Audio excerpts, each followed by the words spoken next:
小虎喊集合，顿时原本的8队全部集合过来。虎爷，我们去抓谁？不该问的别问。小虎很严肃，实际上是不敢说，怕他们腿软。虽然他们8队过去也帮不上什么忙，但气势要做起来。很快，曹丽穿着银白色的袍子走了出来，衣服后面写着4个字：天授神拳，看起来很正气，也很庄严。下面的8队齐齐喊：曹长老好。曹丽伸手压了压，声音顿时平静了下来。广场上还有几万的执法堂编外人员，他们好羡慕那些小队队员能够跟着曹丽去抓人，好威风。现在整个灵阳宗谁不以进入执法堂为荣？薪资丰厚，工作体面，到哪都有人点头哈腰。就算是一个小队成员，内门弟子见了也不敢甩脸色，亲传也得给几分薄面。小虎，改天把天道司的牌匾也挂上去，要2块并立。是，走吧，出发。曹丽手一甩，顿时包裹着这80多人，一个缩地成寸来到了宗主塔。此刻，宗主正独自一人站在第8楼，看着曹丽这变魔法般的一幕。不错，这缩地成寸有自己5成的功力了。不过小曹又开始出差了，不愧是我灵阳宗的执法长老，就是敬业。宗主内心暗暗点头，也感到很欣慰。不一会儿，曹丽就到了第8层，而执法堂几10个人就站在外面。咚咚咚，门被敲响，进来吧。宗主早料到了，带着人过来宗主塔，除了找他就是找大长老。就算是找了大长老，事情也不会饶过他。嘿嘿，曹丽推开门，腼腆的笑了起来。宗主早上好呀，吃饭了没？你小子无事不登3宝殿，说吧，找本宗啥事？我哪里是嘛？要是宗主没吃饭，我给宗主带了包子，肉的、菜的都有。宗主笑着摇了摇头，先进来吧。嘿嘿，曹丽腼腆的笑着。这次走进来，感觉似乎不一样，他觉得曹丽更单纯了些，那笑得跟傻子一样，眼缝都笑没了。曹丽将包子放在桌面上，宗主大人好呀，坐吧，是有啥事求我？宗主接过曹丽的肉包子，咬了一口，很香，肥瘦相间。嘿嘿，还是瞒不过宗主您的慧眼。曹丽坐了下来。呵，在宗主看来，曹丽这就是小把戏，抬个屁股就知道他要放屁。曹丽一副乖巧的样子，宗主有没有那些抓人用的法宝，就是对方实力比你强，也能够将他给抓了的？是准备对那些宗主动手了？高树看了看曹丽，他也笑了。行吧，我就再找一个给你。之前给你那个冥河塔，我听老二说了，你根本就套不中，发挥不出他的威力，我给你弄个简单的。宗主伸手，顿时手上出现了一捆绳子。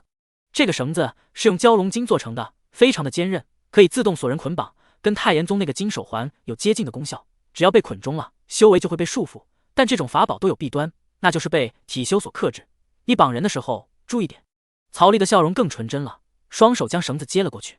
谢谢宗主。做执法长老，难免会遇到1、2个不敌的对手，这很正常。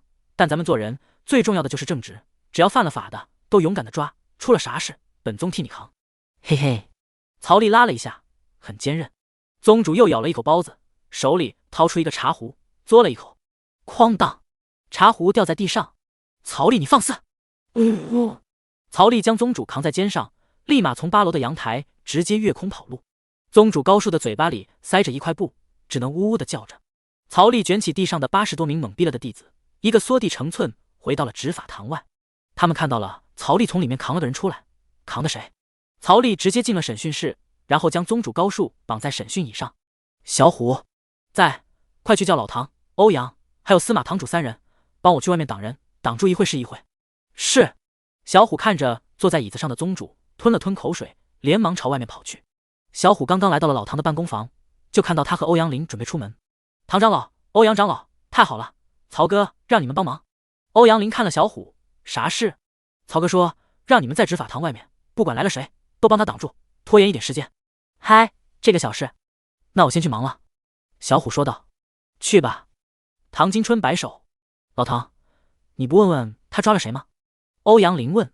他还能抓谁？肯定要把哪个人脉比较广的山主给逮了呗。唐金春不以为意。欧阳林想了想，似乎也只能是这样了。而小虎已经跑到司马光明的办公房，此刻的司马光明提着毛笔正在练字，上面写着不畏强权。堂主，曹哥说让您帮个忙。帮啥忙？司马光明拿着毛笔在砚台里沾了沾。曹哥说让你们帮忙挡人，不管是谁来要人，都帮他挡一会。他抓了个很重要的人。司马光明抬头看了小虎一眼。还行吧。小虎有点结巴。还行？仔细说说吧，抓了谁？司马光明其实心里已经有了猜测，他记得当时22元婴的时候，五长老边兆军就在这件事上横插一手，莫不是他把五长老抓了？早有心理准备，区一个边兆军而已，人脉确实很广，但执法堂还是挡得住的。真要说吗？还能吓死我不成？司马光明一副小样的表情，那完不畏强权的最后一笔，他将笔放好，就准备坐下来。高数，砰！我操！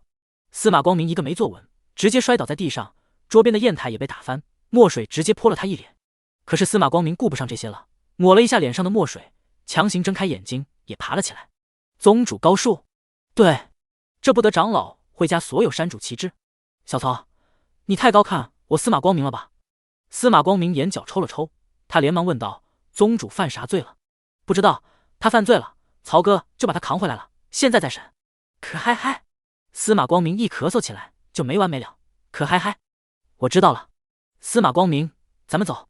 堂主，你的脸全都是墨水。哦。司马光明一挥手，立马白白净净的。压力山大呀！司马光明一瞬间就出现在了执法堂外面的广场。唐金春和欧阳林两人正坐在地上玩牌，看到司马光明来了。堂主，来一起玩啊！你们可真有雅兴。嗨，多大点事，习惯了。唐金春摆手，根本就不放在眼里。来玩？不了。司马光明坐在俩人旁边，看着两人没心没肺的样子，司马光明觉得他们应该不知道小曹抓了谁。宗主塔，一名小童来到第8层宗主的办公房，敲了敲门，一点回应都没有。走进去后，看到茶壶掉在地上，这茶壶可是宗主的宝贝，片刻不离身的。不好啦，宗主出事了！一声尖叫刺破了宗主塔的安宁。大长老率先过来，接着就是3长老、4长老、5长老。小童当即把所见所闻以及自己的猜想告诉几人，再询问了几人，有人见到曹丽扛着一个人跑了，那么事实基本确定了，宗主被曹丽抓走了。胡闹！大长老轻喝一声，一时间33峰的山主齐齐得知了消息，宗主被抓，曹丽这么勇敢的吗？33山的山主个个出来，这等大事必然齐聚。由大长老带头，这下就不怕曹丽那个刺头了。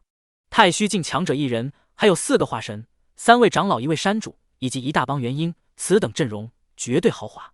审讯室，曹丽将宗主高树嘴里的布撤掉。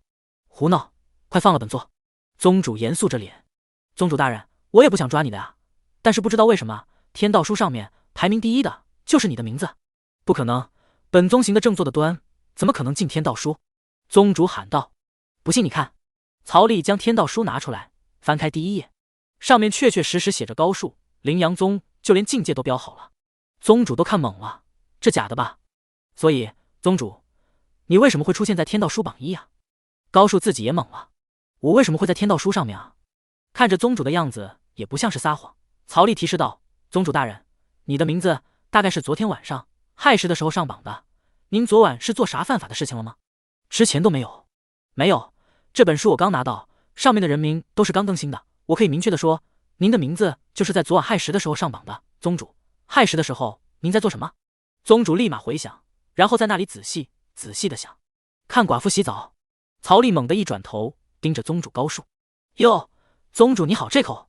宗主连忙摆手解释，不是啊，我昨晚在后山修炼，那里刚好有个水池，我一开始也不知道有人在里面洗澡啊，我真不是故意的，所以你多看了一会。宗主高树。宗主说完，果然天道书上面的名字就消失了。招供了。不是，这件事哪里犯罪了？犯罪？我不是故意的啊，平日我修炼的时候那里也没人洗澡啊。看了多久？我半刻钟以上吧。那是多久？1个时辰。宗主一直解释，希望曹丽能够相信他。我信，我真的信。曹丽问宗主，那寡妇是谁啊？无情。曹丽瞪大眼睛，小曹你信我，我真不是故意的，我隐匿了气息在那里修炼，他也是突然出现的，白花花的闪来闪去。祝你们万年好合。别，你信我。我真信。曹丽解开了宗主的绳子，然后轻轻拍了拍他的后背。宗主你可以走了，要不然外面那群人要杀过来了。宗主高树拉着曹丽的手，这件事情千万要保密。曹丽认真的点了点头，放心吧。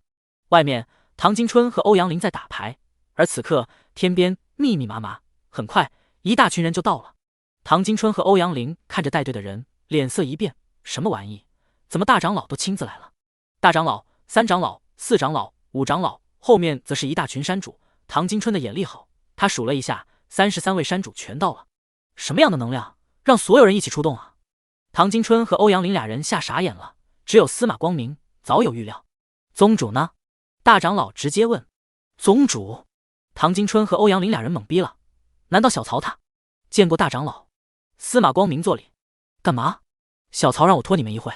大长老皱眉，小曹胡闹，你们也跟着胡闹。司马光明站直了身子，这毕竟是执法堂。司马光明，曹力抓的可是宗主，你大胆！后面的山主有人叫嚣。大长老看着执法堂，又看了眼站直了身子的司马光明，你觉得你能挡得住我们多久？区区化神初期而已，此刻这里化神就有好几位，从初期到巅峰，更有带头的大长老，太虚劲，10秒都做不到。司马光明老实回答，但我还是要挡，因为这里是执法堂。说完，他身子站得很直，如同一杆标枪。一群人扫视着司马光明，你很没有眼力见识吧？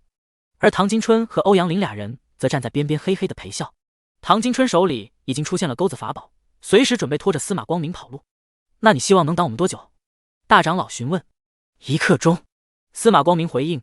1刻钟后，你们进去，我不阻挡。行，我卖你和小曹这个面子。大长老，大长老！一群人在后面叫唤，而大长老一摆手，止住了这些声音。滴答滴答，1刻钟时间到。大长老上前一步，我倒要看看宗主犯了什么罪。司马光明按照承诺让开了道，能够阻挡1刻钟已经是他的极限。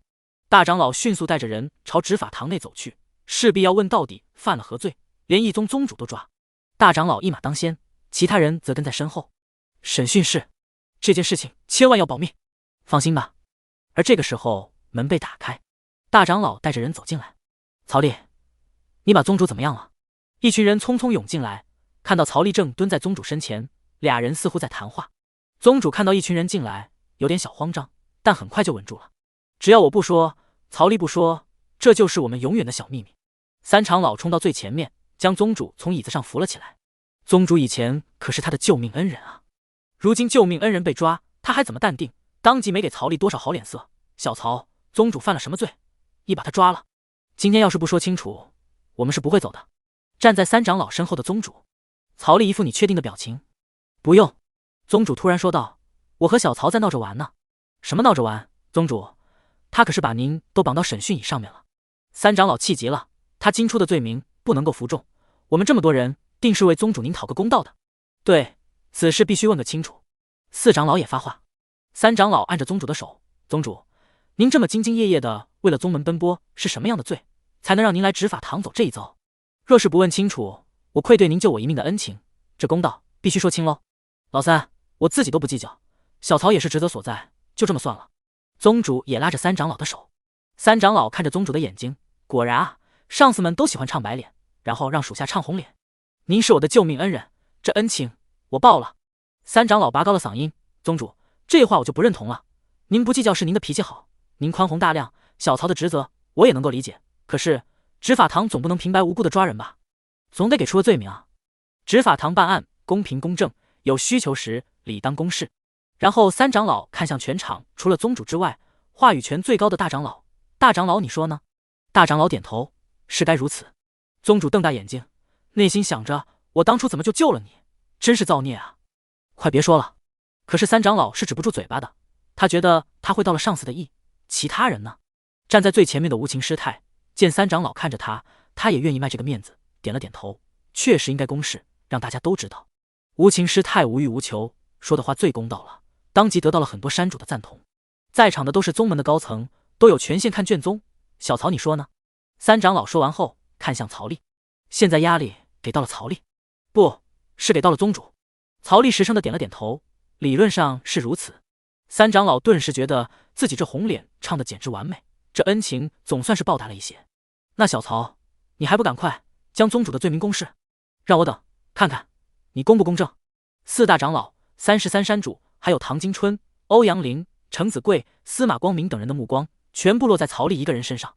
大长老也开口了，小曹，说吧，我与宗主共事多年，他兢兢业业，一心一意为宗门着想，本长老从未见他有一丝一毫的不法行为，我希望这一切都是一场误会，能够还清宗主的清白。就是若是让此事不明不白的就结束了，对宗主的名誉有损。三长老附和，大长老都开口了，他是全宗话语权高的人，案情公事几乎就是板上钉钉的事情了。曹丽只能点头，既然大长老，够了，本宗真的不在乎。宗主一声大喝，打断所有人的话。宗主，此事已经是关你的声誉，也是关了凌阳宗的声誉，定是要明明白白、公平公正通告出去的。大长老一副我为你好的表情。宗主的话被挡了回去，一群人再次看向曹丽。小曹，快给我一个天道司的职位，这宗主高某人不当了，我们去抓人。宗主突然冲过护着他的几个长老，来到曹丽面前。众人很懵逼。宗主蹲下，抱起曹丽的大腿，直接扛在肩膀，朝执法堂外面飞去。喂，宗主，宗主！后面一群人大喊。宗主直接缩地成寸，一步10里地，他双脚迈得很快，1秒钟就是100里，让后面的人也追不上，直接跑出了上万里。宗主才将曹丽从肩膀上放下来，呼呼的喘着气。小曹，这凌阳宗我是不打算回去了，你也别回去了，咱俩守着秘密，在外面重建天道司算了。你做司军，我委屈点做副司军，回头咱们把老三那没良心的逮了。宗主高数，回头看着已经看不到的凌阳宗。宗主看着曹丽，快拿天道书出来，咱们看看那没良心的老三有没有上榜。可嗨，宗主，您可是凌阳宗的当家呀。曹丽干咳，什么当家，不当了，造反得了。那群人有些是为我好，有些是想看我出糗。哼！宗主三思。宗主看着曹丽，好了，近期咱们不回去了，快把天道书拿出来，这本子有点意思，本宗要行使天道司副司军的权利了。好吧，现在也确实不是回去的时机。曹丽拿出天道书，翻开后，第一页上面的榜单第1名已经换了，变成了邱同生，赤荒，化神巅峰。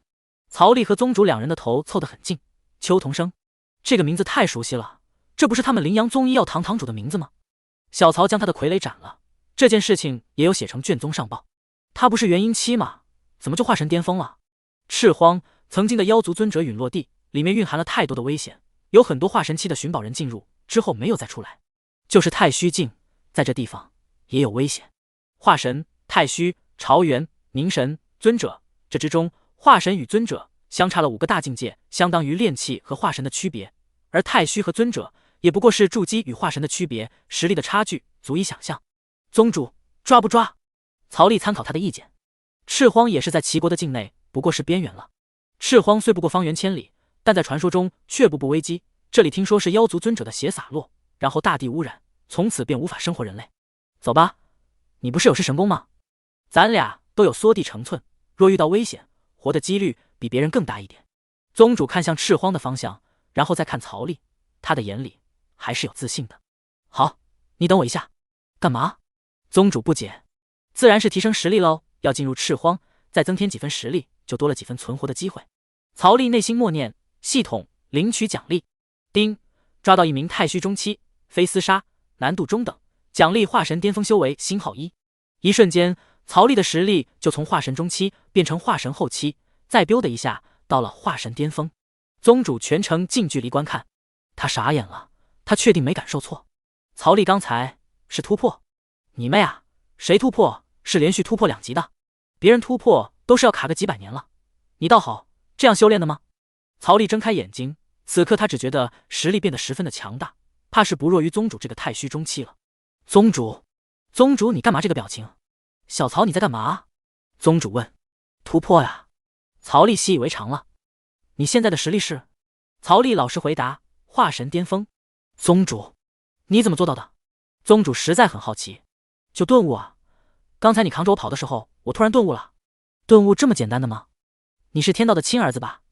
本宗算是知道，为什么你的修为每次都能让我们意外了。别人是修行，你是开挂。好了，宗主，现在我们可以进去赤荒了。曹丽手上出现了一根冰魄枪，宗主没有反应。曹丽走近，一手搂着宗主，然后缩地成寸，朝赤荒的方向走去。1刻钟后，俩人就到了赤荒的门口。我是谁？我在哪？我怎么到这儿来的？宗主你咋了？哪里不舒服吗？没事。宗主摆手，刚才太快了吧，比我快10倍。问他有多快？不行，大家练的都是同一步缩地成寸，凭什么我一副乡巴佬的样子？就在宗主想的时候，曹丽说道：那我们准备进去吧。好。宗主点头，面无表情。放眼望去，赤地千里，荒无人烟。宗主从储物袋里掏出了一个乌龟壳，半个人大小，被刺很多的那种，然后他就钻了进去，直接变成了一个人形王八，将上半身完美的保护了起来，只露出一个头和四肢。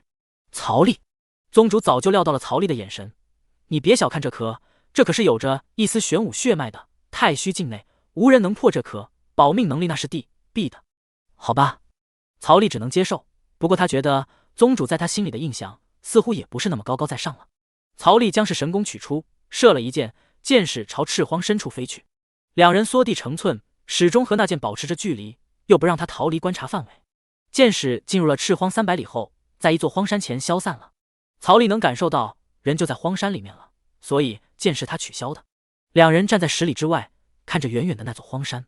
山下的石牌门已经倒了一半，上面都是岁月留下的痕迹。曾经这座山内可能也有一个鼎盛的宗门。走吧，过去看看。曹丽将是神弓收起来，手上出现了冰魄枪。冰魄枪那一瞬间定人神魂的能力，足以让他逃出万里之外，当然也能击杀对手。宗主依然披着乌龟壳，手里也多了一副爪子，共有4爪，指甲长达20公分，也不知道是什么凶兽的遗物。两人时刻警惕着周围，朝荒山漫步走去。行走在赤荒的蜥蜴走2步停2步，但还是被突然冒起来的蛇吞了下去。之后那蛇又借助自己的隐藏色躲在原来的位置上。荒山内，一个枯瘦的人盘坐在床上，因为一动不动，他的身上积了很多灰，而这一瞬间他的手动了一下，灰尘从手上掉落，这人也睁开了眼睛。他的脸颊深深的凹陷，整个人皮包骨头，几乎没有了人样，但细细观看，他和那傀儡邱同生有不少相似之处。这便是邱同生本尊来了吗？邱同生嘴角一翘，这里可是那妖尊陨落时期留下的一阵，虽然过去了上万年，但这阵法依然有着莫大的威力，它可以真正的禁止所有人使用灵力和精神力，这才是他最恐怖的底牌。会缩地成寸又怎么样？能越级挑战的天骄又怎么样？只要走进这方圆万米内，一阵开启，他们统统是小丑，到时候失去了灵力和精神力，不是任自己随便宰割。而他把握着阵眼，困住2人后，用禁术吸干2人的修为，成为自己的突破太虚的关键助力。邱同生笑了，他通过外围的检测阵法，已经感觉到曹丽和灵阳宗宗主和他越来越近。曹丽杀他元婴境傀儡，此仇不共戴天。灵阳宗宗主虽然是太虚境，有点麻烦，但还好，不过是肉身稍微强大一点罢了。对阵他这练了3000多年的肉身，宗主高数毫无胜算。只要阵法开启的一瞬间，他们发现自己动用不了灵力，那时候就轮到他们慌了。而他定让曹丽那个元婴境后期的小子求生不得，求死不能。不过现在嘛，引他们走得再深一点。邱同生干枯的肉身突然像充气一样变得正常，而他化神境巅峰也变成了元婴巅峰。他要当老六。可以想象，等到大阵开启后，曹丽将被自己化神境巅峰的肉身吓傻眼。震散了灰尘，邱同生离开了床榻。曹丽，你杀我傀儡，今天还敢进赤荒，真的觉得我杀不了你吗？邱同生出现，气息展露无遗，元婴巅峰。曹丽和宗主对视一眼，那天道书上写的明明白白，就是化神巅峰，这小子要干嘛？曹丽当即展露气息，元婴后期修为，而宗主也展露气息，太虚初期。邱同生一脸怒气，他偷偷地打量着曹丽和宗主2人，元婴后期，太虚初期。果然，傀儡传达来的信息非常的准确。若是遇到元婴巅峰，你们还真赢了。可惜啊，可惜，你们遇到的是我，邱老六。邱同生掩饰自己内心的喜意，表面上全是被曹丽杀了傀儡的愤怒。曹丽看到了邱同生和之前的长得有点像，但这具肉身似乎是夺舍来的吧。曹丽喝了一声，原来是元婴巅峰。你觉得本座打不过元婴巅峰吗？元婴后期敢越阶挑战元婴巅峰，你好狂妄！若你速速退去，本座可当什么事情没发生过。若你敢再进一步，那我会让你知道什么是元婴巅峰。邱同生大喝一声，以退为进，他断定了曹丽不会无功而返。果然，曹丽和宗主继续朝这边走来，丝毫没有惧意。很好，很好。邱同生掩饰自己内心的喜意，表面上一脸愤怒。站住！你们还不站住吗？实则心里在想，快来，快来，走近一点。曹丽2人其实已经踏进了残阵的范围，只是还不够近，动手时机不是最佳。宗主看向邱同生，假装一脸怒气不争。小邱，我没想到你竟变成这个样子。邱同生冷哼一声，曹丽欺人太甚，赶尽杀绝。宗主你也不是什么好东西，助纣为虐，既然都要将我逼到绝路，那就别怪我拼命了。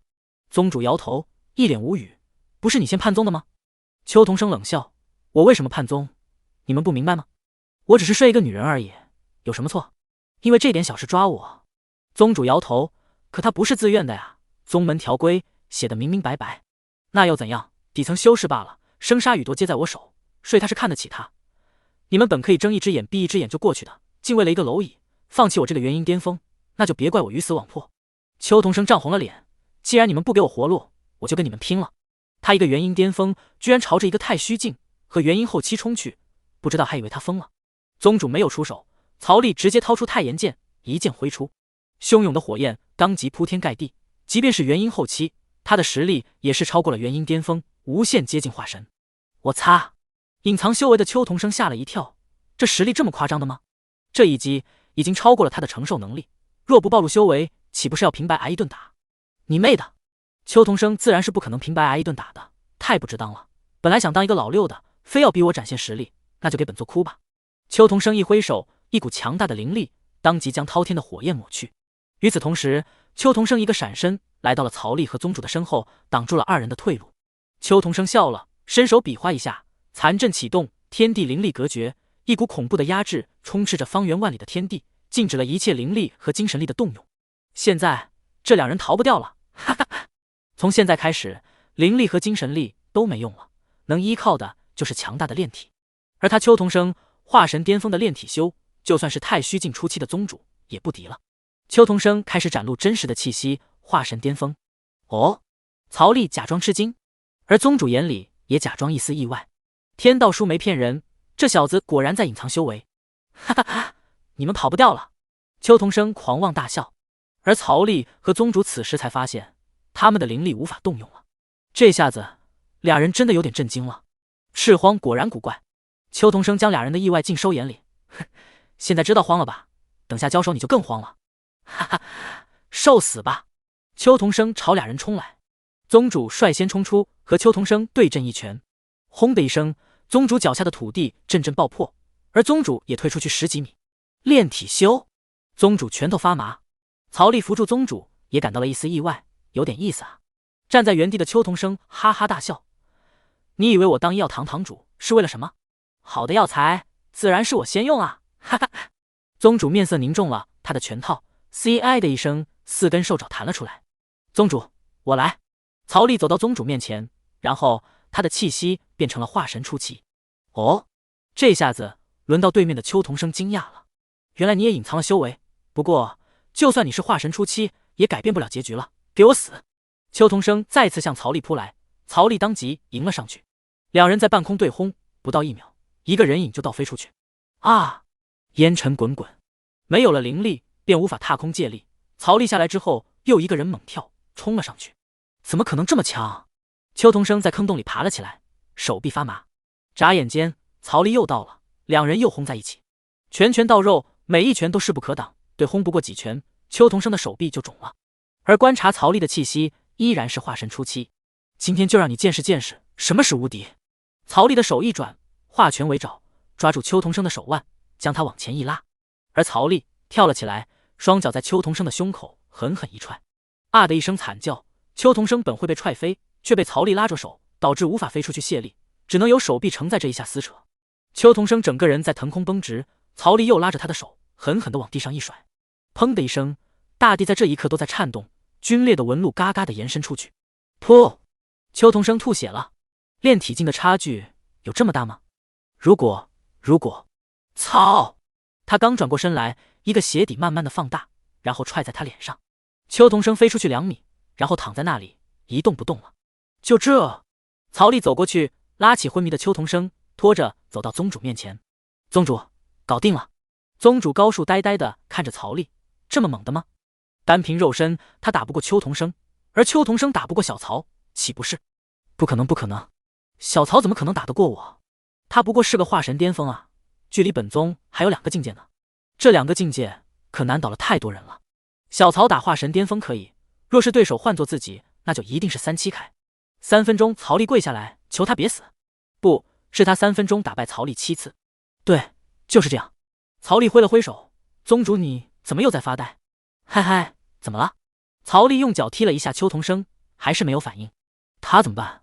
是要直接弄死吗？还是你有用？宗主站直了身子，又恢复了原本仙风道骨的姿态，只是上半身的乌龟壳破坏了气质。叛宗的人若无必要，还是带回宗门处死，以儆效尤。行，曹丽无所谓，反正他已经完成执法了。那是现在回宗门？宗主连连摆手，咱们刚跑出来，回去干嘛？多急！曹丽指着地上昏迷的邱同生，那他咋办？冥河塔在大长老手里，我手上可没有存活人的法宝。宗主也摆手，我的法宝也不多，基本都给，算了，我也没有。突然想我的茶壶了。宗主看向赤荒，就将他放到屋里吧，反正这里没人来，咱们再去抓人，抓几天，等宗门那边过了风头之后，咱们再来将他带回去。曹丽也看了看赤荒，放眼望去，荒无人烟，也不知道多久没人来了。行吧，将人绑起来。可是绳子在储物袋啊，现在没有灵力，取不了东西。俩人干瞪眼。宗主，你等我一下。干嘛？你有啥办法？宗主好奇询问。曹丽内心默念，系统领取奖励，击败化神巅峰一位，任务简单，奖励任意功法大成星号1，金刚神功。丁，恭喜宿主金刚神功大成。宗主一直仔细地看着他，在原地发呆，搞什么幺蛾子？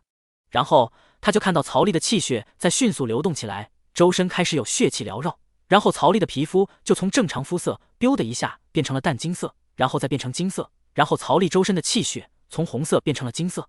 这三者变化分别代表了3个阶段，最后的气血变成金色，这是金刚神功的大成阶段，也是巫剑身梦寐以求的阶段。宗主似猜到了什么，又不敢确定。你在干嘛？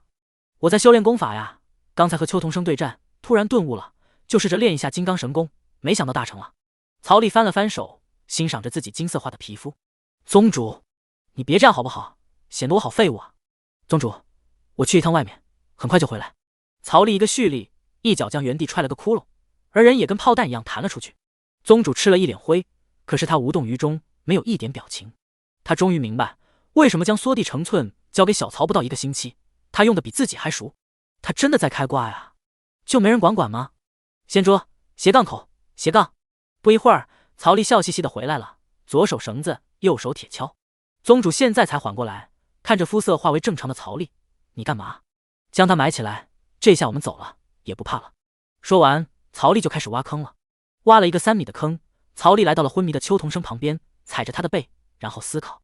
过了一会，曹丽将他的左手反着提过来，又拉着他的右脚，将他们绑在一起，如法炮制，将右手和左脚反着被绑在一起，最后绳子做了个套子，套在邱同生的脖子上。完美。曹丽提着邱同生往3米的坑里一丢，开始埋土，嘴里还哼着歌，我种下一颗种子，终于长出了果实。埋完之后，曹丽还拿着铁锹在土堆上面拍了拍，然后再抱了一颗石头过来，刻上字，堆在地上。衣冠冢，完美，没有人会觉得里面有人了。宗主傻眼的看着曹丽熟练的一套操作，很怀疑他没来羚羊宗前是做什么的。可以了，宗主，咱们走吧。曹丽拍了拍手上的灰尘。嗨，宗主询问，我们现在去哪？曹丽掏出来天道书，然后翻开，宗主也凑过头来。排名第1的此刻是池溜。1. 池溜，散修，太虚境巅峰。曹丽眼睛一亮，太虚巅峰，但是他不认识。宗主，他谁啊？现在要去抓他吗？宗主凑过来思考了2秒，别闹，这是东荒境内的一个大盗，外号千面神偷，自称偷遍天下，没人知道他的真实长相，也没人追得上他的速度。对了，他也是修缩地成寸的大成。这么厉害，那抓他岂不是很困难？别想了，人家一步都不知道到哪去了，咱们只能在后面吃灰，这个人不抓。宗主扬了一下下巴，示意道，看别的。等下。曹丽从怀里掏出小本本，然后用笔写上千面神偷池溜。你干嘛？没。曹丽将小本本和炭笔重新塞回怀里。咱们再来看看抓谁吧。天道书的排版是按照修为来的。第2名田放中，太炎宗化神中期。这个好，这个好，本宗正想找太炎宗的麻烦呢，这就送上门来了。宗主在一边拍着大腿，很高兴。曹丽不认识田放中，这是谁？田放中啊，太炎宗5长老。他呀，上次差点给我杀了，行，就他了。曹丽将天道书合上。哈哈，宗主站了起来，挺直了胸膛。我等下就大喊一声天道司办案，然后踹翻他们的大门，僵尸哥德气半天。哈哈哈。大门是一宗的脸面，虽然伤害不大，侮辱性却极强。宗主不可，等下他们龟缩在太炎宗不出来怎么办？咱们强攻虽然也可以，但太麻烦了。那怎么办？不能嚣张，没意思啊。宗主的兴致减半。曹丽说道：“咱们就先叫他出来，见到他再将他绑了，到时候再喊天道司办案也不迟啊。人在我们手里，道理又在我们这边，赢妈了好吗？谁挡我们就打谁。”哟，宗主眼睛一亮，这个好，这个好。俩人出了赤荒，危险脱离，宗主才将乌龟壳取下来，放回储物袋。曹丽将修为保持在化神初期，宗主想了想，也将气息保持在太虚初期，缩地成寸过去。太快了，太快了！宗门那边要等几天呢？宗主说道。那一边吃一边喝一边玩，走过去。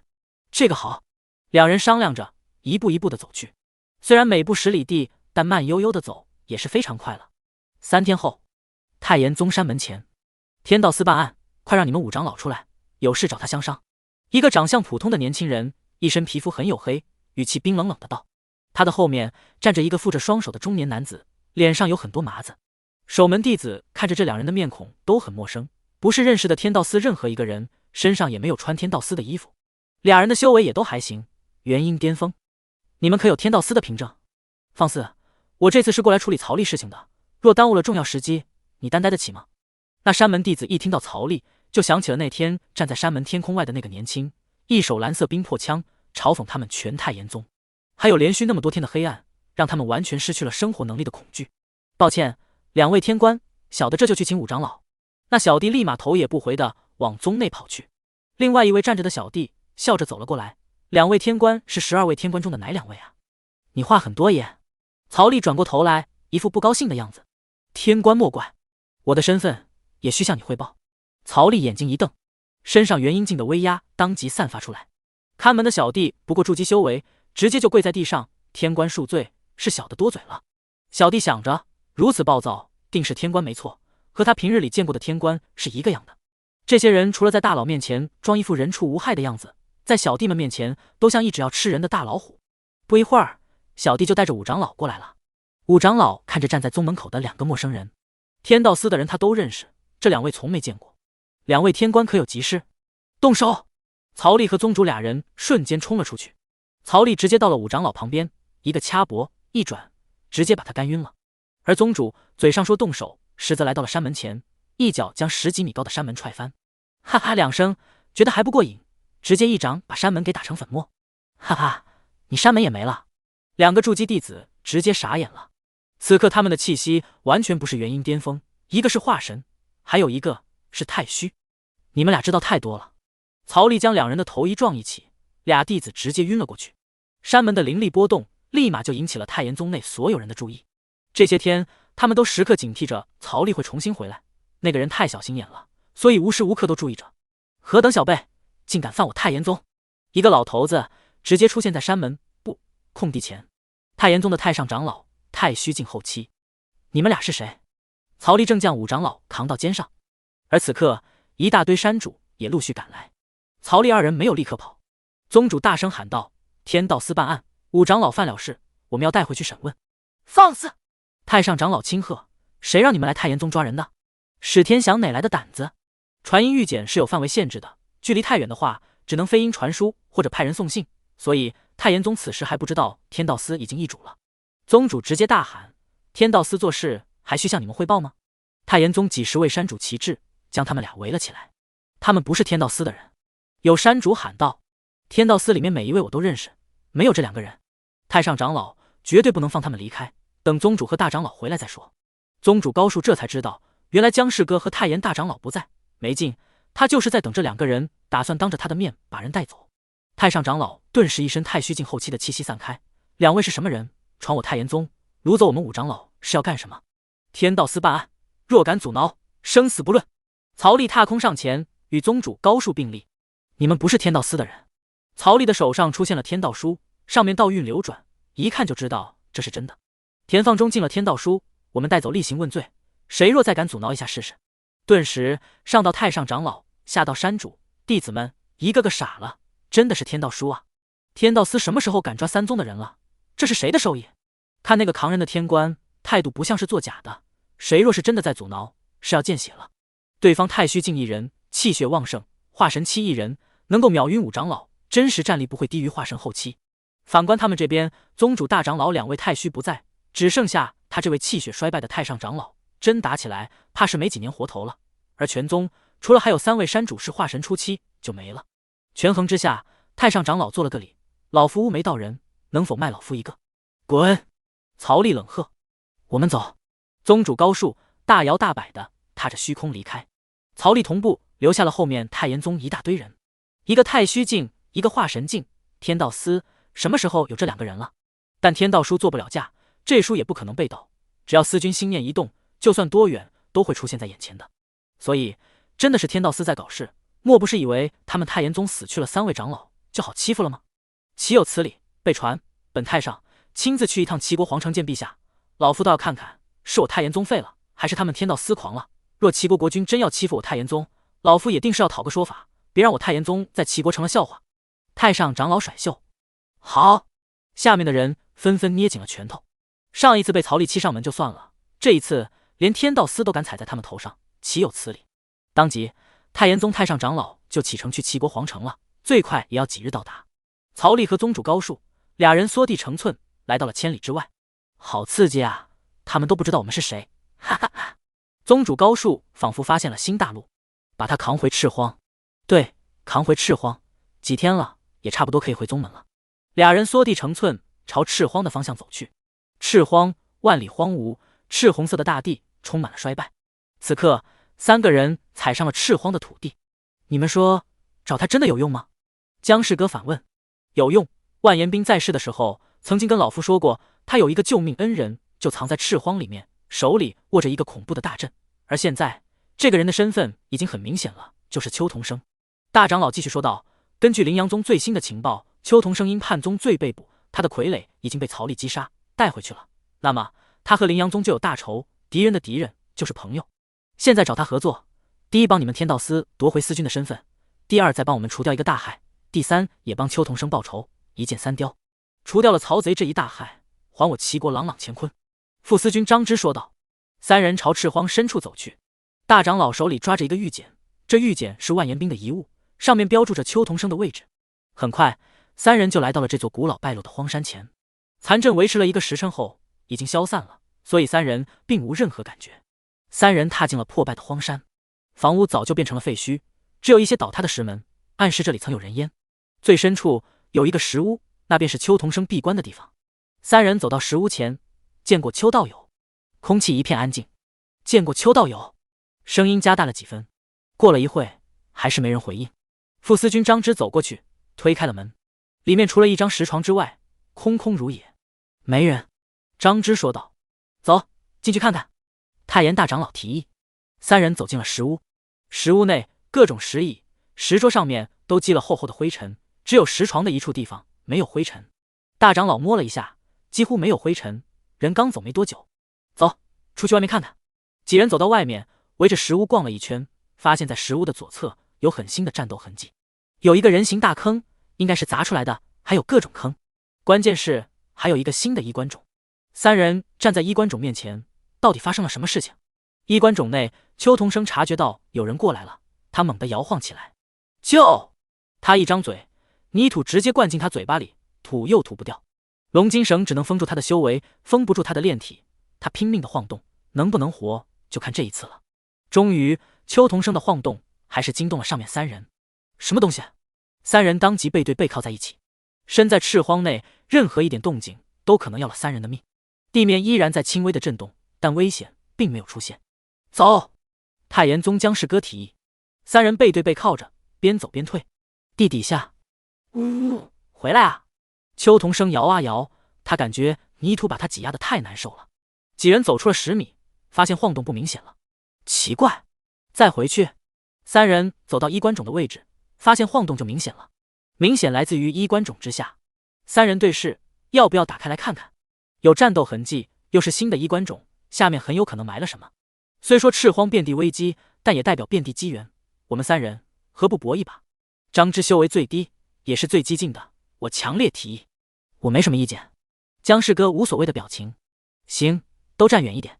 3人当即将衣冠冢轰了个2米深的大坑，什么都没有。泥土的挤压，邱同生在地里快哭了。他只感觉土被压实，他手要断了。可偏偏肉体强悍，偏偏不断。除了难受还是难受，就是一种折磨。他再晃了2下，还不止。僵尸哥不再吝啬，一掌推出，当即原本的深坑再次炸开，一道人影被炸了出来，摔在地上。有人！三人当即又集合在一起，看清楚之后，他们看到了一个被绑得很怪异的人。呸呸呸！邱同生将泥土吐掉，道友救我！你是谁？为什么会被埋在里面？僵尸哥问。邱同生当即诉苦水，不过隐瞒了阵法的事情，他也并不全然相信这三人。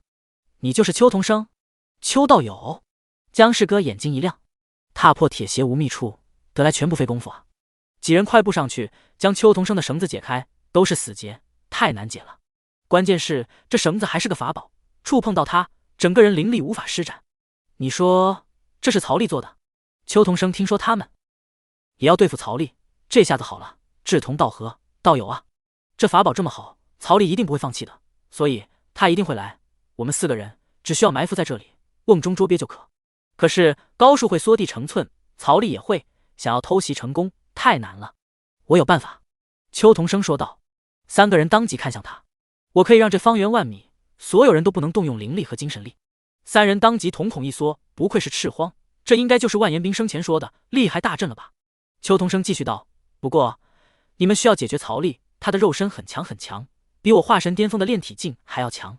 太炎宗大长老摆手，这点你大可以放心，我是太虚境的法体同修，他再强总不能强过太虚境吧。试试试试。邱同生当即和太炎大长老一试，可以比他强。计划完美，准备瓮中捉鳖。4人将衣冠冢恢复原样，就埋伏了起来。赤荒外，曹力和宗主高树来到了赤荒门口。宗主又掏出了乌龟壳。宗主，这不用吧？要？为什么不要？进入赤荒这种危险的地方，生命只有一次，保护要做到位。宗主说完，钻了进去。从一个仙风道骨的人变得有点滑稽。有点道理。曹力金刚神功发动，除了双手和头部露在外面的部位，其他的地方全体净化。俩人朝赤荒内走去。走进赤荒，又有一种压抑的感觉，或许是荒凉吧。曹力想搭宗主的肩膀，发现被乌龟壳顶到了肋，没劲。俩人一步10里，缩地成寸，慢慢的朝邱同生的荒山靠近。很快就到了荒山。来了来了！嘘！几个人趴在地上，一人举着一个枯草挡在身前。他们只能模糊的看到有2个人走来。身在赤荒，出现2个人，除了曹力还有高树，还能是谁？走进这残阵范围，宗主还是感觉不安，他掏出了兽爪手套戴了上去。现在安全感满满了，有需要的时候利爪弹出，一爪子可破太虚境的肉身。宗主很满意的笑了。曹力一走进竹屋就怪怪的，再看向那衣冠冢，原本的石头比他立的时候要直。没有人会注意曹力之前立衣冠冢的角度，但就是这个细节暴露了。现在这一切恢复原样，岂不是说明了这里有埋伏？宗主，快跑，有埋伏！曹力一拉宗主的手，一个缩地成寸，一瞬间出现在万里之外。撕拉！宗主站在原地，袖子全被扯掉了，露出洁白的手臂。宗主的眼睛聚焦在他的手背上，兽爪手套呢？你妹啊！你跑就跑，你把我武器都带走了是怎么回事？宗主看着光溜溜的一整只手，当即一点安全感都没有了。与此同时，残阵开启，天地灵气瞬间被隔绝，所有修士的灵力和精神力也无法动用，现在全靠肉搏了。宗主背过身来，一步踏出，想跟随曹力的脚步，还在原地，完了，糟糕了，BBQ 了。这时，一只大脚踹在了宗主的龟壳上，力道之大，直接让宗主飞了出去。破防是没有，但乌龟壳滚了起来，因为速度太快，直接颠飞起来，变成了飞滚。啊！宗主喊叫着，整个人天旋地转。宗主当即滚出去上百米，后面4位体修在追。站住！滚了上百米后，宗主终于停了下来，一阵头晕目眩。下一秒，一只大脚又踢在宗主的胸口。有乌龟壳保护，宗主毫发无伤，但他还是飞了出去，撞在一块大石头上，将大石头直接撞了个粉碎，他才停了下来。宗主又撞了一个昏头，晃了晃脑壳，宗主连忙爬起来。这时他终于看清楚包围他的人了：邱同生、太炎宗大长老、太炎宗僵尸哥、天道司副司张芝，4个人呈4个方向将他包围起来。高树，投降吧，你没胜算了。你休想！宗主大喊，他正准备升起右手，空空的手臂，啥都没有。操！我跟你们拼了！宗主背着乌龟壳朝僵尸哥冲去。打架的时候，特别是打群架的时候，就该对准一个人，往死里打，千万不能分散自己的力量。呀！宗主冲过去，跟僵尸哥扭打在一起。他们俩人斗了2000多年了，一直不分胜负，心里的积怨要在这一刻全部发泄出来。宗主靠着大乌龟壳将僵尸哥压在身下，一套王八拳，其他3人在旁边打他。宗主泼头散发，头上的仙冠都打歪了，夹着一丝头发挂在上面。呀！宗主掐着僵尸哥的脖子，按在地上扇大嘴巴子。来啊！僵尸哥也不示弱，他也朝宗主掐去。宗主脖子一缩，脑袋直接缩进乌龟壳里，只剩下外面2只手掐着僵尸哥的脖子。你妈！僵尸哥一手扑空，直接骂娘。其他3个人也使劲地踹宗主的4肢，可是没用，宗主就是死死的不放手。啪啪！宗主一手掐着脖子，一手抽大嘴巴子。僵尸哥被压在地上，无能狂怒，手不停地拍打着乌龟壳，反倒被后面的刺反伤了手。其他3个人在旁边踢宗主，可是完全没伤到要害，他被乌龟壳保护得太好了。太炎大长老吼道：“快，拉住他2只脚，两他拉开！”邱同生和张芝立马一人抓住了宗主的脚，将他往后拉。宗主抓着不放手，直接掐着他的脖子，带着他在地上被拖着走。僵尸哥直接磨地面：“我杀了你！”僵尸哥再一次无能狂怒。大长老眼神一狠，将他2条腿劈开。听到这话，邱同生和张芝立马冲了上去。宗主2腿一蹬，他们当即摔了一个跟头。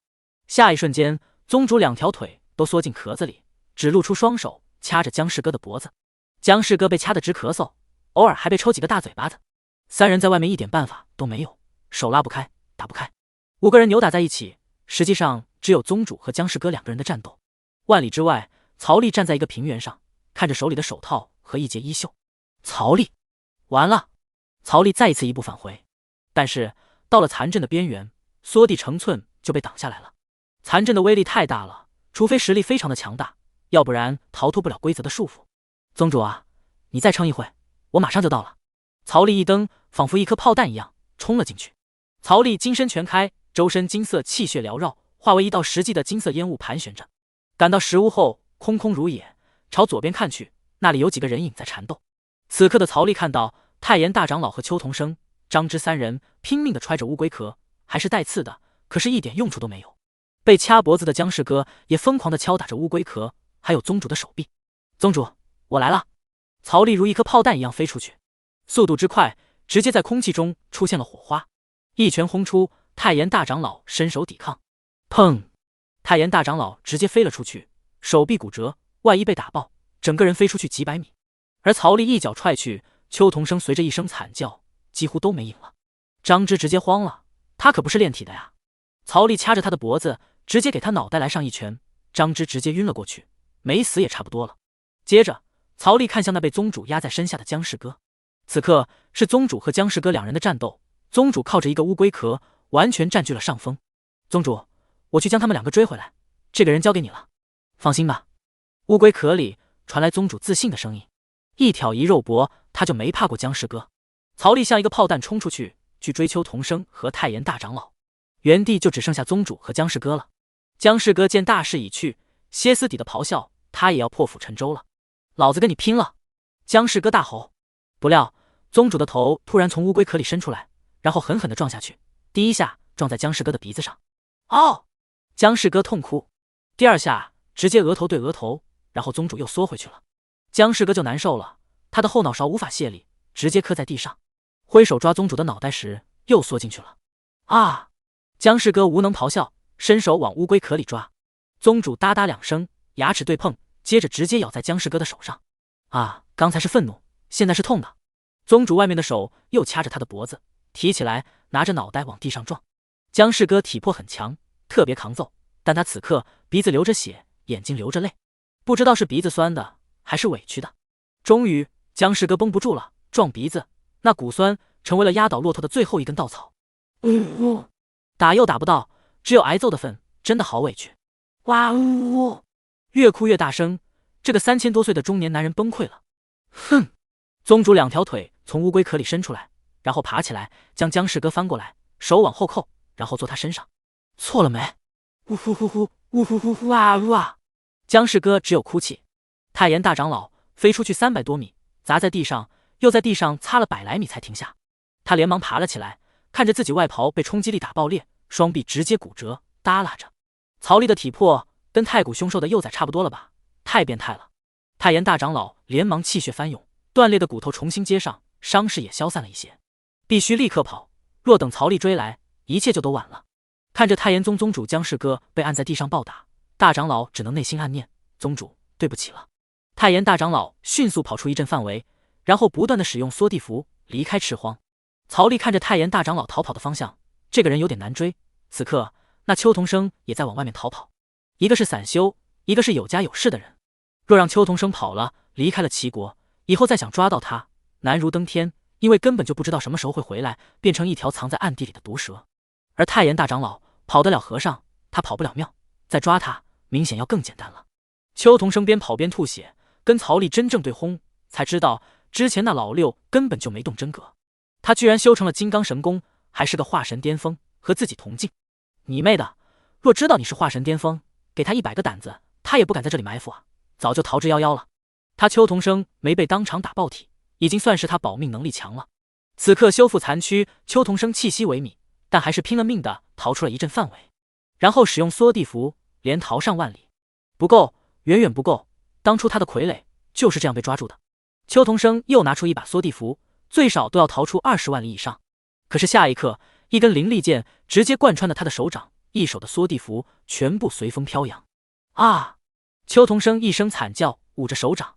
曹丽已经到了面前，冰魄枪顶在他的下巴。别！邱同生吓得声音发颤。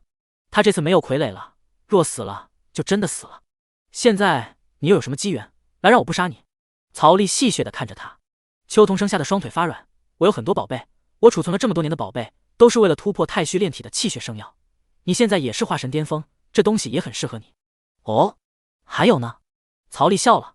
我还有很多丹药啊，灵符啊什么的，还有控制赤荒残阵的方法，我都可以给你，只要你别杀我，都好商量。邱同生语速极快，生怕曹丽突然出手，他这是真的豁出去了，尽量在提高自己的价值。他还记得傀儡时期，他的话没说完就被曹丽打爆了，那种画面传回来，他终生难忘，所以特别害怕。不够啊，这些东西我杀了你，我也照样可以得到啊。曹丽枪尖抬了抬。邱同生冷汗直冒，可是他真的什么都没有了呀。求求你了，放我一条生路吧。邱同生哭丧着脸，双手合十的祈祷着。我现在不杀你，宗主说要把你带回宗门，你是现在跟我乖乖回去呢，还是等我把你腿打折再把你带回去呢？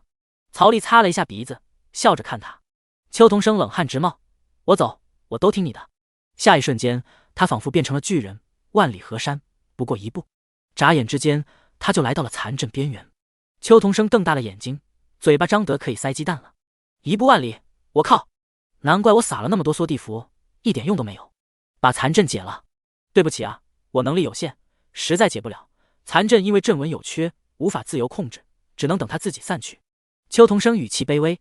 行，那走吧。如果你敢耍花样，你会立刻失去你的生命。曹丽枪尖定在他的后背，让他走前面。放心，我不敢耍花样，您别杀我。邱同生很老实的前进。走回石屋后，看到宗主站在那里，在地上有2人被捆成了粽子，一人昏迷，一人自闭。跑了一个，我就优先抓邱同生了。曹丽枪尖一戳，邱同生立马乖乖上前。宗主掏出绳子，将他绑了起来。没事，只要他还回齐国，就跑不掉。宗主摆手，你看着他们3个，我去里面整理一下。过了一会，宗主头戴金冠，换了一身干净的道袍，依然穿着乌龟壳走了出来，比之前金冠挂在头上，头发乱糟糟的形象好太多了。曹丽手一卷，一步来到了赤荒门口。地上有一条虫子，一缩一缩的在地上挪动着。咋了？你也想跑啊？曹丽笑着打量那5长老田放中。那条虫子转头看过来，然后瞪大了眼睛。宗主，邱同生，天道司副司君张芝，3人都被绑了，而押送他们的正是曹丽。5长老田放中可太熟悉这张脸了，这几天的梦魇都是曹丽露出变态的笑容，然后一枪捅死他，每每梦到他都会被惊醒。田放中只记得当时是天道司的天官来找他，见到天官后他就被掐晕过去了，再醒过来就是在这赤荒门口，手脚都被绑起来，嘴塞着一双臭袜子，完全不知道发生了什么。田放中大喊着。曹丽过去直接将他提起来，让他跳着走。田放中不服，下一秒他服了，乖巧的跳着。曹丽将冰魄枪收了回去。1、2、3、4全都要押回宗门审判的。天道司开张大吉，曹丽和宗主押着几人回羚羊宗。200万里外，太炎大长老才敢停了下来。他身上的缩地符全部用光了，太危险了！那小子居然是化神巅峰，刚才是他看花眼了吗？他明明记得曹丽当初去搞太炎宗的时候才化神中期啊，这才几天不见，怎么就化神巅峰了？他其实不大相信自己的亲眼所见，更多的是相信自己感觉错了。前后不过几天而已，太炎宗前曹丽根本就不敢和他交手，根本就不像是隐藏修为。这也是太炎大长老今天这么自信的原因。仔细想想，应该是他的炼体远超了修为，所以这波才吃亏的。他不愿意相信，真有人能够几天时间就从化神中期突破到化神巅峰。太炎大长老朝齐国皇城飞去，此刻回太炎宗一点用都没有。好几个太上作画，老祖云游，回去不过是引颈带路，还不如去搬救兵。天道司的副司军张芝被抓，这件事情天道司不会袖手旁观，再加上齐国皇室未必会看着他们太炎宗落寞。齐国三足鼎立的局面是齐国皇室刻意维护的，这种局面打破，只会让未来向一个不可预测的方向发展。齐国，我们天道司12天官都在这里，没有一个是太虚境的，那2个分明就不是我们天道司的人。你别诽谤我们啊！史天祥跟太炎宗太上长老吵嘴，他们说了是你们天道司的人，怎么敢做不敢承认吗？太上长老气势不弱，遇到敢动手的他绝对老实，遇上有顾忌的他就重拳出击了，不论对方的修为是什么。他们说是天道司，你就信啊？怎么不信？他们有天道书作为凭证，这还做得了假吗？太上长老据理力争，天道书不在我们手里啊，我知道他是谁了，肯定是曹丽和高硕。史天祥恍然大悟，你就找借口，敢做不敢认。你若是这么说，那你天道司没有天道书，那关门算了，还管什么天下啊？被戳到痛点，史天祥摆烂了，跟你这老头说不清楚，爱信不信。被抢天授神权的事情一直是史天祥的痛点，让他自己说出来太丢人了。看吧，你不说肯定就是心里有鬼，跟我一起去见陛下，我就不信这件事情是陛下授意你做的。老头子上来抓住了史天祥的手，史天祥很烦躁，非逼着他说出真相丢人是吧？太上，你误会了。这时候太炎大长老刚好走进来，史天祥看着他，你怎么来了？你不是去赤荒找人帮忙了吗？长话短说，张芝被曹丽抓了，我们几人合力都不是他的对手，快带我们面见陛下。解释了一下，几人面色凝重，而太上傻眼了，什么？宗主被抓了？他当即将自己在太炎宗的遭遇说出来。什么？老五被抓了？大长老脸色也很不好看。堂堂太炎宗，齐国3大宗门之一，此刻竟只剩下几个化神初期的山主坐镇，一切都从埋伏天骄时开始，长老会此刻只剩下他一个人了。史天祥就在旁边看着他们相互交换情报，此事还是尽快面见陛下吧。养心殿，齐皇刚刚下朝，军队镇压了一群刁民，伏尸100万，真是不让人省心。闹了灾荒，朝廷又不是没有赈灾，都是一群不安教化的东西。齐皇没什么好脸色的走了进来。太炎宗大长老戴平见过陛下，太炎宗太上长老乌梅道人见过陛下，臣史天祥见过陛下。何事？齐皇坐上了龙椅，因为身高的原因，还是居高临下的看着3人。史天祥走了出来，跪下后头顶着双手，曹丽仗着自己天授神权的身份，开始胡作非为，抓走了天道司副司军张芝、太炎宗宗主以及太炎宗5长老。大长老也作礼，还请陛下为我太炎宗做主。曹丽接二连三杀我太炎宗长老，这是在打破齐国几千年以来的平衡。齐皇转过头来，深深地看着太炎大长老，这确实触动他的神经线了。但齐皇表面很平静，太上长老也在旁边作礼，因为此事还请陛下相助。这天下毕竟是陛下的天下，而不是曹丽的天下。太炎大长老直接双膝跪地，知道了，此事正会让神川助你太炎。齐皇挥手，你们先退下吧，天祥留下。太炎2人齐齐后退，离开了养心殿。说吧，为什么张爱卿被抓走了？齐皇看着跪在地上的史天祥，史天祥当即磕着头，老老实实的交代着。齐皇听完，若有所思。你天道司若还想存在，就尽快维护好你的地位。臣遵命。史天祥磕头。齐国律法，朕已经有了皇城司，你应该知道朕需要的是什么。齐国境内国无2法，你可明白？臣明白。臣内部已经肃清完毕，现在是该出手了。你的机会不多了。齐皇把玩着手上的扳指，臣知道该怎么做了。史天祥爬了起来，后退2步离开。齐皇玩弄着扳指，曹丽，呵，若不能为我所用，那便没有活着的必要了。普天之下莫非王土，率土之滨莫非王臣，世上并不缺乏天才，缺的是识相的人。半天后，宗主缩地成寸，带着几人来到了羚羊宗山脚下。刚在山脚下一棵大树前停下来休息，曹丽就看到了树上贴着一张纸。宗主累得气喘吁吁，正坐在树根上。曹丽走过去，将纸接了下来。寻人，宗主高恕。啥？宗主抬头，没叫你。曹丽认真地看着画像，再仔细和宗主对了一眼，不能说不像，只能说很抽象。你在看什么？宗主站了起来，一看，哎嘿，谁这么丑啊？有点意思。再看，笑容的转换只需要1秒，宗主的脸突然就黑了下去。我他妈长这样吗？谁画的？宗主眼睛一瞪，将纸抢了过来。看完之后，宗主脸更黑了。天杀的程子贵，败我形象！小曹，这几人你负责押回去，我先去找程子贵算账。宗主手抓着纸，一步踏出，前往羚羊宗。一路上的树都贴满了纸张，他到底发了多少？宗主的速度更快了，不一会儿就到了羚羊宗。此刻，执法堂外的广场，大长老搬了张椅子，站得最高，底下33山的山主旗帜，执法堂各位长老和堂主也都在。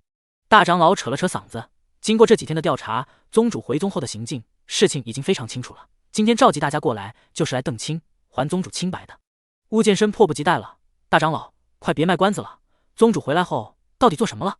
底下33山的山主齐齐睁大着眼睛，满眼写着好奇。大长老喊道：宗主当天和我一起回来后，于亥时到子时之间去了冰泉瀑布那里的山洞修炼，之后便回了宗主塔休息，直到被小曹带走。这期间规规矩矩，绝对没有做任何违法乱纪的事情。就这，乌剑深还以为能吃到什么瓜。切！一群山主纷纷摇头，只有一个人此刻瞪大了眼睛，那便是梅花山山主无情师太。宗主在那里修炼了1个时辰，岂不是？无情，你咋了？旁边的女山主问。没事。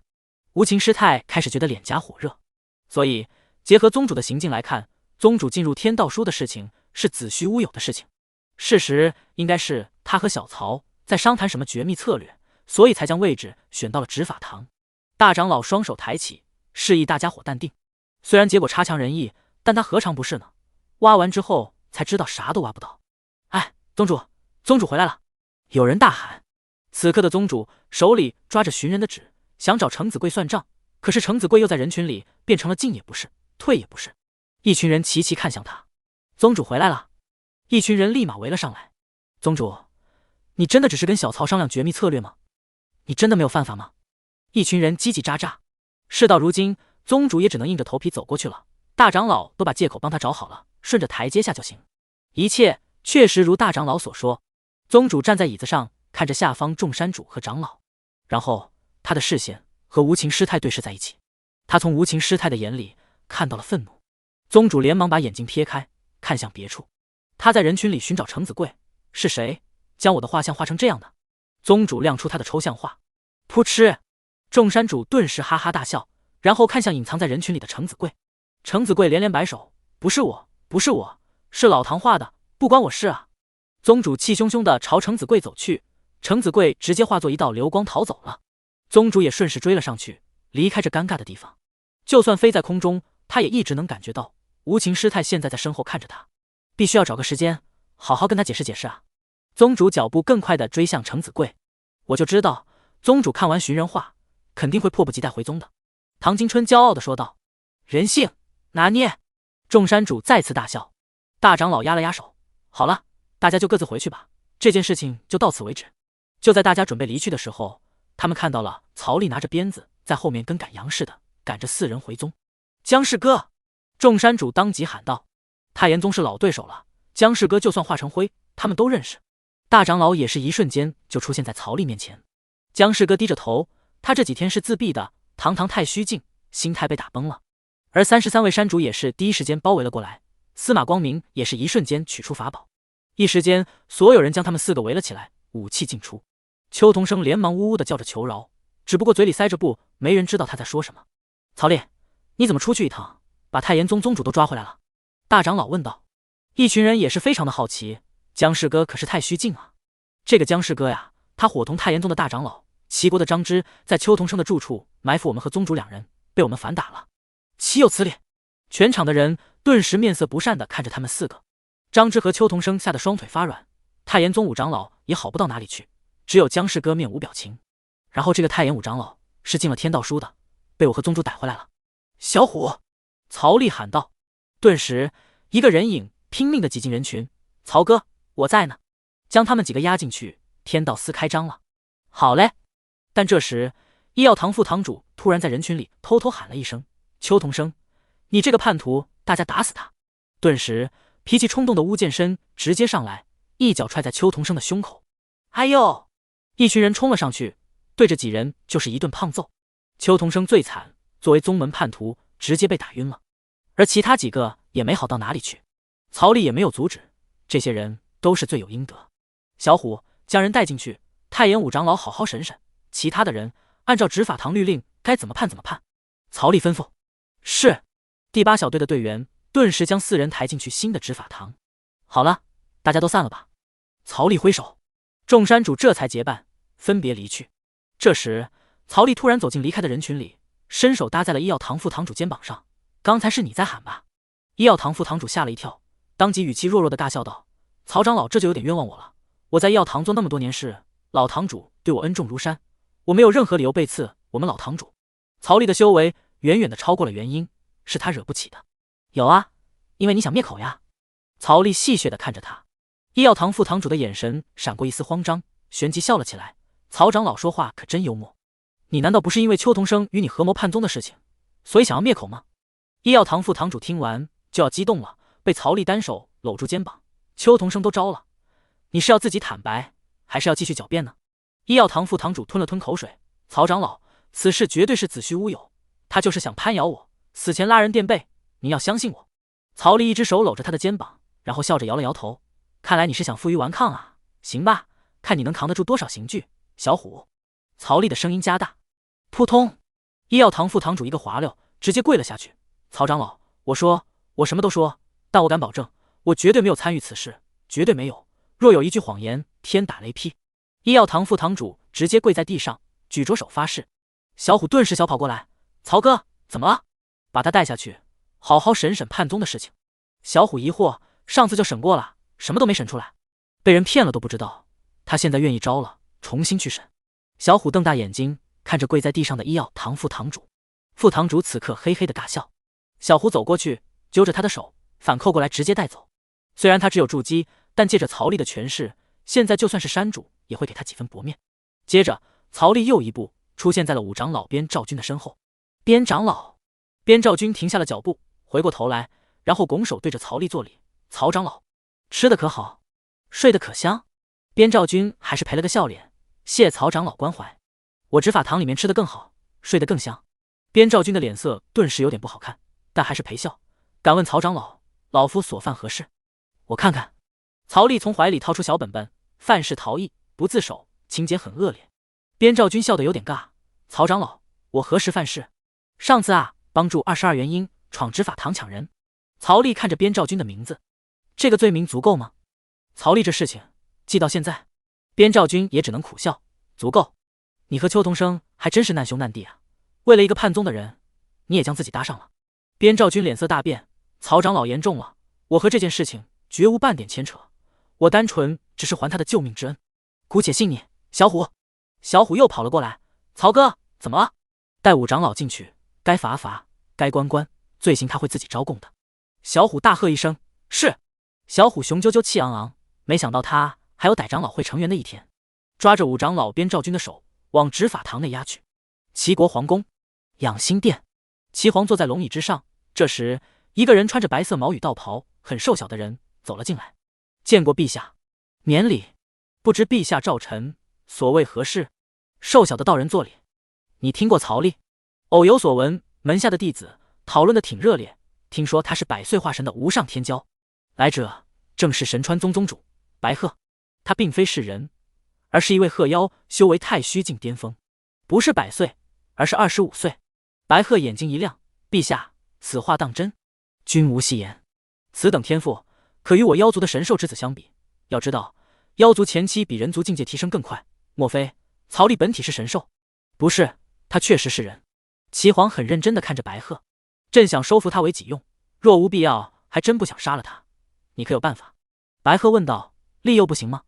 或许是少年吧，意气用事，并不吃这一套。”陈愚钝，还请陛下赐教。白鹤作礼。齐皇不说话，大殿沉静了下来。过了一会，齐皇才开口：“他近期杀了太炎3大长老，一位执法长老又得天授神权，抓走了张芝，此事需要你出手。”臣遵命。白鹤作礼。神川宗表面上与太炎和陵阳3族鼎立，实则神川是齐国皇室福利的宗门，宗主一直听命于齐国皇室。神川平日里主要看陵阳和太炎斗，偷偷发育，而到了天平倾泻时刻，他们便会出手维持平衡，让局面一直保持在控制以内。如此，大齐皇室便能和神川宗一直处于休养生息的状态。他们的实力也是保存的最完整的。带回张芝的同时，也可以将曹丽带回来，若有必要，行非常规手段，可明白？白鹤深深地看着齐皇，想了一会才回答：“臣明白。到时候朕会当着他的面责罚你，你可有怨言？”白鹤心里暗道：果然，坏人我做，而陛下做那个偏袒的人，到时候曹丽必将万分感激齐皇，记他的大恩情，真会算计。雷霆雨露，俱是君恩，臣毫无怨言。齐皇叹道：“若能收服此人，控制起来，或许可助朕的齐国成为王朝。”齐皇看向白鹤：“此事别办砸了。”是。白鹤作礼。东荒有3大王朝，大小国家上百个，而齐国也不过是一个小国家罢了。成为大国乃至于世代延续的王朝，是齐皇一直以来的梦。白鹤退去。齐皇看着窗外：“曹丽，你别不识抬举啊，朕还是有点欣赏你的。曹丽的天赋太强了，25岁的化神，未来成就不可限量。尊者还是成圣，他不知道，但他知道，只要抓住了曹丽的心，曹丽就能一直为他所用。他再赌一把齐国的未来，不择手段。”陵阳宗执法堂，曹丽难得坐在岔房里。房子建好后，他还是第一天坐在这里。门口的牌也换成了曹丽岔房4个字。曹丽的桌上正放着一张纸，上面的墨水还没干呢。白纸上写着一个个人名以及他的相关职位，这便是新天道司的职位安排表了。天道司司君曹丽，副司君高树，天官南宫纵大长老，天官司马光明，天官程子贵，天官欧阳林，天官唐金春等等，以及33封的山主全部排了上去，排名不分先后。而天差从1队队长费安到8队队长小虎和各位亲传弟子。全宗授予职位的好处就是陵阳宗的人以后在齐国境内，不管遇到什么不平事，都可以管一管，权力之大覆盖全国。小虎，哎，曹哥！小虎飞奔过来，那去贴公告榜上，还有你帖子写好了吗？再一一给各位天官们送去。小虎小心翼翼地接过沾着墨水的白纸，帖子已经写好了，以天道司的名义，等这公告贴上去后，我就亲自去送认知帖。衣服呢？生活堂那边也都准备好了，全部按照各位山主长老们平日里的尺寸定做的。天道司重新统一服饰。这时门被打开，唐金春双手端着一个托盘，上面放着一件衣服。小曹，你看我给你带了什么？衣服？对啊。唐金春将托盘放在桌子上，快穿上。蓝白相间的衣服，胸口纹着一朵白云，白云的中间搭配着一把犀利的剑，而衣服后面依然纹着天授神权4个大字。曹丽当即到礼物换上，然后挺直腰杆走出来，瞬间帅了几分。这件衣服比起原本那件白色的要少了几分奢华，却多了几分淡雅和仙气。可以，天授神权。曹丽挺直腰杆子，走，给大家发衣服。小胡走在最前面，快速去将公告贴出来。生活堂的人也过来，将天道司的衣服全部送过来。每个职位的衣服款式都有点差别，胸口的云剑下面也都纹上了职位。小虎亲自带队上门派送衣服和通告职位，一时间整个陵阳宗喜气洋洋的。一些亲传嘴里说着谁要当天差啊，但还是忍不住穿上了特制的天道司飞云服。水火不侵，可吃掉元婴以下90%的攻击，造价非常昂贵，当然花的是从太炎宗赔来的那2100万。而山主们也是口嫌体正直的穿上，他们的衣服造价更高。燕文冕是最大大咧咧的一个，他穿上飞云服后，第一个朝执法堂飞来。贤弟，老哥我帅不帅？哈哈哈，燕老哥穿什么都帅。曹丽看到他，当即一副很欢迎的表情。不论是之前还是现在，曹丽都让燕文冕非常的舒服。不愧是贤弟啊，即便修为到了化神，还是那么的平易近人。俩人当即畅聊了起来。过了一会，小虎过来了，曹哥，那个投影石已经弄好了。行。曹丽站了起来，燕老哥要看看吗？投影石做啥的？投天道书的。几人来到了执法堂大堂内的一面墙上，这面墙此时盖着一块大红布，唐金春和欧阳林一人拉着一头。小曹，快施法吧！说完，唐金春和欧阳林同时一拉，红布掉落，露出了一块长3米、高2米的投影石。投影石通体纯奶白色，犹如一张白纸。曹丽从怀里掏出天道书，掐诀后，随着一丝天道之力进入投影石，顿时投影石上出现了一个个人名，只要修为在化神以下，皆在投影石上可见。燕文冕觉得很有意思，走过去开始手动翻页。他翻到了不少小门派的人，还有不少散修，直到他翻了一页，葛言、凌阳宗筑基后期。燕文冕的笑容顿时僵了下来。孽徒，燕老哥，你怎么了？我去收拾孽徒，改天再来找贤弟喝酒。众人这才看向投影石，上面写着葛言的名字。小胡走过来，曹哥，像这种的抓不抓？曹丽直接说道，肯定要抓，执法堂天差自己上了榜，更应该重罚。是。小虎咬字非常的重，以此来表述他的态度。从今天开始，你就开始着手照着这个投影石上的名字来抓人吧，力所能及就好，所犯之罪根据凌阳宗的律法来判罚，而所抓捕的差官抽取50%的罚款为收入，拿30分与另外2堂辛苦的差官，最后20充公。小虎听罢，顿时眼睛一亮，这么高的利润，凌阳宗那些天骄不得疯狂起来。曹丽拍了拍小虎的肩膀，早日上结丹，还等着你办大事呢。这都多久了，资源也没缺你的，怎这般慢？我都化神了。小虎想说，不是所有人都像曹哥你那么厉害啊。若无丹药，靠着稳扎稳打，谁突破结丹不得200-300年。但谁让是曹哥说的呢？小虎不会反驳，是曹哥，我一定努力，不负曹哥的期望。好。而当天，众亲传听说了抓人还能得50%的收入，当即疯狂地涌向执法堂。放开我，放开我！葛言挣扎着，古力将他扛在肩膀上，走进了执法堂。兄弟就是用来卖的，希望能卖个好价钱。葛言筑基后期，被古力一个相当于结丹的炼体修扛在肩膀上，一点挣扎的能力都没有，仿佛无能的小媳妇。见过曹哥。古力很恭敬的单手作礼。这么快抓到人了？哈，对啊，葛言这小子不知道犯了啥事，带进去审审。古力兴奋地拍了拍葛言的屁股。曹丽笑了笑，去吧。哈哈，老葛，你就老实招了吧。古力扛着葛言，大步朝审讯司走去。一阵急刹，唐金春闪到了曹丽面前。小曹，抓人可得罪刑罚款50%，当真？唐金春瞪大着眼睛，发财之道啊！唐金春甩着钩子法宝，就没有他带不回来的人。化神以下，绝无问题。你不就才结丹初期？曹丽说道，还是老老实实在审讯司吧，每件案子也是有2%的分成。你别小看我好吗？我结丹后期了。这么快？曹丽也是有点惊讶了，这老小子不是天赋不好吗？修士虽然差天赋，但更多的是差资源啊，只要不顾及未来上限，疯狂吃宝贝，晋级还是不难的。唐金春解释。曹丽看着唐金春，行啊老唐，那你准备一下，这2天马踏太严。唐金春瞪大了眼睛，你说什么？马踏太严啊？曹丽重复一次，你玩真的？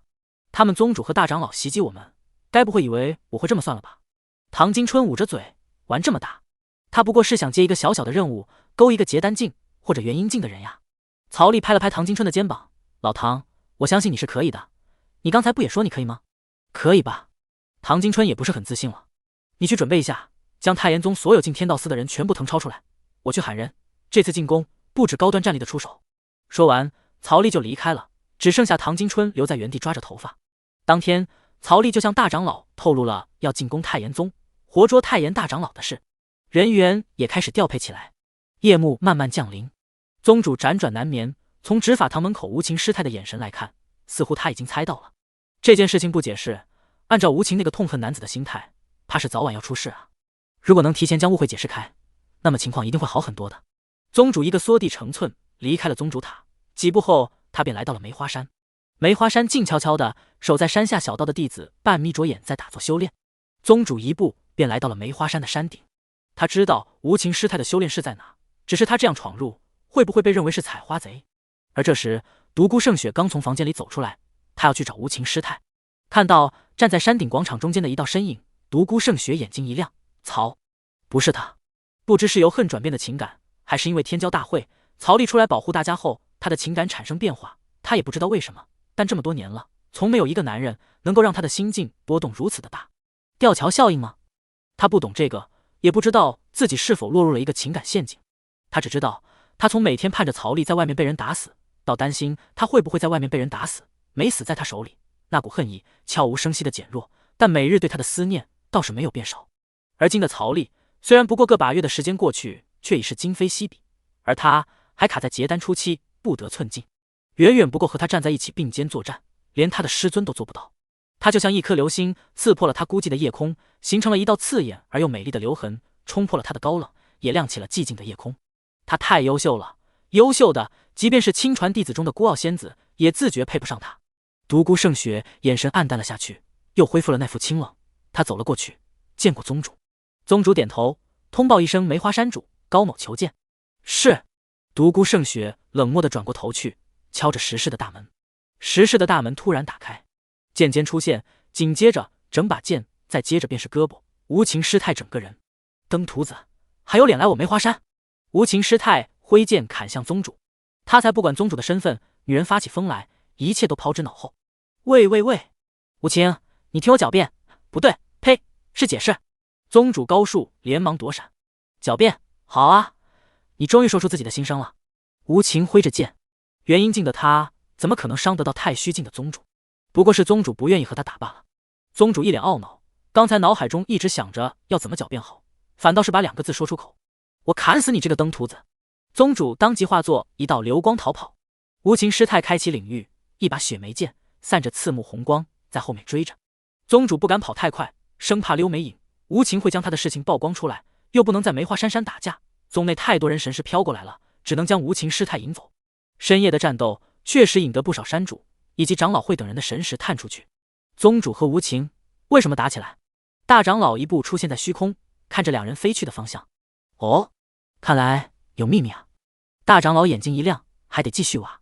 曹丽此刻也是化神大能了，他的神识远比大长老等人强大，一步曹丽就出现在梅花山山顶。哦，宗主和无情打起来了。而曹丽也往下方一看，和独孤圣雪对视了一眼。独孤圣雪的眼神当即不一样了。曹丽，干嘛？你也要追杀我呀？曹丽站在虚空上，居高临下。下来，让我砍一剑。独孤圣雪抿着嘴，倔强地喊道：嘿嘿，我不。曹丽一步踏出，气息直接消失了，也不知道去了哪里。独孤圣雪将刚刚拔出来一点的剑重新插了回去，人也重新恢复了冷漠。他走到了梅花树下，摘了一朵泛红的梅花，放到了自己的怀里，然后慢慢地走向了自己的修炼室，留下一个背影。那梅花有他的气息。深夜，无情师太气呼呼地回到了梅花山，没追到，给溜了。曹丽站在自己的房间里，他的房间多了一个人，宗主高树坐在他的榻上。宗主解释完了。曹丽调侃：那疯婆娘不听我解释啊，见到我就砍，等她气消了再说吧。咱们什么时候去太炎宗？要快，再等2天。宗主连连摇头：不行，明天一早就得走。那我把无情也加进去，一会就去通知他。你敢？宗主来到曹丽的身后，假意勒他脖子。错了，今晚我就在你这里睡了，我怕那疯子会去塔里砍我。啊！曹丽抬头和宗主对视，这不好吧？有啥不好的？2个大男人，怕什么？曹丽只是嘻嘻的笑了，确实没什么哈。次日清晨，曹丽伸了个懒腰，宗主也随后起床，站在他旁边伸了个懒腰。我去吃点东西，还不辟谷吗？宗主问。美食可是人间难得的一件趣事。曹丽朝执法堂食堂的方向走去，还举手晃了晃，一会我就去召集人。辰时早上7点到9点，3位长老，10位山主，20位亲传，2000内门弟子，1万外门弟子，此刻手持兵器站在执法堂外的广场上。曹丽、宗主后面跟着唐金春和欧阳林以及程子贵。石山山主巫剑深站在第1位，燕文冕站在第2位。宗主扫了一眼，还好没有梅花山的人。唐金春将整理好的本本交给曹丽：小曹，我想好了，太危险了，我这把老骨头还是不折腾了。早猜到了。曹丽将本子拿过来，递给旁边的小虎，此次小虎也会参与出征。宗主站在最前面，常规性的喊了几句热血的话，然后场面有点尬了。曹丽一剑指天，出发。上万人上了大型飞船，然后在灵阳宗众人的眼里慢慢消失在天际。唐金春将钩子塞回怀里，像攻打宗门这种事情啊，我最不擅长，还是算了，留着这把骨头多享几年福。怂就怂，说的那么好听。欧阳林一把勾着唐金春的脖子：胡说，我才不是怂。唐金春激动的胡子都飘起来了。哎呀，不要纠结这个，我有好东西给你看。俩人搂着进了执法堂，程子贵在后面连忙跟上去。你们俩要吃独食啊？司马光明笑着摇了摇头，转头也走进了执法堂。现在兼顾了天道司后，工作量便大了很多。太严宗大长老，陛下他答应派兵了吗？参议室内，此刻阳光明媚，格外舒朗。一个化神初期的山主询问道：“答应了，大家放心吧，我太严宗没事了。”大长老说道：“陛下不会让齐国这几千年的平衡被打破的。”那就好，那就好。在场的化神山主一个个松了一口气，主要是看着太严宗参议室空着的座位，他们内心就很不安。就连太严宗最强炼体山主都在曹力手里一剑化为飞灰，他们就更别说了。只有齐国介入，才能让曹力有所忌惮。哈哈哈！宗主一脚将太严宗的山门踹翻，然后再一掌打成粉末。舒服了，两个看山门的弟子直接吓傻眼了。嫡媳，嫡媳！曹力扶着额头，这宗主终究是忍不住啊。曹力大手一裹，缩地成寸，飞船直接来到了太严宗山门前。而此刻护宗大阵也打开了，黄色的圈子像是一个碗倒扣着太严宗。会议室内，刚把心放下的山主们一个个重新提了起来。嫡媳，他们对这两个字太敏感了。下一瞬间，他们出现在了山门。咦，我山门呢？太严宗大长老以及众山主黑着脸看着站在护宗大阵外的人。高树，高树到了。曹力呢？这个念头刚落下，曹力就出现在了宗主旁边，一身蓝白的飞云服将曹力整得颇有点帅。曹力一手在前抓着本本，一手负于身后，站在虚空。太严宗山主高来，曹力照着唐金春给的名字直接念起来：入天道书，现在跟我回去例行审问，若无大罪，小惩就可。顿时太严宗内不少山主和弟子们面色不大好看，因为曹力念到他们的名字了。而曹力接下来喊道：太严宗大长老戴平袭击天道司军、副司军，罪大恶极，现带回去定罪，如若负隅顽抗，就地击杀。曹力就像站在虚空的判官。收回本本后，曹力又补充了一句：其他人若伙同戴平负隅顽抗，视若同罪，生死不论。顿时太严宗内各大山主的脸色都不大好看，心中转动着各种小九九。而这时候太上长老乌梅道人出现了。大家不要慌，有这护宗大阵，曹力他攻不进来的，顶多黑上个10天半月，等陛下派人过来，曹力的死期就到了。乌梅道人站在护宗大阵内，安全感满满，就怕你们撑不了10天半个月。话落，大家齐齐看向宗主。宗主的手上出现了一只红色的鸟，只不过是机械的，站在手上一动不动。破灵鸟，专门破护宗大阵的法器，一旦开启破灵鸟，这只鸟将会变出10万只，日以继夜地啄食着护宗大阵的能量。护宗大阵全靠能量支撑，若这么被啄食下去，没人去清理外面破灵鸟的话，那么不出10天，护宗大阵必破。若再加上灵阳宗等人的攻击，那么护宗大阵撑不过7日。7日撑到齐国的人感到时间很紧迫，宗主当即将破灵鸟撒出，一瞬间铺天盖地的红色冲向护宗大阵，站在上面啄呀啄。而曹力掏出灵阳剑，此刻的曹力已经是化神巅峰，真实战力已经超越了一代宗主。夺光一出，霎时间天地昏暗无光，直接笼罩了整个太严宗上空。全场的焦点全部汇聚到那天空上，那仿佛手拿太阳的男人。宗主在一瞬间将破灵鸟收了回来，而曹力一剑轰出，就像闪电划破夜空，照亮了黑暗。光束轰在护宗大阵上面，护宗大阵表面涟漪震动频率很大，太严宗的人心都跳到嗓子眼了，好害怕被一下子轰破呀！还好还好，一阵攻击结束，太严宗的人才放下心来。小曹，你等等，我让破灵鸟先搞搞。宗主来到曹力身边。行。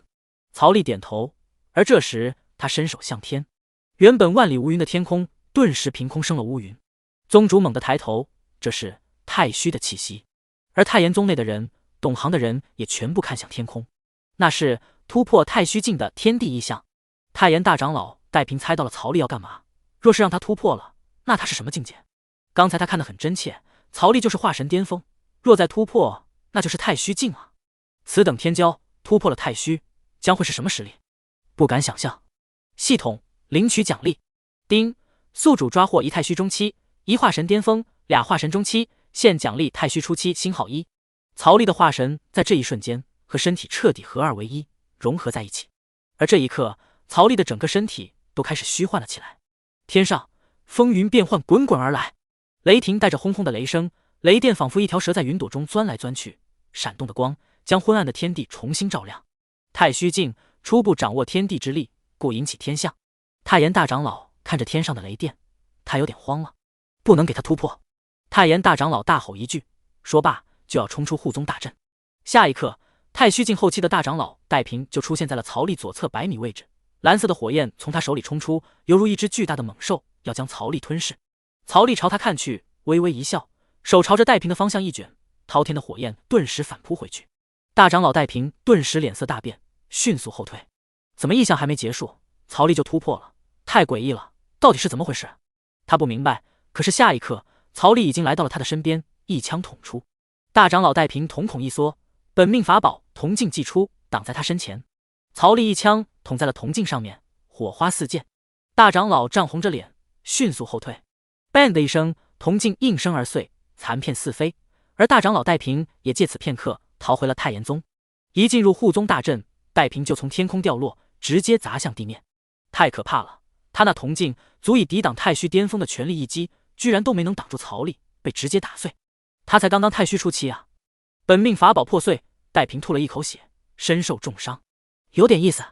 曹丽飞到太炎宗的上空，居高临下的看着宗内所有人，让太炎宗内全体修士莫大的压力。太上乌梅道人强装镇定，和曹丽对视。这是什么牌子的天骄？这么猛？我不怕，我不怕。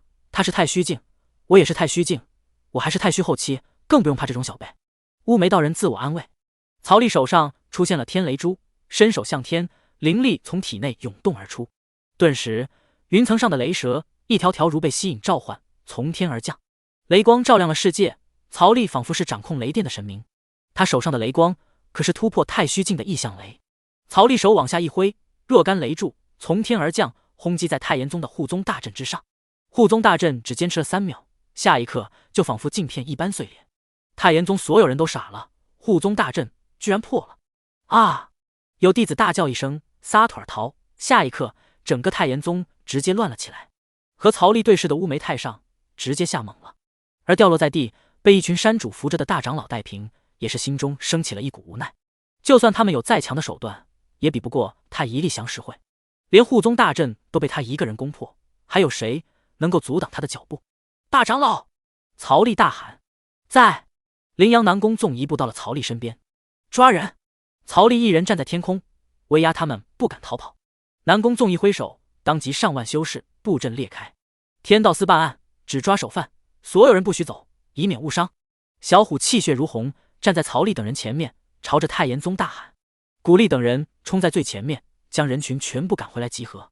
曹丽站在中间，宗主和大长老就站左右两侧。很快，戴平被绑起来了，而其他上了名单的太炎宗人也在继续抓捕。全太炎宗的人全被聚集了起来，他们老实的不敢反抗，曹丽也没伤害他们。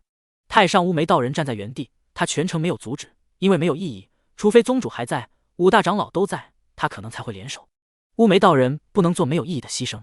而此刻，远在几百万里之外的羚羊宗，你们是谁？此处已经是羚羊宗的地界，快快停下！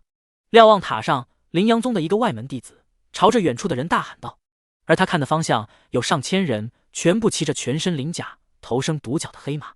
为首的是一个扛着大刀放在肩膀上的武将，他的盔甲只穿一边，露着半个胸膛和赤裸的手臂。他有2米多高，坐骑也比其他士兵的马要高大。那人直接无视了羚羊宗斥候的喊话：“站住！再不站住，我们不客气了！”当即，西北方向的10个斥候塔全部外门弟子站了起来，拉起弓箭对着那扛着大刀的军人。聒噪！大臂一甩，上达千斤的大刀当即被甩出，将那拉弓箭的斥候直接砍成了2半。敌袭！其他斥候射出箭后，连忙掏出塞在腰间的信号弹放出去。可是这一瞬间，那大将的手从下往上一个斜滑，当即那上千斤的大刀如臂挥使，斜冲而上，将好几个信号弹劈落在还没炸开的瞬间。最后也只有1个信号弹成功炸开。10里之外的斥候当即从懒惰中直接惊醒，旋即掏出信号弹一起放出去，一层接着一层，在100里之外将敌袭的信息传回羚羊宗。那便去死吧！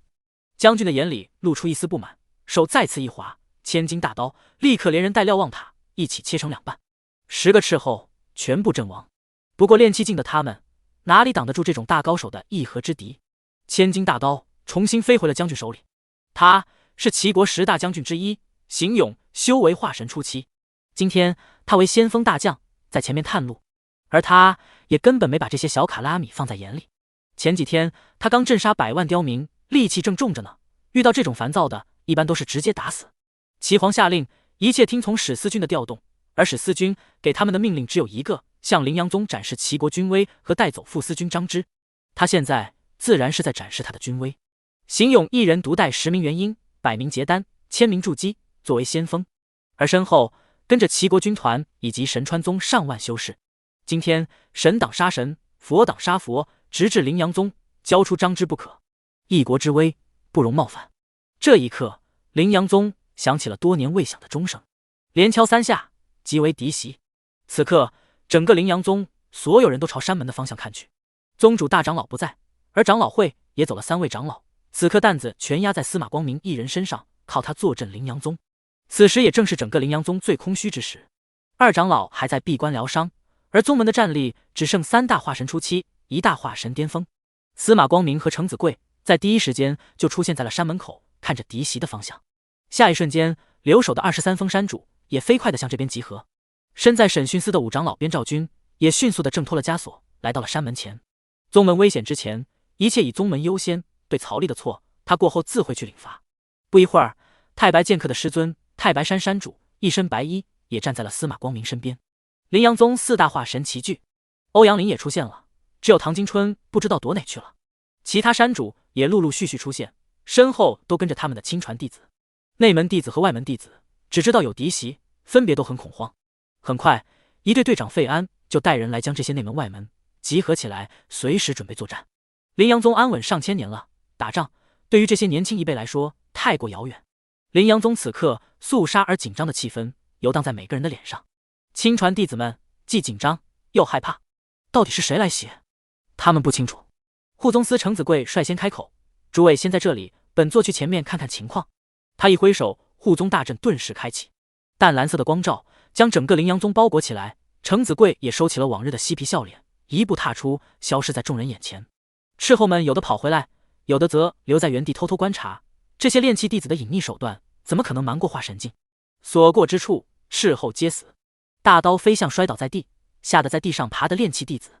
那炼气弟子看着大刀离他越来越近，吓得直接崩溃了，也尿了。叮！大刀到了面前的时候，突然被打斜了一个角度，直接插在旁边的地面上。那外门弟子直接吓晕了过去。程子贵站在上空，远远的和黑马上的将军对视。程子贵一言不发，一剑挥出，剑气纵横而去，劲风将沿途的大地劈出了一条深达10米的剑痕。邢勇将千斤大刀召唤回来，对着前面一劈，一道刀气同时冲出，刀气与剑气对轰的瞬间，爆发出刺眼的光。哟！邢勇的马当即后退了2步，坐在马背上的邢勇也差不点坐不稳，而后面的元婴镜、结丹镜顿时一阵人仰马翻。闯我凌阳宗，意欲何为？程子贵严肃地指着邢勇，这个人他认识，齐国名将，一生征战杀伐，少有败绩。又邢勇驾驭好马匹，对着高空的程子贵喊道：“带走副司军张芝，留下20条人命，然后滚！”程子贵声音如雷：“笑话，我齐国100万大军就在身后，若不交出张芝，今日踏平你凌阳宗！”面对化神巅峰的程子贵，邢勇没有半点惧意。程子贵看向天边，面色有点不好看：“你大可试试。”呵！邢勇扛着大刀，像是在看笑话。突然，一只足有1000丈的大手从云层伸出，一直点向程子贵。程子贵持剑抵挡，下一刻，程子贵倒飞出去，手上的剑寸寸崩碎。1000丈大手势头不减，乘胜追击，似乎要一指将程子贵按死。虚空中突然出现了一根钩子，勾住程子贵，突然消失。地里，唐金春一手搂着昏迷的程子贵，钻啊钻。逃命本领，遁地术。当！山门前，唐金春从地里钻出来，一手捂着头，一手搂着程子贵。老唐，怎么样了？有不止一位太虚，快加固护宗大阵。唐金春一手捂着头，一边吩咐道。1000丈大手消散，史天祥收回了手，不过蝼蚁。他的身后站着齐国兵马大元帅，还有神川宗宗主白鹤，以及神川5大太虚境长老。8大太虚，齐国最顶尖的战力。为了生擒曹力，齐皇也是下了大手笔。史天祥看着遁地术而去，并没有追杀，区区结丹，对他来说，碾死他跟碾死程子贵没啥区别。凌阳宗3大化神全部吓了一跳。边兆军探了一下程子贵的身体状况，伤得很重。太白山主和司马光明的脸色都很难看。这下糟了，就连化神巅峰的程子贵都挡不住，而曹丽又不在。不对，曹丽还只是化神，在的话也没用，应该是等到宗主和大长老回来，再请太上出山，3大太虚才有谈判的资格。老唐，他们是什么人？边兆军问。齐国的人不止太虚境，10大化神将军带着100万大军，说是来要回副司军张芝。此话一出，顿时各大山主都不淡定了，而亲传弟子们则更加紧张了。若是他在就好了。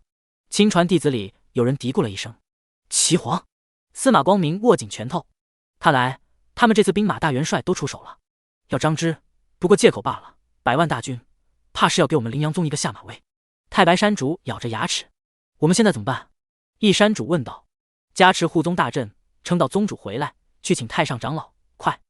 五长老边兆军吩咐：“不必加持了，加了也没用。”一道淡淡的声音响起，凌阳宗众人正在找是谁在说话，就看到8大太虚境凭空出现在了护宗大阵外面。说话的正在穿着白色雨衣的神川宗主白鹤。司马光明等人顿时如临大敌，唐金春立马一个遁地术藏了起来。白鹤，这件事情你们神川也要插手吗？司马光明喊道。白鹤看不起司马光明，并没有搭理他，而是看着凌阳宗其他人。曹丽呢？你是来抓曹丽的？司马光明拔出他冰蓝色的长剑，而边兆军也拿出了自己的武器。曹丽无视齐国律法，非法拘禁我天道司副司军，如此重罪，自然是要带回去给陛下审判。史天祥喊道。破阵！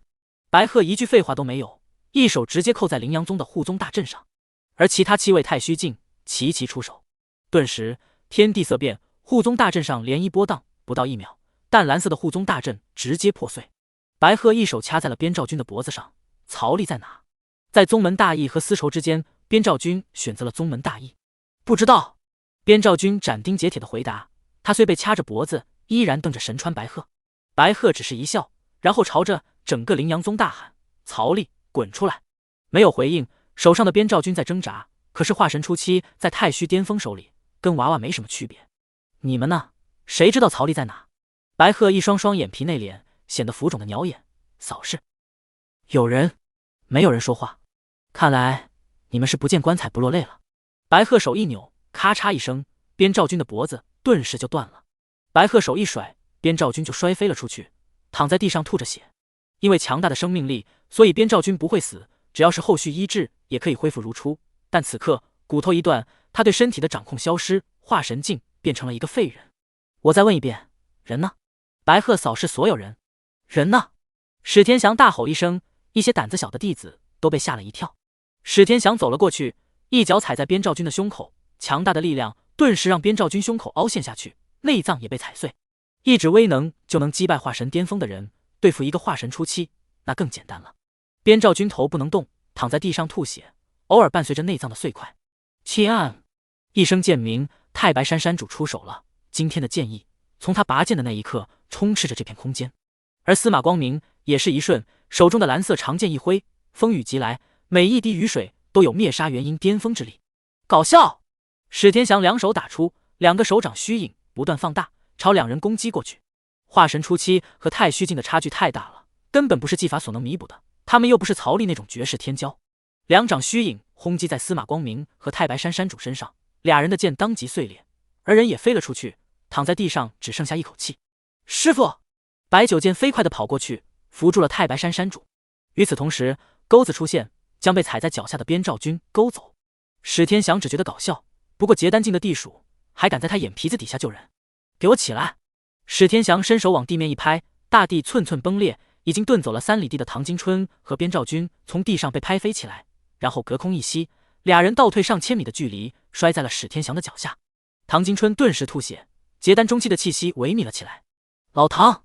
欧阳林目眦欲裂，看着史天祥的眼神充满了杀机，恨不得能够上去将他撕碎。而这一刻，10大化神将军也带着1000名元婴境来到了凌阳宗上空。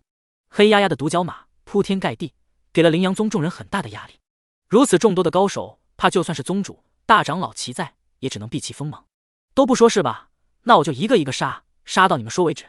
史天祥看着所有人的眼神就跟看死人一样。他知道齐皇这是在让他和曹丽争，若他争赢了，齐皇会用他；若他争输了，他死用曹丽。若曹丽不听话，他们俩都得死。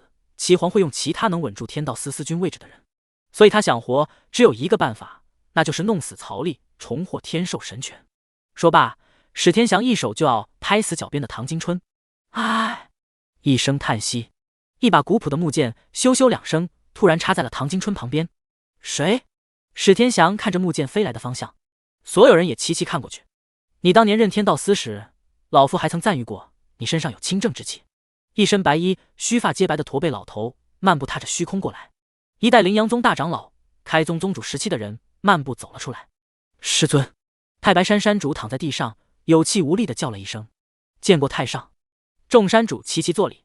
曾经的他跟着宗主征战四方，打下了100万里疆土。如今的他已至暮年，白发苍苍，即将作画。与他同时期的人已经全部离去，而他时日也所剩无几，修为太虚巅峰，距离朝元仅1步之遥。原来是灵阳太上。史天祥收回了准备击毙唐金春的手。齐国阵容8大太虚全部看着灵阳太上，眼里没有丝毫的尊敬。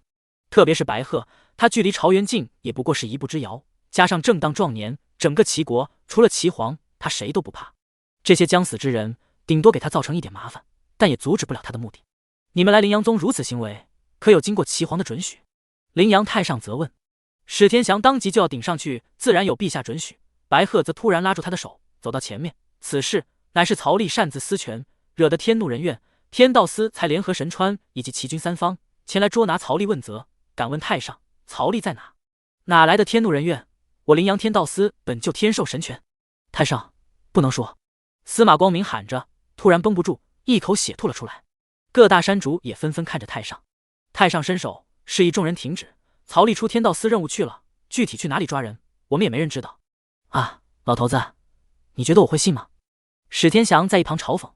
若不信，老夫也没什么办法了。太上叹气，伸手，木剑拔地而起，回到了他的手里。老夫不才，若诸位在灵阳宗开杀戒，我也只能用此残身拉着其中一位共赴黄泉了。那意思仿佛要开战。曾经被誉为齐国剑仙的灵阳太上，虽然老迈不堪，但历史遗留的赫赫战绩还依然存在这些小辈的心中。此话一出，确实让有些人忌惮。只有2人不受威胁，那便是齐国元帅和神川白鹤。但神川白鹤也没必要真的将一个将死之人逼到绝境。既然太上这么说了，那么我们便带走曹丽抓回来的人。灵阳太上很淡然的态度。太上，太上！不少山主握着拳头。你们等着吧，等曹长老回来，按他那性格，这件事情绝对没有那么容易就罢休的。齐国元帅一挥手，当即化神将军邢勇扛着大刀，骑着黑甲马朝里面走去。千丈大刀放在一个亲传弟子的脖子上，人关在哪里？何必为难小辈？灵阳太上转头看着这位傲气凌人的邢勇将军，呵，老不死的！邢勇的狂傲在于他背后的齐帅。亲传弟子在太上的眼神示意下，乖乖地带着邢勇朝执法堂走去。执法堂天牢内，邱同生破口大骂。回过神来的姜氏哥也喊着要让宗主不穿乌龟壳，再和他打一次。他不服。只有副司军张芝吓尿了，此刻万念俱灰，担心的神经衰弱，生怕随时给拉出去杀了。太炎五长老则在一旁省力气。这时他们看到了一位人高马大、扛着大刀的人走了天楼，千斤大刀直接砍在了锁链上面。下一刻，千斤大刀被弹飞了。有点东西，开锁！邢勇吼道。狱卒当即乖乖的开锁。邢勇站在门口，出来吧，齐国发兵救你了。说完，邢勇转头大步朝执法堂外走去。他看不起张芝，堂堂化神竟如此的软弱。身为强者，当一身铮铮铁骨，宁死不屈，此乃信念。走出执法堂后，邢勇抬头，上面挂着2块匾：天道司、执法堂。垃圾！一刀砍出，刀气直接将天道司的牌匾砍成2半，掉落下来。将大刀扛在肩上，邢勇大步流星走回了齐帅身后。躺在地上的司马光明目眦欲裂，欧阳林扶着他。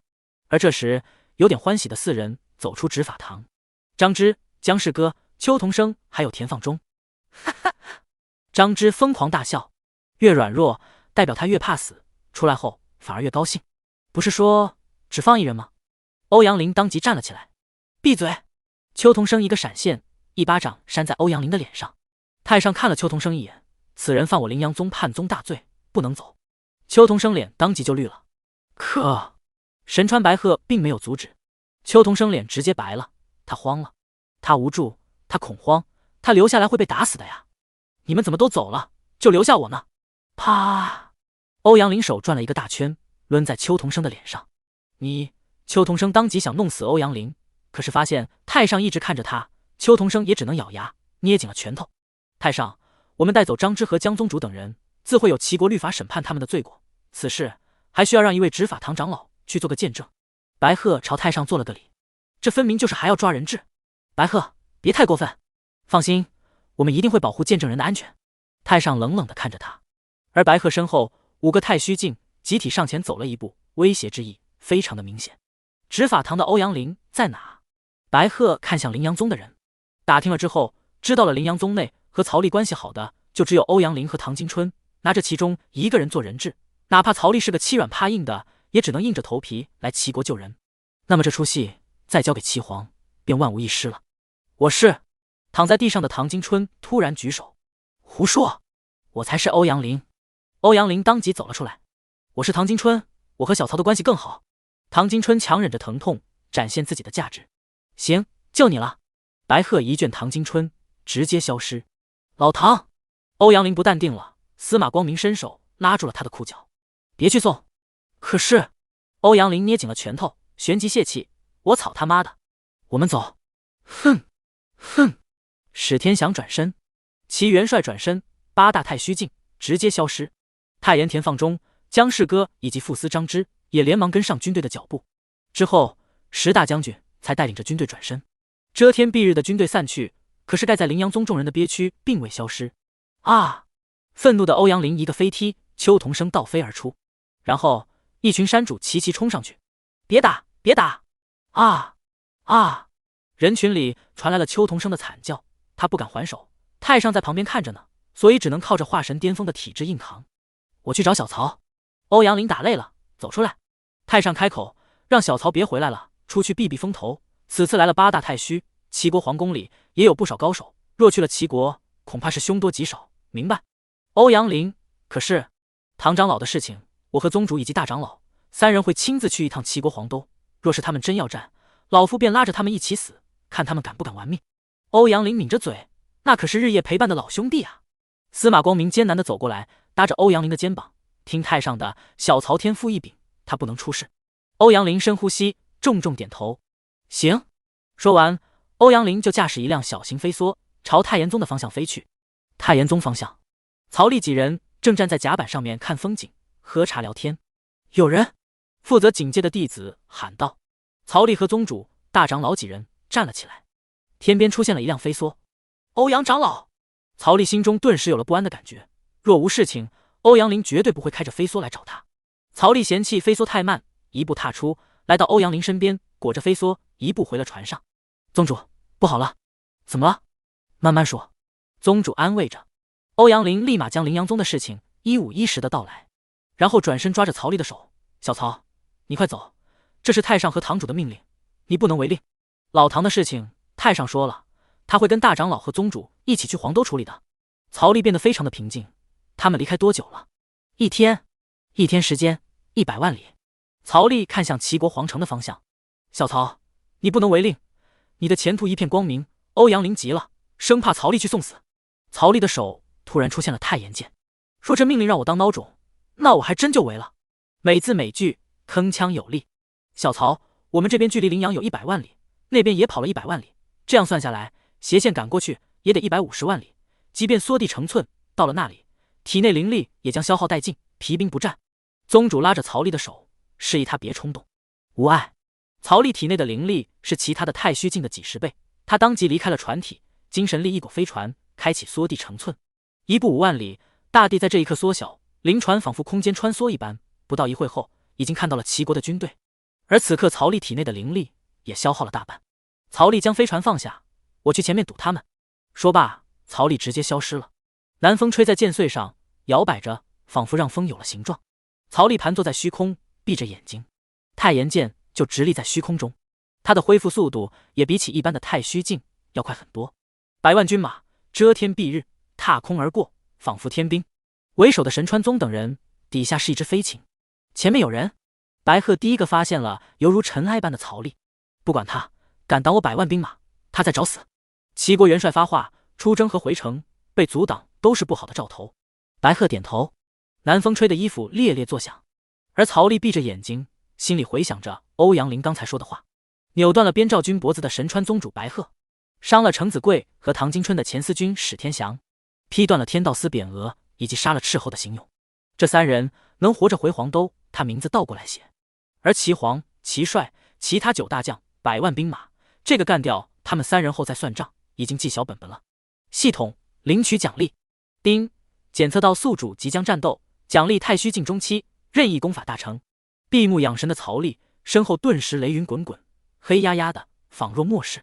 他的修为在一瞬间就来到了太虚中期，修炼精神囚笼。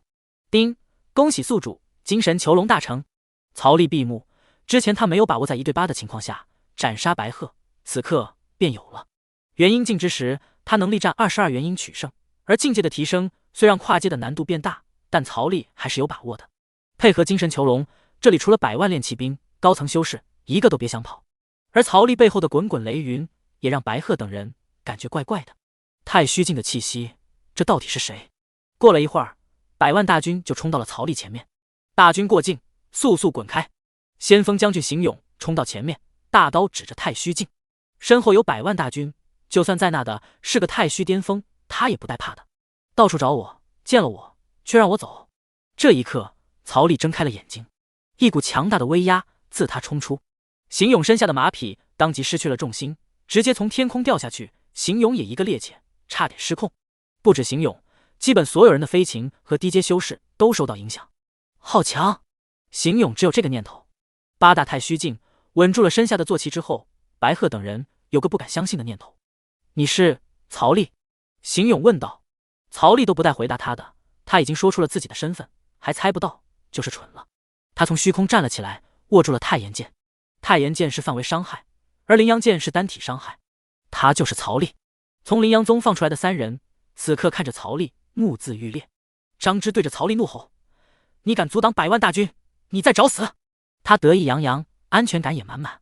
而他们这边的白鹤从坐骑上站了起来，很年轻，实力又很强，这就是宗门里一直讨论，也是齐皇所欣赏的年轻人吗？齐皇出动了8大太虚，就是为了生擒他一个化神巅峰，做一个巴掌甜枣局。可是现在看来，他的气息是太虚中期，齐皇可能要翻车啊！曹丽挺直腰板，一剑直指100万大军，谁是白鹤，谁是邢勇？齐元帅嗤笑，有意思，真是个愣头青。在100万大军、8大太虚前，被叫名字自然不能认怂。白鹤站直了身子，本作神川宗主白鹤。而邢勇则更狂了，他站在虚空，大刀对着曹丽：我就是邢勇，你找老子担！曹丽伸手一吸，邢勇被当着100万大军的面来到了曹丽的手里，被掐着脖子。邢勇努力挣扎，可是化神境的他在曹丽手里也跟一只蝼蚁一样，甚至邢勇还感觉曹丽比大帅的实力还要更加深不可测。曹丽看向元帅、白鹤、史天祥3人，当着他们的面将邢勇的脖子扭断，然后拿出冥河塔，将他丢了进去。做完之后，曹丽看着白鹤笑了起来，仿佛在模仿他之前在羚羊宗的行为。白鹤头皮发麻，他想着今天不把曹丽斩杀在这里，他以后怕是没有安生日子过了。这个人没那么简单，齐皇他把握不住。元帅他也站了起来，当他的面捏死他手下的名将，这是在挑衅他的军威。小曹，快走！唐金春大吼：他们有8个太虚境，你快走！一个化神将军将唐金春扣在马上。走？他走得掉？当着100万大军的面打本帅的人，今天不斩你，不足以显军威。元帅开口：行啊，今天大家都别走了。曹丽一闭眼，顿时精神囚笼铺天盖地笼罩过去，将方圆10万米全部笼罩了进去。100万大军除了尾巴全被圈了起来。精神力，8大太虚感受到曹丽将他们全部笼罩了起来。而这一刻，曹丽已经看向了史天祥，前任司军。曹丽一步消失在原地，再次出现的时候来到了史天祥面前，一剑直接切断了他的一只手臂。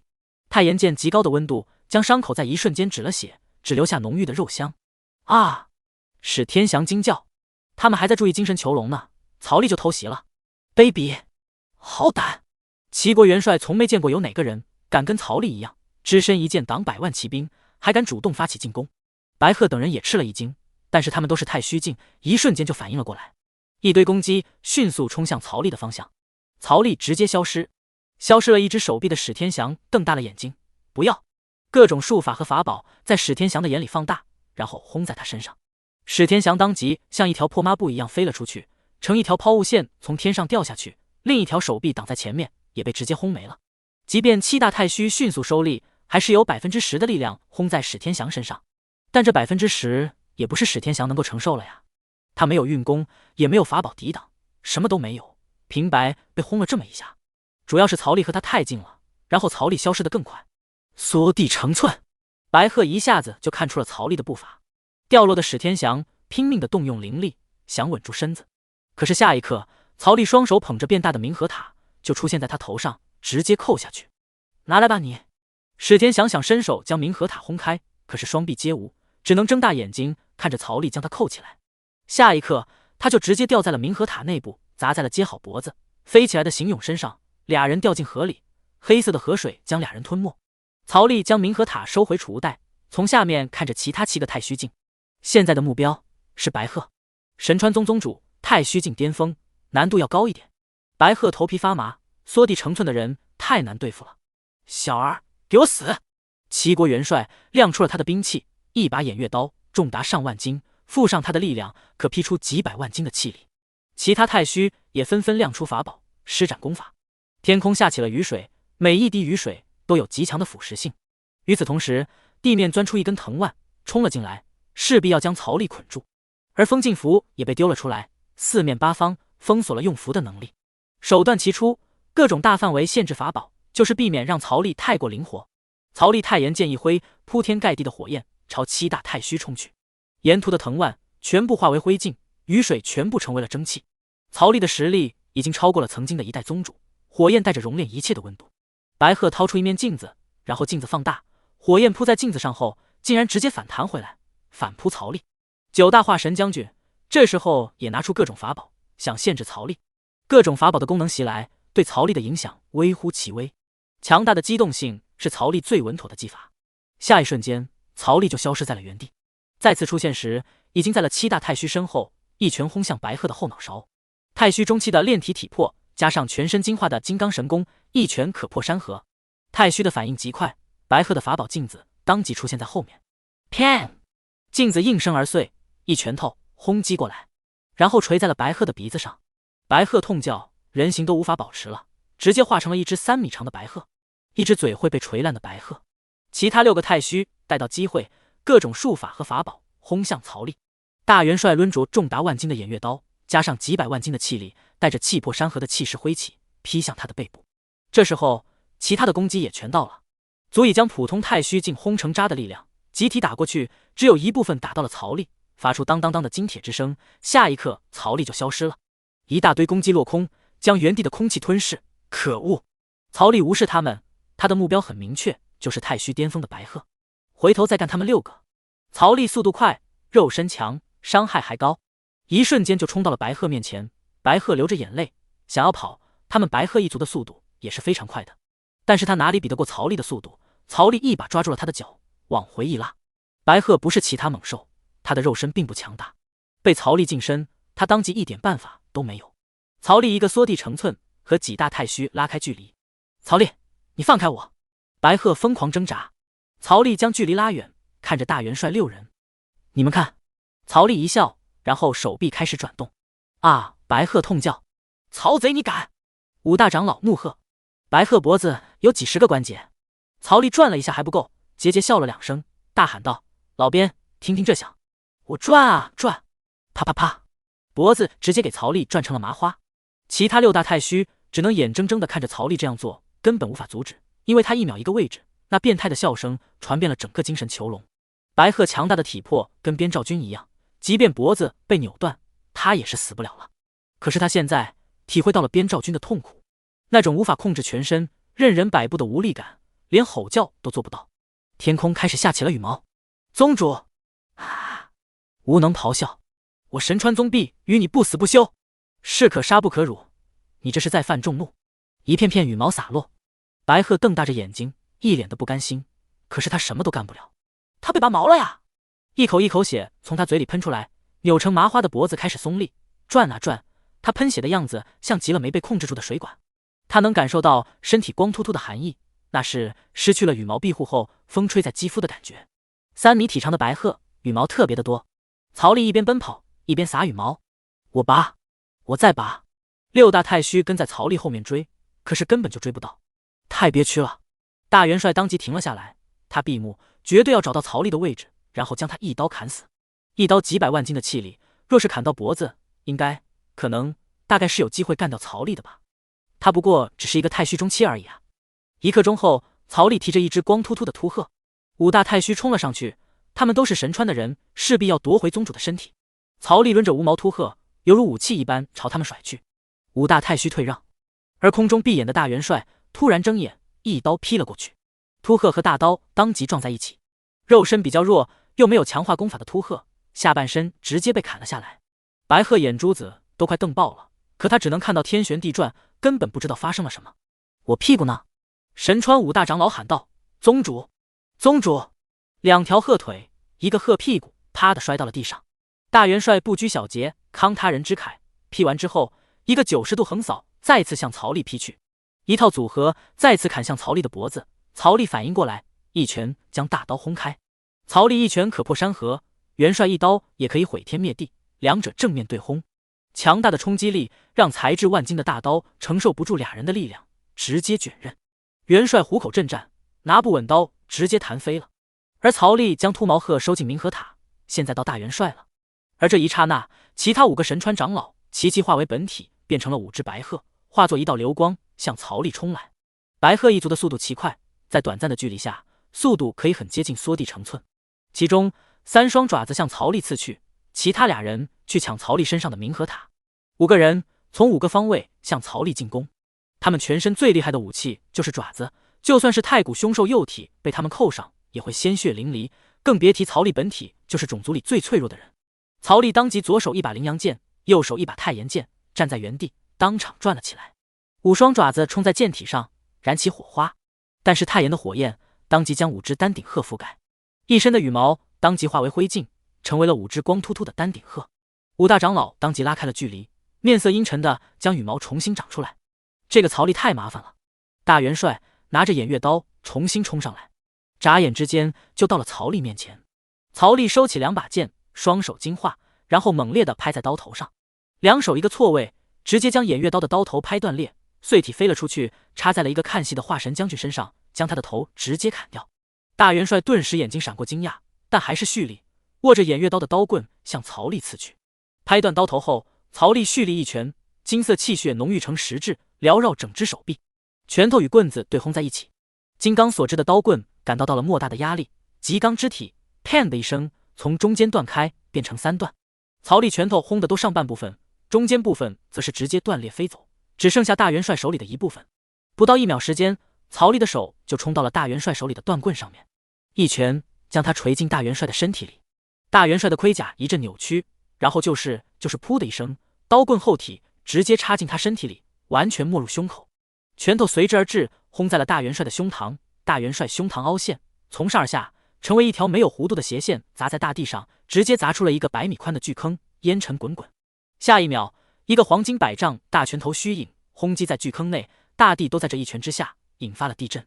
曹丽收回拳头，转头看着5个神川宗长老，5个长老并肩站在一起，内心非常的忌惮，居然是炼体、法力、精神力的3修，且都是太虚中期，而且还是个能够越级挑战的天骄，如此妖孽，难怪敢独挡100万大军。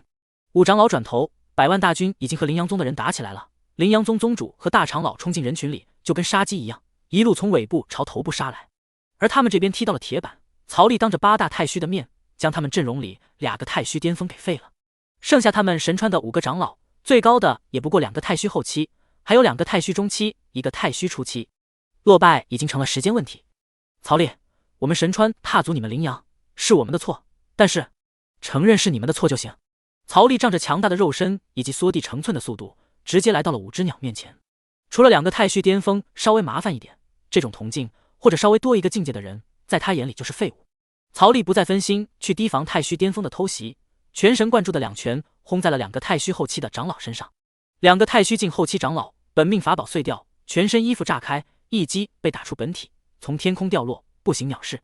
不过一瞬之间，站着的2个太虚中期长老和1个太虚初期长老直接傻眼了。没有了高级战力限制的曹力，这么夸张吗？曹力伸手，2个太虚中期的长老顿时大叫，扑腾着。曹力直接将他们的脖子扭在一起，卷了20几圈，全程他一直看着那个腿软的太虚初期。你是自己卷还是我帮你卷？废掉了所有高级战力之后，剩下这个小废材能顶什么用？我自己来。那太虚初期的长老战战兢兢地握住了自己的头，一掰，好痛。听到曹力的语气词，那太虚长老吓得猛地一个用力，咔嚓一声，自己把脖子掰断。程度不够啊！曹力将2只现出原形的丹顶鹤收进冥河塔内，来到那太虚初期长老的旁边，抓着他的头就开始转圈圈，脖子啪啪啪的，骨节全部断开。曹力踏着虚空而下，来到了2个太虚后期身旁，将他们一起收进了冥河塔。深坑的烟尘散去，大元帅撑着身子慢慢爬了起来，而曹力一步来到了他的身边，居高临下的看着他。齐皇让你来的吗？曹力询问。不知道。啊！曹力一脚踩在他的胸膛的伤口上。不说算了，回灵阳宗受死吧。曹力挥手将大元帅也收进了冥河塔。大元帅不应该扯皮议会的吗？让我给自己争取一丝生机啊！眨眼他就摔进冥河里，黑水四溅。大元帅，剩余的8大化神将军目眦欲裂，而他们此刻和宗主和大长老交战在一起。宗主和大长老2人对战姜氏哥、太炎武长老张芝以及8个化神将军。此刻宗主穿着乌龟壳压着姜氏哥等人打，而大长老在旁边出工不出力。宗主哈哈大笑，姜氏哥等人的攻击打在乌龟壳身上一点用都没有，反观姜氏哥等人，谁被宗主打到了，化神直接废，太虚则得受伤。此消彼长，一个又一个化神倒下，只有姜氏哥憋屈的和宗主对战。没有了制裁的唐金春则盘坐在地上，钩子甩出，就有一个结丹的神魂被他勾出来，一掌打得灰飞烟灭。冷不丁的，元婴也得栽在他手里。他这个法宝，肉身神魂皆可勾。一只巨大的金黄色手掌从天而降，轰在了姜氏哥等人身上。除了姜氏哥之外的化神都在这一刻被一掌直接拍死。姜氏哥直接重伤，从天上掉下去，砸在地上。曹力出现在宗主旁边，怎么样了？大长老回应，所有高层都抓了，这100万大军怎么办？全部抓回去，不现实。宗主摇头，放了。曹力当即喊道，不可能，让他们一个个交10灵石罚款，交完滚蛋。他们没钱怎么办？那就让齐皇给。曹力走过去，拎起一个被绑起来下到筛糠的元婴镜，那元婴吓得直接尿了。曹力一手将他的元婴从体内吸出来，回去告诉你们齐皇，本座只诛首恶，不愿造100万杀孽，让他拿钱把这些人要回去，滚吧。曹力一挥手，这个元婴当即被他甩到精神囚笼之外。那元婴当即下跪，给曹力磕了2个头，头也不回的朝皇城的方向飞去。欧阳林扶着唐金春走到了几人旁边，除了100万炼气兵之外，万名筑基、1000名结丹以及100位元婴和太炎宗宗主姜氏哥都被绑了起来。地上还有10具被曹力一掌拍死的化神境尸体。姜氏哥很不服气，却又不敢反抗。死在他面前的是8个将军、副司军张之和太炎武长老的尸体。他要是不听话，结果会跟他们一样。他毫不怀疑曹力有杀了他的能力。第一次见他还不过是化神中期，此刻居然太虚中期。这老六难道是一直在隐藏修为吗？曹力对着小虎吩咐道，将这10个化神境身上值钱的东西全部带走，尸体就丢这里吧。是，曹哥。小虎带着小队的人立马开始扒拉盔甲，很快就将东西全部收拾完毕了。而100万炼气兵交出了身上的储物袋之后，也全部被赶进了精神囚笼里面。他们站在地上，看着马匹全部被牵到船上带走，真的是偷鸡不成蚀把米。天上黑压压的灵阳宗众人压得他们不敢有怨言，也不敢放狠话。回去！曹力发话，当即大型飞船启动，朝灵阳宗的方向飞去。而100万炼气兵被留在了原地，被精神囚笼残留之力困住，10天内硬闯，必死无疑。齐国皇都，齐皇走在一箱箱宝贝前面，里面有各种境界的丹药以及法宝、灵石，足足10箱，这是他准备给曹力的甜枣。只要曹力受了委屈，被逮到了皇城，他就会暗地里示意史天祥将他杀了，等到关键时刻，他再出手救下曹力，重罚史天祥和白鹤2人。到了那个时候，还怕曹力不会将心彻底交给他吗？齐皇一想到曹力听他的话，到处征战，带着齐国变成大齐国，甚至成为大齐皇朝，内心就激动。齐皇嘴角微微一勾，就已经是他的极限。身为帝王，当喜怒不形于色。如果救下曹丽不能消气，最大的程度就是舍弃史天祥和白鹤，交给曹丽随便处置，再加上这10箱宝物，他就不信曹丽不会动容。如此大利好的局面即将到来，他都想提前庆祝了。转头看着旁边的小太监，刘半半回来了吗？回陛下，刘长司还未回。小太监低头回答。刘半半是皇帝的贴身太监，他昨天派了刘半半偷偷去接应白鹤等人，他已经等不及了，要赶快将局做好，才能安心。哒哒哒哒，急促的脚步声仿佛有什么事情天塌了一般。刘半半，你终于回来了，可让朕好等。齐皇连忙走了过去。刘半半是个头发花白、穿着花衣莽服的太监，他进来后对着陛下做了个低头礼，见过陛下。快起来，快跟朕说说，事情办得怎么样了？齐皇扶着刘半半的手。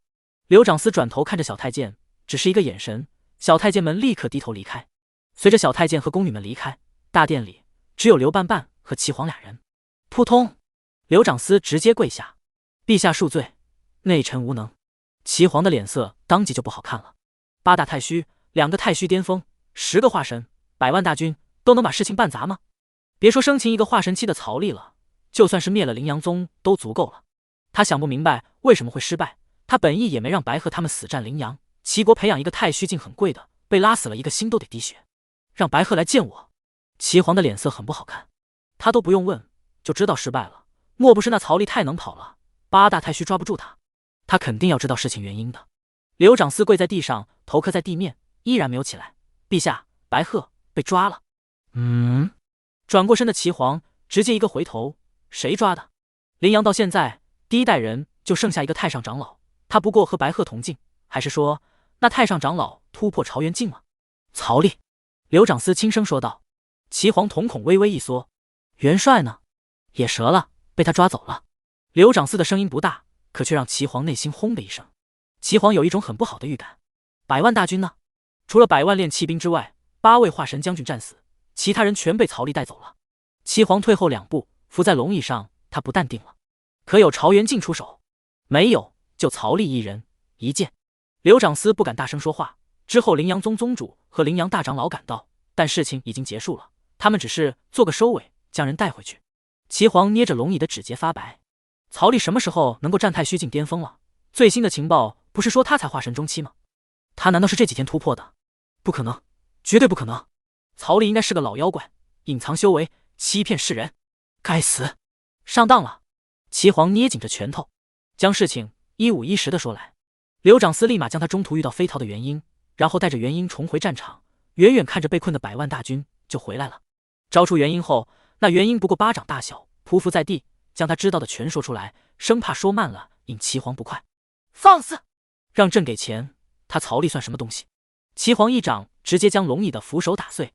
他这是真动怒了，忍不住了。100万大军要去赎回来，这得花多少钱？可是他培养一个练气兵，身上的盔甲、马匹下来，以及各种平日的军费，一人就得1010左右。100万大军就是10亿的军费。那些筑基、结丹、元婴更是军队的中流砥柱，平日里镇压不听话的刁民以及一些造反势力，全靠这些人。这么大的成本直接丢了，齐皇怎么舍得？转头看着放在殿内的10口箱子，这原本是给曹丽的甜头，此刻反倒成为了赔偿金，还不够。原本占据主动，现在变得如此被动，堂堂帝王还得赔钱赔笑。齐皇再次握紧了拳头，眼里都是杀意。曹丽有古怪，这事情不能再假手于人，他亲自走一趟羚羊宗，看看是不是被一些无上大能附体了，到时候是为敌为友，他自有决定。齐皇看着趴在地上弱小的元婴，即便没有肉体，依然在那里发抖，想着培养一个元婴那么贵，不比重塑肉身少多少钱，齐皇就烦。一挥手，元婴形神俱灭。都是这个元婴带来的坏消息，该死！刘长司跪在地上，一句话不说。齐皇大步离开，丢下了一句话：准备一下，陪朕去一趟羚羊宗。是。刘长司的声音加大。随后刘长司便去调动齐国暗卫，共10名太虚境，4位太虚巅峰，暗中保护齐皇。羚羊宗，一艘遮天蔽日的飞船来到了羚羊宗的上空。羚羊宗山主们再次集合，4大化神被抬在担架上，也来到了山门前迎接。太白山山主司马光明、边兆君、程子贵等人。边兆君的脖子已经接回去了，程子贵也醒了。他们看到飞船回来，第一个想法是告状，第二个想法才是劝曹丽跑路。曹丽第一个从飞船上跳下来。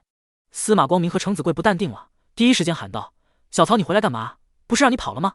而其他的山主们才担心地看向曹丽。内门弟子中有俩人抿了抿嘴，但只能在人群里远远地看着他。他终究不是万能的。啪！曹丽一句话不说，一挥手，一道人影摔在地上。当众人看清了地上的人后，全部睁大了眼睛。这不是那嚣张无比的史思俊吗？此刻的史天祥修为被封，双手尽失，躺在地上犹如死狗一般。老程、堂主，给你们报仇了。曹丽说道。接着他看向边兆军，这个之前站在他对立面，最后为了宗门大义和保护他护着自己的五长老，或许有时候很傻，也可能只是认死理。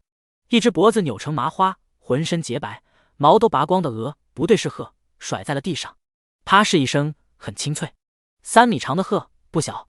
鹤的半边身子没有了，紧接着曹丽又甩出了另一半的身子，一个鹤屁股和2条鹤腿。老边，给你报仇了，他的脖子被我拧了99下。全宗集体瞪大了眼睛看着曹丽，这可是太虚巅峰。边兆军激动的都咳嗽了。我知道。曹丽又甩出来5只鹤，啪的摔在地上。然后就是被封住了修为的兵马大元帅，还有就是砍了天道司门匾的邢勇。之前还在众人面前猖狂的8大太虚境，此刻全跟死狗一样的躺在地上，不少脖子都被扭成了麻花。以其人之道还治其人之身，大家看着曹丽就跟看妖孽一样。8大太虚境，他到底是怎么做到的？飞船到了，停在了宗门前。宗主和大长老飞了过来，紧接着山主们压着众元婴和结丹、筑基来到众人面前，而小虎正在安排众人将独角马牵回后山养起来。100万独角马，船带回了一小部分，大部分由一位山主赶回灵阳宗。这些马可贵了，都是战利品，一个都不能放过。灵阳宗的人全傻眼了，准备告状的话说不出口了。这难道是把100万大军给干掉了吗？这是他们连想都不敢想的事情啊！能够救回唐长老就已经是万幸了。小虎安排完走马的顺序后，和小队的人一人扛了一个比人还大几倍的包裹。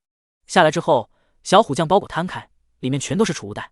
虽然都是低端且劣质的储物袋，但这数量也太多了吧。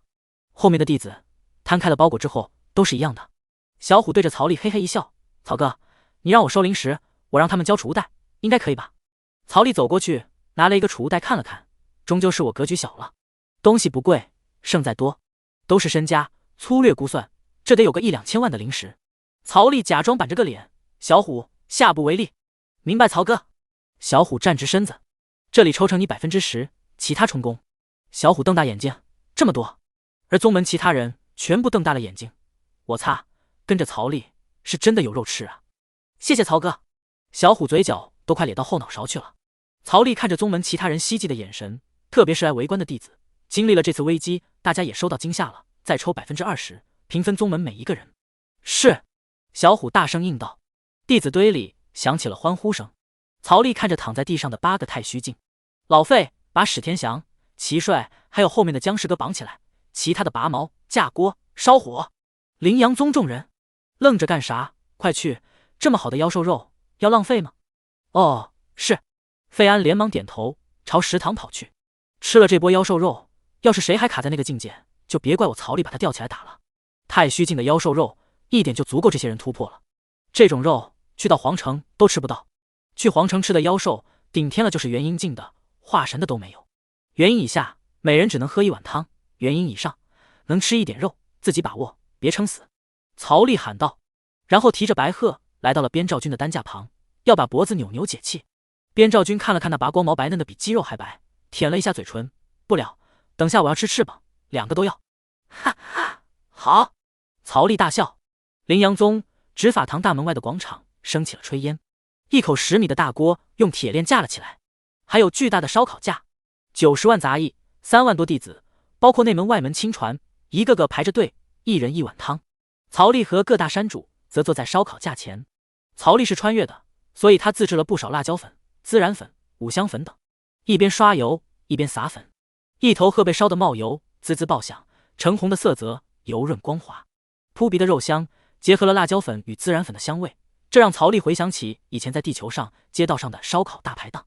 100里外，岐黄只带了1人，刘半半，而后面则是隐藏在暗处跟随的10个暗卫。他今天必须要将大元帅和神川宗白鹤及其他几头鹤救回去。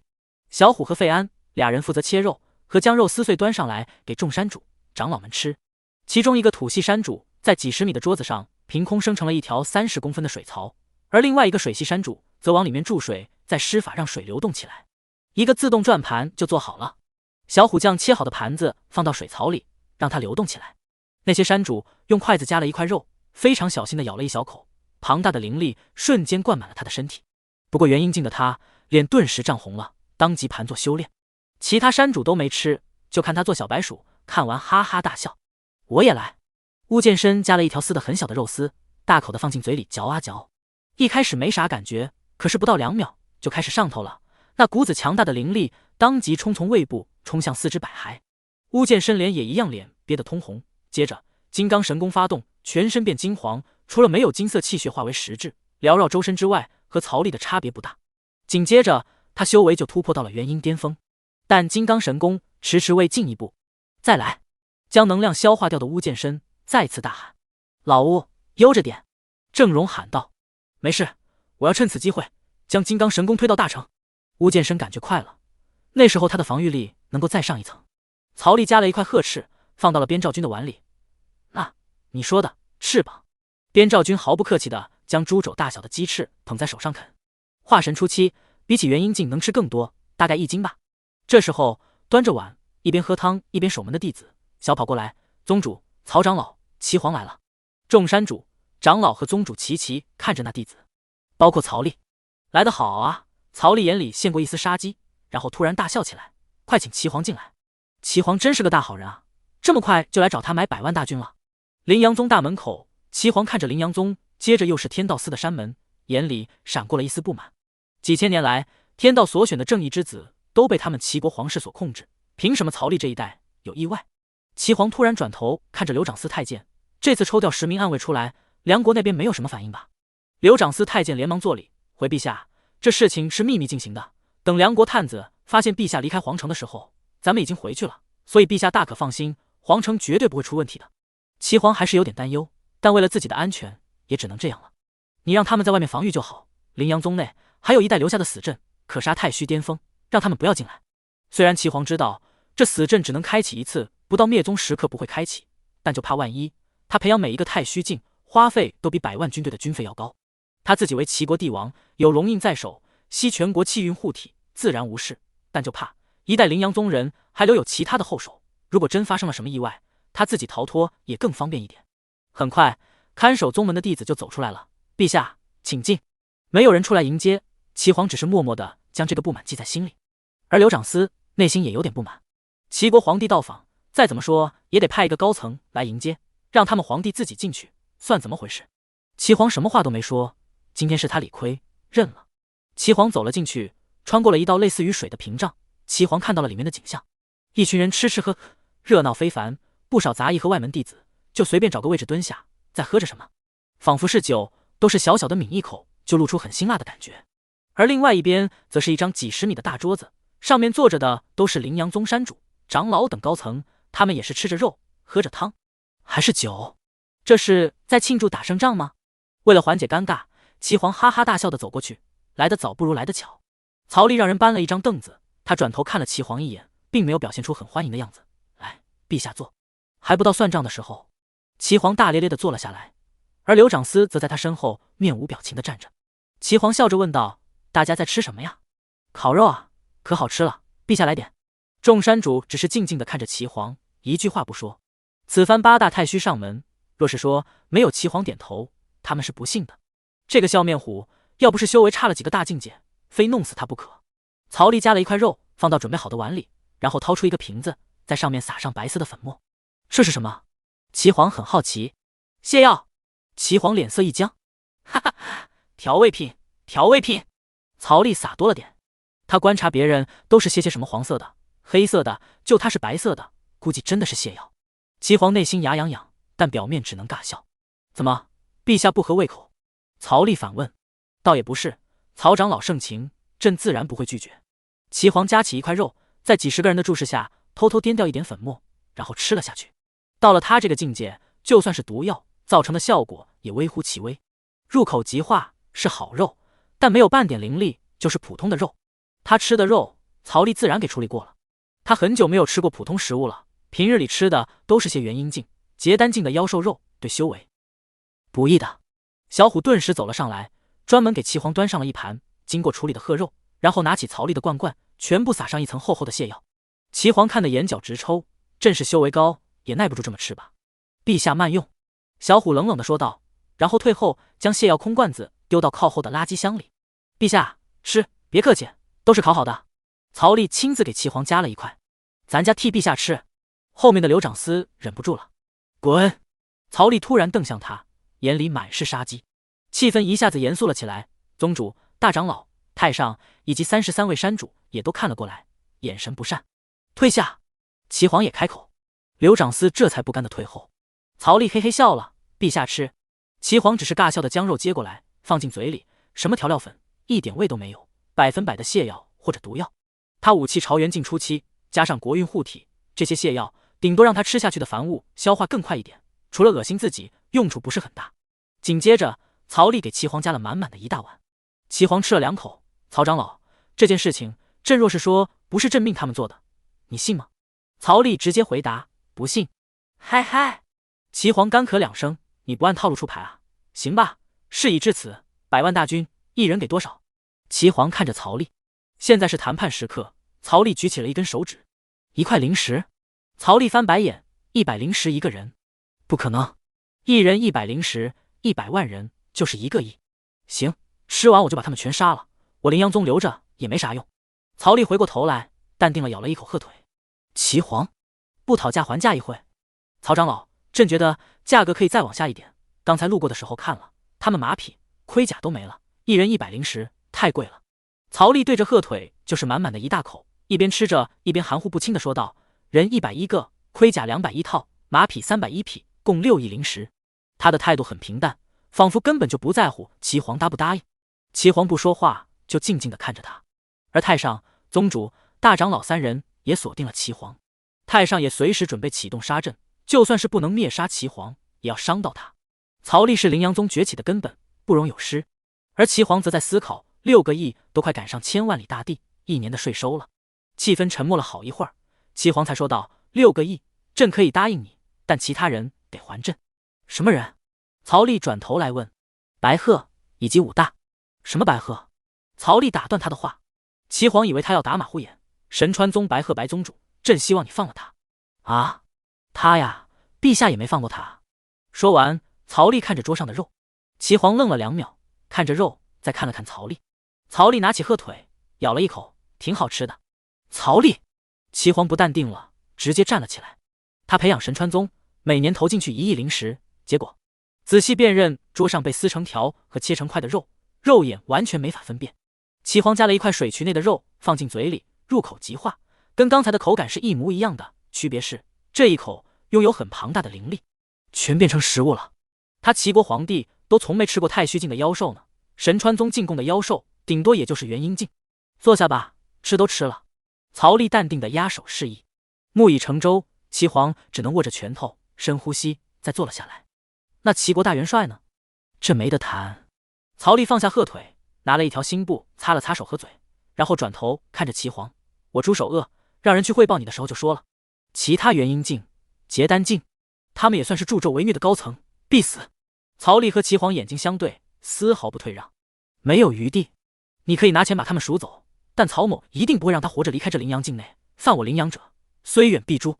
曹丽咬字清晰且带着坚毅的语气。齐黄这么一听，那确实没有救的必要了。这个年轻人态度太坚决了。原本以为他只是一个20几岁的愣头青，设个套很好忽悠，没想到真正接触后，让他感觉如此棘手。齐黄又在思考了。过了1刻钟左右，齐黄掏出6个高级储物袋，每一个都能感受到浓郁的空间之力。这6个储物袋没有半点的重量感，每个袋子都存放了1亿的灵石。你清点一下。曹丽看向唐金春，老唐。唐金春早就准备好了，飞快地从椅子上爬起来，搓着手将6个高级储物袋顺走。过了一会，唐金春清点完毕，脸上的笑容都笑歪了。没错，就是6亿灵石。发了。小虎，将盔甲和马匹跟那个太监说，让他自己去拿。是。这称呼让刘长司有点郁闷，但在齐黄的示意下，跟着小虎走去。齐黄又吃了2块鹤肉，他从没吃过呀，顿时有点失了帝王形象，一下子就让人看出原来也是个土鳖。一头3米长的太虚巅峰妖兽，重达300斤。实际上，整个灵阳宗几十个人，一顿只能消耗掉10斤左右。而曹丽有6只，可以慢慢吃。岐黄在众人的注视下，顾忌形象，每次只吃1点。曹丽夹了一块满是泻药的一大碗，放到岐黄面前。岐黄眼睛抽了抽，但还是将抹满泻药的一整碗消灭掉，才继续吃起蕴含灵力的褐肉。曹丽坐在椅子上，看着岐黄吃，然后他掏出了天道书，翻开之后，按照修为排行，第1页第1个名字赫然写着齐子庆，齐国朝元晋初期，而池溜跑到第2名去了。曹丽将天道书合上，放在桌面。齐子庆，岐黄的真名。曹丽双手交叉抱在胸前，内心默默地喊道：系统，领取奖励，突破不要有半点动静，低调低调。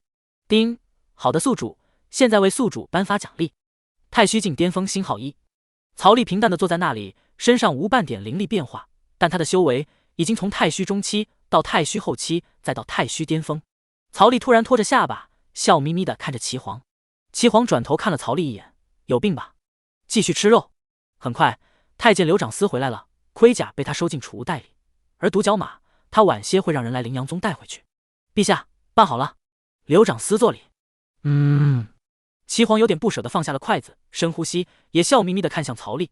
宗主、大长老以及众灵阳宗高层，今日朕得信让贵宗各位请客，甚是欢喜。但皇城实在有国务要处理，便只能先走一步了，来日再聚。岐黄站了起来，来到这里，你确定你能走吗？曹丽笑眯眯地看着他，这话不仅让岐黄一愣，就连宗门所有高层都一愣。不是吧？小曹要干嘛？他不是疯了吧？这是打算把岐黄留下来？岐黄修为深不可测，极有可能踏入朝元境，加上国运傍身，实力比起同境界要强上太多。留下岐黄，他们是想都不敢想，能够让他割点肉已经很不错了。太上和宗主、大长老3人把心眼直接提到了嗓子眼，他们灵阳宗的底蕴最多只能伤到岐黄，想杀死或者留下他可能性不大，即便他们不止一个杀阵。你在说什么？岐黄眼睛微眯，居高临下的看着曹丽。曹丽站了起来，然后低着头翻开天道书，很是抱歉的陛下，天道书上面有你的名字，只能委屈陛下到审讯司一趟了。曹丽转过头，陛下也不想，曹某打到皇城里去吧。岐黄眼睛微眯，你在威胁朕？放肆！刘长思忍不住了，一爪子上来就要搭在曹丽的肩膀上废掉他，一出手，太虚巅峰的气息从他身上散发。曹丽一个反手，看都不看他一眼，啪！刘长思当即飞了出去，摔在10几米开外，直接昏迷不醒。曹丽没有动用半点灵力，所以没人看出他的实力，只知道他一巴掌把一个太虚境巅峰给拍飞了。刘长思就跟凑上来挨揍一样，他太虚巅峰的肉身岂是在开玩笑的？对，我就在威胁你。曹丽腾空，故意比岐黄高半头，居高临下的看着他。岐黄转头看着昏迷不醒的刘长思，再稍微抬头看向曹丽，他沉默了。灵阳宗高层也都沉默了。那可是太虚巅峰，就一巴掌吗？岐黄深知刘长思的实力，太虚境巅峰比起白鹤那种太虚巅峰，半步朝元要稍微差一点点，但实力在太虚巅峰内也是佼佼者。若让他来，他也能一巴掌将他抽晕过去；若加持国运，一巴掌将他灭了也不是不可能。曹丽的实力可能只是与他不相伯仲，若加上国运就不一定了。让他在这里坐以待毙也不可能，他将齐国90%的战力带出来，若被梁国的奸细发现，招来梁国主力，恐怕灭国之祸就在今日。如若朕不呢？那看看你有没有本事离开了。曹丽挺直了腰板威胁，气氛一下子剑拔弩张了起来。话都说到这份上了，宗主心里虽然骂娘，但也是一挥手，护宗大阵开启双面，阻止人进来，也阻止人出去。不过他很想问，当初是谁告诉他天道司消息的？现在成了天道司司君，他连皇帝都想抓，造孽了这是！抓人抓上瘾了。曹丽这话一出，灵阳宗和齐国的脸就算是彻底撕破了，要么就是他灵阳宗灭，要么就是齐国亡，没第二种选择。对阵齐国，他们灵阳宗没这个本事，他们只能龟缩在1亩3分地，靠着杀阵，太虚境巅峰来了也得死上几个，赌的就是齐黄舍不得。可是现在脸皮撕破，齐黄若是不顾代价，灵阳宗是真的会玩的呀。那就试试。齐黄身上朝元境的气息升起，在场在元婴山主甚至都站不稳。还不够，齐黄身上一道道实际的国运变成了10几条金黄色的小龙，缭绕着他旋转。这一刻，齐黄身上有了一股唯我独尊的帝王气势。元婴境的山主一个个都控制不住自己，想给他跪下。远处吃瓜的弟子们也是完全控制不住自己。曹丽灵力涌动，强大的太虚境巅峰气息涌现，将这股帝王之气抵消。太虚境巅峰，羚羊宗的人全部傻眼了。曹长老，我曹宗主大手一卷，一个缩地成寸，将他们带到10里之外。现在的战斗已经完全不是他们能参与的了，甚至那战斗的余波都能让他们死千百回。这是齐国巅峰战力的较量，足以毁天灭地。现场留下的只有宗主、太上、大长老3人，分别是太虚中期、太虚巅峰、太虚后期。齐黄一个闪身消失在原地，下一秒就出现在护宗大阵下面，一拳打上去。8大太虚境齐力轰了1秒才能破开的护宗大阵，在这一刻重新破开，阻挡1秒都不到。可是曹丽的速度更快，就在这1秒时间，一杆长枪从下往上直接捅了上去。齐黄眼睛突然充满了血丝，一张缩地符和曹丽的位置拉开了100里的距离。齐黄将冰魄枪从身体里抽出来，1/3的棍体全是血。曹丽！齐黄怒吼，他气血翻涌，伤势顿时痊愈，可是屁股后的衣服喷满了血，还有一些不可描述的东西，还破了个洞，凉飕飕的。泻药见效了，若是换作平日，他绝对没有那些不可名状的东西。堂堂帝王，居然如此！齐黄捏紧了拳头，正准备换件衣服，曹丽就追到了。曹丽一拳轰出，拳头所过，虚空坍塌破碎。齐黄双臂附着国运之龙挡在前面，轰的一声，国运之龙被一拳锤爆，而齐黄飞了出去。曹丽正准备乘胜追击，突然感觉后面凉飕飕的，有老六偷袭。不到一眨眼，全身金化，10个太虚境刺客，各种武器刺在曹丽的各个薄弱部位，从眼睛、下3路、脖子、大动脉等地方。刺客出手，只论成功，不论手段。对他们来说，功夫只是杀人技。曹丽全身金化，顿时叮叮叮的声音发出，各种火花以及武器齐断。在同等修为之下，加上金刚神功大成，想伤他？开玩笑！这一下10个太虚境暗卫全部傻眼了，怎么可能？刺客一击不中，当退离，等待第2次合适的刺杀机会。曹丽精神力猛地爆发，精神囚笼，都给我留下吧！一个个肉眼不能见的精神囚笼出现，将冲到他面前的10个太虚境困住。齐黄飞出去近10里，好不容易才稳住了身子，手臂发麻。国运龙直接在那一拳之下被打爆，重新幻化后10几条金龙都淡了许多。若刚才没有国运龙，他的双手绝对被一拳打断。太虚境巅峰，逆战朝元初期加上国运的皇者，有了国运，他可是堪比朝元中期的。曹丽，你给朕等着！齐黄一丢缩地符启动，立刻逃离原地。被10个刺客阻挡了一会的曹丽，瞬间就到了，一拳轰出，齐黄原本所占位置的空间彻底坍塌破碎，化为一个黑乎乎的空间洞。3息之后，齐黄来到了100万里开外，太可怕了！曹丽那小子怎么可能那么快？他烧了上百张的缩地符，才堪堪和他拉开距离。最后离开的那一瞬间，似乎空间都破碎了吧？朝元境才能打出来的空间破碎，曹丽一个太虚境巅峰就能够做到了。可是不到2秒，曹丽又追到了。缩地成寸，一步10万里，100万里不过10步而已。很突兀的出现，齐黄刚松一口气，几乎没有防备，就感觉腰子一痛，低头一看，曹丽已经将冰魄枪抽回去了。下一秒，他的另一个腰子也被捅穿了。齐黄猛地转过身来，一枪直接招呼他的下3路。曹丽你！齐黄迅速用掉一张缩地符，和曹丽拉开距离，避过这断子绝孙的一枪。真的好快，几乎让人反应不过来。齐黄只感觉后背疼痛，可是他没时间疗伤了，必须动用底牌。他毫不犹豫地丢出5颗石子，5颗石子丢出后，自己动了起来。石子带着的光并不会消失，就像蜘蛛吐丝一样，成为了不一会儿交织成了一个纹路复杂传送阵。5颗5行石能量耗尽，传送阵自动开启，复杂的纹路包裹着齐黄，一瞬间消失在原地。下一刻，他就出现在了齐国皇城的上空。虽然能直接传回齐国皇城，但每个传送阵的耗资都需要上亿灵石，不到万不得已，他也不会动用如此强大的底牌。齐黄一出现，当即引起了很多人的眼光。他的下半身都是血，2腿在空中迈着，开裆裤特别明显。皇城下方，不少人瞪大眼睛。齐黄在遛鸟。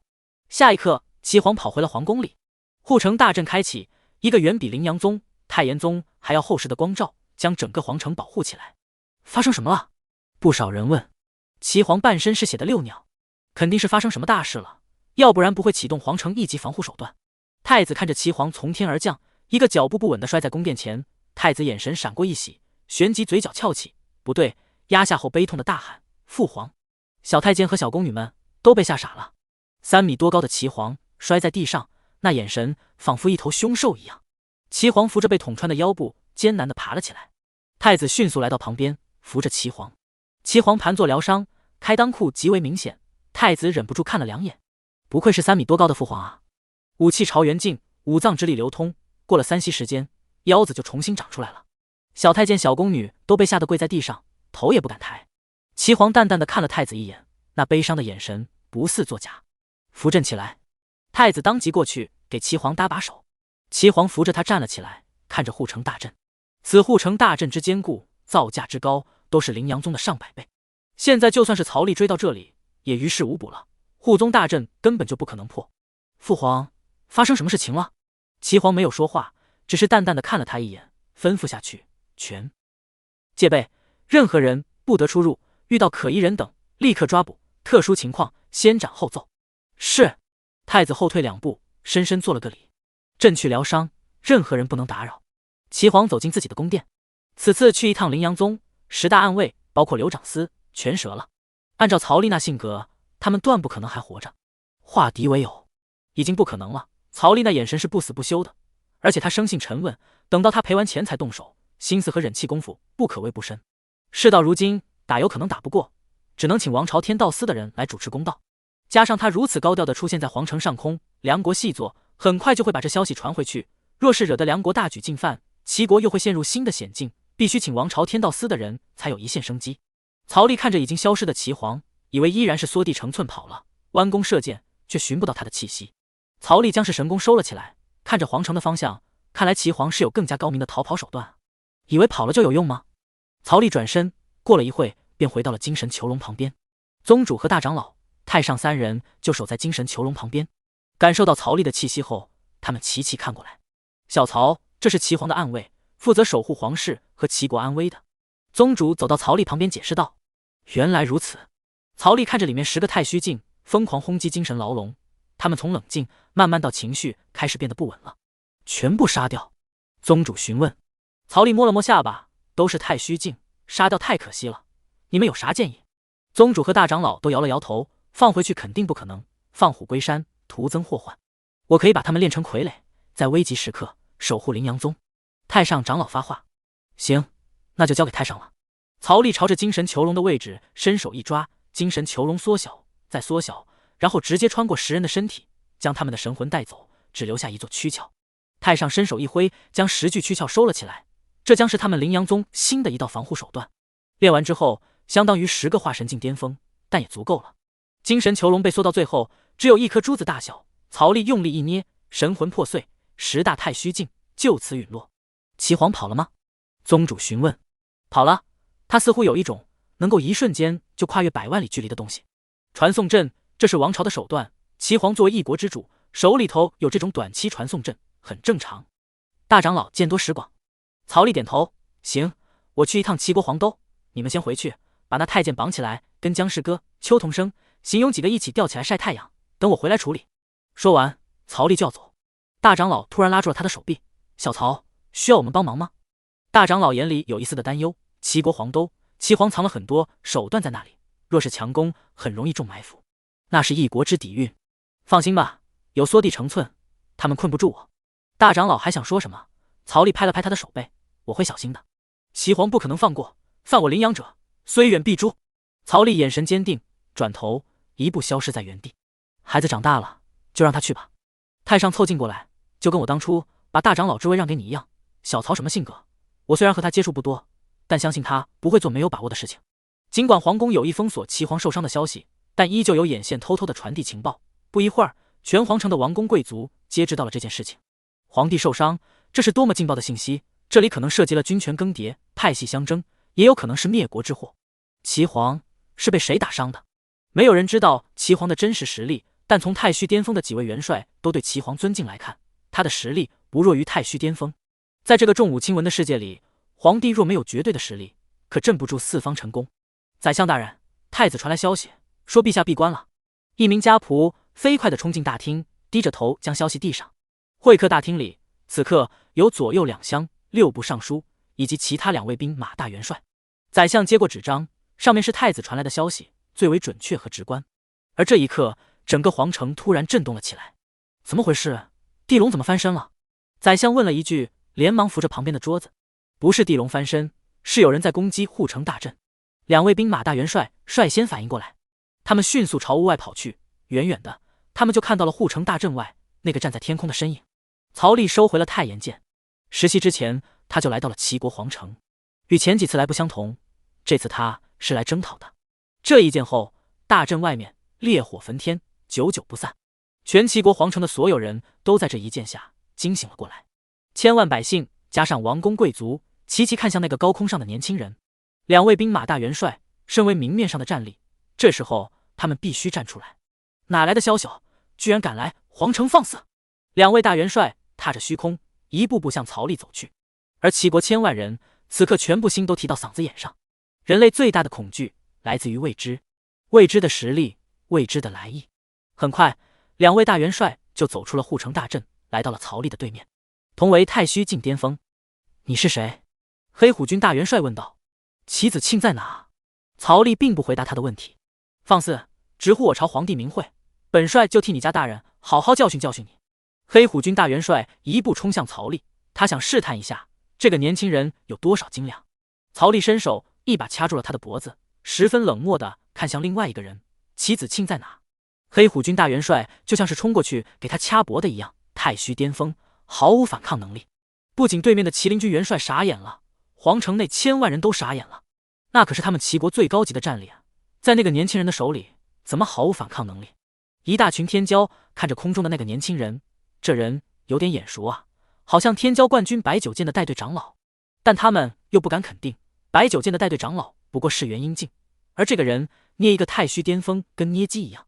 麒麟军元帅站在虚空上，声力内忍的道：陛下自然在皇宫里，阁下来到我齐国皇都，一句话不说就动手，这不合适吧？曹丽将手里的太虚镜甩出去，声音带着气血，朗朗的传遍整个皇城。本座乃天道司司军曹丽，齐皇齐子庆，上榜天道书，本座是来将他擒拿问罪的。声音洪亮的传进了千万人的耳朵里。这一刻，整个皇城千万人都愣了一下。天道司司军除了史天祥，那就是凌阳宗执法长老曹丽。前阵子来皇城拿走天道司司军之位，再否了齐皇的招揽，一时间成为了皇城中正的榜样，传得沸沸扬扬。没想到再次出现是要来抓齐皇的。护城大阵外，可嗨嗨，黑虎军元帅被麒麟军元帅扶着，好一会儿他们才看向曹丽。他们想起来了，这便是当初那帽子戴歪有点滑稽的凌阳宗执法长老。黑马军元帅不是带兵去镇压凌阳宗了吗？怎么反过来了？阁下既然是齐国子民，这番做法好没道理，不敬君父，公然叛国。麒麟军元帅指责道。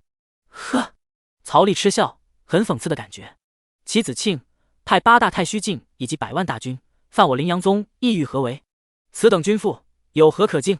曹丽身若洪钟，传遍整个皇城。再直视两军元帅，两军元帅在第一时间竟然找不到为齐皇开脱的话，有点哑言。全皇城寂静无声。过了一会，被曹丽所掐脖的黑虎军元帅旋即反应过来，陛下发兵凌阳宗，自是尔等乱臣贼子犯了法，本座天道司司军奉天道书行事抓人，他齐子庆是比天道还有理吗？曹丽目光逼人，两军元帅顿时被堵得哑口无言。反倒今日齐子庆入天道书，孰是孰非，皇城千万百姓自有评判。今日曹某怜惜皇城千万无辜百姓，不愿强行攻镇，力荐于此10日。这10日是百姓撤离的10日，也是齐子庆出来认罪的期限，否则后果自负。曹丽说完，回头往后走了1公里。羚羊剑放大了1000倍，曹丽坐在上面闭目养神。整个齐国皇城陷入了诡异的寂静，信息太多，他们一时间消化不过来。啥玩意？齐皇无理上门闹事，被人打到家门口来了。胡闹！臣要见陛下。左辅挥袖，臣也去。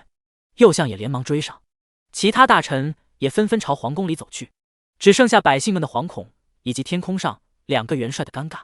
打又打不过，先去找齐皇吧。2大元帅转身，回不去了。然后2大元帅只能坐在护城大阵外面，同曹丽一样，坐在虚空中闭目养神。身在齐国皇宫内的齐皇可以很清楚地听到了曹丽的话，他的压力很大，只能躲在闭关室里暂时躲着。他的消息已经给皇朝传过去了，只待皇朝派人下来，危机自然解除。陛下，宰相带着众臣工在外求见。小太监在闭关室外喊道。齐皇闭眼不搭理，这群人除了来指责他的，还能来干嘛？不过齐皇突然睁眼，手指一勾，一张纸从闭关室内飞了出去。皇城司听令，10日之内，众臣工包括百姓，不得离开皇城一步，违令者斩。他就不信曹利敢担着千万百姓的风险轰击护城大阵。皇城司指挥使当即拿着命令退下，求见陛下。陛下，若不见我等，老臣今日就撞死在这里。臣也一样，若空留无用之身，还不如撞死罢了。一同撞死，臣死谏。外面上千臣工，一个个在闭关室外。闭关室内，齐皇勾了勾耳朵，继续闭眼。说好的撞死，朕登基2000多年，也没见一个真敢撞的。他就是要拉着千万百姓陪着他一起，要生一起生，要死一起死。他就赌曹利这个天道司军不敢轰击大阵，伤害千万百姓。外面的臣工不乐意了，开始有放肆的臣工用玉帛砸门。1天后，宰相府，这狗日的昏君要死也想拉着我们一起死，他休想！一群大臣集合宰相府，大骂皇帝。不仅大臣们恐慌，百姓们更慌，到处都是谩骂齐皇的声音。曹利人这么好，让他们走，齐皇则想要把他们拉着一起死。这么一对比，曹司军不愧是天道选中的人啊！内乱和抱怨正在悄无声息地发动着，而皇城之外的百姓听到齐皇犯法，天道司军亲自捉拿，全被吓了一跳。千百年来，天道司一直被齐皇纳入麾下，同流合污，换了个司军，果然就不一样了呀！齐皇这些年镇压百姓毫不留情，黑马军杀得民怨沸腾。前阵子闹饥荒，赈灾200不存一，100万饥民一闹，又是一场无理镇压。不少百姓口口相传，竟然同一时刻迈着步伐朝皇都赶来，为的什么？为的告状。他们不是修士，他们只是普通的百姓，很普通。皇城外的细作此刻也将消息传到梁国。齐国隔壁的梁国皇宫，梁国帝王看着纸上的消息，哈哈大笑。齐子庆啊，齐子庆，你也有今天。梁皇大笑。根据齐国细作最新的情报，8大太虚携100万大军围攻陵阳宗，被反打，只剩下齐皇一个人重伤逃了回来，身边的刘长司也不见了。还用猜？8大太虚加上100万大军，肯定都折了。此刻，齐国和梁国的平衡已经被彻底打破了。梁皇自登基以来，都想从小国成为一个大国家，而想要成为大国，吞并周边国家，这是必行之事。快，让人请国师过来。不一会儿，一个天师模样、一身的葫芦、符篆、八卦盘的人就被请了进来。见过陛下。国师，快快请起。梁皇迫不及待地将国师扶起来。梁皇在这等喜事面前，已经无法保持平日的威严了。国师，你快给朕算算，此时出征齐国可是什么卦象？梁皇拉着国师谈了齐国现如今的处境以及梁国的大利好。国师开始捧着龟壳摇卦。梁皇一脸欣喜。国师怎么样？梁皇见他犹豫，国师但说无妨，朕恕你无罪。下卦。梁皇的笑容顿时就僵住了。不可能，齐国境内高层战力空虚，几千年来第一次如此。陛下，臣不建议，此卦大凶，若去的话，恐全军覆没，生机不足1%。梁皇顿时就不高兴了，又是大凶，又是全军覆没，你再战一卦，几千年来前所未有的大好局面。唉，国师叹了一口气，再次摇动他的小乌龟壳。随着铜钱的掉落，卦象显示，国师又是一阵愁眉苦脸。国师，现在如何？梁皇的脸色不大好看了。若一意孤行，不知变通，必全军覆没，恐为梁国带来灭顶之灾。放肆！梁皇突然大怒，来人，将这骗子给朕插出去！陛下，陛下！国师大喊：陛下不可呀，此战不可打，绝对不可！梁皇黑着脸，一股子兴致全被打散了。他看着虚空，您如何看待？国师此言并非空穴来风，陛下应当考虑一下那灭了8大太虚境之人。梁皇收起了怒气，可这是梁国千年来最好的时机。虚空中没有人接话。过了一会，梁皇将桌子掀翻，早知道不算了，让此刻心情居然如此的烦闷。时间1分1秒的过去，国策岂可因为算卦而耽误？朕意已决。梁皇站了起来，召集众将帅，先随朕以外交的形式前往齐国。9日时间眨眼过去，皇城外密密麻麻地站着许多百姓，跪在地上，不知道呢喃什么。他们全部对着曹利的方向跪拜。这9日时间，皇城无一人离开。曹利低头看到一个老人拼命地磕头，或许是有所触动吧。曹利一步来到他的面前。老人头发黑白相间，皮肤深棕色，骨瘦嶙峋，身上的衣服也破破烂烂的，仅勉强蔽体。那老人此刻额头磕的全部都是血。突然他看到眼前的一双鞋。老人抬头，双眼浑浊的他此刻看东西更模糊了。老头子见过仙人，求仙人为我儿报仇。曹丽的下降顿时让周边的所有百姓频频磕头。仙人为我等做主啊！何事？曹丽表情漠然地问。齐国狗皇帝不分青红皂白，派黑虎军镇压百万灾民，我儿为了救我，惨死黑虎军之手。老头子说着，不断磕头。到死，他依然用尸体盖着我。曹丽只是蹲下，阻止了老头子的磕头行为。放心吧，齐皇必死。谢仙人，谢司君。一群百姓深深的磕头。曹丽温柔地看着老头子，你可愿看未来的繁华盛世？老头子只有一个愿望，那就是让齐国狗皇帝为百万无辜惨死的灾民陪葬。好。曹丽轻轻的一手搭在老头子的肩膀上，灵力输入，额头的伤口去除，也保他一生无疾。钱他不会给，一身好的衣物也不想赐予，仙人之物只会让他如孩童抱经过闹事，徒惹祸端。曹丽一步回了太炎剑上，继续闭目。太阳升起，再次落下，从朝云到晚霞，便又留下了不知道多少人的一生。10日的时间到了，一眼望去，百姓看不到头。方圆千万里的土地，有着几百亿的百姓在存活。齐国皇城内半点动静都没有。曹丽站了起来，一剑起，天地色变，日月无光。齐国皇宫闭关室内，外面一直叽叽喳喳的那群大臣轮流在外面吵闹。齐皇很烦，肚子咕噜咕噜翻滚着。齐皇再次一憋，将不可名状的东西憋回去。这已经是1000多次了，他一直在进行锁肛行为。10天了，他憋了整整10天。一大瓶泻药对他来说最多助消化，可是他一回皇城就闭关，闭关室内又没有茅厕，消化快了之后总不能去拉在闭关室的角落吧？真的是日了狗了。平日里也就算了，此时屋漏偏逢连夜雨，他也只能在闭关室内憋着。出去的话，一定会被一群大臣吵得脑瓜子疼。第1天的时候还好，第5天的时候也还好，10天了，他整整憋了10天，此刻脸已经有点发绿了。堂堂朝元镜，今日竟然被凡人3级之事所困扰，肚子又咕噜了一下，然后一股强大的力量朝不可名状的地方冲去。齐皇再次一憋，可是这一次将他们重新憋回去，很痛。齐皇捏紧了拳头，痛得脸部都扭曲了。再这样下去不是办法，快顶不住了。那该死的泻药！齐皇站了起来，勉强的挪了2步，肚子里的空气伴随着东西一直想要冲起来，他是连放屁都不敢啊！陛下，臣起骸骨！陛下，臣死谏！陛下，您这样是会被写进史书，遗臭万年的。刚走到门口，就听到了一群大臣的叽喳声。齐皇挪动了脚步，尽量让自己看起来正常一点，手动将禁闭室的门推开。齐皇不敢动用灵力，生怕一点的变化让充满泻药的身体绷不住。齐皇高大的身影出现在众人的眼中。陛下，陛下！一群人冲了上来，齐皇理都不理，转身就朝茅厕的方向走去。陛下！因为是最后1天，所以几百个臣工都到了。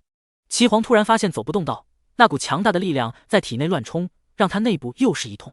低头一看，一群大臣拉着他的裤子和抱着他的大腿。齐皇快忍不住了，他怒了：大胆，给朕放手！不放，事关全城千万百姓的性命，我等臣工宁死也要让陛下改变主意。齐皇瞪着眼睛，几百个臣工纷纷冲上来挡道，他们不停地跪下阻挡齐皇的道路，然后有的拉着齐皇的裤子拍他的大腿，接着有个臣工的脑袋顶到了齐皇的屁股。本就难耐的齐皇五官顿时就扭曲了，他握紧了拳头，他不敢动用力量，生怕一用力真就绷不住了。太过分了，滚！齐皇咆哮，可是几百臣工没一个听话的，一个个冲上来。突然齐皇的屁股又被撞了一下，臣愿以死来换陛下给千万百姓一条生路。齐皇的五官顿时又扭曲了，他捏紧了拳头，拼命的忍耐，而下一刻又有臣工撞在了他的屁股上。内忧外患，齐皇终于绷不住了，砰了一声，身在齐皇屁股后面的2个臣工当即被崩飞了出去。啊！裤子破裂，2名臣工一脸不可名状，飞了几米远，还在地上滚了几米远。安静，非一般的安静。陛下怎么动手了？再仔细看，齐皇其实动都没动，他似乎放了个屁。可是跪在齐皇屁股后面的全部感觉那一瞬间下了一场雨，是什么喷在身上？臣工们抹了一下落在身上的东西，放到鼻子前面闻，一股恶臭突然袭来。哟！众臣工突然干呕起来，齐皇的脸更黑了，真的恨不得将这群肱骨之臣全给灭了。刚解决了一下，很快肚子又传来了感觉，趁着这点时间，齐皇连忙动用灵力，一步来到了茅房。有辱斯文，有辱斯文啊！堂堂帝王居然用屁来崩臣子！被崩了不可名状的几十个臣工纷纷各种谴责，然后抓紧离去。前面的臣工则快速的朝御房跑去。陛下，事关千万百姓！齐皇蹲在茅厕里，脸色更黑了。朕都跑到茅厕里了，你们还追？陛下，臣起骸骨！陛下，您不能只顾自己出宫，不管天下百姓啊！砰砰砰，茅厕的门被疯狂的敲响。够了，朕等下会处理。陛下，10日时间已到，来不及了，陛下，求陛下为千万百姓着想。齐皇气的鼻孔都冒烟了，能不能等朕出宫完再说？噼里啪啦，陛下，要不别出，这话说一半，臣工们就觉得不合理，麻烦陛下快点。外面臣工无限焦急。突然，天空暗了下去，仿佛一下子从白天就变到了傍晚，只剩下一点微弱的光。轰！整个护城大阵都在颤动，大地在这一瞬间震了一下。茅房里的齐皇毫无防备之下，脚一滑，一屁股坐了下去。啊！茅房里传来了齐皇气急败坏的声音。齐皇站了起来，看着全身污渍的自己，他要疯了。他真的好想把曹丽给弄死啊！齐皇一挥手，全身的衣物和污渍一起消失，可是心中的恶心感却一直散不去。必须洗澡，用原始的方法洗去脑海里的脏东西。齐皇走到水缸旁边，开始拿起舀子给自己冲身子。他刚刚趴下，轰！大地再次一震，一缸水直接一个摇晃冲在齐皇脸上。齐皇闭上眼睛，缓慢地站了起来，伸手抹去了脸上的水，才睁开眼睛。他握紧拳头，咬牙切齿：不洗了，算了，还是洗吧。齐皇走进水缸，轰！水缸在震动下弹了起来，在颠下去时四分五裂。齐皇站在原地，啊！他将手里的木舀子砸了个稀巴烂，再气得往空中砸了好几拳。喝水都塞牙缝是吧？不洗了，不洗了。一套衣服出现，披在身上。齐皇走出茅房，众臣工就跪在外面，这下倒也没人上去抱他大腿了。密密麻麻跪了几百人。齐皇抬头，透过护城大阵，看着外面天空上的身影。要稳妥，要稳妥，千万不能生气，命只有一条。齐皇一步重新回到闭关室。陛下，陛下！众臣工们大喊。轰！又是一击打在护城大阵上面，不少人一个踉跄，才堪堪站稳身子。太子远远地看着进去的齐皇，按照父皇那霸道的性格，若能杀曹丽，不至于龟缩在闭关室内。如果放曹丽进来的话，算不算大义灭亲？不稳妥，不稳妥！若父皇犯的不是死罪怎么办？太子觉得他要好好确定一下再实施行动。千万百姓全部走到街道或者空旷的广场上，大家手牵手，避免在震动中摔倒，还有一起骂齐皇。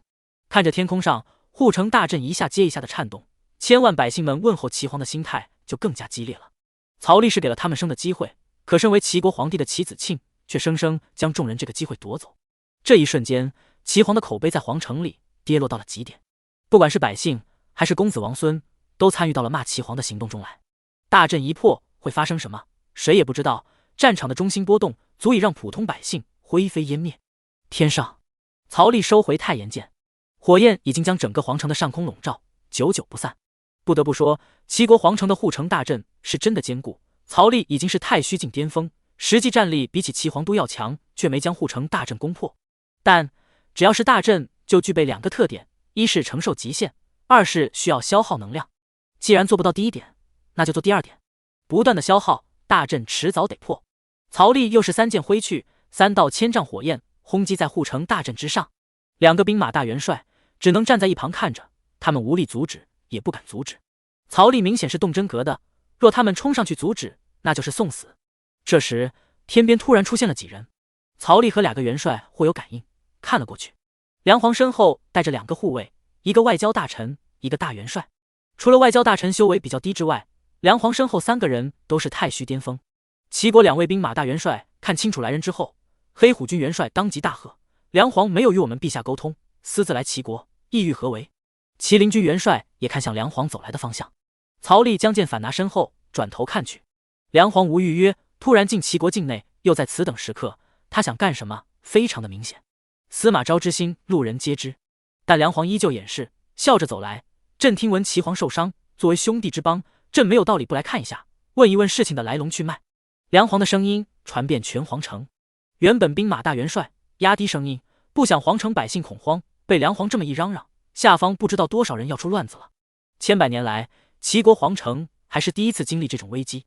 谢梁皇好意，此乃齐国之事，还请梁皇回去，免得惹来怀疑，使得两国产生不必要的误会。麒麟军元帅也站了出来。很快，梁皇就带人走到了护城大阵之外，与齐国两元帅和曹吏呈现一个三角形式，相距大概100米左右。梁皇对着曹吏作礼，敢问这位道友，为何要攻击齐国皇都？曹吏打量了梁皇两眼，他大概30几岁的模样，实际年龄不知，从身上的灵力波动来看，也是一名朝元晋初期的修士，身上国运缠绕，实力不会低于齐皇。他的身后则是3个太虚境巅峰，一个化神初期。你们是来捡漏的吗？曹吏直言不讳。可嗨嗨，呵呵，道友真会说笑。目的被人明晃晃的戳破，梁皇都觉得不好意思。曹吏后背的太炎剑变成冰魄枪，斜沉身后，他直面于梁皇5人。我不管你是梁皇还是谁，想捡漏就直说，不是就滚。本座打架的时候最不喜欢有人在旁边暗暗窥视，要不然我第一个杀的就是围观之人。气氛一下子就安静了下来。曹吏声音如洪，传遍整个皇城，就连梁皇也被曹吏的态度刺了一下。都说伸手不打笑脸人，怎么这个人问他名字也不说，目的直接给戳穿，现在又开始赶人了。梁皇的节奏全被打乱了，被迫跟着曹吏的节奏走。但是这话说的实在是放肆，连一国皇帝都不放在眼里。梁皇能忍，他身后化神初期的外交大臣不能忍了。放肆！我梁皇驾临齐国，这就是你们齐国的态度吗？子曰：噗！化神初期的外交大臣一口血喷了出来。梁皇挥手挡下了曹吏的精神攻击，外交大臣顿时气息萎靡了。那一刻，他感觉死亡就在一瞬之间。曹吏竟然真的敢动手，梁皇身后的2个护卫也忍不住了。梁皇伸手拦住了他们，道友真的直接，朕喜欢你这个朋友，朕交了。你是要滚还是要留？曹吏提起冰魄枪，枪尖直指梁皇。太虚境枪指朝元镜，这本身就是无比狂妄的事情，但梁皇觉得曹吏有那么点资格，这绝对是一名顶级天骄，有着越阶战的能力，确实有平等交流的资格。行，既然你那么直接，那么朕也不做这个啰嗦之人，朕选择留下来。留下来挨打，还是留下来想捡漏的？曹吏不给梁皇半点含糊的说辞，梁皇只能笑笑，朕肯定不是来挨打的，但也不是来捡漏的，朕是来帮你的。你能帮我什么？曹吏询问。朕能帮你打破这乌龟壳。梁皇笑了笑，指着齐国的护城大阵，再仔细地看着曹吏的眼睛。他就不信曹吏不心动。皇城的护城大阵非朝元镜之上不可能打破，但国家与国家之间自然有专门的武器是用来破阵的，没有这种专属武器，曹吏得轰上大半年才有可能耗尽护城大阵的能量。梁皇这话一出，顿时2位兵马大元帅就慌了，而下方千万百姓也慌了。梁国攻阵和曹吏个人攻阵完全不一样。若是曹吏跟梁国的人合作，一旦阵破，按照梁国鸟人的特性，整个黄都都将被洗劫一番，生灵涂炭。曹司军，不可！2大兵马大元帅喊道。麒麟军元帅喊道：这是咱们自己齐国的事情，若让梁国参与，阵破，齐国将灭啊！黑虎军元帅此刻也不得不看向曹吏，深深的作礼，还请曹司军三思。曹吏一言不发。梁皇笑着对曹吏作礼，梁国只破阵，绝对不会伤害任何一个百姓，曹司军可放心。曹司军，麒麟军元帅直接向曹吏跪了下来。您这是叛国啊，联合其他国家帝王进攻自己国家，您可否想想这齐国千亿百姓日后的处境？黑虎军元帅刚被曹吏掐脖，心怀恨意，当即对着曹吏斥责：曹吏，你若答应便是叛国，你身为天道所选之人，管理齐国，公然叛国，你将天道置于何地？将齐国君主置于何地？又将千亿百姓置于何地？这时候黑虎军元帅找到道德的制高点，他率先爬上去，指指点点，将曹吏诛心。梁皇听着这些说辞，生怕曹吏真的被他们带节奏。曹司军，朕可以发誓，护城大阵破了之后，绝对不会伤害任何一个无辜百姓。曹吏瞥了黑虎军元帅和麒麟军元帅一眼，别过头去看向梁皇：你的条件是什么？条件？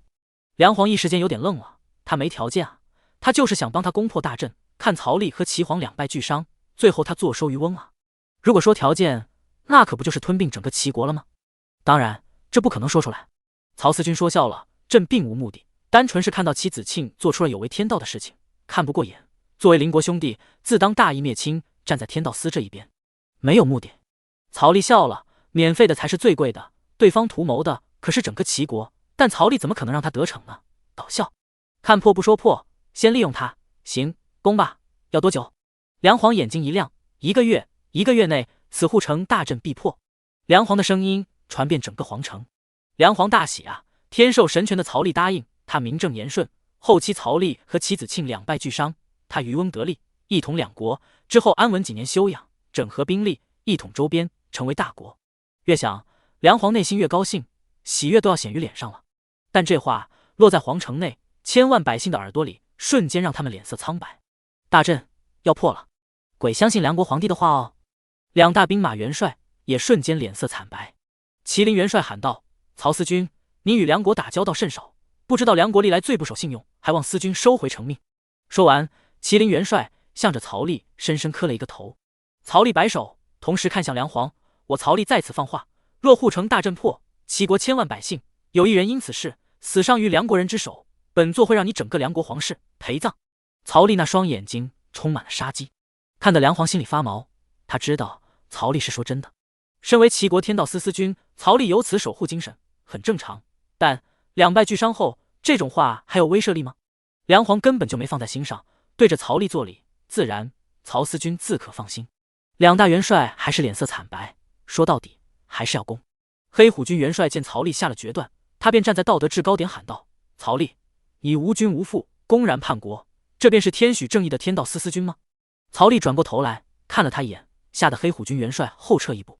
但他想着自己还是站在道德制高点，怎么了？心虚？恼羞成怒？想杀人灭口？梁国历来背信弃义，你不顾国家安危，为一己私欲，罔顾齐国千亿百姓生死。若到时候梁国大举进犯，靠你一人，你以为你挡得住？若因此事死了一人，也是你的罪过，完全没有大局观。你凭什么做天道司君？黑虎军元帅声音带着气血，故意喊得很大声。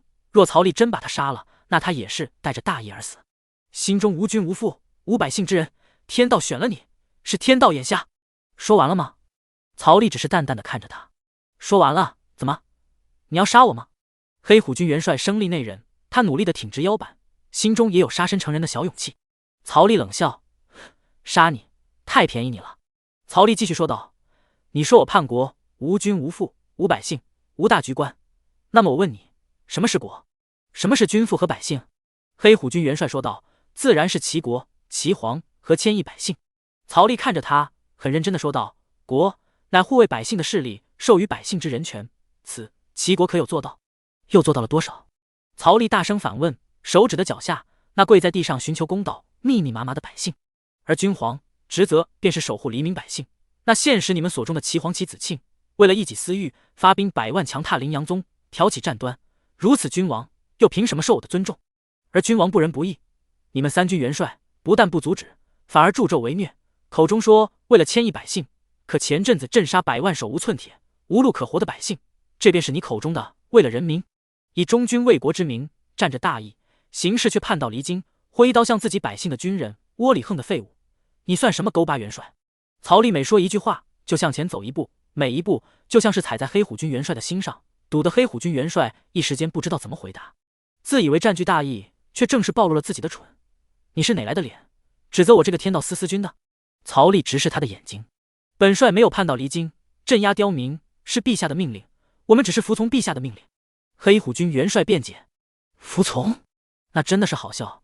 若这个命令是错的，你们也要服从吗？”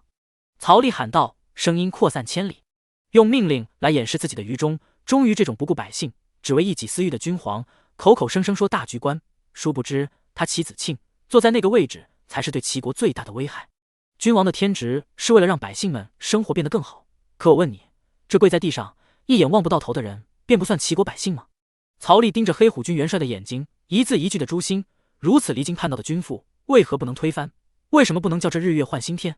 黑虎军元帅哑言了，他找不到反驳的话，甚至他坚定的内心都动摇了。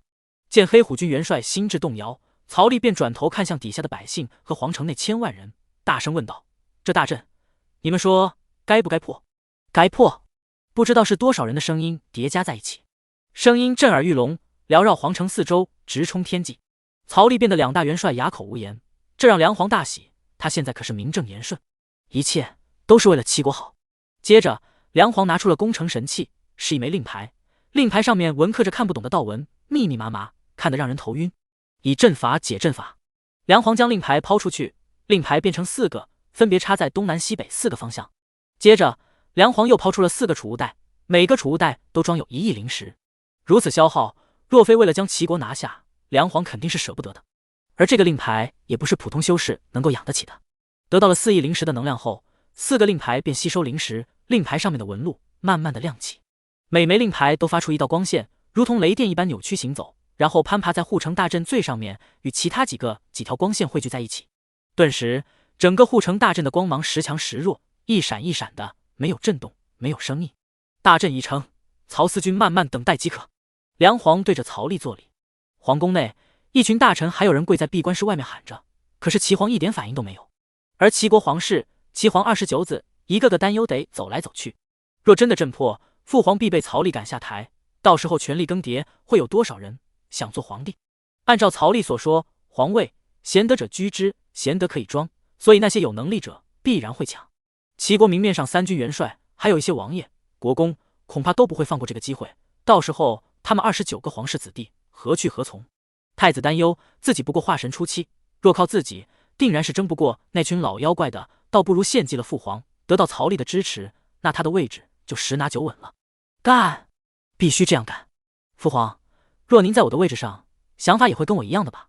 父皇，你会理解我的，对吧？父母之爱子，则愿为了孩子去死。谢谢父皇了。从成为齐国皇室的那一刻起，护城大阵就掌握在齐国皇室的手中。滴血认主，血脉就是控制护城大阵的开关，而且必须2代之内的血脉才能开启护城大阵。刻画阵纹的阵师当时想，在遇到外敌之时，一家子总不至于坑自己吧？而齐国太子此时在想，若等梁国攻破大阵，齐国皇室必死无疑，倒不如自己拼了，卖了父皇，只死父皇一个，保全齐国皇室，这便是生机。齐国太子突然踏空向曹丽走去，曹思君说的没错，齐子庆确实不配做齐皇。齐国太子大声吼道，这一刻所有人都看向了他，认识齐国太子的全部瞪大眼睛，这不是齐皇的好蛋儿吗？公然说齐皇的坏话，翅膀硬了，要造反。闭关室内，就算是之前曹丽攻阵他没有动容，梁国攻阵他也没有动容，可是这一刻齐皇猛地侧头看着禁闭室的大门，那是他亲儿子的声音啊！真不愧是我的好太子啊！他好想冲出去将太子杀了，可是神识散开后，发现太子已经冲到阵法外面了。齐皇捏紧拳头，他本来想靠着这点时间突破朝元进中期，之后借着国运和曹丽一战，独自化解危机。禀报王朝的天道司不过是齐皇的第一备用方案罢了。现在他的突破方案算是给太子打乱了。这个逆子，你是谁？曹丽看着眼前一个身着淡金色服饰的人，衣服没有纹龙纹胶，所以曹丽猜不出他的身份。我乃齐国当朝太子齐宣，见过曹思君。齐宣对着曹丽作礼。梁皇忍不住了，哈哈，齐子庆这老贼居然连儿子都要反他，笑死朕了。齐宣面无表情，只是看着曹丽，这才是能够让他当上新一代齐皇的决定人。曹丽也觉得挺有意思的。你看不惯齐皇？齐皇身为一国君主，无半点责任心，只为自己谋取私利，有小聪明，无大格局。宣作为儿子，看不上他。太子挺直腰板，尽力的贬低齐皇，来抬高自己。他的治国观念与宣完全相悖，事事都为百姓所想，以千亿百姓为核心，曾历是我登基之后，一扫我父皇所积累的石壁，还天下一个盛世。太子正义凛然。哦，曹丽继续看着他表演。还有吗？有，宣有办法，助曹思君迅速破阵，擒拿我父皇，永求天道司牢狱。齐国太子话头一转，宣只有一个请求，希望曹思君能允我一扫这天下弊端，还齐国一个朗朗乾坤。说完，齐国太子当着千万臣民的面，双膝跪在曹丽身前，磕了一个响头。沉默。只要在那个位置能当个好皇帝，谁来当，曹丽其实是无所谓的。他也不在乎太子齐宣说的是真是假。一个人就算虚伪，一生做善事，他也是圣人。可以，那你如何迅速破阵？曹丽问。听到了自己想要的答复，齐宣的心跳得很快，他很激动，很激动。齐宣很积极地抬起头来，护城大阵由我齐国皇室血脉所控制。宣，可以开启。一把匕首出现在他手上，然后他往自己的手掌一划，顿时血滴答的流下。齐宣掐着手印，顿时那被4枚令牌攻击了一会都没啥起色的大阵消退了。梁皇的眼睛亮了，天助我也，他很想笑。曹思君，宣知道父皇在哪，请跟我来。太子齐宣对着曹丽作礼。曹丽只是淡淡一笑，走吧。下一刻，他们来到了皇宫，闭关室院子外的高空。宣的父皇在里面，麻烦曹思君了。齐宣作礼。哈哈，梁皇都忍不住笑了。齐宣往后退，而原本跪在闭关室外的大臣也纷纷抱头跑。闭关室内，齐皇捏紧了拳头，他想骂人，他想杀人，突破的计划被打乱了，甚至都不可能等到王朝的人过来。这一切都拜他的好大所赐。轰！齐皇气息爆发，整个闭关室在这一刻四分五裂，全部炸开。朕杀了你！齐皇全力出手，一道剑气以迅雷不及掩耳的速度朝太子齐宣冲去。齐皇此刻最恨的不是曹丽，也不是来捡漏的梁皇，而是他的好大。有如此儿子，谈何长寿？父皇，我是你儿。太子齐宣瞪大眼睛，那是死亡的感觉。一道剑气从太子齐宣的眉心穿过，将他的生机彻底泯灭。齐宣从天上掉了下来，瞪大了眼睛，死不瞑目。曹丽者一刹那来到了齐皇面前，一拳轰出。齐皇迅速反抗，国运龙冲向曹丽的拳头。这一拳，国运龙再次被轰爆，齐皇倒飞而出，双臂直接被打断。梁皇和三大太虚巅峰看着曹丽，眼睛都不约而同地闪过了一丝惊讶，真的好强。齐皇气血涌动，双臂重新恢复，他吐出一口血唾沫，既然都想杀我，那就都别走了。这一瞬间，皇宫的阵法启动，将皇宫内所有人笼罩，一个都别想跑。阵法启动，这一瞬间，所有人都感觉身体有什么东西在流失，那是人的气血和灵力。齐皇笑得很变态，他得逞了，齐国皇宫怎么可能没点手段？此杀阵可困住曹元敬的修士，吸收他的气血和灵力，用来成为文的能量。而且在这个阵法内不能动，越动用灵力和气血，消散的就越快。气血和灵力散失，他倒想看看曹丽和梁皇有何手段。这是玉石俱焚的阵法，因为齐皇自己也在里面。他癫狂了，若不能生，那便拉着大家一起死吧，一起被阵法吸干，成为我皇城杀阵的养料吧。曹丽看着自己浓郁成实质的气血朝天空阵法的中心飞去，而他的灵力也在缓慢地被吸走。梁皇本以为站在高空就可以坐收渔翁，可没想到的是他也被笼罩了进去。这下糟糕了，梁皇6个人的气血和灵力都同被阵法吸走，连太虚境、曹元敬都无法避免。皇宫内那些大臣们一个个在惊恐中成为了骷髅。文臣最高也不过化神境，最低甚至只有结丹。曹丽不知道不能动，他快步冲出，一剑把齐皇刺了个窟窿。齐皇没有躲，硬挨了一剑。齐皇癫狂地笑了起来，你有没有发现你的气血和灵力流失得更快了呢？大家都得死！齐皇癫狂笑，笑着笑着他吐出了一口血。曹丽此时也才发现他浓郁的气血比起之前的流失速度快了10倍。梁皇他们则没有动，他掏出一个10米高的大钟，将自身5人彻底罩住，暂时隔绝与外界的一切关联。齐子庆疯狂地笑了，曹丽，你又有什么办法呢？失去了气血和灵力，你若想杀朕，恐怕朕还没死，你便被阵法吸干了。哈哈，再动手呀！齐子庆挑衅着。不到3息之间，因为动手原因，曹丽身上的气血就已经消散了10%。曹丽伸手掐在齐皇的脖子上，怎么破阵？嘿嘿。齐皇嘴角流着血，此阵隔绝天地，吸收气血和灵力。如果我死了，那么阵法将会吸光阵内所有人的气血和灵力。齐皇笑了，你不可以杀我，也不敢杀我，就算你精神力很强，你也不敢杀我，因为杀了我，你必死。哈哈！齐皇再次大笑。曹丽在想，弄死齐皇之后，系统奖励的修为和免死金牌能不能抵御这杀阵？他至今不知道免死金牌是10秒不死款还是永久不死款。虽然活下来的几率高达99%，可终究有一点点的风险呀。曹丽在犹豫。齐皇他笑着，怎么样？你不敢杀我吧？此阵法有我皇室血脉曹，皇室血脉。齐皇突然一愣，曹思君，我来救你！一道人影从皇宫外冲天起，他一匕首割在自己的手臂上，接着刷刷给自己身上来了10几刀，顿时鲜血淋漓。二皇子，二哥，二哥，曹思君，我也来救你！三皇子一刀切在大动脉，血液如同喷泉，呲呲的。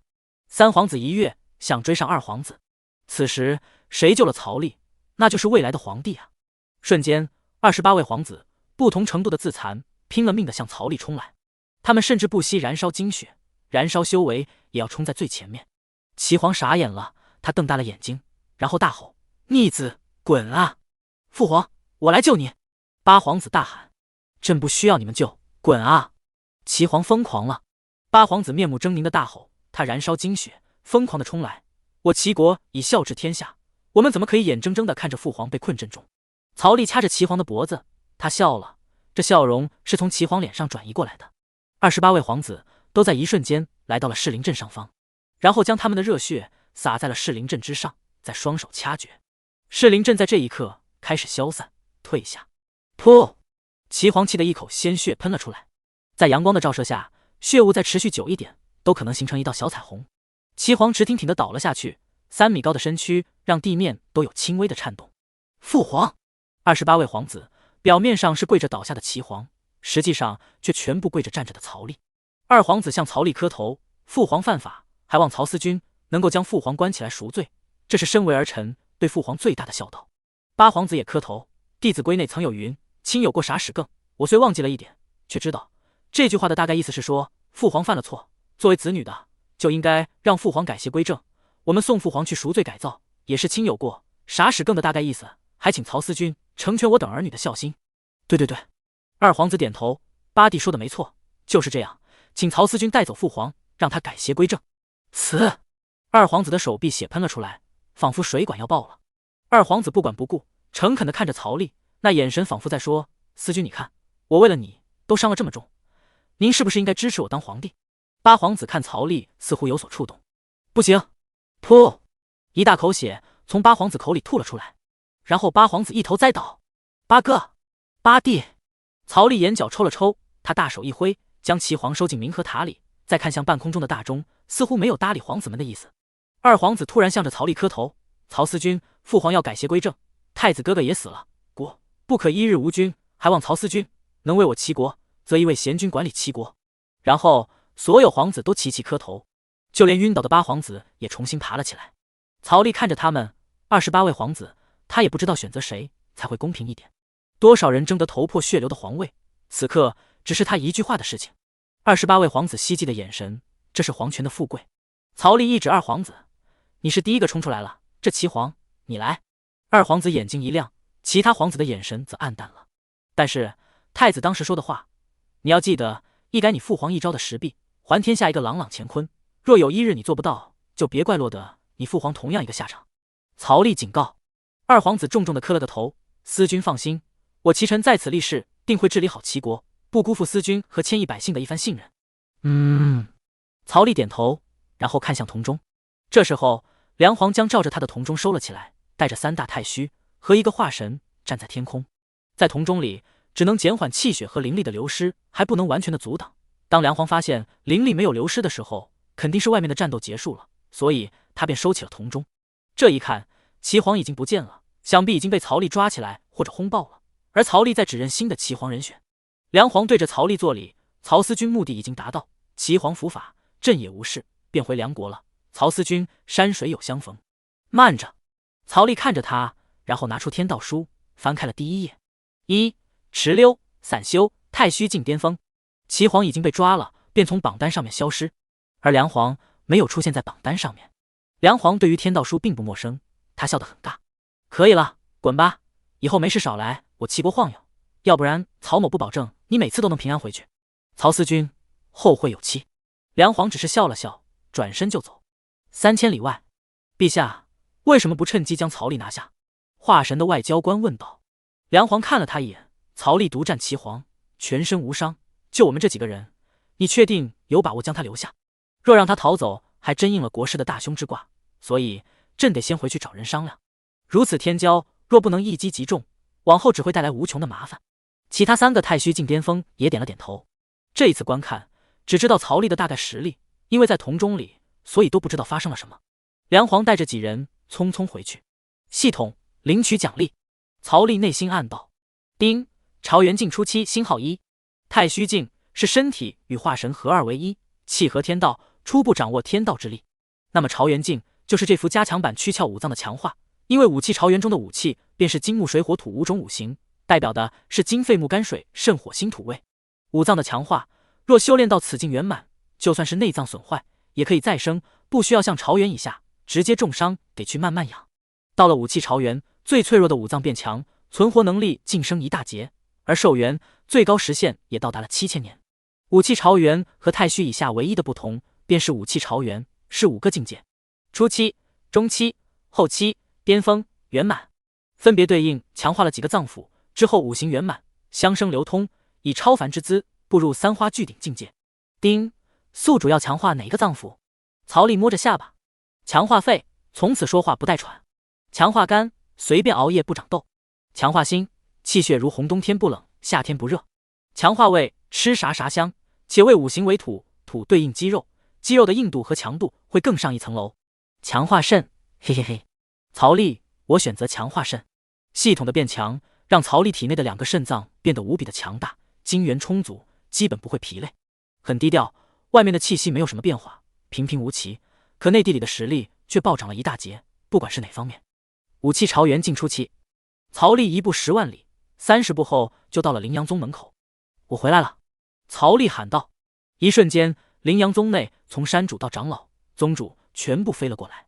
曹丽平平无奇，背负双手的走过灵阳宗，再走过天道司2道大门。前面的土地一阵松动，然后碎石乱飞。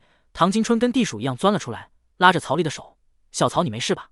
曹丽前往齐国黄都，真是吓死他们了，每日都在担忧中过日子。他们又不能去，别帮不上什么忙，反倒给曹丽添乱。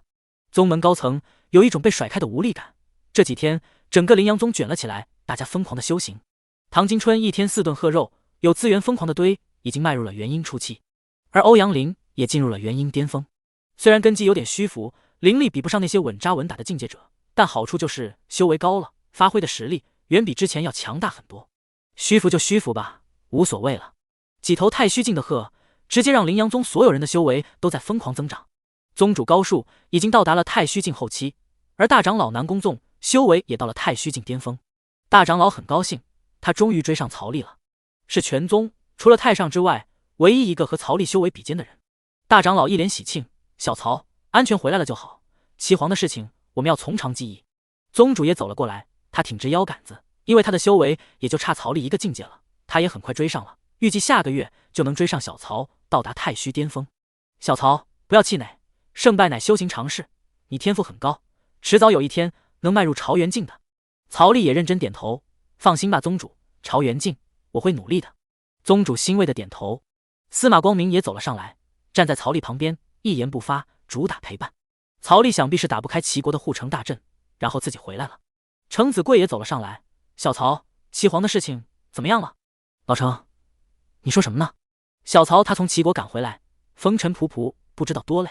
唐金春拉着曹丽的手：“咱们不管他，先进去喝口茶。”欧阳林附和：“就是要考虑一下小曹累了。”程子贵一想，也是这个理，是我太着急了。他身为护宗司长老，见到曹丽平安后，第一个关心的自然是宗门会不会面临齐国方面来的安全，有则需要做预案，严重情况还要准备全宗迁移。被唐金春拉着手的曹丽突然看向程子贵，齐皇的事情其实已经解决了。顿时准备往回走的大家全部转头看着曹丽。宗主率先问道：“可是齐皇答应了2不相犯。”曹丽摇头：“不是啊，为什么要他答应？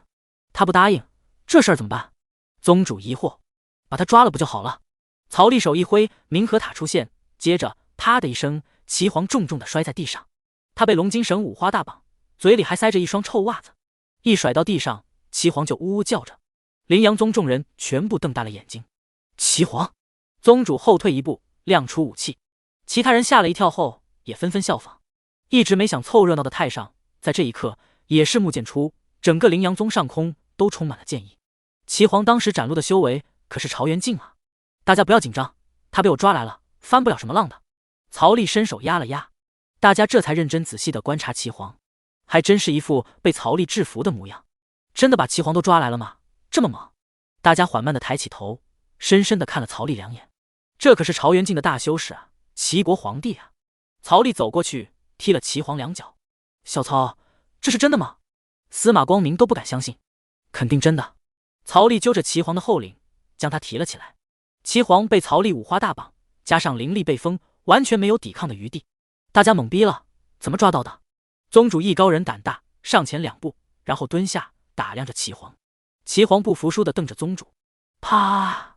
宗主一巴掌就抽在齐皇脸上。看什么看？齐皇别了一下脸，很快又转过来瞪着宗主。他的眼神更加凶了，嘴里也呜呜叫，不知道在说什么。宗主乐了，他真被小曹给逮了。真的吗？各大长老全部凑上来围观。齐皇被这么打量，他无比的羞耻。他可是齐国的皇帝，要不是那群逆子，他一定能一举杀掉曹丽和梁皇2个对手。可恶，他不服。好了，就将他先挂起来，让宗内的人都看看。执法堂广场此刻立了4个架子，分别绑了太炎宗宗主姜氏哥、陵阳叛贼邱同生以及齐国黑马军元帅和将军邢勇，现在多了一个齐国皇帝齐子庆。另外4人看着齐子庆被抓，全部瞪大了眼睛。齐皇？怎么可能？齐皇怎么可能被抓？4个人里面，除了邱同生不清楚齐皇代表什么，可姜氏哥和黑马军元帅以及邢勇都非常清楚。对于他们3人来说，齐皇就像是一座永远都无法逾越的高山，一身国运龙缠绕，实力深不可测。邢勇此刻心态第一个崩了，因为他猖狂的底气来自于狐假虎威。他身后站着黑虎军元帅，而黑虎军元帅后面站着的是齐皇，这千万里江山唯一的皇。此刻信仰破裂，邢勇不敢相信。何止他们2个不敢相信，姜氏哥和黑马军元帅也瞪大着眼睛，看着2个陵阳宗人将齐皇架到架子上，然后绑上去。齐皇不服，可是他一点办法都没有。这下子不止山主们围观了，亲传弟子以及各个杂役也都纷纷朝广场跑来。齐皇被抓，这太稀奇了吧？齐皇低着头，这是羞辱，这是耻辱。总有弟子小心翼翼地靠近，从下往上和齐皇对视。齐皇只能瞪那弟子一眼，吓得弟子差点摔倒。他吓唬人的！有一名弟子喊道。顿时各种石头、砖头、野草、泥土就往齐皇身上招呼。曹思君到！小虎大喊。顿时弟子杂役们退避。曹丽休息了一会，跟宗主等人简单的解释了一遍，便带着宗门的高层一起出来了。曹丽走在最前面，齐皇等5人全部看着他。这些天他们就被绑在这里，日晒雨淋。曹丽吩咐了等他回来再处理的，要不然邱同生等人怕是早就被弄死了。5个人都被塞着嘴巴，一句话说不出来。曹丽径直的走到1个人面前，黑马军的兵马大元帅，也是镇杀100万百姓的领头人。小虎当即扬了一下下巴，2位小弟迅速上去将黑马军元帅的绳子解了，然后提了出来。曹丽拿出判决书，大声喊道：齐国黑马军大元帅闯陵阳宗，天道司，情节恶劣，虽不是主谋，但负隅顽抗，罪加1等，应判3等死罪。曹丽念完，2个小弟一脚踹在他的膝盖窝，黑虎军大元帅当即跪了下来，小弟也将塞在他嘴里的布拿走。要杀要剐，细听。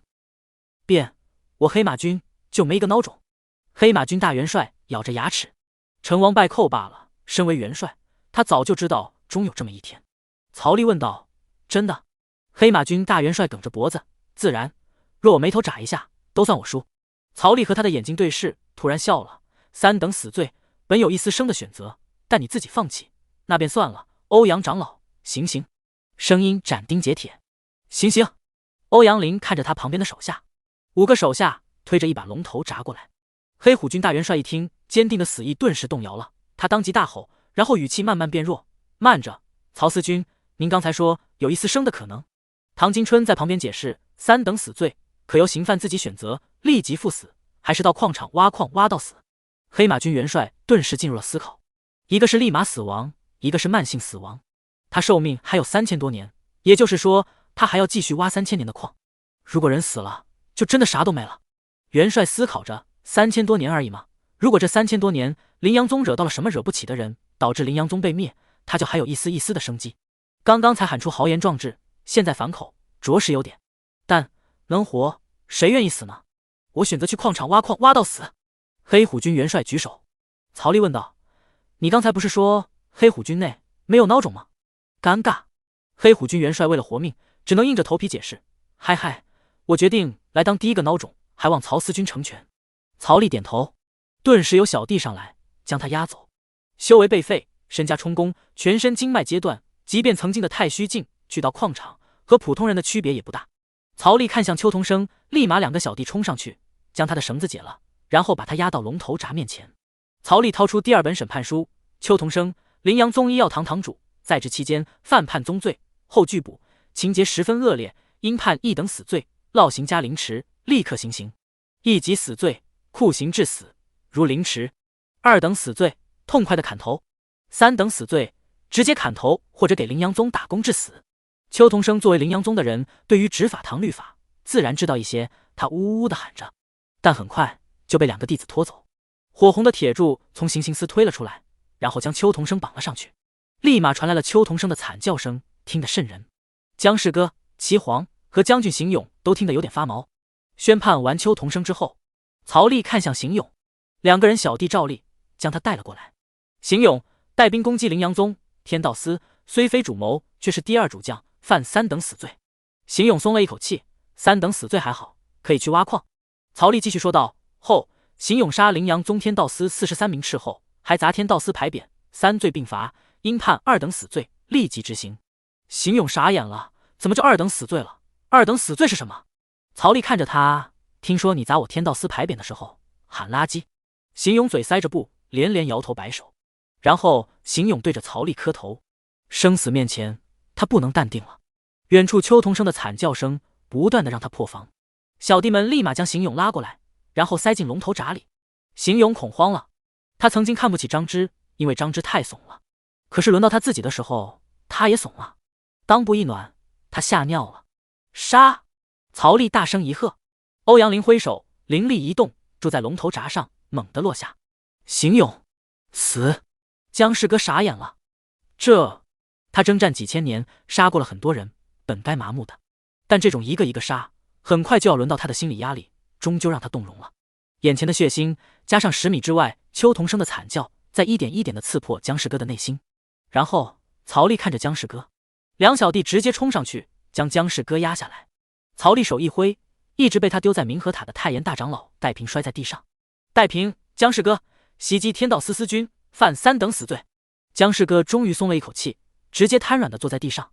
挖矿好，挖矿好，挖到死就挖到死吧，起码日子还有一丢丢盼头。曹丽看着姜氏哥和戴平，3等死罪，要么现在选择砍头，要么挖矿挖到死，你们选吧。姜氏哥急忙选择，我挖矿。太炎大长老一出来，一脸懵逼，但明显在宣判阶段。我也一样。欧阳林使了个眼色，小弟将人带走。姜氏哥转头看了一眼宗主高树，高树自始至终都没脱掉乌龟壳，真男人一样干一场呢，终究是遗憾。然后姜氏哥就被拉走了。现在只剩下齐黄一人，小弟们立马上去，7、8个人将3米高的齐黄拖下来。他经脉尽断。齐黄齐子庆欲操纵天道司，为100万大军攻击灵阳宗事件的主谋，且袭杀天道司司军，罪大恶极，犯1等死罪，判凌迟刑，即刻行刑。小弟们立刻拿掉了齐黄口中的臭袜子，然后将他抬走。齐黄愤怒的大喊：曹丽，若非朕那几个不孝，今日结局必然不同，此凌迟是朕剐你。齐黄不甘心，最是无情帝王家，既然算漏了，便是你唯一的结局。曹丽大声喝道：就算重来一次也是一样。胡说，区区太虚小儿，焉知朕的手段？若再来一次，朕必杀你。真的吗？曹丽伸手，强大的灵力从他手中冲出，朝元镜的气息，刹那之间威压整个灵阳宗。而曹丽另一只手灵阳剑出，一剑化3000，盘旋于高空之上，仿若剑仙出世，每一剑都有毁天灭地之能。齐黄被隔空射起，曹丽看着他，现在你还是觉得再来一次你能赢吗？齐黄瞪大眼睛，这是朝元凌迟。曹丽一喊，3000剑朝齐黄冲去。曹丽没有立即杀他，而是让每一剑只给他带来一点点伤害，效果如同凌迟。曹丽将齐黄固定在半空，而3000剑持续冲杀，那3000剑就升在灵阳宗上空。其中的剑意让曾经被誉为剑仙的太上都有点惊颤。这便是修为的碾压吗？他丝毫不怀疑这3000剑能够毁掉整个灵阳宗。宗主率先冲了上来，然后他拉着曹丽的手：小曹你朝元尽了。曹丽淡淡的道。灵阳宗修士集体沉默了。灵阳宗矿场，兵马大元帅被2个人架进了矿场，一群人咚咚咚的敲击着石块。一个年轻人正坐在棚子里，翘着2郎腿，喝着水。弟子将人带到他面前，这是最新犯事的死罪。行，我知道了。杨开斌点头。你叫什么名字？杨开斌拿起本本。兵马大元帅迟疑了2秒，杨开斌当即就不耐烦了，一脚就踹过去，直中脸部，将他踹倒。兵马大元帅头部和地面来了个亲密的接触，他顿时捂着头部。杨开斌喊道：叫什么名字？杨开斌，亲传弟子葛岩的表弟，犯了3等死罪，自愿来矿场做工。因为认识字，所以杨开斌现在是矿场里面负责登记的杂役。放肆！你可知道我是谁？杨开斌又是一脚踢过去，老子管你是谁！到了这，不管你曾经的身份有多显赫，就算你曾经是皇帝，现在也是死囚。杨开斌第一天来到这里，也被曾经的死囚狠狠教训过一顿，现在轮到他教训别人了。很快，江世哥和戴平也被带来了，然后戴平也被踹了一脚。你敢打老夫？老夫纵横齐国的时候，你爷爷都没出生呢！戴平大怒，曹丽可以揍他，那是因为曹丽无敌，而眼前这个小喽啰算什么东西？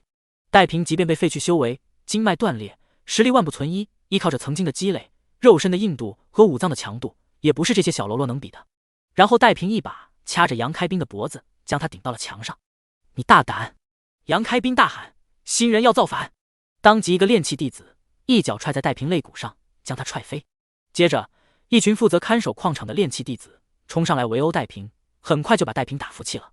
江世哥则非常的识趣，老老实实的，未来还有上千年的时间要在这里度过，没必要自找不痛快。他们虽然被废除了修为，但修为的丧失相当于一个普通人失去了四肢，战力全废，但对寿元的削减有限。人的寿元来自于五脏的强度，因为之前的底子，所以他们即便修为被废，五脏没有受到激烈损伤，靠着这副曾经太虚境身体，寿元便不会有太大的影响。当然，他们因为修为的丧失，也失去了断肢重生的能力，只能靠着这副躯壳苟延残喘。齐国皇城，百废待兴，二皇子登基。而这个时候，一艘万丈大船自远方飞来，大船的船帆写着天道司3个大字，而船头上站着一位戴着红色蛟龙服的年轻人，这便是皇朝派下来的天道司天差。天道司共设有司军、副司军、天官、天差、差员5个等级，而他是星光皇朝的天道司天差，手下管着1000名差员。同时，他也是一个大国家的太子，去皇朝是去镀金，去结交天骄能人的。此次星光天道司派他下来处理小国事件，就是对他的锻炼。他的岁数不过300多岁，却已经是了不起的化神初期，因此他被誉为有圣人之姿的绝世天骄。普天之下，除了那些王朝天骄，大国之中能够在300岁突破化神期的基本没有。那些王朝天骄未来可是王朝的顶梁柱，打底都是要成为尊者的男人，佼佼者更是有成圣之姿。想到这里，船头的年轻男子腰杆子又挺直了几分。东荒大帝，水主臣服。哦，是他，彭瑞。大船飞速朝齐国而去。梁国，国师终于在日日担忧中走出来了。梁皇回来了，带去的人也一个不损的带回来，没有惹事，真的是无比的万幸。卦象过去了，一切都没有发生，多亏了有自己提醒，梁皇才不至于招来灭国之祸。此时的梁皇坐在自己的宫殿的龙椅上，身着一身全金色的龙袍，头戴帝王9流冕，冕冠的9束珠子在眼前晃动着，可以适当的遮挡帝王的表情。他看着虚空，问道：您怎么看？刚才他已经将所见所闻都与虚空中这位梁国老人商量过了，两人一致认为，曹丽之所以能够破阵，皆是齐皇几个不孝子所为。因为那个杀阵，就连梁皇当时都束手无策，曹丽一个太虚巅峰根本不可能破阵了。但他们也不会轻敌，曹丽以太虚之姿逆战齐皇，定是一名绝世天骄，真实综合战力应该介于朝元后期到朝元中期之间。如此战力自然恐怖，也让两人忌惮。可齐国皇城和齐国陵阳宗是个完全不一样的地方。齐国的杀阵足以灭杀朝元镜，而陵阳宗就不一样了，朝元镜在里面几乎进退自如，即便战败，他们也能退回梁国，只要避免了齐国大孝子那种行为，朝元镜在梁国皇城也别想讨到好处。陛下，老夫以为不该一搏。梁皇顿时又不大高兴了。朕的一生不想要碌碌无为，朕心中有宏图霸业，想要打下比太祖还要高的功绩。若放过这次机会，您要知道，曹丽一旦崛起，将势不可挡。等他朝元尽后，寿元长达7000，朕这一生当再无可能一统周边国家，完成大国的王朝霸业。小国的资源，他的修为只会固定死在朝元境，一生将不再有可能突破凝神境。若一统周边国家，成为王朝大国，不仅能实现王朝霸业，实力还能再进一步，这种诱惑他真的顶不住。梁皇从来就不是一个守成的皇帝，而是一个富有雄心壮志的皇帝。陛下，国师所占卜的卦象不一定过去了，还请三思。梁皇心情又郁闷了，国师从来都上卦，唯独这次是大凶之卦，下次办事之前不找国师占卜了，扫兴。王朝霸业哪有一路畅通的道理？太祖皇帝从一个普通宗门的弟子到一统这梁国，洒下了多少血和泪？期间多少次险象环生，大凶之局还不是都走过来了？太祖皇帝普通宗门弟子出生，尚且敢打敢杀，朕生于帝王家，反而胆怯了不成？虚空中的梁国老人，太祖时期的太监闭口不言。朕意已决，还望监公能助朕一臂之力，往后梁国史书也会给监公的一生写上宏伟的功绩。沉默了许久，行吧，老头子就陪你闹上一闹。有梁国皇城相助，摁住了不孝子行为，确实进可攻，退可守。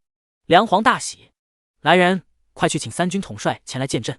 当即，梁国动了起来，三军大元帅以及众多武将，还有梁国的底蕴全出，12位太虚镜，2位朝元镜，30位化神，梁国的2个宗门也全到了。这次是打大仗，投入了梁国所有的实力。此战乃是自保之战，曹利杀齐国皇帝，往后想要完成王朝霸业，难免就要杀到我们梁国，如此威胁，不可不伐。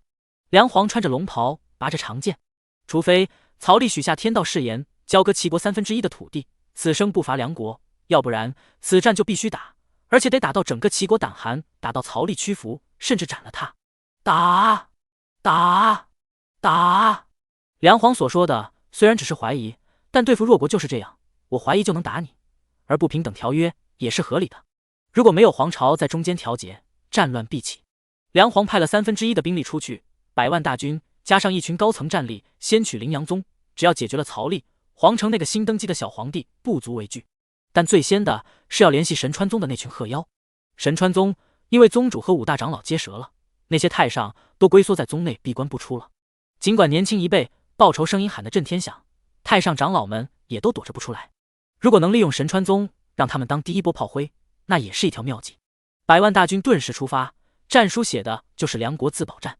听说了梁国会有朝元镜出手，神川宗一群怂蛋才肯出来，为宗主报仇，为5大长老报仇。120万人铺天盖地往陵阳宗而去。这个时候，他们看到远方出现了一条大船，船帆上是一颗星星绽放亮光的图案。星光皇朝。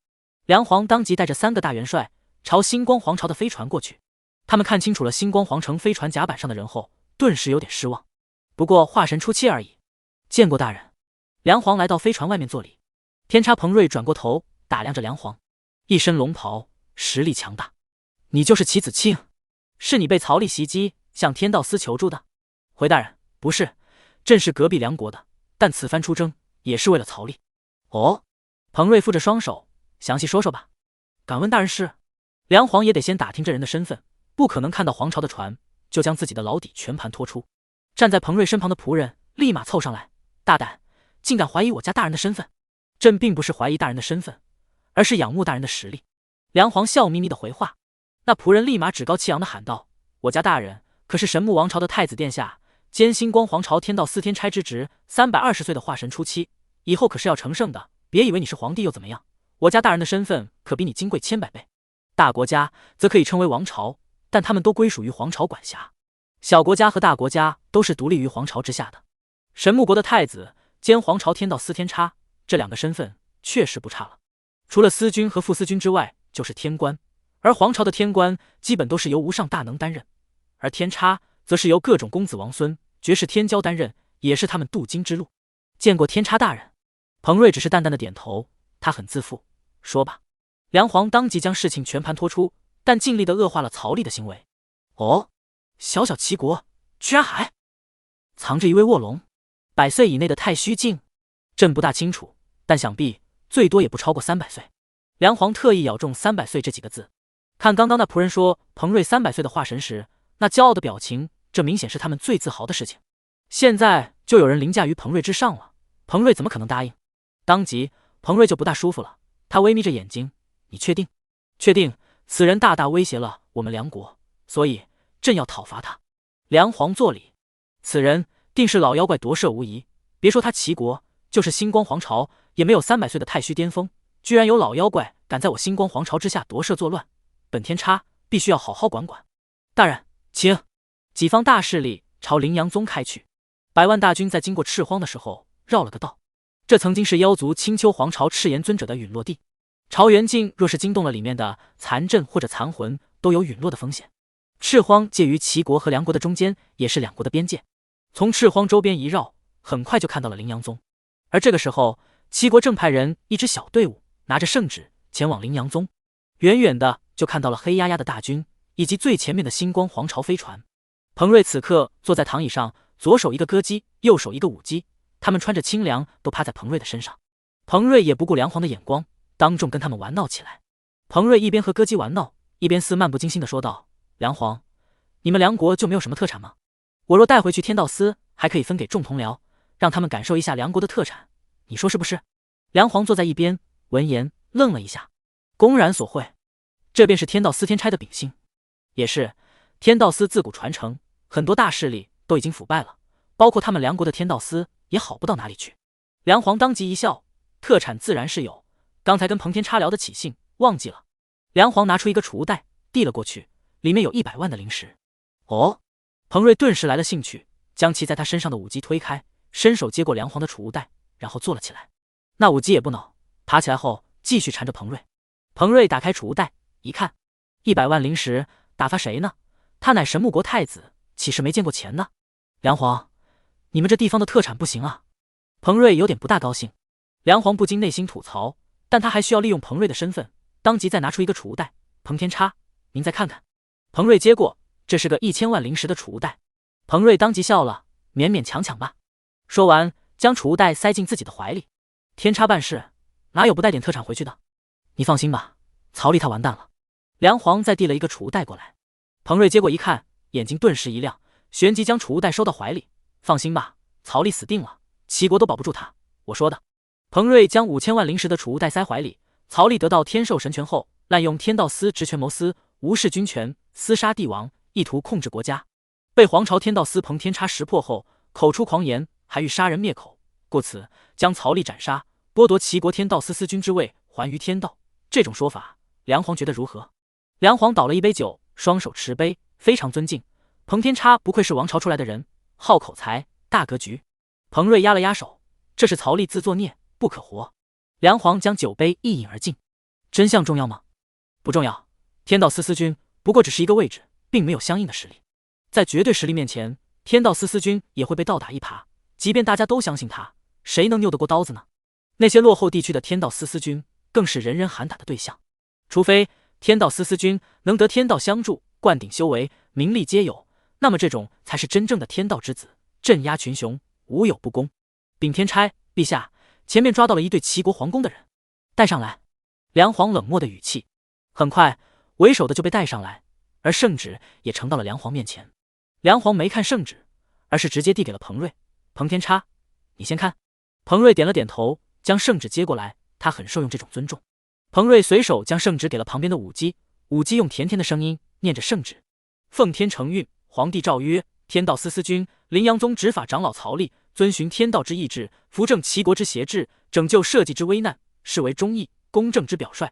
特此封羚羊宗为齐国第一宗门，为国家之宗门。天道司可与齐国皇室共治天下，每年可得齐国境内税收2成，钦此。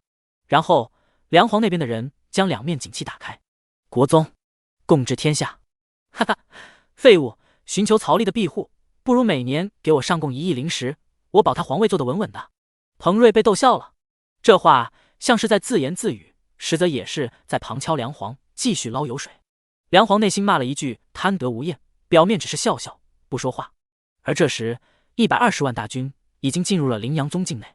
站住！你们是谁？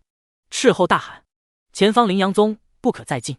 信号弹不断的放出去，下一刻斥候们也不阻止，纷纷逃命。有了上次的经验，他们知道一切都是螳臂当车，信号弹发出去示警，任务完成了就好，没必要做无谓的牺牲。彭大人，当时斩杀了斥候的人都被曹丽弄死了，所以斥候可以不杀就不杀，这样我们打不过还有退路。梁皇站在彭瑞身边，他嘴上这么说着，心里却是想让激将彭瑞杀了斥候，开着第一刀。彭瑞点头，笑眯眯的，好，那就不杀。他有自己的考量。梁皇只是笑笑。而信号弹这时候也传到了羚羊宗内了。长老会二长老的伤已经养得差不多了，曹丽坐在椅子上侃侃而谈的吹水，而长老会的长老和执法堂3个长老，一个堂主，正在听曹丽是怎么大杀四方的，听得那叫一个热血沸腾。突然羚羊宗警报钟响起，众人纷纷朝外面看去。上次程子贵等人很慌，那是因为全宗绝大部分战力都出去外面，战力空虚。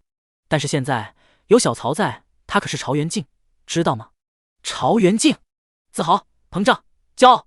小曹一直以来都可以越级挑战，他一个朝元镜顶别人好几个，只要不是那些皇朝来人，他们羚羊宗绝对不带怂的。所有人都看着曹丽，他才是主心骨。曹丽停止了吹水，他站了起来，走，出去看看吧。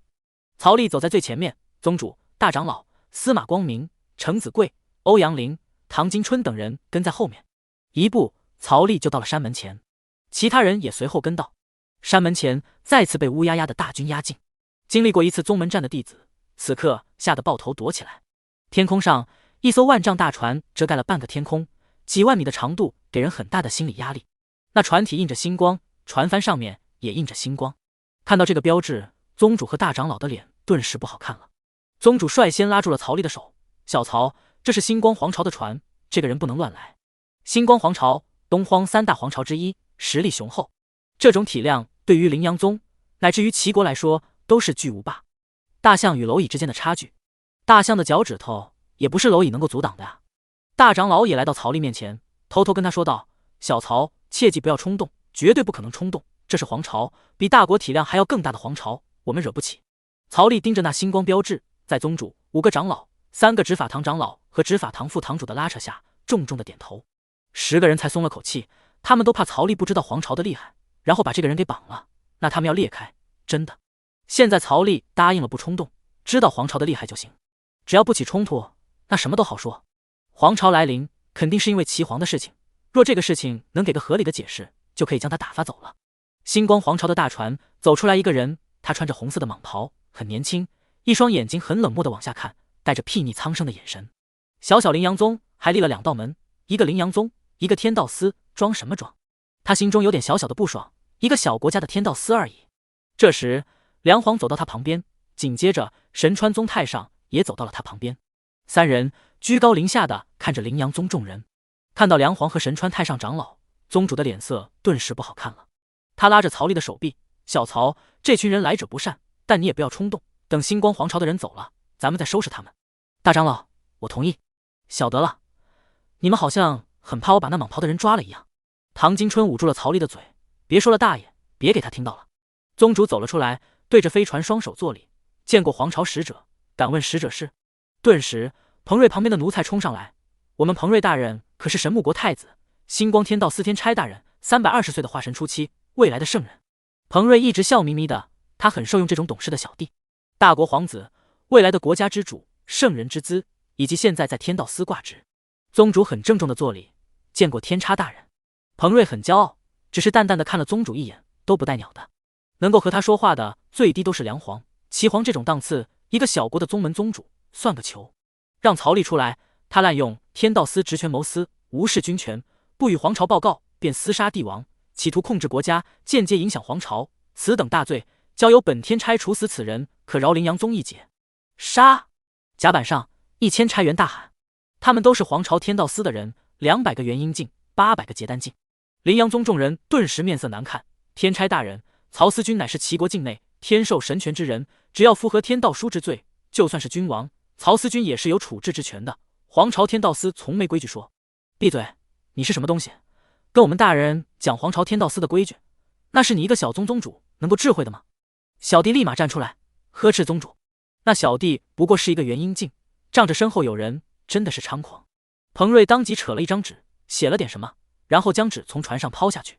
规矩就在这里，地方天道司司君做任何事，杀任何人都必须交由皇朝天道司批准，若动私刑，以命抵命。随着话音落下，纸张来到了宗主的脚下。如若违抗，整个天道司加羚羊宗格杀勿论。彭瑞冷冰冰的道。整个羚羊宗上百万人，在他眼里如同蝼蚁一般，可随意抹杀。交出曹丽，让我们给宗主和长老们报仇。神川宗太上一位太虚境巅峰的老者喊道。5个长老里面有他的亲儿子，他恨啊。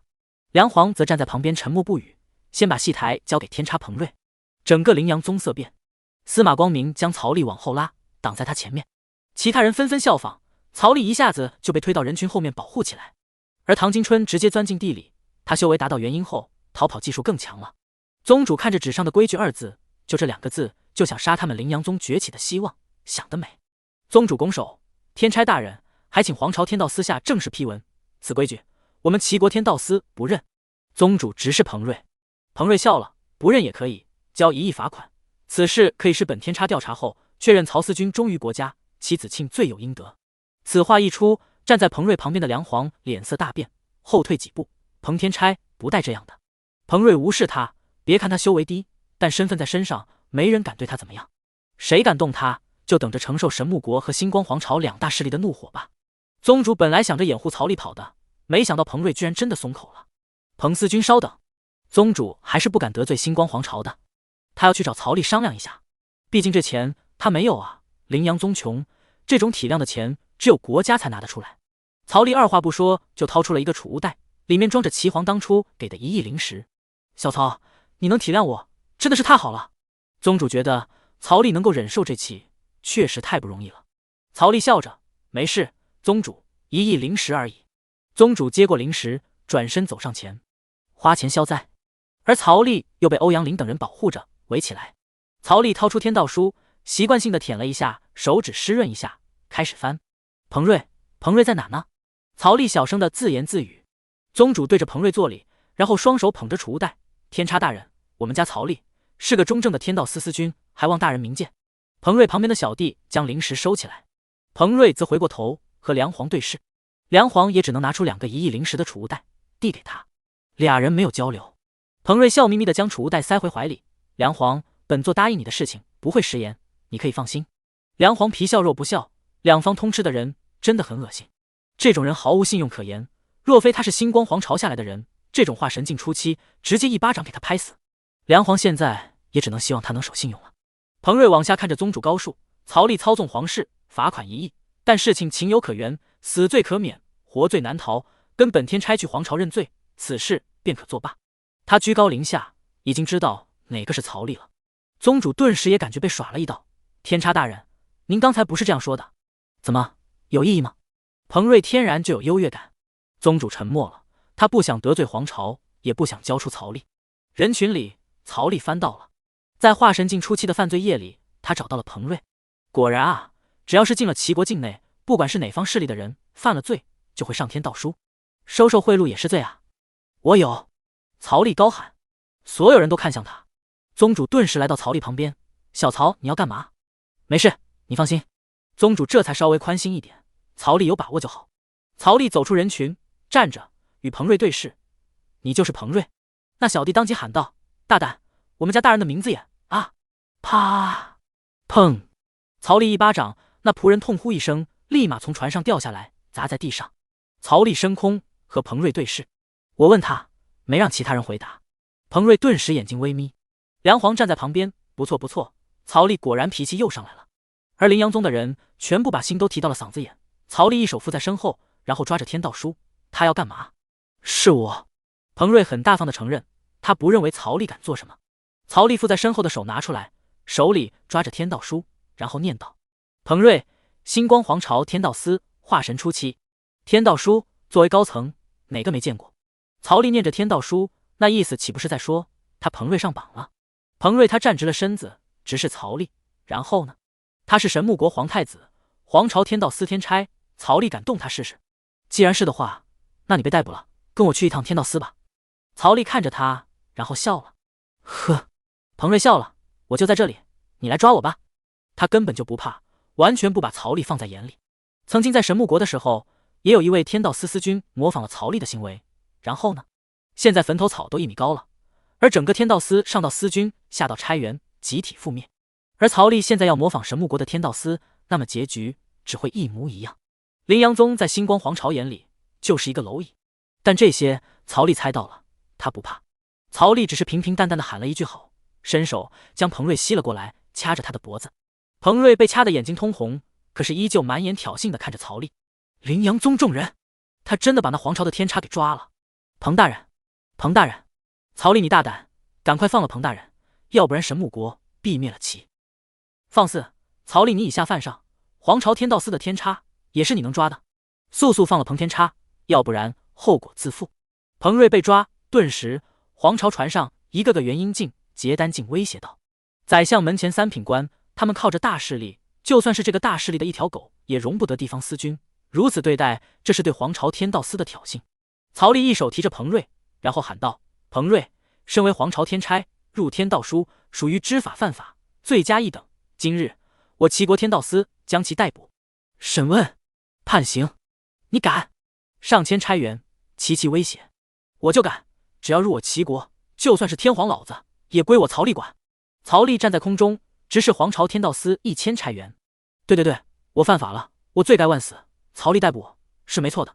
彭瑞装起了委屈。曹丽转头看着他，彭瑞露出了无辜的眼神。他在装，本质却是挑衅。大胆曹丽，他可是神木王朝的太子，他若是有半分差池，你们整个齐国，整个陵阳宗都要给太子陪葬。一个神木国的人喊道。皇朝天道司在此表示，若彭大人伤到一根毫毛，那么齐国将尸横遍野，血流成河。皇朝的差员也喊道。顿时整个陵阳宗人心惶惶。曹丽无视威胁，他看着皇朝天道司和神木国的人，然后语气坚定：“小虎，把人带走，审讯定罪。”是。小虎当即上来，将彭瑞绑起来。放肆！上千名皇朝差员枪指陵阳宗。所有人准备！曹丽欲图控制齐国，颠覆星光皇朝，绑架彭天差。以下犯上，我大梁愿站在星光皇朝这边，解救彭天差，诛杀逆贼曹丽。梁皇大喊。顿时100万大军以及他们的高层全部亮出武器。曹丽杀我神川宗主5大长老，今日我神川也要报仇。神川宗的弟子也是大喊，声音充斥着往日的憋屈。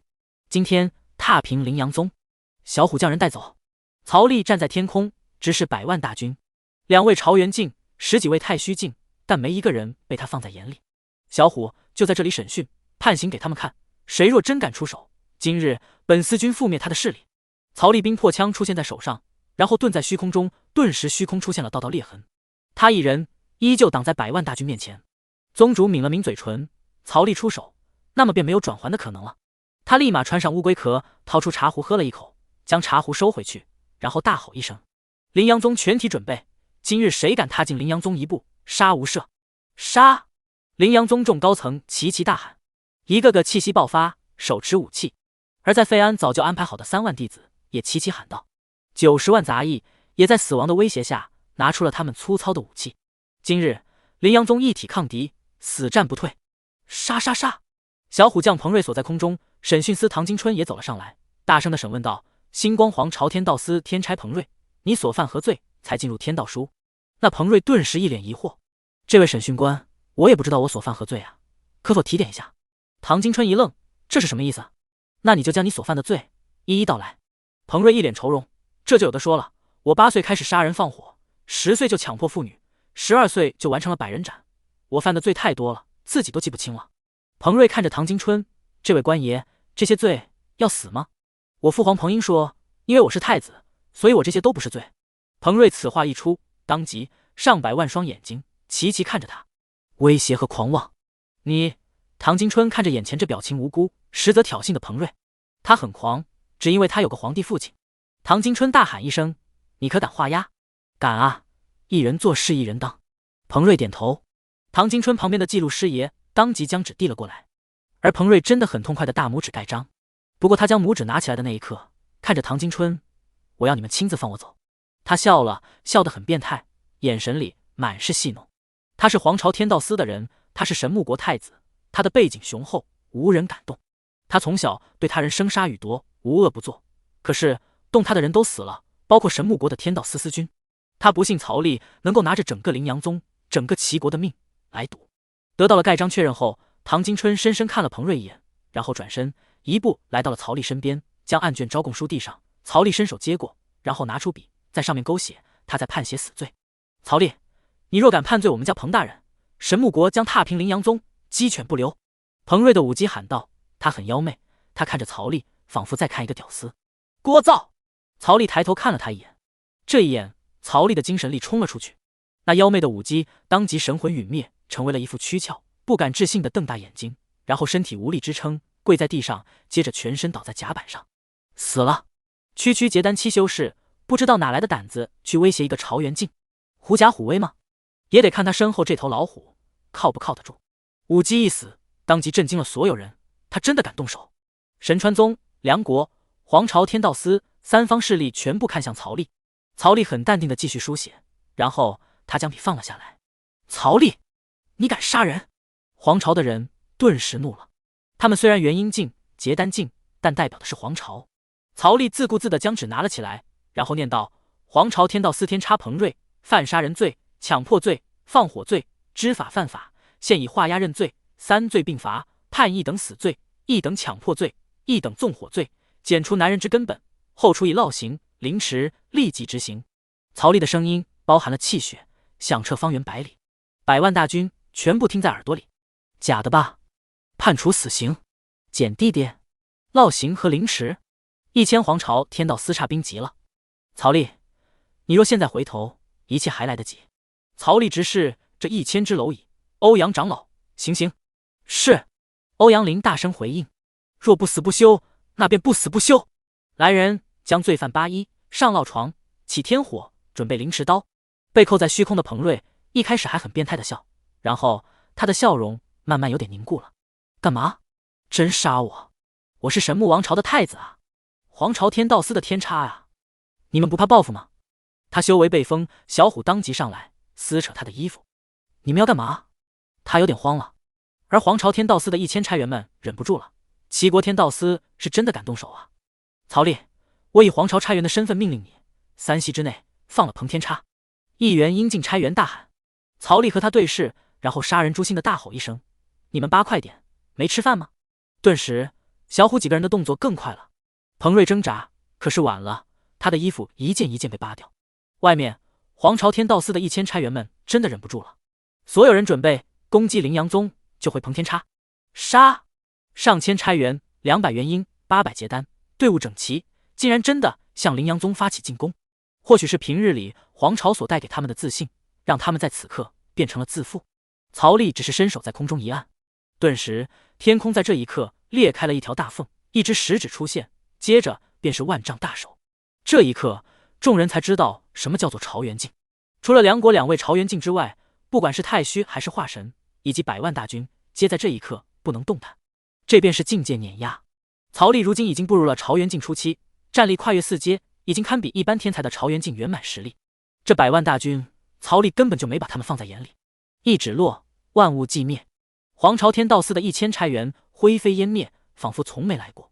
神川宗的太上以及上万名神川鹤妖全部傻眼了，而梁皇也呆了。我理个太祖乖乖，你这样牛？刚才若曹丽出手，他们百万大军都会在这一指下灰飞烟灭。那一指仿佛在摁蝼蚁，似有尊者之威能。一指按完，全场皆寂，所有反对的声音都闭嘴了。曹丽收回手，大声喊道：欧阳长老，继续！什么黄巢天道司，什么神木国，真惹到了曹丽，他才不管那么多。敢在自己面前那么装，还挑衅，还嘲讽，真以为有了这2重身份就有用吗？那抱歉，装错地方了。神木国是神木国，齐国是齐国，在齐国，他曹丽就是天。那一指直接给彭瑞吓傻了。黄巢天道司1000差员皆死，曹丽是真想杀他啊！这是个疯子，这是个疯子！他呆滞的一瞬间，小虎几个队长就将他的衣服全部扒走，接着将他按在了天火烧红的铁板之上，顿时他后背滋滋滋的冒烟。彭瑞真的慌了。而这时候，欧阳林手里拿着1尺长的大剪刀，33厘米，剪刀咔嚓咔嚓，是来剪坤的。女修士们纷纷别过头去，除了无情师太冷漠地看着这一切。咔嚓咔嚓，剪刀慢慢的靠近。彭瑞慌了，他已经顾不得后背的疼痛了。坤坤，我错了，我没有犯罪，刚才都是我编的，对不起啊！彭瑞大喊：快放了我！咔嚓咔嚓，1尺长的剪刀更近了。彭瑞吓得直接尿了，他脸色惨白：不要啊！之前有多狂妄，现在就有多怂蛋。欧阳林将剪刀岔开，对着彭瑞的坤坤。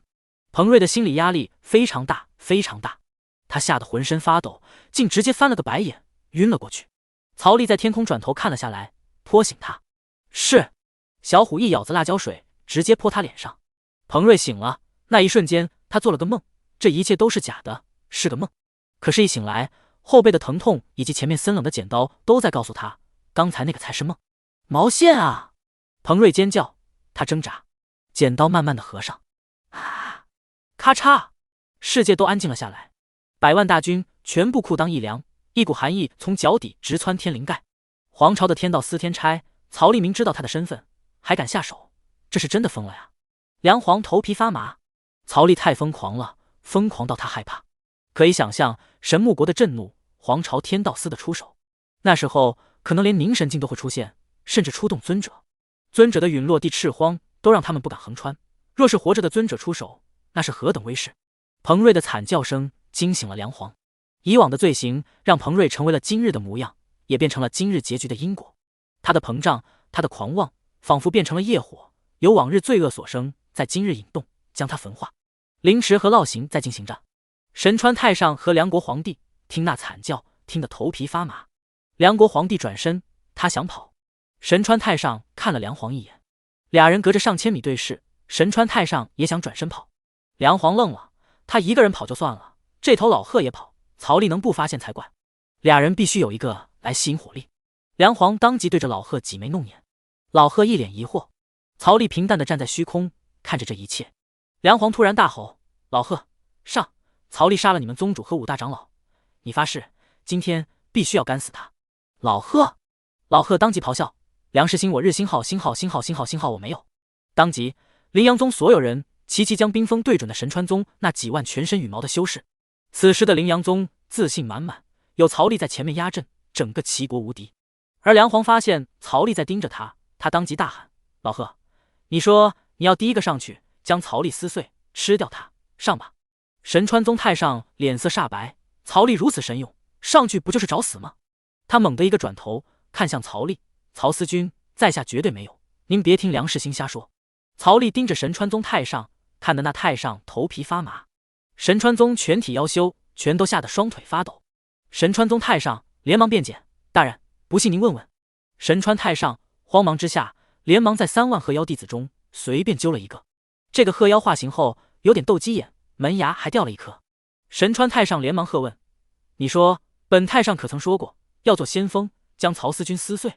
神川太上的眼神简直可以吃人，仿佛这弟子敢不按照他的想法回答，回头就弄死他。那斗鸡眼的弟子傻傻的回答：“太上说今天咱们吃曹利，我记得很清楚呢，好吃好吃，嘿嘿。”顿时神川宗3万修士全体吓得炸毛。太上长老连忙捂住了斗鸡眼弟子的嘴巴，然后看着曹利陪笑：“曹大人，绝对没有，不信再问问其他弟子。”曹利只是笑笑：“不必了，你们神川举宗来此还能是干嘛的？”这话顿时吓得整个神川宗3万多修士双腿发软。反抗？不敢，那就只有跪下了。神川宗太上扑通一声跪在虚空：“曹司君冤枉啊！我们是来劝阻皇朝天差的。”曹利质疑：“不对，我们是举宗来给林阳宗当坐骑的。”神川太上连忙在虚空中磕头：“林阳宗几万修士平日出行都各种劳累，我们吆喝一族别的本事没有，当坐骑的本事还是一绝的。”神川太上的额头已经布满了冷汗，此刻狡辩是不是劝解皇朝天差的意义已经不大了，而突然反口的逻辑性也不重要了，重要的是展现他们神川宗的价值。如果展现不了，刚才那1000皇朝差员就是他们神川3万修士的下场。而神川宗的价值还能是啥？要么是口粮，要么就是坐骑。神川太上此刻在虚空磕头，额头的冷汗直冒。曹利不说话，他就越慌。曹利转头看着穿着乌龟壳昂着头的宗主，那感觉就2个字：神气。宗主，意下如何？决定权都交到了宗主手里，3万多妖修的生与死都在他一念之间。神川宗太上连忙磕头：“神川宗主、5大长老皆是罪有应得，我神川绝无半点怨言。从此本座愿成高宗主的坐骑，陪着大人巡游东荒。”宗主舔了舔嘴唇：“当坐骑吗？还行吧。”宗主一句还行的时候，站在远处的梁皇只感觉十分的危险。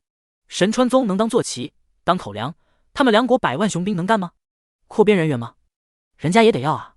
就忠心这一点，就完犊子。曹利点头，然后看向还没来得及逃跑的梁皇。曹利偶尔转过头来，都让想要逃跑的他内心一紧，收回了逃跑的脚。梁皇只能点头哈腰的尬笑，很卑微的感觉。曹利只能看着他。梁皇连忙说道：“曹司君，我们率军前来是来观瞻司君大人神威的，信吗？”呵呵。曹利只是看着他。梁皇头皮发麻，脑筋一转后喊道：“司君大人且放心，朕现在就带人走，绝对不犯天道司一丝一毫的规矩。说着，梁皇鬼鬼祟祟的、小心翼翼的转身。想跑？曹丽戏谑的问道。梁皇急忙转身回来，连连摆手：“曹司君，这一切都是误会。朕来齐国，绝对没有犯一条天道司律法。100万大军过境，全都规规矩矩的。可是你犯法了，知道吗？”曹丽看着他，梁皇赶忙向着曹丽作礼：“100万大军绝对没有伤一个人，还请司君大人明鉴。”说完，梁皇的腰杆子都低了几分。你是没犯天道司律法，可你犯的是齐国的外交律，无故率100万大军进境，你想干嘛？曹丽的语气变得严肃。朕说。曹丽一喝，朕赔钱。梁皇语气低微，赔钱可不够，按照齐国律例，你们当斩。曹丽一喝，斩字一出，梁皇吓了一跳，再留下来，生机不足1%，此时不突围，更待何时？他当即一个缩地成寸符，遁入虚空逃跑了。快走！梁皇的声音传来，而梁国的100万军马，那10几个太虚境以及几10个化神，都在这一刻懵逼了。陛下他。而站在梁皇旁边的监公双眼瞪得老大，老头子是答应陪你疯一场，可不是这个疯法的呀。监公活了6000多年的心态都崩了，而梁国的战力高层此刻也慌了。陛下跑了，他丢下我们跑了。不对，是率先突围了。这时候监公以及众位太虚境、化神境又听到梁皇的话，突围能走几个算几个，人已经跑到不知道哪里去了，声音才传来。结果就是只有梁皇一个人跑，100万大军反应过来的不敢跟，没反应过来的也不敢跟。曹丽淡淡的看了眼他逃跑的方向，掏出是神弓，一箭射出，然后将是神弓重新收起来，先让他先跑个几百万里。压力全部给到了5000多岁的监公。监公在曹丽的眼神注视下只能陪笑。你们呢？也要跑吗？曹丽问。监公连连摇头，司君大人，我们不敢，老奴甘愿受罚，还望司君大人开恩，留我们一条小命。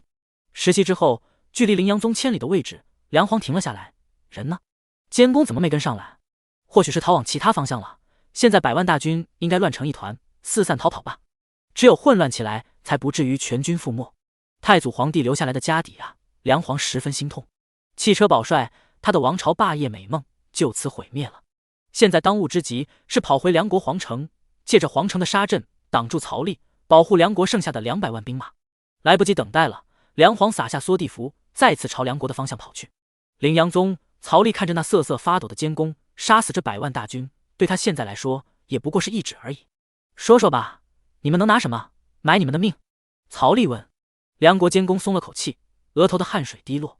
我可以代表梁国，每年上贡给灵阳宗及天道司1亿灵石。不够，一个国家1年的税收大概是在1亿到3亿灵石之间。监公冷汗又冒了出来，他伸手擦汗，司君大人明鉴，梁国去年税收不过1亿3000万灵石，每年支出不下于1亿灵石，盈余甚少，还望司君大人开恩。6亿灵石，还有每年1亿，就可以买你们的命。曹丽看着监公老头子，监公只能无奈点头，谢司君大人开恩。幸亏没把事情做绝，连一只齐国境内的蚂蚁都没踩死。不过就走这么一圈，就要每年1亿灵石，以及现拿6亿灵石买命，也实在是亏到姥姥家了。谁也想不到曹丽居然是朝元镜啊，失算了，失算了。但每年1亿，这样持续入不敷出，终究也会应了国师的卦象。监公无奈，曹丽一步踏出，卷着梁国的高层来到了万里之外，感受着是神剑的位置。梁皇还没到跑出1万里呢，大概还有30息的时间就能看到他了。1息100里的符纸是市面上流通最广的，1息1000里、万里的符纸极少极少，曹丽只听过，还没见过。必须是熟悉了缩地成寸的大能，也是达到了尊者境界，开始初步涉及道文的大佬，才能画出这种符纸。监公等人只感觉那一瞬间斗转星移，站稳了之后，他们看着这里的景象，再仔细的辨认了一下，这该不会是万里之外吧？监公看着曹丽，眼里露出深深的忌惮，这是比梁国太祖还要再惊艳的人物啊。30息后，梁皇看着眼前一大群人，然后他就看到了人群中的曹丽。什么？跑了这么远，你还在我前面？梁皇头皮发麻，当即心痛的拿出传送阵，一下子消失在原地。B， 梁皇只听到了这么一个字，下一秒他就随机传送到了梁国境内。这种传送阵位置不精准，价格便宜一点，想拿众成功的性命威胁我，想得美！朕汽车保帅，只有活着才有未来。梁皇小声嘀咕道。原地，监公伸手，他的语气慢慢弱了下来。曹思俊答应和谈了呀，你跑什么？还用了传送阵，这么浪费。曹丽一步消失，之后的半刻钟之内，横穿千万里，来到了梁国境内。是神功定方向之后，来到了梁皇身后。梁皇刚松了一口气，突然感觉头皮发麻，猛地转过头来。曹丽，你……梁皇吓死了，他都传送阵了，曹丽还能追到他？非要逼他进入绝境是吧？梁皇更加心痛地抛出传送阵，就要精准地回到梁国皇宫。可是这下曹丽有所准备，自然不会给他得逞。曹丽伸手一吸，将5颗传送阵的特殊灵石抓到手里。梁皇退后2步，缩地符跑不掉，传送阵用不出来。曹丽非要杀他，那他也绝不坐以待毙，拼了！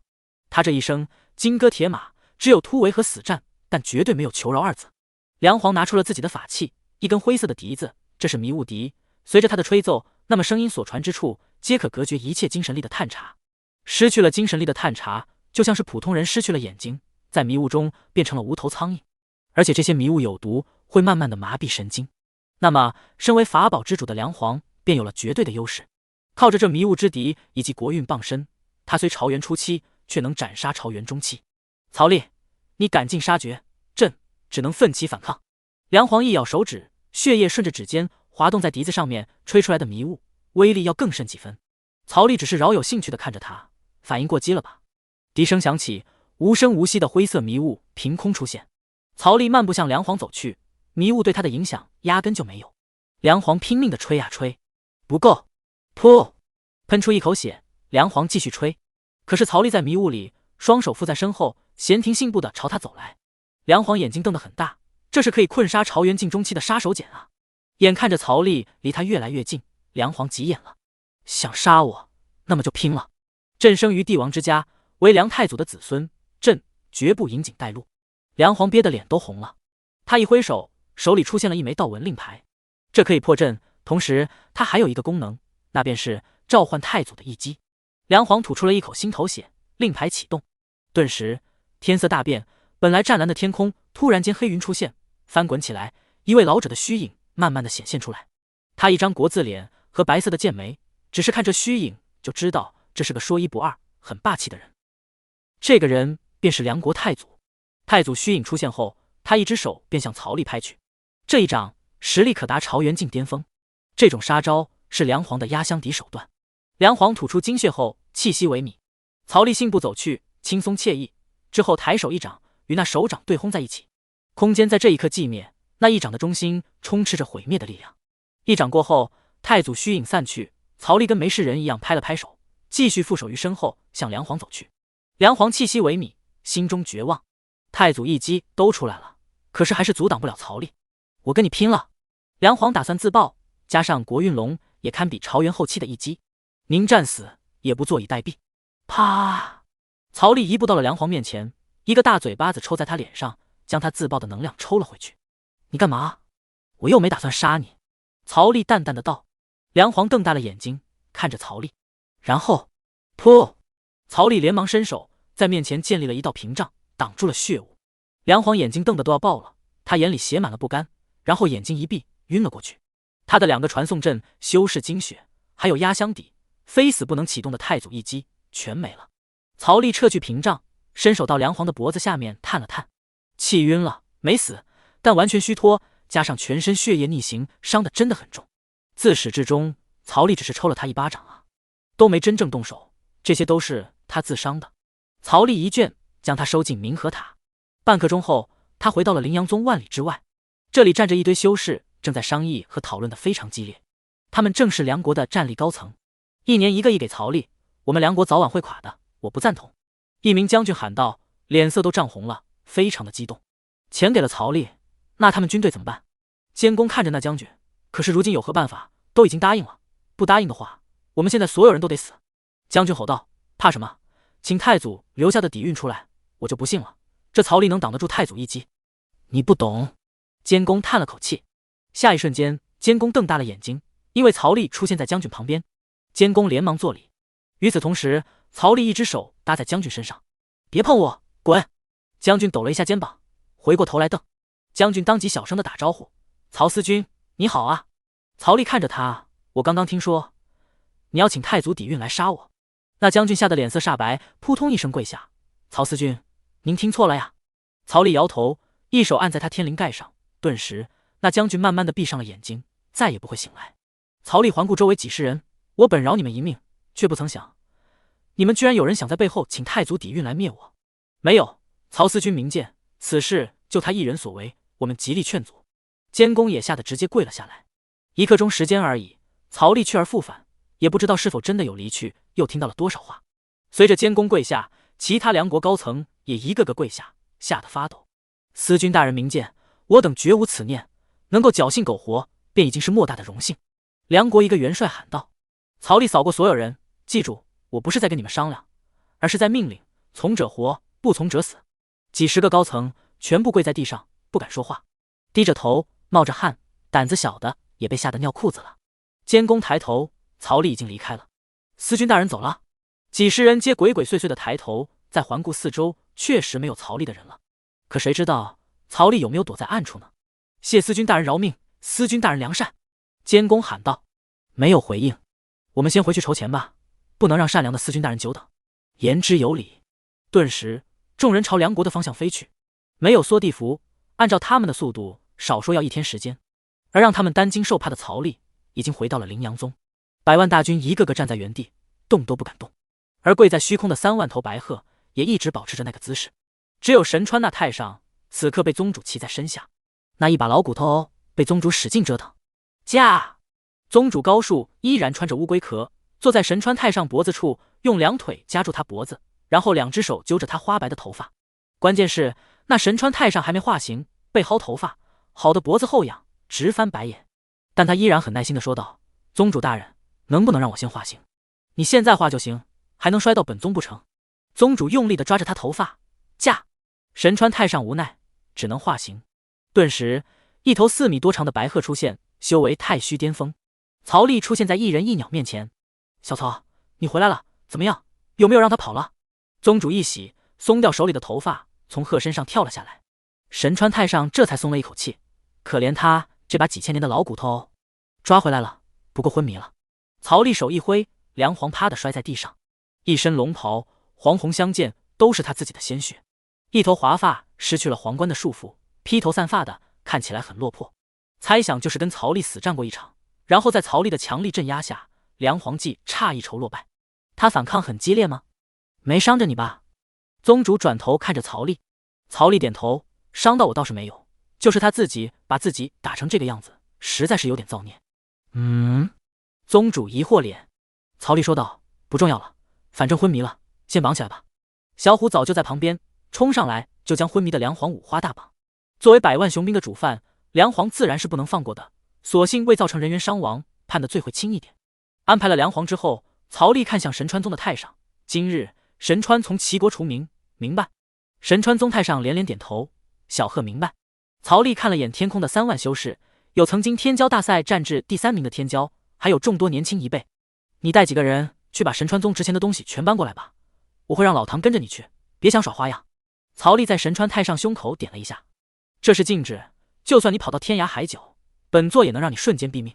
神川宗太上当即瞪大了眼睛，然后摸了摸胸口，顿时觉得心里堵得慌，仿佛心脏被人抓住了一样，面露痛苦之色。神川太上脸上惨白，当即跪下：司君大人放心，小贺绝不敢逃。曹丽点头。回来灵阳后，去灵阳后山将那些没开辟的山峰开辟出来用。从今天起，你们就是灵阳宗的天鹤峰，主要任务就是去外面捕捉凶兽、妖兽，换取修炼资源，以及成为坐骑。是。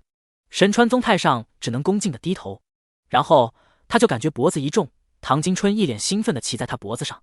回到了执法堂后，宗主忍不住问：小曹，你什么时候会禁制的？曹丽和宗主对视一眼：我不会啊。那你刚才糊弄他的，反正他不敢赌。曹丽摊手。俩人漫步走向审讯司。审讯司内，欧阳林暂时接替了唐金春的活，梁皇被绑在架子上。小弟一勺辣椒水将昏迷的梁皇泼醒。灵阳宗宗门高层几乎都旁边围观。梁皇缓慢地睁开眼睛，看着周围压抑的牢房，他胸口很闷。小虎接替了曹丽的活，手里拿着宣判书。梁皇梁世兴私自带兵入齐国，意图不轨，欲覆灭齐国灵阳宗，罪不可赦，所幸未造成严重后果，故判3等死罪。梁皇刚醒就听到了如此宣判，他如遭雷击，呆滞在那里。过了一息，梁皇猛地转头看向曹丽：你不是说不杀我吗？曹丽摊手，当时不杀你而已，是想把你带回来杀。噗！梁皇又晕了过去。审讯司的医师上去摸了一下脖子的脉象，他转头看着曹丽等众高层，气血逆行，性命危在旦夕。曹丽点头，救回来吧，都没选择要立刻去死，还是挖矿呢，还有点利用价值。是。医师将斜背在身上的药箱放下，然后打开，选了一颗丹药塞到梁皇嘴里，一口水猛灌下去。众人静静的等待。逆转的气血被丹药压了回去，梁皇醒了。梁皇慢慢的睁开眼睛，仿佛就像一场梦，然后他看清了眼前的医师。这医师大喜，醒了醒了，把他救活了。梁皇不知道他高兴什么。这时小胡走了过来。三等死罪非必死之罪，有两种选择，一是放弃生命，二是发配矿场，挖一辈子的矿。梁世新，你的选择是什么？梁皇，你们把我救活，就是为了问这个吗？梁皇气血又开始逆行了。对的，这是流程。小虎正经的回答。梁皇深呼吸，努力的平复心情。朕乃太祖之孙，一生只有一个伟大的梦想，那便是完成太祖的王朝梦想。此番带兵入齐国，是朕之过，寡人认。若死亡是最终的归宿，那么朕绝不做苟延残喘之事。梁皇挺直了腰板，坚决赴死。他有他身为帝王的骄傲。小虎看向曹丽，曹哥，这种气概确实让人敬佩。小虎走到曹丽面前，将审判书递给他，上面有两项选择，一是死，二是挖矿。曹丽提笔一勾死亡选项，这是他的选择，而曹丽也不打算干预他的选择。勾完之后，曹丽将审判书递给小虎，漫步走到梁皇面前。你口口声声说你为了太祖的遗愿，这有点太大义凛然了。你仔细问问你自己的内心，是为了太祖的遗愿，还是为了你自己的野心？曹丽与梁皇对视，梁皇沉默了。俩人对视了1刻钟的时间，期间梁皇一直在进行思想斗争。或许有的时候太祖遗愿或许真的只是借口吧，那确实是他自己的野心。不管有没有太祖，不管他是梁世新还是谁，野心只在于自己，遗愿不过是给自己一个正当的理由。是我自己。梁皇挺直腰板，重重的点头。人之将死，其言也善，他也不打算骗人了。那你想要这个机会吗？曹丽问道。梁皇的眼睛里瞬间闪过一道光，莫非可以不死了？不到一息，梁皇就毫不犹豫地回答：想。曹丽认真地看着他，从今以后，你不再梁世新，也不再是梁国的皇，而是我的奴仆，可以吗？梁皇沉默了3息，点头。曹丽点头，求我当你的主人。梁皇，身为帝王，他还从来没求过谁，就算是皇朝来人，他也依然端着自己帝王的尊严，最多行礼。俩人继续对视。梁皇的脑子在一瞬间转过了很多思考，他是为了自己的野心而活，而不是太祖而活。如果梦想可以实现，那么苟延残喘就很有必要了。他可以决然赴死，也可以卧薪尝胆，但求人，求，梁皇有点说不出口。大声点！曹丽喊道。求！梁皇犹豫不决，然后闭上眼睛大喊：求司君大人当我的主人。梁皇似乎鼓起了莫大的勇气，喊完之后胸膛起伏着，那喘气程度不亚于一场万里飞奔。曹丽嘴角一勾，好。梁皇松了一口气。曹丽转身，来人，把他拖下去砍了。梁皇，顿时2个人架着旗簧往外面拖去。外面有龙头铡。梁皇，小虎动作迅速，将他押上龙头铡。欧阳林在一旁注射灵力，当即龙头铡往下一砍，梁皇的头当即飞了出去，在天上旋转翻滚着。他看到了自己的身体，看到了曹丽等人。强大的生命力让他不会在第一时间死去，朝元镜最少都能在这种状态下撑上半天。然后他的头就被曹丽吸过去，再装了回去。外面的医师立马施展治疗术，将他的神经接上。接完之后，小虎将他抱起来，然后往地上一插。流程走完，梁世新今后不再是梁世新，他要重新换一个人生了。梁皇猛逼脸。这时候曹丽严肃地看着他，从今天开始，你叫旺财。梁皇，叫主人。梁皇深呼吸，然后放下了过往的骄傲，扑通跪下，对着曹丽磕头：主人。行完大礼后，梁皇抬头：主人，我能不能换个名字？不行，就叫旺财，旺财好听。曹丽很严肃的神情。梁皇，他想着若干年后某某王朝的太庙，一群皇子皇孙走进来拜见旺财太祖，那画面简直不敢想。梁皇很无语，但他的性命是曹丽给的，他只能听曹丽的。不过旺财是小名，你以后的大名就叫曹世新。梁皇大喜，连忙磕头谢主人。这一磕差点把刚接上去的头磕掉了，吓得曹世兴连忙捂着脖子。嘿嘿，收服了一名朝元镜，在即将面对神木大国星光皇朝的底气就更高了几分。他后排的实力再强上了几分，不至于全靠自己一个人了。梁皇他灵力一转，换了一个容貌，今后他不再是梁世兴了。曹丽看了他一眼，起来吧。谢主人。曹世兴站了起来，然后站在旁边。曹丽转身走回执法堂，宗主走了过来。小曹，你对于神木国和皇朝有啥打算吗？宗主不得不问，神木国就已经非常的强大了，大国和小国之间战力本就悬殊，更别说大国和小国内的一个宗门。凌阳宗随时有着覆灭的危险，这还仅仅只是神木国，他们得罪的还有东荒三大皇朝之一的星光皇朝。皇朝的实力和底蕴远远不是宗主能想象的。三大皇朝都是成圣者创建，但不管现在发展成啥样，都远远不是凌阳宗能够比的。曹丽看了眼宗主以及身后众多凌阳宗高层，人也凌迟了，现在唯有拿出一个解决方案，保住凌阳宗。曹丽虽然很强，但对比神木国以及王朝来说，还是太渺小了。曹丽走进执法堂，来到会客大厅坐下，众凌阳宗高层也一一坐下。这事儿我会尽量让他不要牵涉到凌阳宗。曹丽回答。说什么胡话，小曹，你是咱凌阳宗的执法长老，别说你杀了神木国的太子，就算你把皇朝的太子给宰了，凌阳宗都与你共进退。宗主高树一脸正义。共进退的肯定的，但现在当务之急是如何面对神木国和皇朝的第一波进攻呢？他们会派来什么级别的高手都不知道，甚至都可能出动到凝神境，那种实力碾杀凌阳宗就和曹丽碾杀那1000天差一样。曹丽思考着，凌阳宗在齐国的凌阳山，而凌阳山又这么明显，除非把凌阳山几十座山峰一起移走，之后用阵法将它隐藏。整个会客大厅集体沉默。移走几十座山峰，好大的手笔。若是凌阳宗全体一心搬走山峰，倒也不算太难，难的是隐形阵法，这种逆天之能，非阵法大师不能做到。可是我们齐国没有这种大能。宗主皱眉，大长老南宫纵也露出为难之色。这种阵法大师连大国都不一定有，只会在皇朝之内，那里才会有很多。太上此刻也参与到了会议之中，他叹了口气，武宗当时就会阵法，只是这样的大阵他也布置。出来。武宗便是早已陨落的一代宗主。曹丽猛地转头看着太上，武宗曾经就会阵法，那我们凌阳宗可有这种阵法书籍？自然是有的。太上点头。小曹，你想做什么？阵法的练习非100年不能入门，1000年不能小成，10000年才可精通。大成者千古以来，除了100万年前一位以阵法正道的玄机天帝，无人能做到。阵法首先便是事，事就是纹路，也是道纹，这里面蕴含着天地的奥秘，曾有人参透道纹，一夜成尊者。而且上述的条件是对于那些天赋绝顶的人来说，而普通人终其一生都不一定能够入门。创立了凌阳宗的一代武宗，花费了4000多年的时间，也不过堪堪入门。从护宗大阵到可杀太虚境内的杀阵，便是入门级别的武宗所布置。曹丽也没想到阵法的难度会这么高，但是抱歉，我是开挂的。没事，有关这方面的书籍看一下，或许能够参透一些，也说不定。曹丽很自信的眼神。曹丽都这么说了，宗主肯定也不好反驳。行，他吩咐了一下旁边的随从，让他去藏经阁将有关于阵法的书籍统统取来。虽然大家都挺不看好的，我们还是先将凌阳山移走吧，拖久了容易发生变故。大长老南宫纵提议。可以。曹丽点头。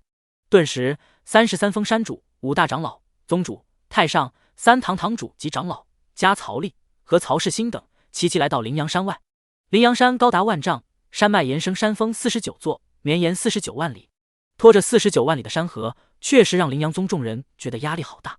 虽然这里有2位朝元镜，3位太虚镜领头，33位元婴山主各就各位，你们为主力翘点，而我们将灵力灌输给你们。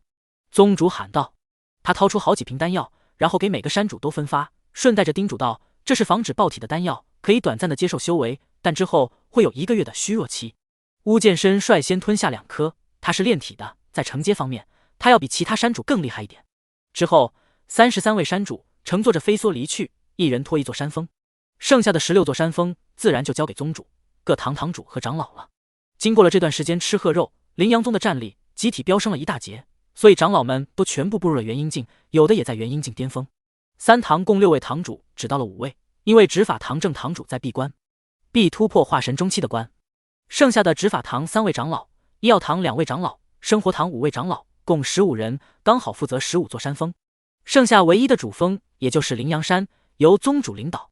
曹丽、曹世新、太上以及大长老为这49人灌注修为，这个任务是最为艰巨的。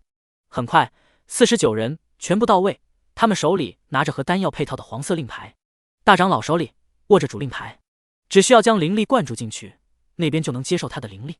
具体极限他们自己把握，当撑不住的时候，就要将令牌收起。开始！曹丽包裹着气血的一吼，声若惊雷传了出去。太虚巅峰的大长老第一个将他浑厚的灵力灌注进去，49人顿时感受到了灵力的到来，开始吸收。他们的修为在短暂的达到了元婴巅峰，接着突破到了化神初期。轰！大地在这一刻动了，49万里，2亿4500万米开始颤动了起来。49人，包括大长老，使出出奶的劲，大地也只是微微的颤动。我来！太上也是太虚巅峰，他的灵力也疯狂的灌注进去。那些山主的修为在这一刻，他们突破化神初期，集体来到了化神中期。轰！大地裂了起来，但距离将整条山脉抬起来还差很多。曹世新走过去，朝袁静的实力发动，顿时令牌颤抖了起来。这令牌也到了承受的极限，毕竟是曾经太虚禁镇法师武宗留下来的东西。山主们顿时感受到副令牌传来澎湃的力量，他们的修为也蹭蹭的往上提，从化神中期到化神后期，再到化神巅峰。可是到了这里便再难进步了，想要人人突破太虚太难了，所有人都卡在了化神巅峰。切！轰隆！大地在这一刻裂开了一条大缝，整条山脉在颤动着，然后缓慢的升起。49万里，仿佛就是一条山龙，真正的遮天蔽日。49人再加上大长老、太上、曹世新等，全部脸色涨得通红。山龙开始和大地脱离，它震动着，然后慢慢升起。羚羊宗内所有弟子都吓傻了，这是在干嘛？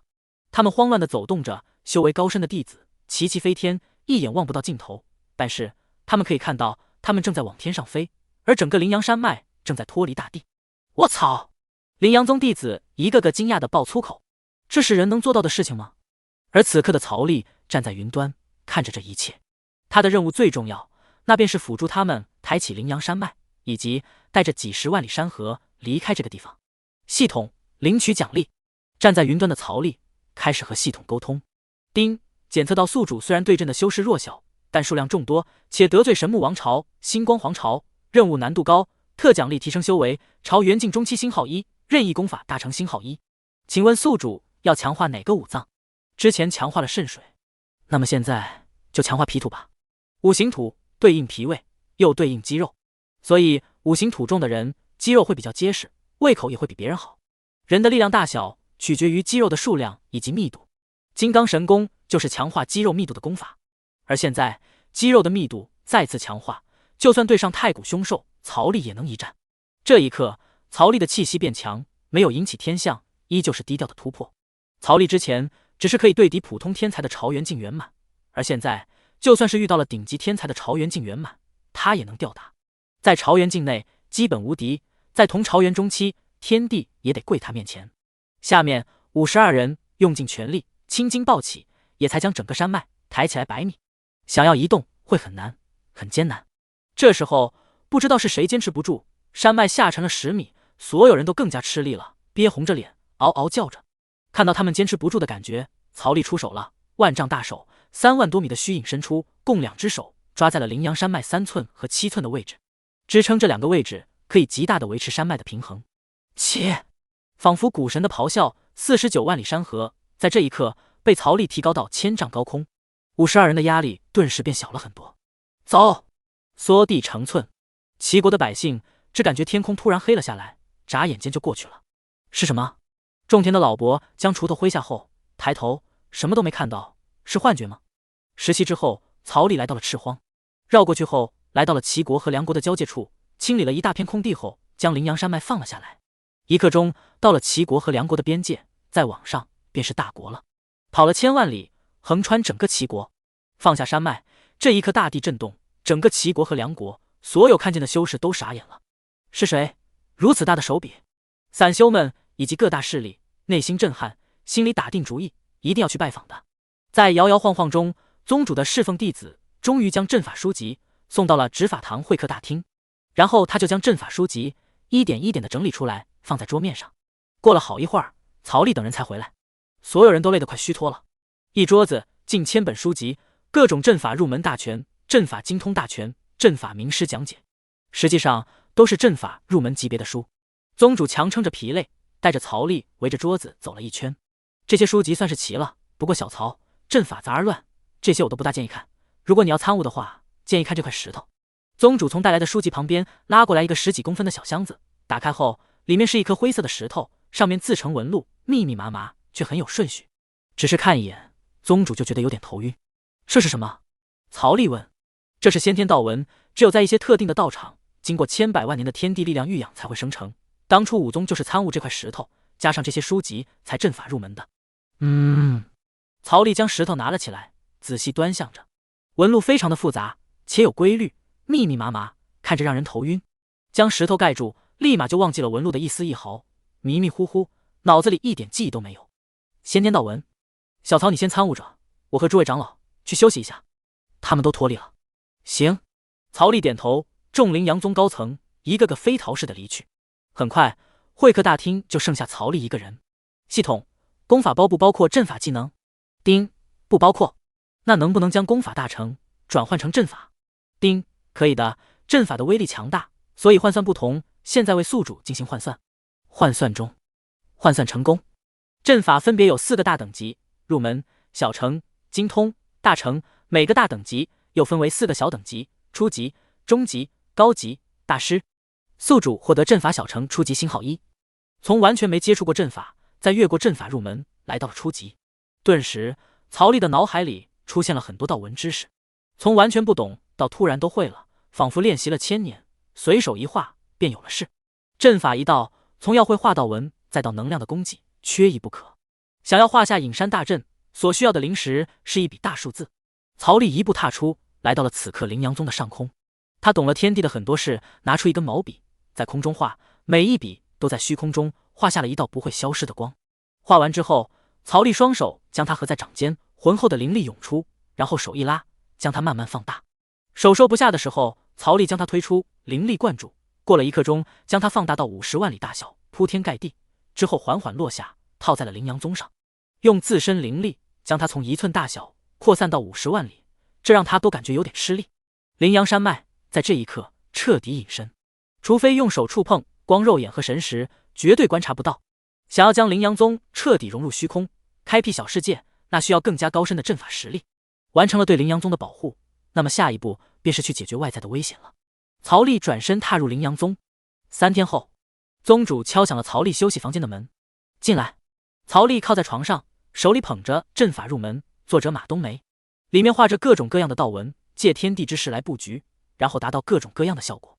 甚至还有聚灵阵这种东西，一旦化成，便能将周围的天地灵力全部聚过来，让修炼者日后轻松修炼起来，事半功倍。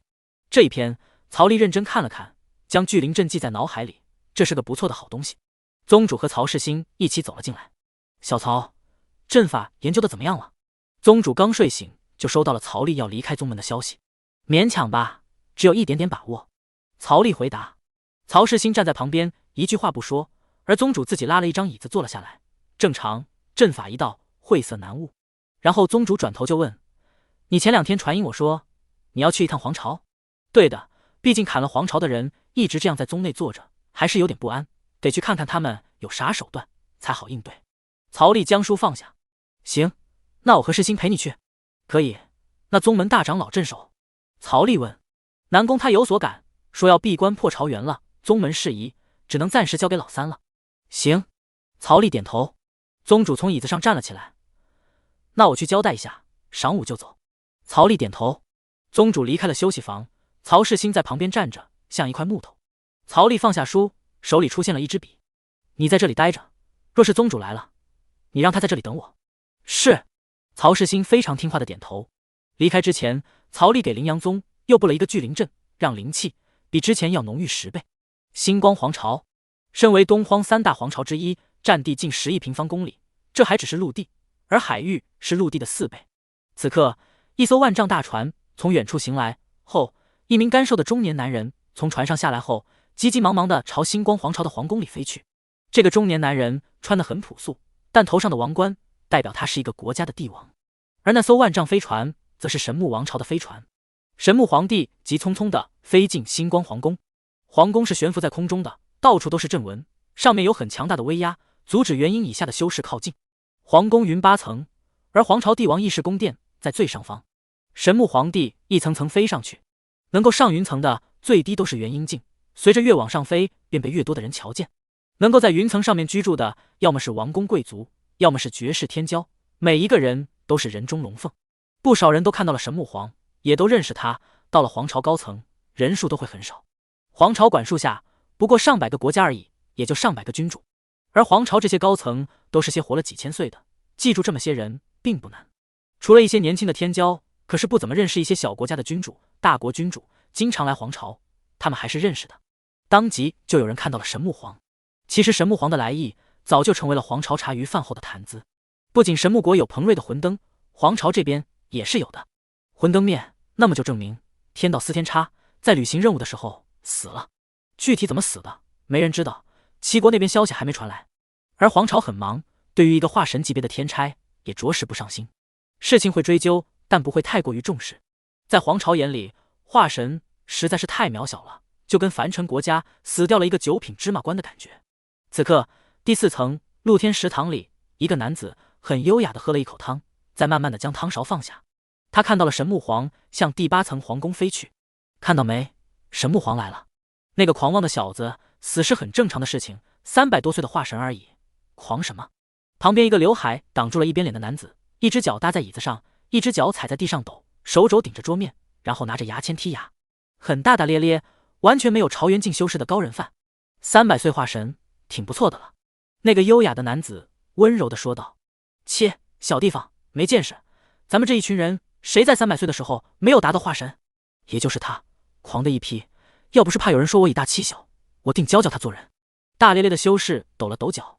行了，上千岁的人了，跟一个娃娃计较啥？听说上面还在任务堂发了任务，让人去调查那娃娃的死亡原因，还有调查齐国以及羚羊宗。羚羊宗是啥？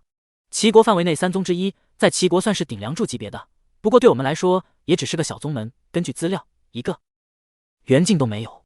温柔的男子解释，他一甩扇子，轻轻摇了摇。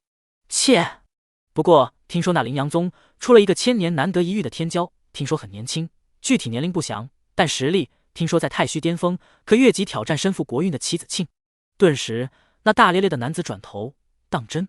资料说的，齐皇传过来的，现在齐皇的魂灯也灭了，有点意思。这任务接不接？我们去有点大材小用了吧？扇着扇子的男子说道。不会，我可是听说妖族赤炎尊者的坟冢的封印裂开了，那赤荒似乎就在齐国和梁国那个位置吧？哪听说的？秘密。大咧咧的男子哈哈大笑。等我们调查完任务之后，刚好就可以去赤荒收获赤炎尊者生前的宝贝。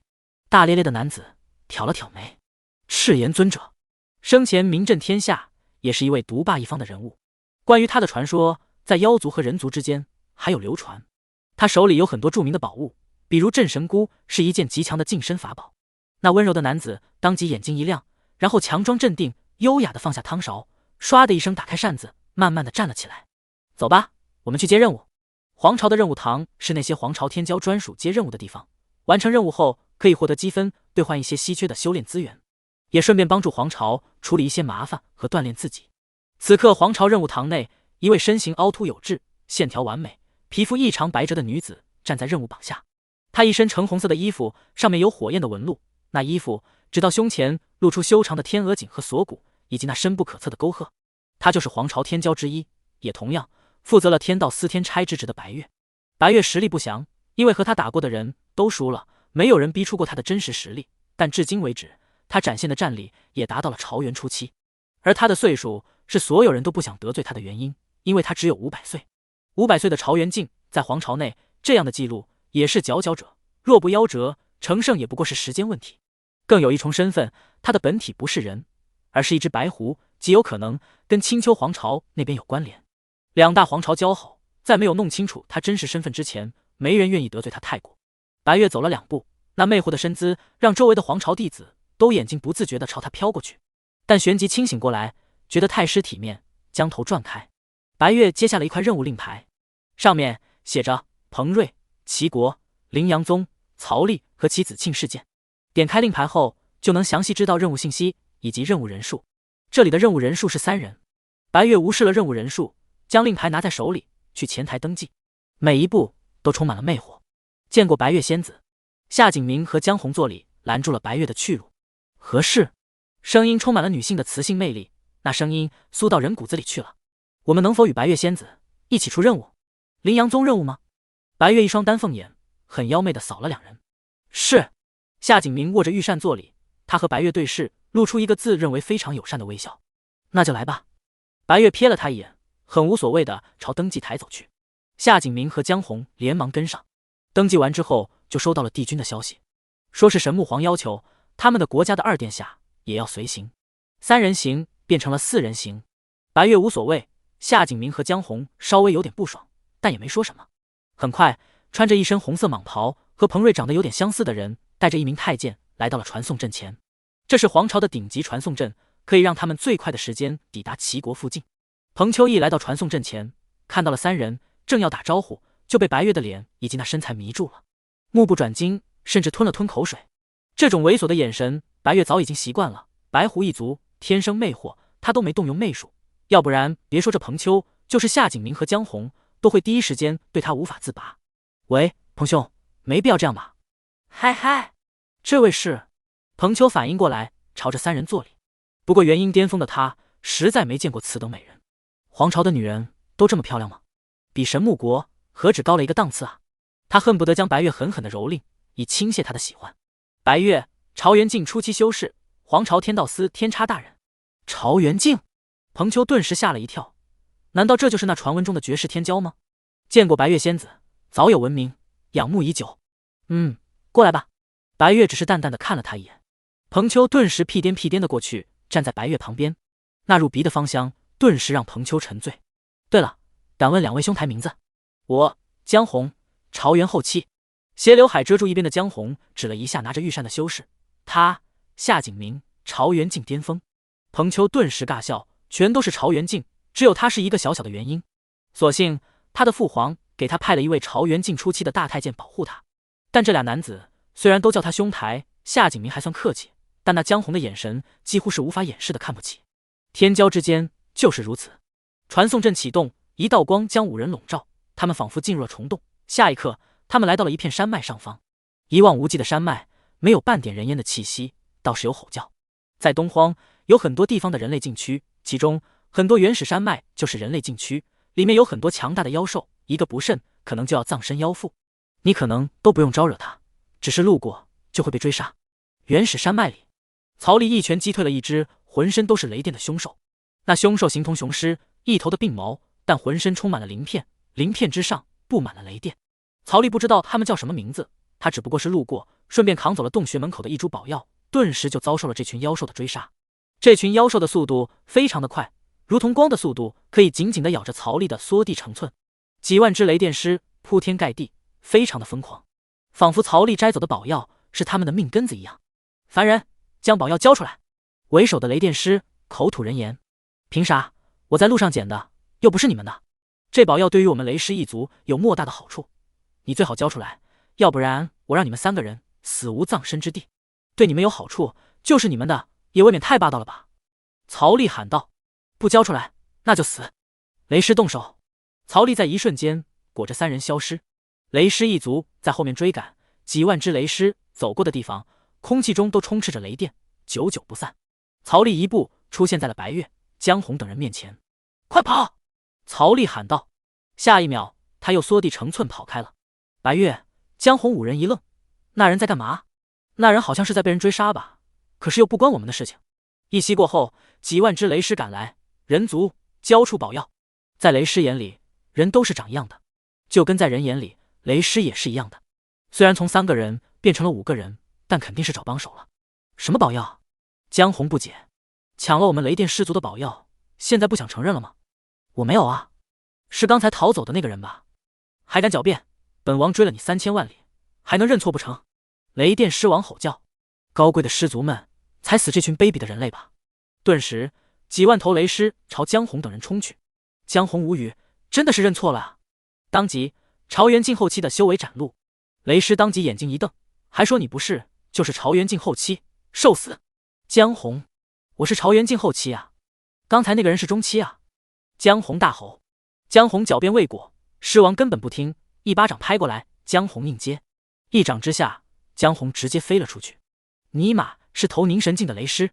江红当即不敢再隐藏修为，朝元境巅峰的实力展露，加上本身天骄的实力，战力当即堪比朝元境圆满，隐隐还有一丝超出。好啊，你一会说是朝元境后期，现在朝元境巅峰，狡猾的人类，你还想骗本师？受死！几万头雷师将江红等5人包围。几万头雷师从最高凝神境到最低化神境，是个非常恐怖的种族，也是东荒境内最不能招惹的妖兽势力之一。江红，他终于知道百口难辩的成语哪来的了。彭秋直接吓得双腿发软，护卫他的太监也是头皮发麻。白月只觉得非常麻烦，他们的运气怎么这么差？才刚刚传送过来，就遇到最不能惹的妖兽团之一。快走！白月喊道，手一滑，一个传送阵出现，立马传送阵将5人一起包裹，消失在原地。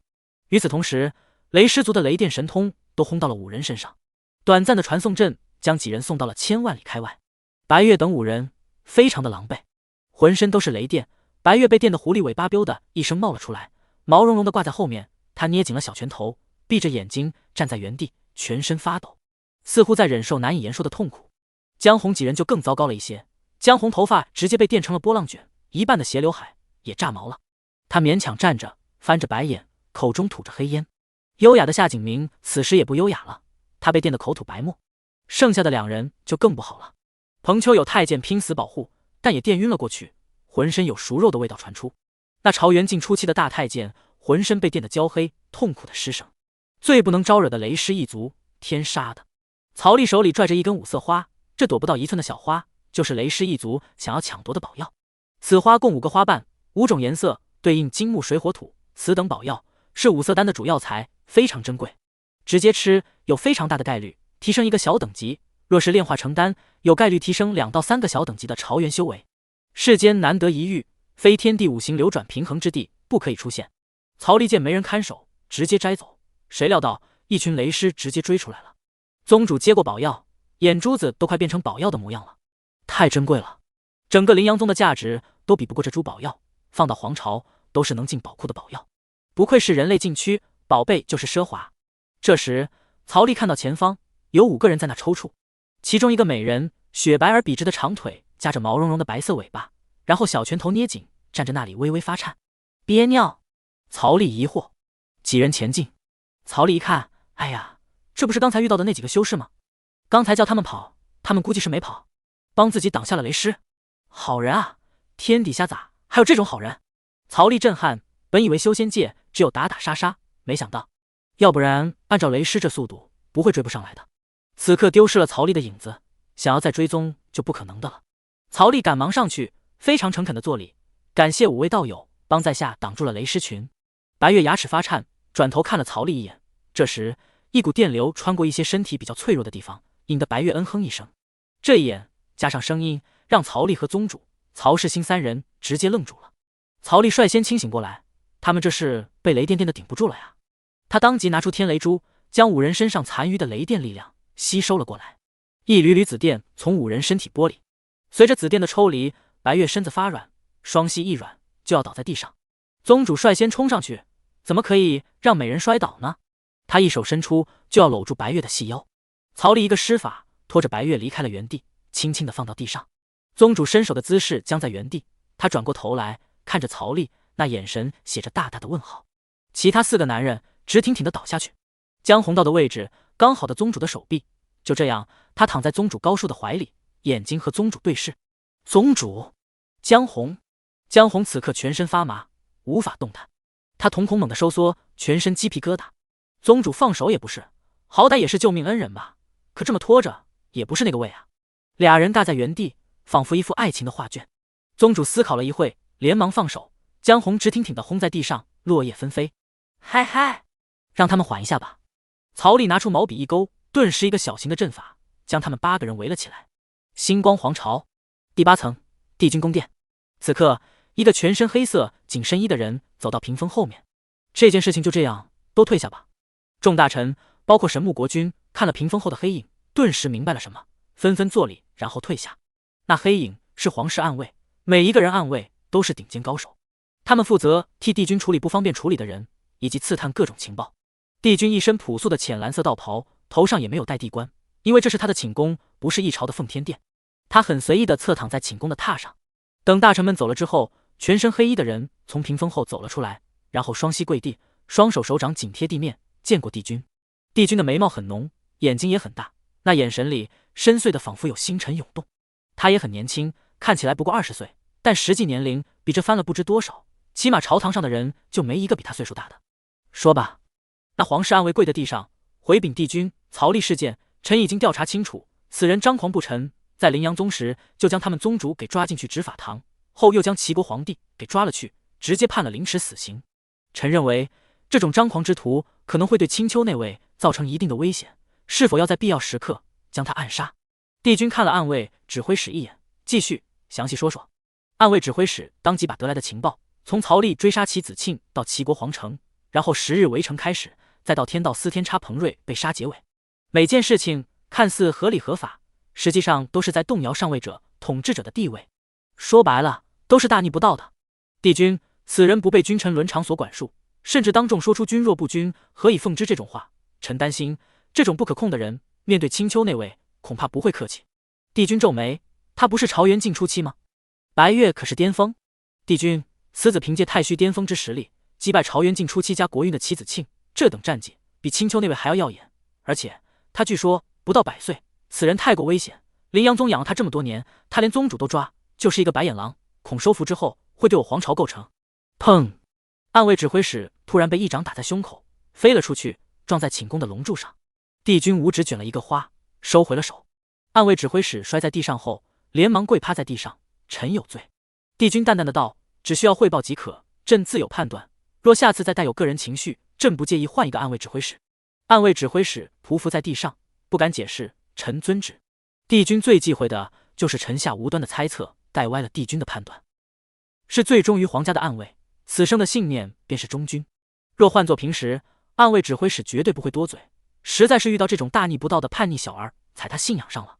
帝君只是冷冷地看着暗卫指挥使，然后沉默。他在思考，不到100岁的朝元晋初期，这绝对不是修炼，大帝都做不到。这要么就是那些无上大能的真身转世，要么就是一招顿悟的阵法师。除了这两种，无人能够在100岁前达到朝元晋。这两种人最好都不要得罪，无知只会惹祸。你派人暗中保护去齐国的那3个，若他们3个败，则出面与那曹利交好，邀请他担任我天道司天官职位。啊！暗卫指挥使瞪大了眼睛，天官啊，这可是天官啊，非无上大能不能担任，还从没有一个大国的帝王之子能够担任天官。其他皇朝的皇子就算来了，顶天了也不过是天差职位，曹利何德何能？就连那位身份模糊，与青丘皇朝以及妖域那边有着千丝万缕关系的九尾天狐白月，也不过是天差职位。如果他不愿当天官，那么就许他皇朝一等天骄弟子的身份。帝君神色很平淡，暗卫指挥使吞了吞口水。帝君所说的身份都是1等1的，白月就是1等天骄弟子，日后成长起来是可以直接任命官身，为皇朝尽力的。可以说，天骄团里都是皇朝官员种子，而1等天骄相当于凡间国家的翰林院。是，暗卫不敢再多嘴。如果他有什么条件，你也尽速传给朕，朕自会决断。臣遵旨。帝君的目的只有一个，人必须招揽，不惜代价。如果只是阵法师，那有点小赚，无所谓。可如果是无上大能转世，那他们皇朝的实力将增添一大截。几万只雷狮从头顶奔腾而过，天空布满了雷电。曹利8人隐身在阵法中，也隐匿了气息。雷狮就从头上径直地冲过去，没有停留。虚弱的白月看了头上奔腾而过的雷狮，松了一口气。其他4人还没缓过来呢，真是倒了血霉。一出皇朝就遇到这档子事，若没有眼前这位人相救，此刻雷狮赶来，3大不定今天要陨落在此。雷狮一族只进不退，眼瞎且记仇，不达目的不死不休。白月慢慢从地上站了起来，然后将毛茸茸的狐狸尾巴收回去，再对着曹利很诚恳的作礼，用着很酥的音色说道：多谢恩公相救。之前被电得发颤，他根本不知道曹利之前和他说什么。应该的，应该的。曹利点头。你们救我一命，我救你们一命，扯平了。白月，白月，刚才从我们这边跑过去的人是你？对啊，多谢仙子大义，替我们挡下了雷师，为我们争取了逃跑时间。曹丽深深的作礼，非常的诚恳。白月，罢了，他也不是有意的，算扯平了。要怪也只能怪雷师眼瞎。怎么了？难道帮我们挡雷师的人不是仙子吗？曹丽头一歪，疑问道。白月自然不可能将到手的功劳抹去，他没必要解释太多，这样误会也好。他对着曹丽微微一笑，这一笑仿佛让整个世界都明媚了几分。既然我们帮了恩公，恩公也帮了我们，但此事终究是因为恩公而起，所以你欠小女子一个人情。曹丽想了想，还算说得过去，只要这要求不要太过分就行。可以，你说力所能及，我会做到。白月微微行了一礼，敢问恩公哪里的人？散修3位，游历东荒。曹丽回答。那恩公可知道齐国羚羊宗？曹丽顿时警觉，这几个人是谁？都是年轻人，身上有着澎湃的气血，也都是朝元境，这种天骄本土可没有。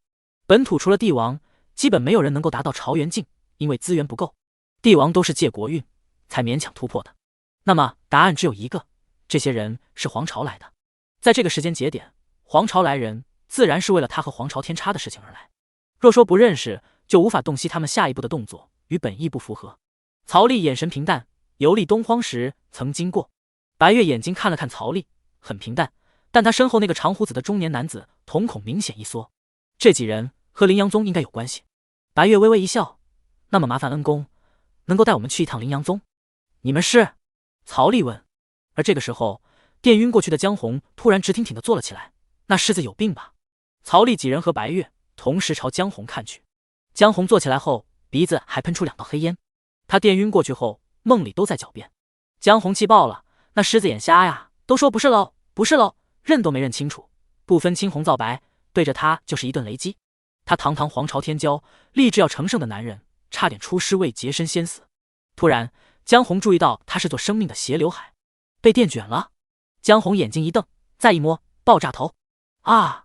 江红双手放在眼前，张开颤抖着，刺耳的尖叫声惊得飞鸟乱窜。晕过去的夏景明被这刺耳的声音吓了一跳，醒了过来。他看到一头爆炸的江红，哈哈！刚醒过来的夏景明当即被逗笑了。江红转过头来和优雅的夏景明对视。优雅的夏景明一身浅蓝色的衣服被电得破破烂烂，一张脸黑漆漆的，样子也没比江红好到哪里去。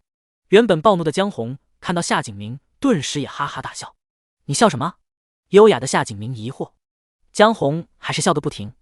夏景明意识到了什么，看了看自己的衣服被电成布条挂在身上，他猛地冲出去，刚好旁边有一个小潭，他一照，顿时吓得大叫。他有洁癖，很严重的洁癖，顿时灵力出动，换了一套衣服，同时将脸部洁白。3息之后，夏景明变得跟之前一样的优雅，淡蓝色的衣服整整齐齐，手里握着绿色的玉扇。一个转身，裙摆一甩，夏景明啪地打开扇子，挺直腰板向曹丽等人走去。江红则将他曲折的头发重新捋直，然后挡住一只眼睛，直直的刘海，很帅。江红和夏景明对视一眼，都没挑出对方的毛病。他们又看了一眼跪在地上那焦黑的太监和奄奄一息的元婴巅峰彭秋，没死就行，死了也和自己没啥关系。那雷师真的是有病，那个将雷师引过来的人也非常的可恶，要是被我遇到了，非锤死他不可。江红吐槽着，然后转头看向曹丽3人，有点眼熟，但似乎想不起来在哪里见过了。曹丽等3人都听到了江红的吐槽。曹丽和江红对视，该不会认出我来了吧？曹丽想着，刚才小姐姐都没认出他，这个人能认出他吗？果然，曹丽多疑了。这位是？江红看着曹丽3人，一脸疑惑。白月解释，给我们布了一个隐身阵的人，要不然刚才雷师路过，我们又要遭殃了。白月微笑，卖了曹丽一个人情。原来是兄弟救了我们，真的是谢谢大兄弟了。江红大咧咧的拱手，而夏景明也一样，他将扇子唰的一声合了起来，然后双手合拢，很斯文的向曹丽做了一礼。救命之恩，无以为报，等我们做完任务，回了星光皇朝，定当重谢大兄弟。江红说道。和曹丽猜的一样，他看了一眼白月，白月只是微微一笑，他没有揭穿雷师是曹丽引来的事情，假装不知道。江红抱着感激之情凑了上来，大兄弟是有什么疑惑吗？还是看不上俗物？曹丽一笑，这倒没有，就是觉得不好意思。嗨！江红一把搂住曹丽的肩膀，这有啥不好意思的？你救了我们的命，这是你该得的，就是应该得的。夏景明打开扇子，扇了扇，然后他转头看向身后，一个面无表情站在那里，另一个正对着一个茶壶喝水。宗主高树见夏景明看过来，顿时有点心虚，放下茶壶。夏景明也恭敬的，俩人同时作礼。恩公救我一命，无以报答，关恩公太虚静，只能等待夏某回皇朝，带来宝药，祝恩公突破朝元。江红也看向宗主和曹世新，做了一礼。他看向宗主高树的时候，眼睛有点复杂，刚才恍惚间，他似乎被这个人抱在怀里，不知道是梦还是真的。江红有点尴尬，只是打了个招呼。对了，你们来这边是干嘛的？曹丽问。江红大咧咧，没啥隐瞒的，我们是来抓捕一个叫做曹丽的人，他是齐国的天道司司君，还有灵阳宗的执法长老，不知道大兄弟可认识这个人？曹丽眼咕噜一转，非常肯定的说道：不认识。那太可惜了。江红摇了摇头。这时候白月突然插嘴：恩公，您真的不认识曹丽吗？他眨了眨眼睛。曹丽与白月对视，总觉得这个女人似乎看透了点什么。他转口：不知道这个曹丽有啥特征呢？你们可以详细说说，可能我见过，但名字不知道。江红立马说道：他具体特征我们倒是不知道，不过他是齐国的天道司司君，也是齐国灵阳宗的执法长老，听说在当地的名声很广。大兄弟你现在知道吗？曹丽深思2秒，旋即一副恍然大悟，原来是他。白月眼睛一亮，而夏景明和江红也同样眼睛一亮。他真的认识，那真的是找对人了。白月作礼，微微一笑：恩公认识。曹丽拍了拍胸脯：你要说天道司司君，我肯定就认识了，曹丽我就不知道。后面的宗主和曹世新眼角抽了抽。江红上前2步：大兄弟，你详细说说那个天道司司君。那个天道司司君啊，在当地那可是享有盛名，他杀昏君，造福百姓，不畏强权，齐国百姓纷纷给他立生祠呢。江红、夏景明一合扇子：那这个天道司司君可有杀了皇朝派下来的天差？曹丽，这我就不知道了，我只知道他是个大好人啊，人我也见过。哦，长什么样？江红觉得若是能搞到曹丽的画像，那么找他就更容易了。曹丽摸了摸下巴，看了一眼天空，似乎在回想。他呀，喜欢穿红色的衣服，然后留着一脸的花白胡子，每次出行都要用4头鹿来拉车。胡子？白月疑惑。对，他虽然年轻，但就是有胡子，还很长。不过手里有戒尺，这点是不会变的。曹丽比划了一下胡子的长度，大概1掌的长度。江红、夏景明和白月3人沉默了。但这是当地人说的，可信度总要高过情报。江红点头：行，大兄弟我记住了。对了，还没来得及问兄弟，你的称呼？白月也微微一蹲，还没请教恩公名字呢，又是哪里人士？曹丽当即嘿嘿一笑：我呀，叫高树人，深山宗门，吴国度。莫非是隐士宗门？倒是这个名字有点奇怪，哪有谁叫树人的？夏景明扇了2下扇子：高兄的名字还真是奇特，可有什么寓意？有啊。曹丽点头。3人齐齐看来，莫非还真有什么寓意不成？我出生时候院子里种了2棵树，左边呢是一棵枣树。曹丽很认真的道。右边呢？江红问。也是一棵枣树。白月、夏景明、江红，气氛一时间变得很安静。曹丽嘿嘿一笑，一把拉着宗主高树：给你们介绍一下，这是我的大哥高木。江红只觉得这一家子要么叫高树人，要么叫高木，一家子都跟木头有关啊。高木大哥也是因为2棵枣树命名？曹丽摇头：不是，他是因为枣树的果子命名，因为左边是红枣树。江红又问：右边是青枣树？不对，右边也是红枣树。江红、白月、夏景明，毛线啊，高木和红枣果子有啥关联吗？树人兄纯粹是拿他寻开心，不过自己怎么会在一个地方上2次当？曹丽说道：所以我叫高树人，我代表的是左边的红枣树，而我大哥……江红不服，立马抢答：高木大哥代表右边的红枣树。不，他代表屋后的红枣树。江红：屋后哪来的红枣树？我家屋前屋后都是红枣树。曹丽很真诚的回答。江红：3次，整整3次。夏景明、白月只是微微一笑：恩公还真是幽默。哈哈。曹丽拉着曹世新：我给大家介绍一下。不，我不想听。江红表示2人已经没信任了。走了2步，江红掉头回来，他不服，他不信自己还会上当。树人兄，你说这个叫曹世新是我的仆人？江红：不玩脑筋急转弯了吗？还有呢？江红问。没啦，就我们3人。江红，他憋着一股气啊，树人兄不让他赢一次，真的很别扭，很抓狂的好吗？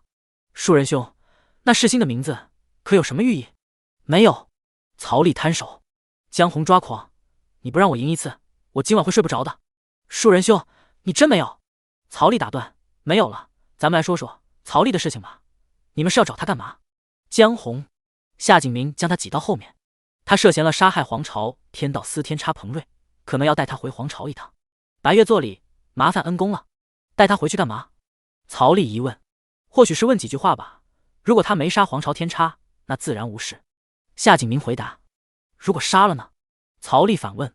那严重可能判死罪，具体得交由皇朝司军以及帝君来判。这样子，如果那天差该杀呢？曹丽再问。白月深深看了曹丽一眼，这个树人恩公似乎知道事情的真相，这么问应该是真的杀了。他回答，若有确凿的证据，那么皇朝司军和帝君自然不是不讲理的。曹丽点头。白月微微作礼，那雪白晃的曹丽很难将眼睛移开。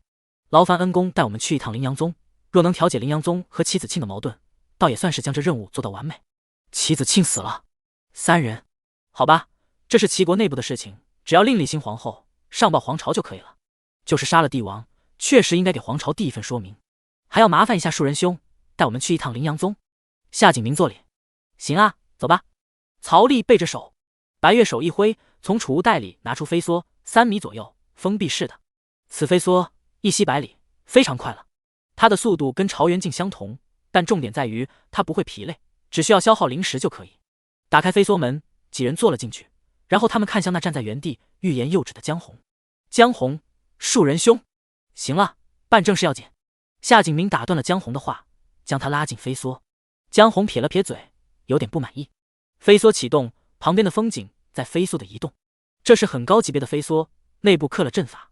老太监和彭秋坐在最后面，他们已经苏醒，但彭秋非常的不舒服。他只是来监督的，好回去想。父皇汇报，没想到竟会遇到这种事情。他一个元婴境卷入了潮元境的战斗，若不是太监拼死相护，他现在估计连灰都不是。大太监为了保护他，全身都被电焦了，凭借强大的生命力重生肌肤，这才恢复了原本的容貌，但很虚弱。曹丽指了一个方向，飞梭以一息百里的速度朝齐国飞去。一息3秒，百里相当于5万米，时速6000万公里。飞船上，白月几人做了自我介绍。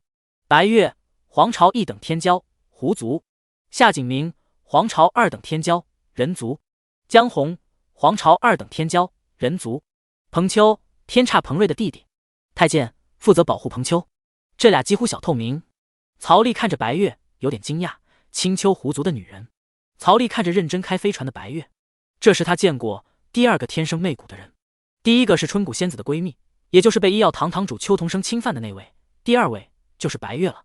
俩人的身形，白月还是要更胜一筹，这是一种奇妙的感觉。或许是因为修为的缘故，白月每个肢体动作都带有一种对人类的吸引力，不论男女。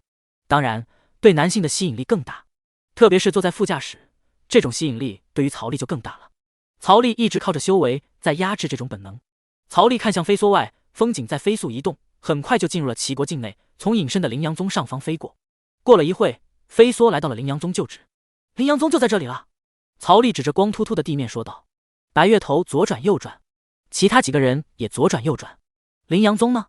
光秃秃的一片空地，哪有羚羊宗？白月转头看着曹丽，恩公，羚羊宗在哪？就在这呀。曹丽指着脚下的空地。江红笑了，树人兄还是这么喜欢逗人啊。树人兄，别闹。曹丽回头，没骗你们呀，看到齐国界碑之后，往东800万里就是羚羊宗。当真？江红一脸疑惑，主要是曹丽给他的第一印象不是那么的正经。自然，曹丽的眼神看不出有半点玩笑意味，很认真。这下让江红困惑了，莫非树人兄真的是个老实人？白月回头看了江红一眼，这确实就是齐国往东800万里的地方。江红、夏景明、白月、彭秋和太监5人疑惑了，莫非羚羊宗是一个建立在地下的宗门？白月转头看了一眼曹丽，恩公，羚羊宗原本长啥样？羚羊宗依着一座万丈高山建立的。白月，为什么和我看到的有点不大一样？那万丈高山呢？不知道呀，但确确实实是这里的，你该不会开错方向了吧？曹丽反手就是甩锅。白月一时间陷入了自我怀疑，打开飞梭门口，他站了起来，看着太阳的方向，然后转了个身，正面对着坐在副驾驶的曹丽。傲人的身材占据了曹丽的所有视野，上北下南，左西右东。白月摸了摸下巴，是东边没错呀，位置没错，方向没错，那为什么会看不到万丈高山？你们看，江红指了一下地面，所有人都看下去。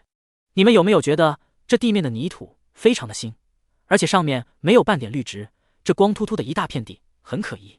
夏景明啪的一声把扇子打开，一副很智慧淡然的模样，莫不是曹丽畏罪潜逃，把整座山都给搬走了？白月和江红几人齐齐看向夏景明，这么夸张的吗？一座万丈高山，太虚巅峰，有这么厉害吗？我下去问问。江红离开飞梭，找到了一个开荒的老伯。林阳宗就职，此刻土地肥沃，不少附近居民的百姓都来这边播种耕种。老伯，请问林阳宗去哪了？江红踏着虚空来到老伯面前。埋头苦干的百姓们抬头，修士大佬，该不会是要过来占土地的吧？老伯，江红再问。老伯只能如实回答，不知道呀。那一天林阳宗突然就不见了，整座山都不见了。听人说司军大人把整座山都给搬走了。江红露出一副果然的样子。那老伯，您知道山往哪个方向去了吗？只要知道山离开的方向，那么就能够顺着方向找到这座万丈高山。不知道，听见到的人说整座山被抬起来后只是一闪，突然就不见了，也不知道往哪个方向去了。江红一脸问号，一闪就不见了，要么就是速度快到已经超出了肉眼范围，要么就是直接隐匿在上空。行，谢谢老伯。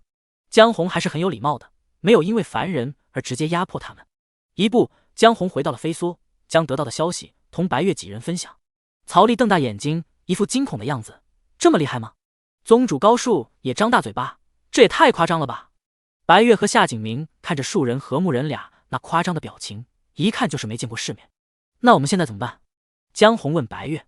速度太快，快过了人的视线和感知距离，那仿佛就像是凭空消失，总不能围绕着方圆千万里全部问个遍吧。天骄的时间非常的宝贵，任务只能放弃了，让其他人去搞吧，我们还有其他重要的事情要办。白月说道。什么事情？曹丽好奇。江红对着曹丽一个作礼，树人兄，这事儿还要麻烦你了，带我们去一趟赤荒，若此事办成，我等必有后谢。江红很认真。曹丽看着他，又看了看夏景明以及白月，他们都纷纷点头。你们去赤荒干嘛？那里很危险的。曹丽提醒。我们知道，但是赤炎尊者陨落时间已经到了1万年，他坟冢阵法会出现漏洞，到时候会有一大堆不要命的修士去抢赤炎尊者坟冢留下来的宝贝，那里面有你们想要的东西。江红点头，自然。行吧，不过你们要给我写一张欠条，一直说重谢重谢，等下你们跑回皇朝后赖账怎么办？曹丽从怀里掏出小本本，翻啊翻，来到了空白页面，和炭笔一起递给白月。树人兄，你这行吧？白月很爽快地接过来，写上了10亿灵石，1株7品宝药。江红也跟着白月写上同等价值的谢礼。等夏景明写完后，曹丽将本子递给彭秋。彭秋一脸懵逼地接过本子，10亿灵石，7品宝药，他哪里有这么多钱？7品宝药已经是朝元境级别的宝药了，皇朝宝库都要收藏的东西，他们神木国有，但也没多少啊，肯定不能给曹丽啊，命又不是他求曹丽救的，是他自愿救的。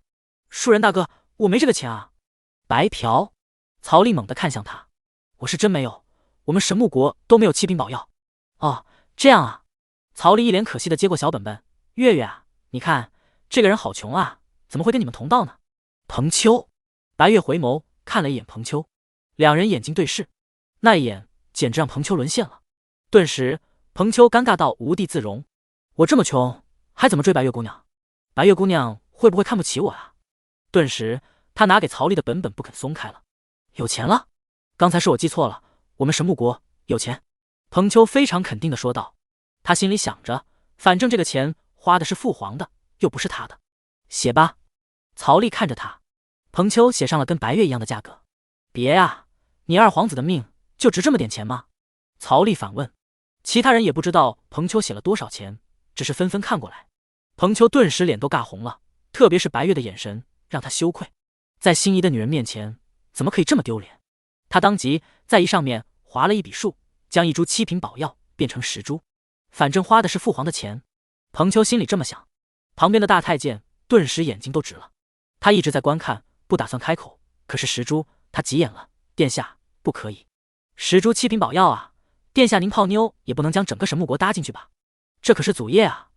可是彭秋在白月那一眼下，直接沦陷了，哪里还顾得上这么多？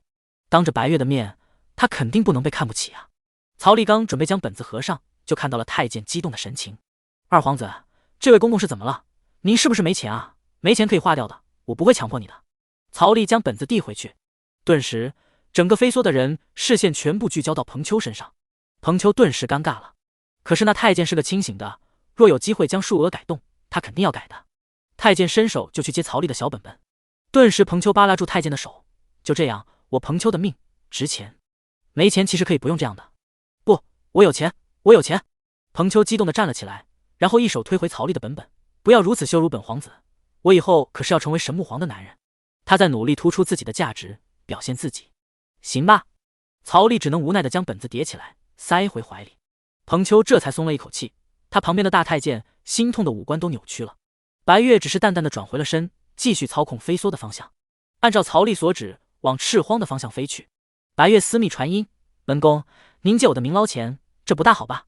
白月淡淡的转过头来和曹立对视一眼，曹立无声的笑了，比了个舞，然后看向窗外。白月看了一眼手掌，收回目光，微微一笑，继续开飞梭。3刻钟后就看到了赤荒。此刻赤荒门口聚集了一大批人，还能看到陆陆续续有修士过来，实力都不高，都是一些元婴境、化神境的选手。飞梭就停在云层的高度，几人居高临下的看着赤荒。曹立神识一扫，发现齐国皇室都派人来了，不止齐国皇室，临阳宗的人也在，而太炎宗也派人过来了，而且还有很多不知名的势力，他们带着一群队伍也立在赤荒门口。看树人兄的样子，似乎对此事不知道啊。夏景明说了一句：这件事情只要有点岁数或者宗门传承久一点的都会知道的，要么就是曹立的岁数太小，要么就是宗门与世隔绝，或者是根本就看不上赤荒这点东西，绝大部分势力都在往这边赶。白月饶有兴趣地打量了一下好奇宝宝的曹立，恩公今年贵庚？曹立转头和他们对视一眼，怎么说好呢？他比了一个2，这么大？彭秋瞪大眼睛，树人兄恕罪，是小弟我唐突了。他和夏景明都是1000岁左右，白月则是500岁，没想到曹立看起来年纪轻轻，居然2000岁了。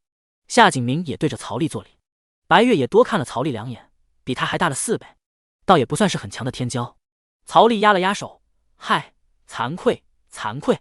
曹立转头问着白月，这个赤荒阵法还有多久会开启？大概时间半个月吧，不会很久。白月回答。这样子啊，你们说那个曹立他会不会来？白月突然问道。曹立愣了一下，应该会吧，这种秘境开启，他身为临阳宗的人怎么会不来呢？很好，那就把他逮回去，我倒想试试这种小地方出来的天骄到底有多强。江红战意满满，曹立几人就在飞梭上面等着。这些天赤荒附近来了很多人，隔着远远的就能感受到那股强大的气息。有些飞船上面印着的是一些王朝的图案，就连一些大国都来了。随着人越来越多，已经开始有太虚境、朝元境的人出现。江红和夏景明等人一直在人群中寻找那穿着大红衣服、白胡子的假老人。怎么曹立还没出现呢？众人静静的等待。轰隆！一声巨响打破了赤荒的宁静。赤荒里面似乎有什么东西爆开了。赤荒这个尊者陨落的大地充斥着很多危险，万年来存在了太多恐怖的传说，恐吓着每一个修士不敢进入。尊者是什么级别的人物？这是开始涉及到的顶级大佬。尊者和凝神境以下是2个完全不同的层次，凝神境以下修的是肉体、精气神3系，而到了尊者便开始走自己的道。那些吃药、杂药的，巅峰也就是凝神，再无上进的可能。走不出自己的道，永远成不了尊者。这一关卡住了多少天骄？轰隆！一道紫色的雷霆自苍穹之下轰进了赤荒。这一刻，天变了，云朵开始变成了红色。守护尊者坟冢的阵法出现了问题，赤炎尊者坟冢的力量透出来了一丝。尊者生前的法宝即将面世。这一刻，整个赤荒开始变得模糊起来，地上飘起了红色的烟雾，这是赤炎尊者生前的血液。有一个元婴修士率先忍不住了，他不顾阻挠，冲进赤荒。这时，一股风吹来，他的身子开始消散，变成了粉末，随风飘去。元婴也赶来凑热闹，真的是搞笑。江红嘴角一翘，真是自不量力。尊者级别的坟冢，就算是太虚境、朝元境都有陨落的风险，更别说是元婴了。曹丽扫了一下羚羊宗的队伍，由程子贵带队，身后跟着一些山主。化神巅峰也不够看啊，在赤荒面前。突然，程子贵耳边响起了一个声音：“老程，回去，这次来了很多朝元镜，别强出头。”这是曹丽的声音。程子贵顿时转头看了看，曹丽在哪？他也想回去啊，出来后找不到回宗的路了。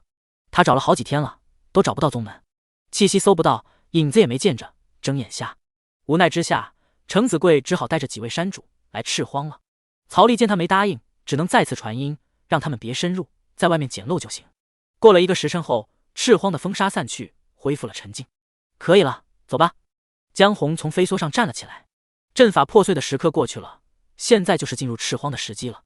顿时，江红一马当先，冲进赤荒。彭秋眼红着也往赤荒里冲去，他要赚钱，赚很多很多钱。大太监也跟了上去。白月对着曹丽作礼：“小女子先进去了，飞梭麻烦恩公帮忙看着。”“不用不用。”曹丽和夏景明一起站在空中。白月收起飞梭后往赤荒里飞去。“老夏你不去？”曹丽问。夏景明双手交叉在胸前：“我才不去，我等他们拿完宝贝出来，抢他们的就可以了。”曹丽转头看着夏景明：“这不大好吧？这是犯法且不道德的。”夏景明一挥手，从储物袋取出2张凳子，他坐了下来，啪的打开了扇子。“怕啥？还有谁能抓我不成？”曹丽也坐了下来，然后深思，他身为天道司司君，路见不平一声吼，很正常吧。突然，夏景明一只手搭在曹丽肩膀上：“树人兄，你在想啥？”曹丽转过头来，腼腆的笑了：“没啥。树人兄你不必多虑，没什么的，这里是赤荒，谁管那么宽？”夏景明摇了摇扇子，一副胜券在握的表情：“况且你我同为朝元镜，什么人敢管？”夏景明摇了摇扇子，靠在椅背上，很是优雅和自信。曹丽笑不露齿，似乎有点兴奋的点了点头。他看了一下，俩人所站的地方是在赤荒边界，未进赤荒，也就是说他们还在齐国境内。本不想暴露身份的，可是你们何苦这样逼我？曹丽心想。夏景明靠在椅子上，悠哉悠哉。曹丽转头看着他，打量的他有点发毛。树人兄想干嘛？难不成螳螂捕蝉，黄雀在后？树人兄是想等他抢完那些宝物，回过头来抢他？不能吧，他一个朝元镜中期的，他凭什么？况且我还是一个1000岁的天骄，他一个2000岁的天骄，哪来这个胆子敢玩截胡？树人兄，你干嘛这么看着我？夏景明疑惑。曹丽憨厚的笑了：“没啥，就是疑惑为什么白月和江红兄进去了。”夏景明这才松了一口气，原来是有疑惑。江红那小子脾气暴，他沉不住气，生怕晚一点宝物被抢走了。而白月为什么进去，是因为妖尊的本命法宝镇神菇是他们妖族的东西，他不允许落入其他人手里。这样子，曹丽点头。那这里面还是老夏你最淡定沉稳。夏景明一笑：“树人兄真是谬赞，不过是多了一点小心思罢了，上不得台面。赤荒的入口不多，其他地方皆有死阵，生门区域不过2个。他们俩急，生怕想要的宝物被人从另外一个生门带走，所以这才进场。我不一样，我所求不多，随缘，这个生门的宝物就够了，另外一个就不要了，吃太多会撑死，要知足。”啪啪啪，曹丽鼓掌。夏景明轻轻挥动着玉扇，他很享受同辈天骄崇拜的目光。去里面脏兮兮的，打生打死，何必？守株待兔才是他这种精致天骄该干的事情。树人兄呢？夏景明问。我呀，一会再去，让他们先打头阵。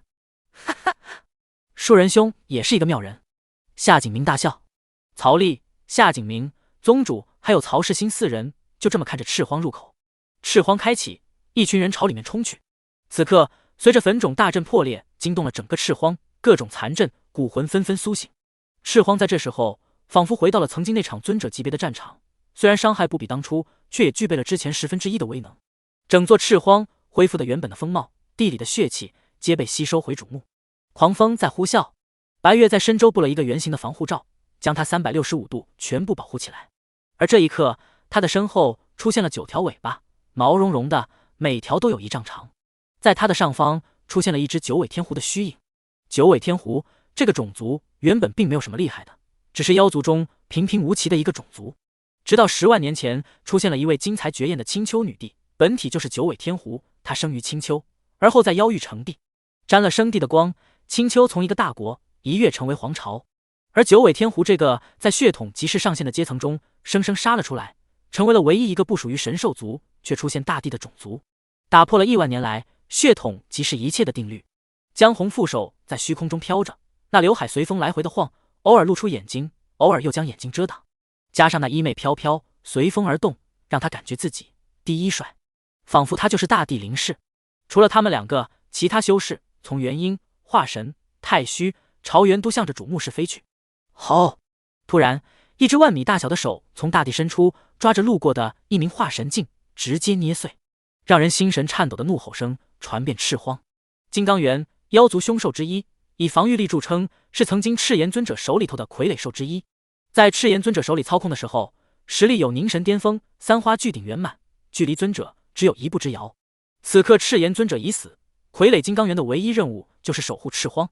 不过他的实力已经不复以往，在万年岁月的腐蚀之下，他的实力只有朝元境巅峰。但这也不是一些蝼蚁能够抵挡的。被一掌捏住，那化神镜在一瞬间灰飞烟灭，吓得所有前往赤炎尊者坟冢的人内心一跳。艺高人胆大的依旧向前飞，胆子小的就开始有退役了。吃人不吐骨头的赤荒，盛名之下无虚土。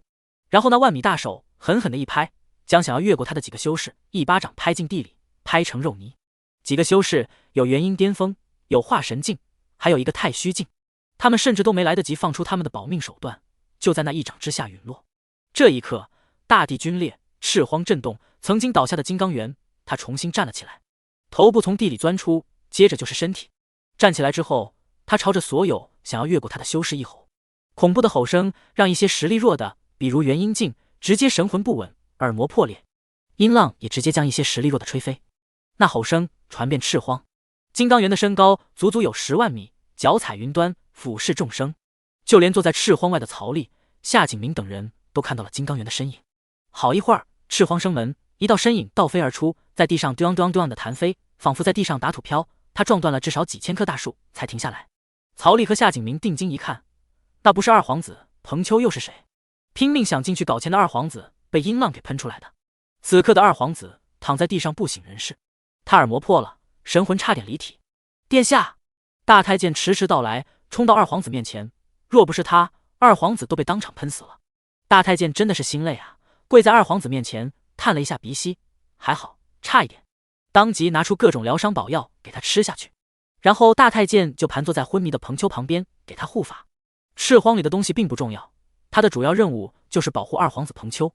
接着又有好几位元婴境被从生门里喷了出来，不少被喷出来后都已经成为了尸体，少数重伤，这让想要进去的队伍一个个踌躇不前。他们修为低，看不见那高耸入云的金刚猿，但那吼声让他们知道里面有大恐怖。灵阳宗的人由程子贵带队，身后有燕文冕、欧阳林等人。燕文冕当即一耸，咱们还是不进去了吧？我们现在怎么办？云顶山郑荣问。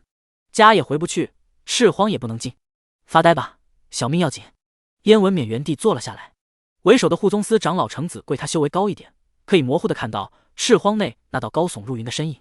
刚才曹丽传音给他不要进去，他内心是认同的，可是你人呢？我等你带我回家呢。你知不知道我出门后再一回头，发现家不见了，找了几天都找不到，那感觉无法形容，就像被抛弃了。他好想找曹丽好好问问家去哪了。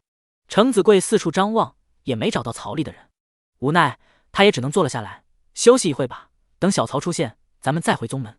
太炎宗此刻已经没落了，带队的也不过只是一个化神初期的宗主，原本他只是一个山主，临危受命成为了宗主。看着被吼出来的元婴巅峰，太炎宗一众修士脸色都很不好看，他们里面都有元婴初期的山主，元婴巅峰都被直接吼死，元婴初期进去那跟送没啥区别啊，就算是化神初期进去也没啥用啊。这下子进也不是，退也不是，尴尬了。然后新太炎宗宗主和程子贵对视一眼，他分明看到了程子贵眼里的鄙夷。曾经是对手，可是今天他们被灵阳宗的人瞧不起了，灰溜溜的跑，太他妈丢人了。走，进赤荒，别让人瞧不起。新太炎宗宗主喊道。10几个元婴带着几个结丹弟子，近100个筑基弟子，硬着头皮走进去。他们也不敢深入，就在外边打打酱油。赤荒内部，金刚猿挡在那里，阻挡了上千修士。这一刻，金刚猿身后那些血气凝聚成了一个个人形怪物，纷纷朝修士们扑去。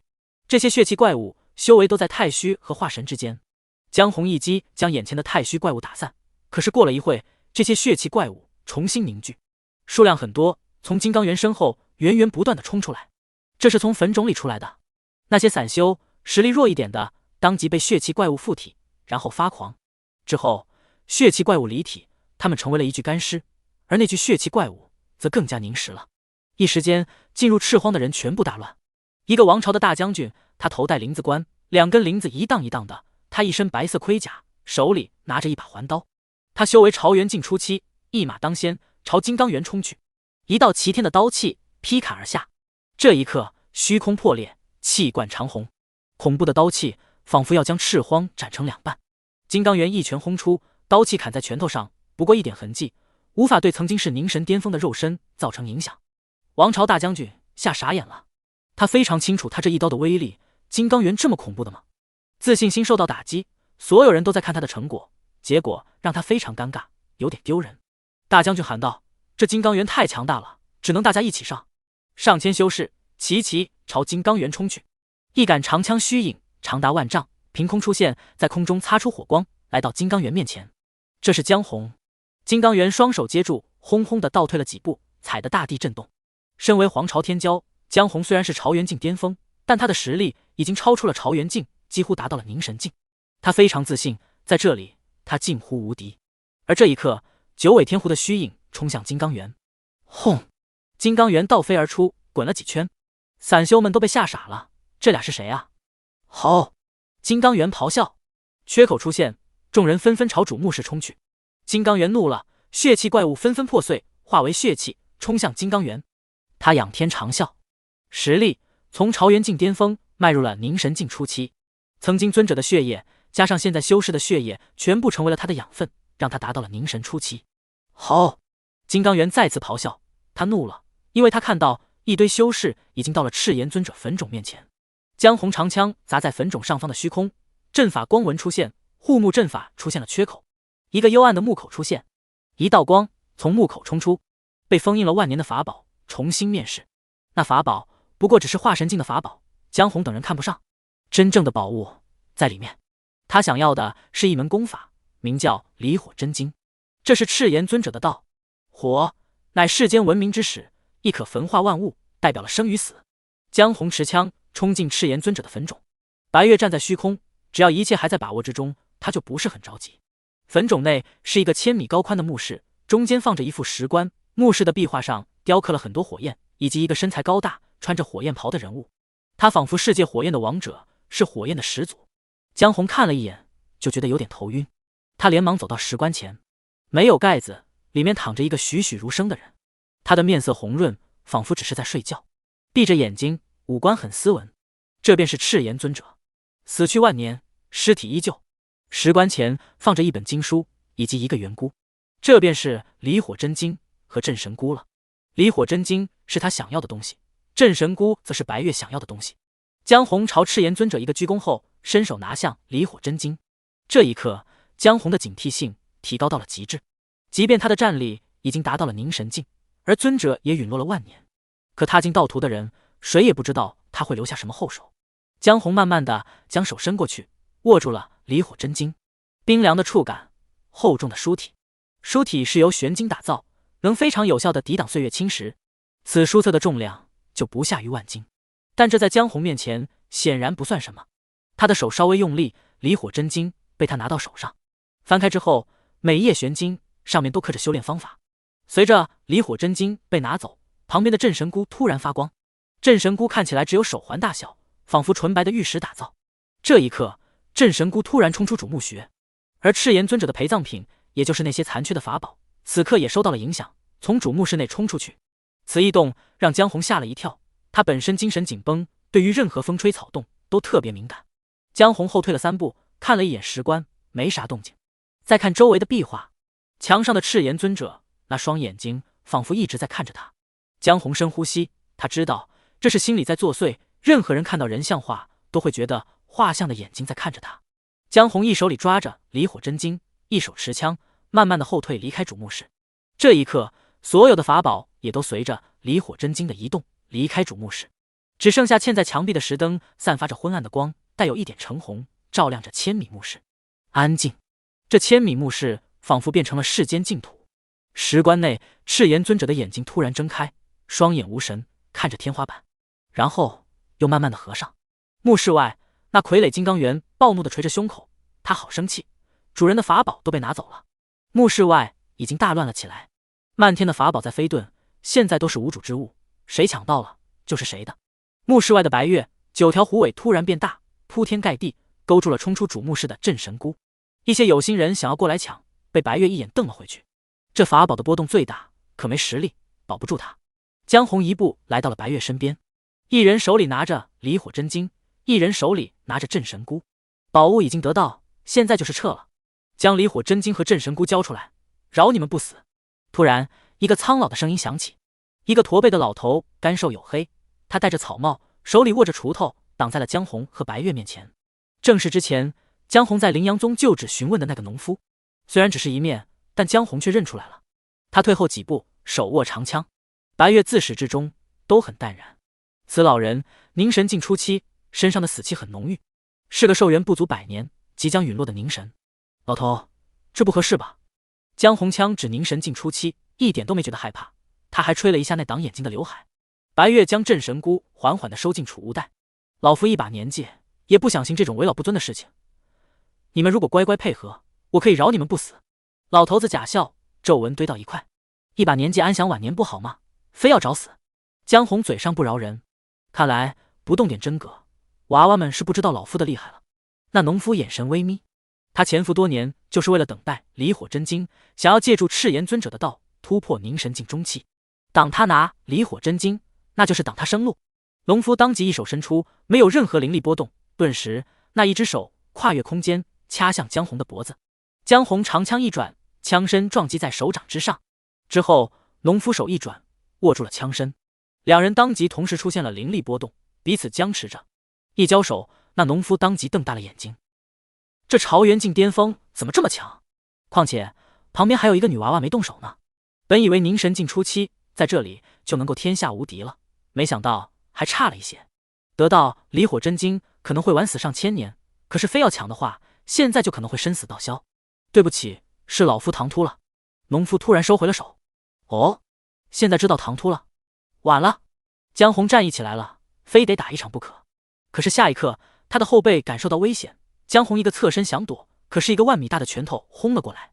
通过吸食血气达到凝神境的金刚猿来到了几人身后，江红和白月以及农夫3人仓促之下接招，皆被轰飞。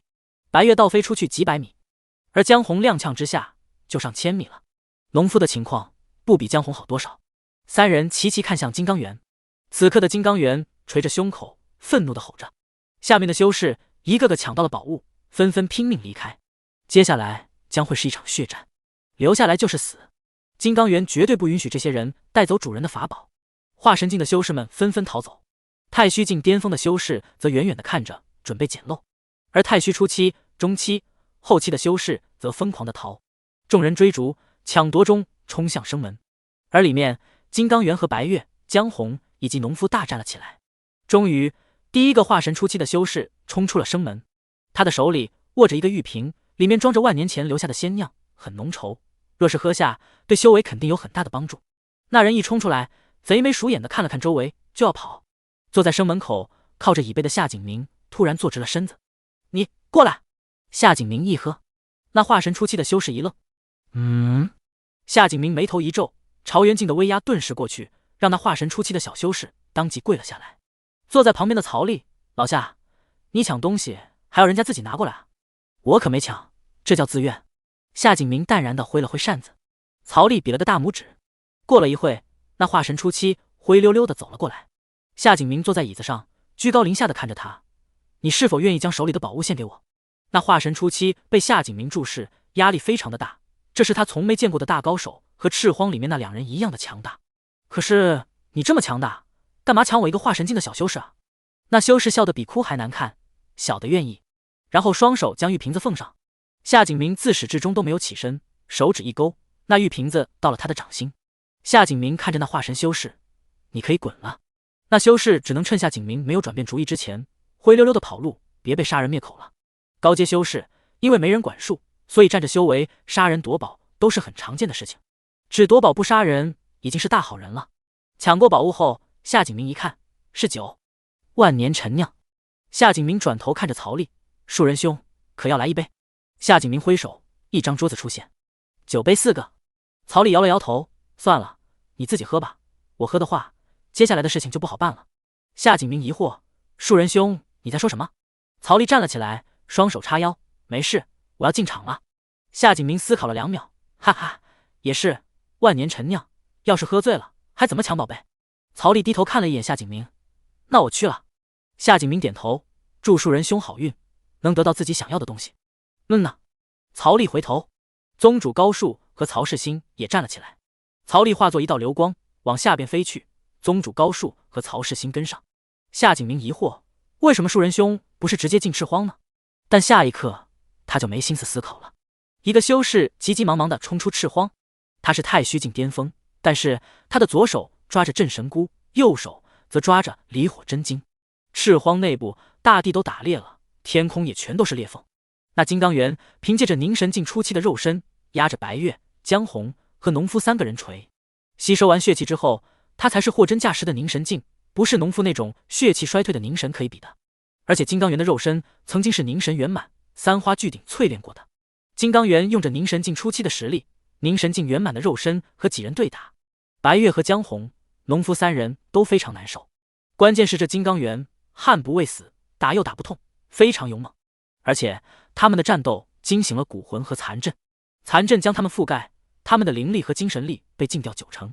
因为残阵已经不是当初完美时期，对于朝元巅峰和凝神的灵力已经无法做到完全的禁止，只是压制了80%的灵力和精神力。但丧失了80%的灵力，白月、江红、农夫3人就更不是金刚猿的对手了。无奈之下，白月和江红只能将宝物抛出。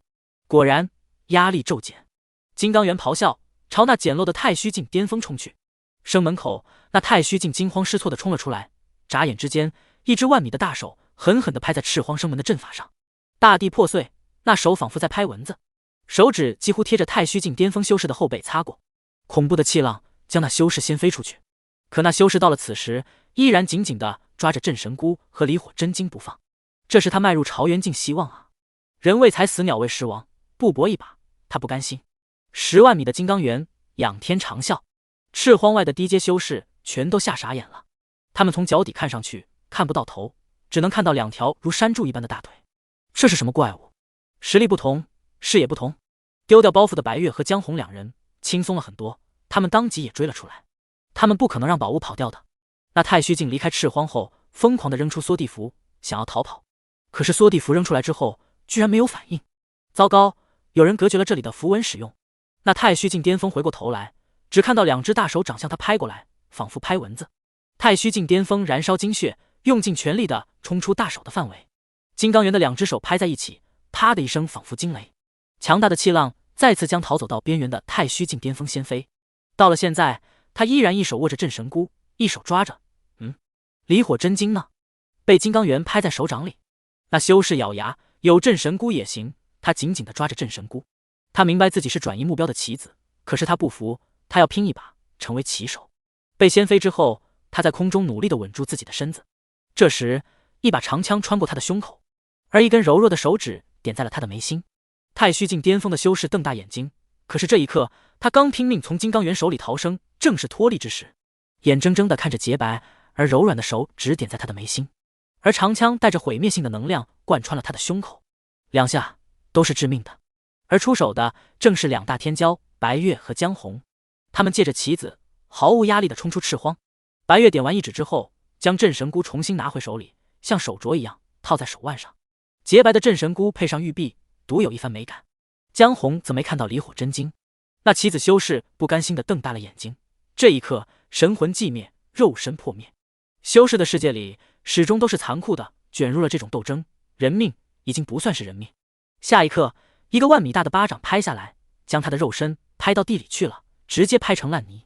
收回手掌，金刚猿察觉到还有一个法宝的气息不在肉泥身上，金刚猿大怒。他看着地上那2个蝼蚁一般的白月和江红，逃出了赤荒，逃出了残阵又如何？他绝对不允许有人抢走法宝，就算拼尽能量从此沉眠。曹丽飞到下面之后，他换了一套红色的衣服，然后又贴上了白色的胡子。胡子哪来的？还要问一脸幽怨的宗主。我再给你拔白头发。宗主坐在椅子上，曹丽将他的白头发一根一根拔走，很快就凑成了一小撮白胡子。虽然和想象中差了很多，但勉强有一点之前描述的样子。你之前干嘛这么描述自己？阿斯。宗主仰头看着曹丽，就随便想的。曹丽拔完一根白头发后，贴在了下颚。曹丽站在一边，宗主则打理头发，将头发卷好之后戴上金冠，变出一面镜子照了照。曹丽点头。现在他是曹丽，不是高树人了。他是齐国天道司司君，这群在齐国内狂妄的修士们，一个个都得逮起来。好了没？曹丽看向宗主，宗主双手正了正金冠。三人抬头，金刚原正和夏景明、白月、江红三人大战，且不落下风，实力在凝神初期内也是很强的。曹丽走了2步，而这时候远处的羚羊宗队伍看到了曹丽，程子贵大喜。就算曹丽换了一套衣服，他也认得。就算曹丽没错，他刚想凑上来，曹丽就往天上飞去。大胆妖物，竟敢在我齐国境内放肆！一只万丈巨手凭空出现，轰向金刚原。金刚原一挥手，逼退了白月等3人，就看到巨大的黄金拳头冲向他。金刚元首未来得及收回，他只能朝黄金拳头一吼。下一刻，黄金拳头用力地轰在他的侧脸。趁本源脱力，无耻！黄金拳头轰在金刚原的脸上，顿时让金刚原踉跄几步，然后摔倒在地上。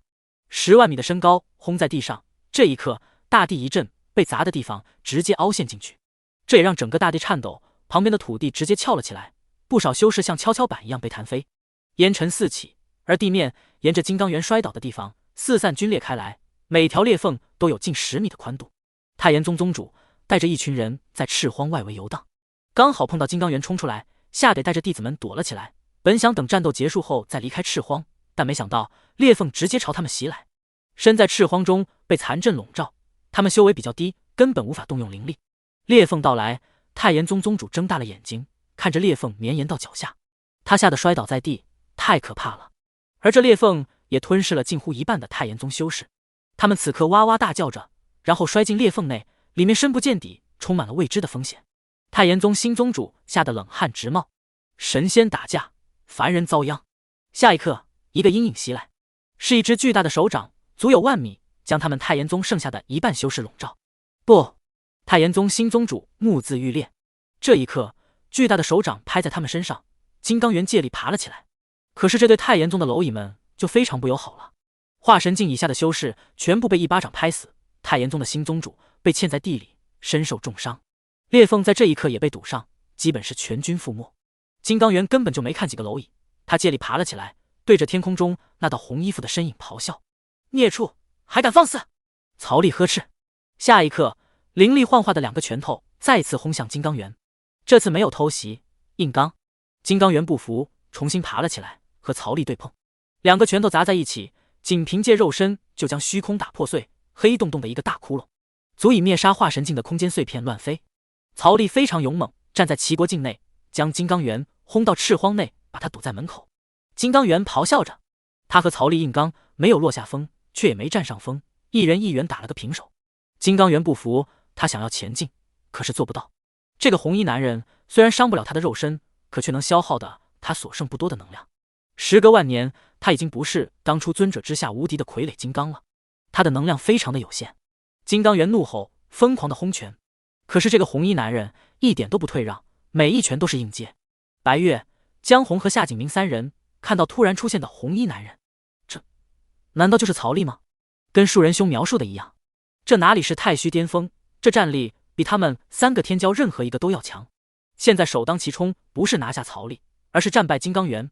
若让金刚原出了赤荒，整个齐国都会被毁掉。上，齐力干掉金刚原！白月喊道。顿时，他的9尾再现，每条都化到了万米大小，铺天盖地的冲向金刚原。江红和夏景明点头。江红一杆长枪刺出，当即幻化万丈大小，直面攻击金刚原的胸口。夏景明的玉扇一挥，狂风吹向金刚原。4大天骄齐上，金刚原只剩无能咆哮。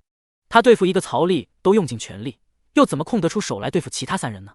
狂风吹得他后退一步，可是下一刻，长枪虚影轰在他的胸口，9尾也砸在他的头上。金刚原难受了，孽畜，给我跪下！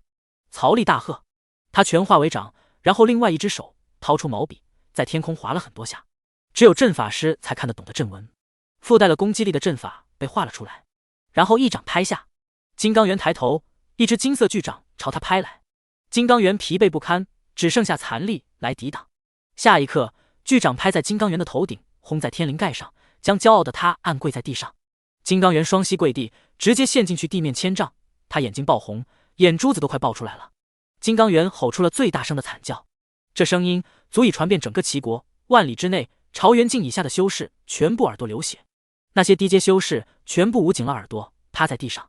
金刚猿惨叫一声后，他的能量全部散尽，抓着曹丽手掌的双手无力地耷拉下来，那巨大的身子如同山岳，轰地倒在了地上。大地再次皲裂，裂缝四起，那些趴在地上的修士纷纷又被地面弹起几10米高。金刚猿向前扑倒，一半的身子倒在赤荒，一半的身子倒在齐国境内。曹丽收回了手掌，挺直了腰板，居高临下俯瞰倒地的金刚猿。他不过朝元境中期，能够跟金刚猿打个平手，已经非常厉害了。3大天骄这时候也松了一口气，他们3人被金刚猿压着打，若不是这个红衣男子出现，今日恐怕只能放弃被金刚猿抢回去的离火真经，转身逃跑了。江红对着曹丽的背影作礼，谢谢道友。说完，越过曹丽，飞向金刚猿的尸体。金刚猿的手里有他想要的东西。江红踩在金刚猿的尸体上，他比蚂蚁还要小。施法掰开金刚猿的拳头后，将离火真经拿回手上。厚重的金色本本，全体由玄金打造，坚硬无比。江红露出喜色，如果能够参悟离火真经，他的修为将会再进一步，比同龄人修得更快，说不定能够在3000岁之前踏入尊者境。江红转头看向天上的3个人，夏景明、白月，还有一个白胡子、红衣服的年轻人。树人兄说是曹丽，也是他们此行的目标。江红一看，江红皱眉，咦，那眼神怎么那么熟悉？江红再次定睛一看，不是树人兄吗？树人兄居然这么强，朝元境中期居然能和金刚猿硬碰硬，2000岁的天骄底蕴竟如此夯实。江红大喜，树人兄多谢帮忙。江红大喜，朝天上飞去。曹丽负手站在空中，突然他面色一板，这位道友请止步。江红疑惑，树人兄，你这是做什么？其他2个天骄一听江红喊树人兄，他们都愣了一下。白月和夏景明迅速往前飞来，来到曹丽面前。这一看，那眼神和树人兄一模一样，几人相处了半个来月，是不可能认错的。现在来感受，那气息、身高都完全一样，除了衣服不同之外，这身衣服不正是树人兄描述曹丽穿的吗？白月看那胡子假得很，一看就知道是贴上去的。这明显是他们进入赤荒后，曹丽一个人匆忙不知道从哪搞到的白色须发贴上去的。夏景明淡定的面色都有一丝动容，这属实是个大惊喜。我就说嘛，树人兄说要进场，可是到现在都没见到树人兄，原来是在这里。江红是最大大咧咧的一个，当即向曹丽拥抱过去。哈哈，树人兄你就别装了，以为你贴了胡子换身衣服我就不认识你了吗？曹丽当即在虚空中后退几步，道友请自重，我乃天道司司君曹丽，不是你说的什么树人兄。江红，你是曹丽？3大天骄脑袋都有点卡壳。我跟我要抓的人在一起待了半个月，还将我的老底全盘托出。江红顿时有点反应不过来，他看着曹丽眼里的陌生，不像是装的。莫非是曹丽跟树人兄长得一模一样，是个双胞胎？这也不是不可能，看树人兄平时说话，好像对齐国的事情了解得很清楚。这时江红低头一看，宗主高树和曹立新就站在地上，这不就是树人兄的大哥木人兄吗？还有树人兄的仆从，人一样，修为一样。江红猛地抬头，树人兄，你还要狡辩？说完，江红大胆地向曹丽走来。曹丽手上出现了一本天道书，他翻开了天道书，天道书上面多了很多陌生的名字，而且势力千奇百怪。最前面的则是新颜飞，凝神境初期；第2名白月，朝元境圆满，星光皇朝，青丘妖域，足足3个势力。第3名夏景明，朝元境圆满，星光皇朝。第4名江红，朝元境圆满，星光皇朝。果然，只要犯了法，进入了齐国境内，就会被天道司监察到，录入天道书。夏景明抢劫，江红和白月轰死了1名太虚境巅峰，也是抢劫罪。虽然和你们有半个来月的交情，但现在我是一位刚正不阿的天道司司君。曹丽一提手将天道书收回，这位道友，你确实认错了，我是曹丽，与庶人无关。无关是吧？江红看着曹丽，战意满满。不管你是谁，能够在朝元中期就硬刚凝神出期的，让江红特别有战意。曹丽看向三人，三位道友，你们在我齐国犯了罪，已经进入了天道书，这下还得麻烦你们陪本座去一趟天道司了。江红歪嘴一笑，可以，那就看庶人兄有没有这个本事了。从曹丽拿出天道书，三人就知道曹丽的身份是真的。天道书非天授神权，绝对不可能拥有，上面的天道之力谁也模仿不出来。白月九条狐尾在身后盘成一个小蒲团，他直接坐了下来。他倒想看看恩公要搞什么。夏景明轻轻挥动着玉扇，也较为淡定。江红向曹丽冲去，他没有动用长枪，直接拳头轰向曹丽的面门。曹丽可以硬刚他们三个人齐力才能挡住的金刚猿，江红不服。同为天骄，他修为还比曹丽要高3个等级。他武器朝元，五脏皆已经强化完毕，下一步就是武器一体，步入凝神，开启三花聚顶境界。而曹丽不过区2气而已，凭什么比他五行流转还要强？他日后可是要成圣的人，怎可比他人弱那么多？就算是皇朝内被誉为有大帝之姿的王腾，都不见得能够在朝元2气的时候稳赢自己。曹丽伸手直接捏住了江红的拳头，拳风让曹丽的胡子紧贴着脸，可是曹丽眼神坚定，连眨一下都没有。江红想收回拳头，可是他发现做不到，那拳头就仿佛被钳子钳住了一样。江红另一只手顿时动用灵力轰向曹丽，可是下一刻曹丽依然伸出一只手将他的拳头捏住。江红眼睛瞪大，曹丽能和金刚猿交手是真的没有动用什么秘术，光凭自身实力啊！朝元境中期能够对战凝神初期，这是什么级别的妖孽？莫非庶人兄是那种压制怪？2000年来专注做一件事情，就是压制修为，压到无法压制，不得已突破为止，基础夯实的无比完美，要不然怎么解释2000岁的朝元境中期？下一刻他的2只手就被曹丽交叉，然后一转他的身子，让他2只手臂交叉勒着自己的脖子。曹丽掏出龙筋绳将江红绑了起来。喂，庶人兄，你真抓我呀？江红傻眼了。曹丽回答，本座天道司君，说的话还能有假？江红。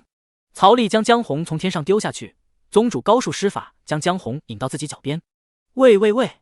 江红喊叫。然后曹丽看向白月和夏景明，白月站了起来，夏景明也退后了一步。庶人兄，这难道就是你不喝我酒的原因吗？夏景明微笑地问道。曹丽回以微笑，你猜？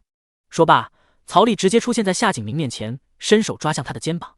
夏景明连忙后撤，躲过了曹丽一抓。撕拉一声，他肩膀的衣服直接被撕裂了。庶人兄，我可是皇朝派下来的人，你不能抓我们3个！夏景明连忙大喊。呵，不能抓？谁说的？我们是星光皇朝的天差，更是2等天骄，白月还是1等天骄，身份和彭瑞那个废物没法比。夏景明退后，那就更有意思了，本座非抓不可。夏景明连忙和曹丽拉开距离。庶人兄，我们好好谈谈就可，完全没有必要这样。曹丽正色道，只要是在齐国境内犯法的，本座绝不放过。夏景明，干嘛那么死心眼呢？别人看到皇朝来人都赶忙的上去巴结，就你搞特殊。一瞬间，曹丽就出现在夏景明的前面，伸手抓去。夏景明持的玉扇抵挡，他不像江红，他可没有好战基因。夏景明只想安稳且优雅的做他的天骄。一股巨力传来，夏景明手中的玉扇直接被一掌拍飞，而夏景明也倒退几步。不愧是能够和金刚猿硬刚的男人，实力确实不凡。夏景明朝着白月喊道，还在看戏，不知道唇亡齿寒吗？还不快来帮忙！曹丽瞥了白月一眼，那妖娆的身姿站在空中，歪着头有点俏皮的看着曹丽。见他看过来，白月一只眼睛眨了一下。恩公该不会真要抓我吧？白月眉头一压，有点可怜的问道。这一刻，魅惑之术悄然无息的发动着。飞魂术也不是灵力，而是一种玄奇的术法，从视觉到听觉，那声线让人听到就忍不住心生怜悯，那表情更是足以让所有见到的人都纷纷为他而痴迷。这也是白月不怕曹丽的原因。除了那些没有感情只听从命令的傀儡，世界万物只要有情，那么就无法免疫他的媚术。平日里谁得罪了他，白月若不想动手，只需要向天骄们喊一声，那些天骄自然会奋不顾身地冲上来为他出头。这一刻，周围的所有修士一个个全愣神了。这么漂亮又可爱反差的妹妹，怎么忍心抓她？不能抓，绝对不能抓！谁抓谁造孽！这么漂亮的妹妹就应该抱着哄着宠着，不忍心伤害一丝一毫。就是没尽力爱护，都得让自己内疚1个月啊！大伙们恨不得将心肝掏出来奉献给他。这一下，敌我皆中媚术，拿御膳的夏景明也愣住了。在九尾狐族的天赋神通面前，曹丽也不能幸免。他是个人，是个有感情的人。这一刻，曹丽看白月的表情瞬间柔和了。白月一扭一扭的向曹丽走去，用着磁性感很强的声音说道：“恩公可不可以不抓我呀？”白月委屈巴巴的眨了眨眼睛，从表情，从声音，几乎完美。九尾狐族的天赋神通，除非修为远远超过他，要么在他没施展之前封闭视听二绝，要不然无人能够抵挡。白月走到了曹丽面前，轻轻的拉着曹丽的手臂摇晃了2下。“恩公，好不好吗？”底下的修士一个个瞪大了眼睛。“好好，肯定好，肯定要答应，不能让妹妹失望。这样的妹妹让人心疼啊！不管她犯了什么罪，我都不相信。就算她真的犯了什么罪，底下的那些修士也一个个奋不顾身，想要替她受罚。”底下的修士一个个心跳加快，那撒娇真的是撒到他们心里去了，当然也撒到曹丽心里去了。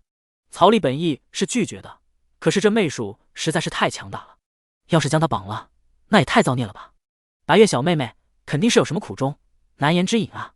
白月小妹妹这么可爱，小拳拳也只是不小心打死了1个人而已嘛，都怪那个人太不抗揍了，怎么连白月妹妹小小的一拳都扛不住呢？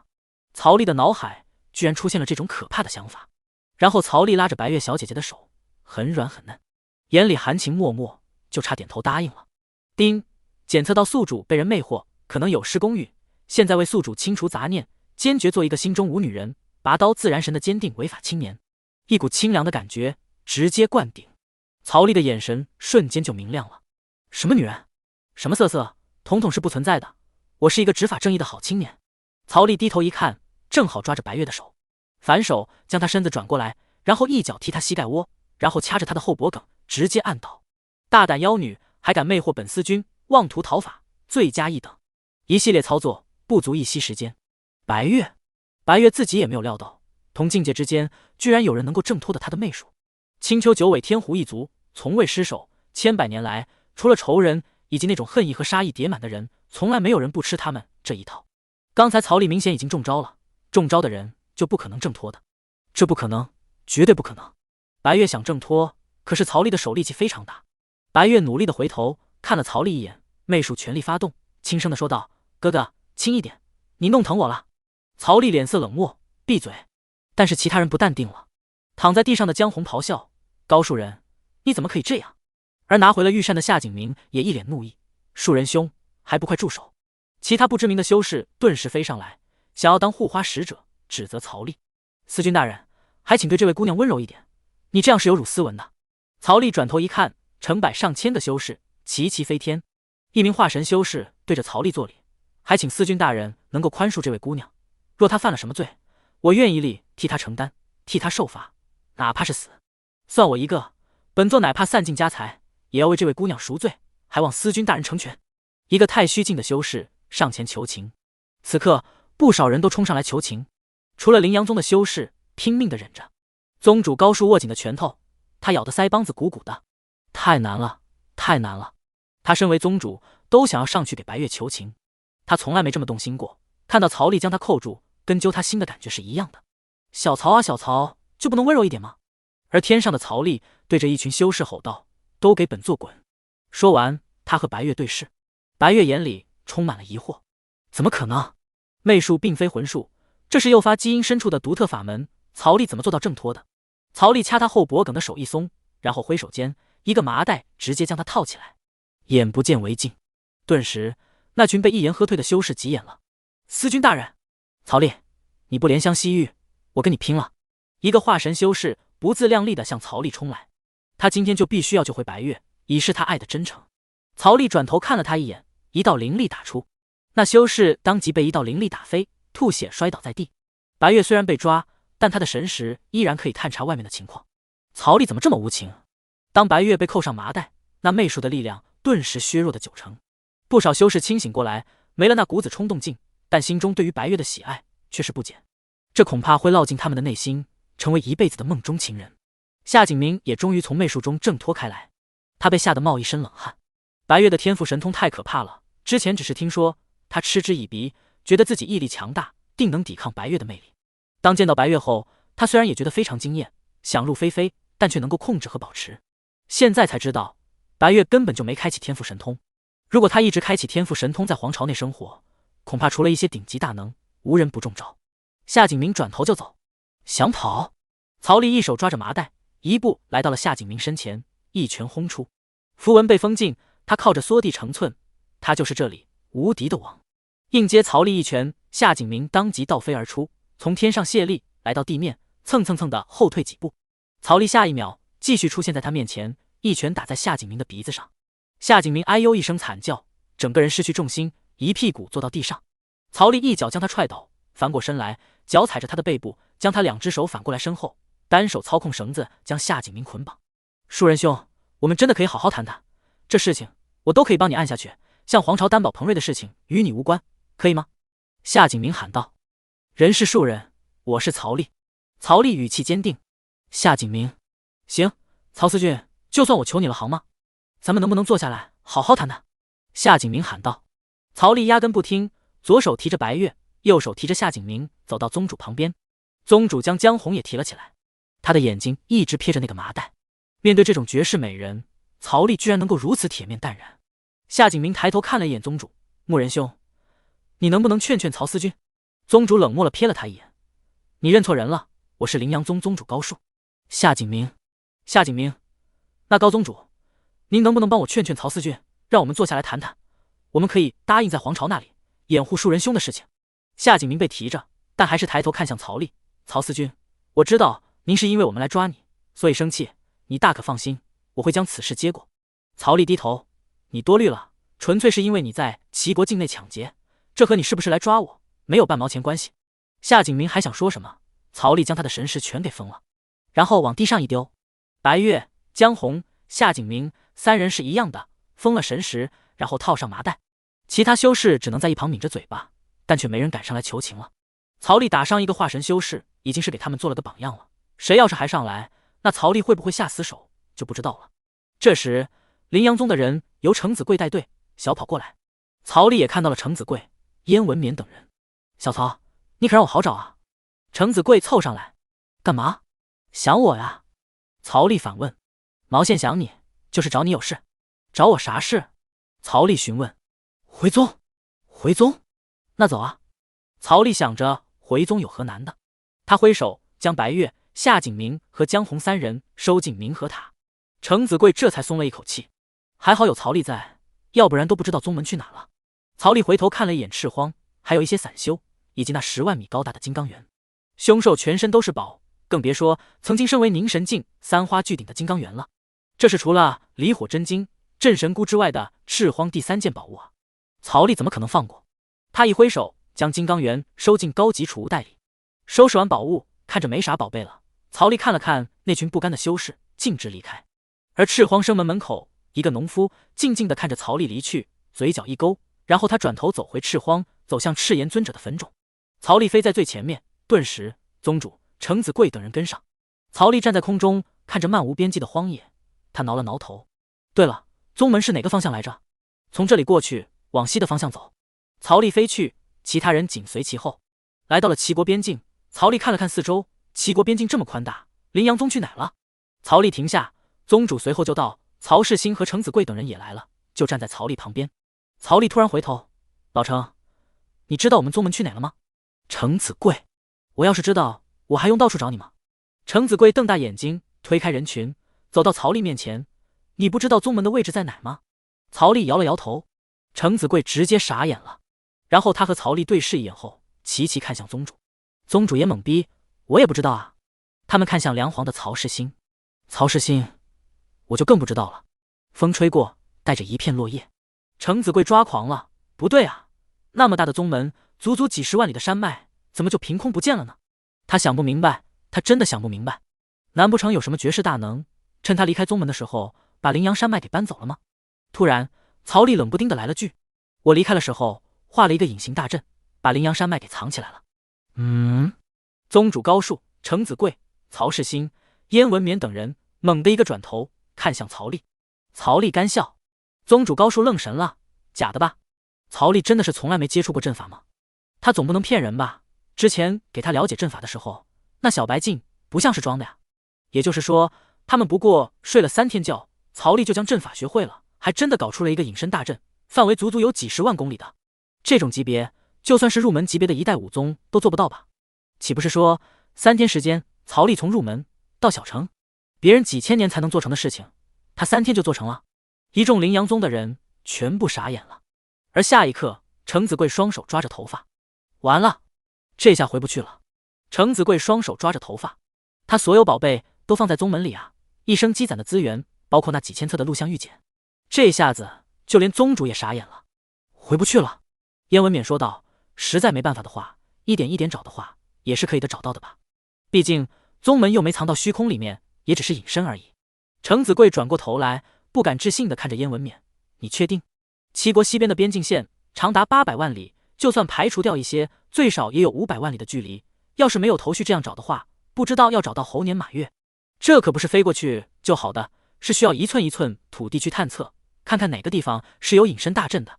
燕文冕只能尬笑，没有巧办法，只能用笨办法了，无非是花费的时间多一点。宗主扶额，突然他一个抬头，要不我们在外面重新创建一个灵阳宗分宗吧？宗主扫视所有人，征求他们的同意。曹丽正在精神力扫视着，真的是一点痕迹都没有啊。曹丽想着还有什么办法能够找到他所画的阵法吗？想了一会，他转过头来，发现宗主和程子贵、燕文冕等人在商量创建分宗了。再让我试试。曹丽说着，双手掐诀，闭上了眼睛。灵阳宗是不可能感知到了，他现在只能感知自己画出来的阵法，那种气息只有他自己才能感知得到。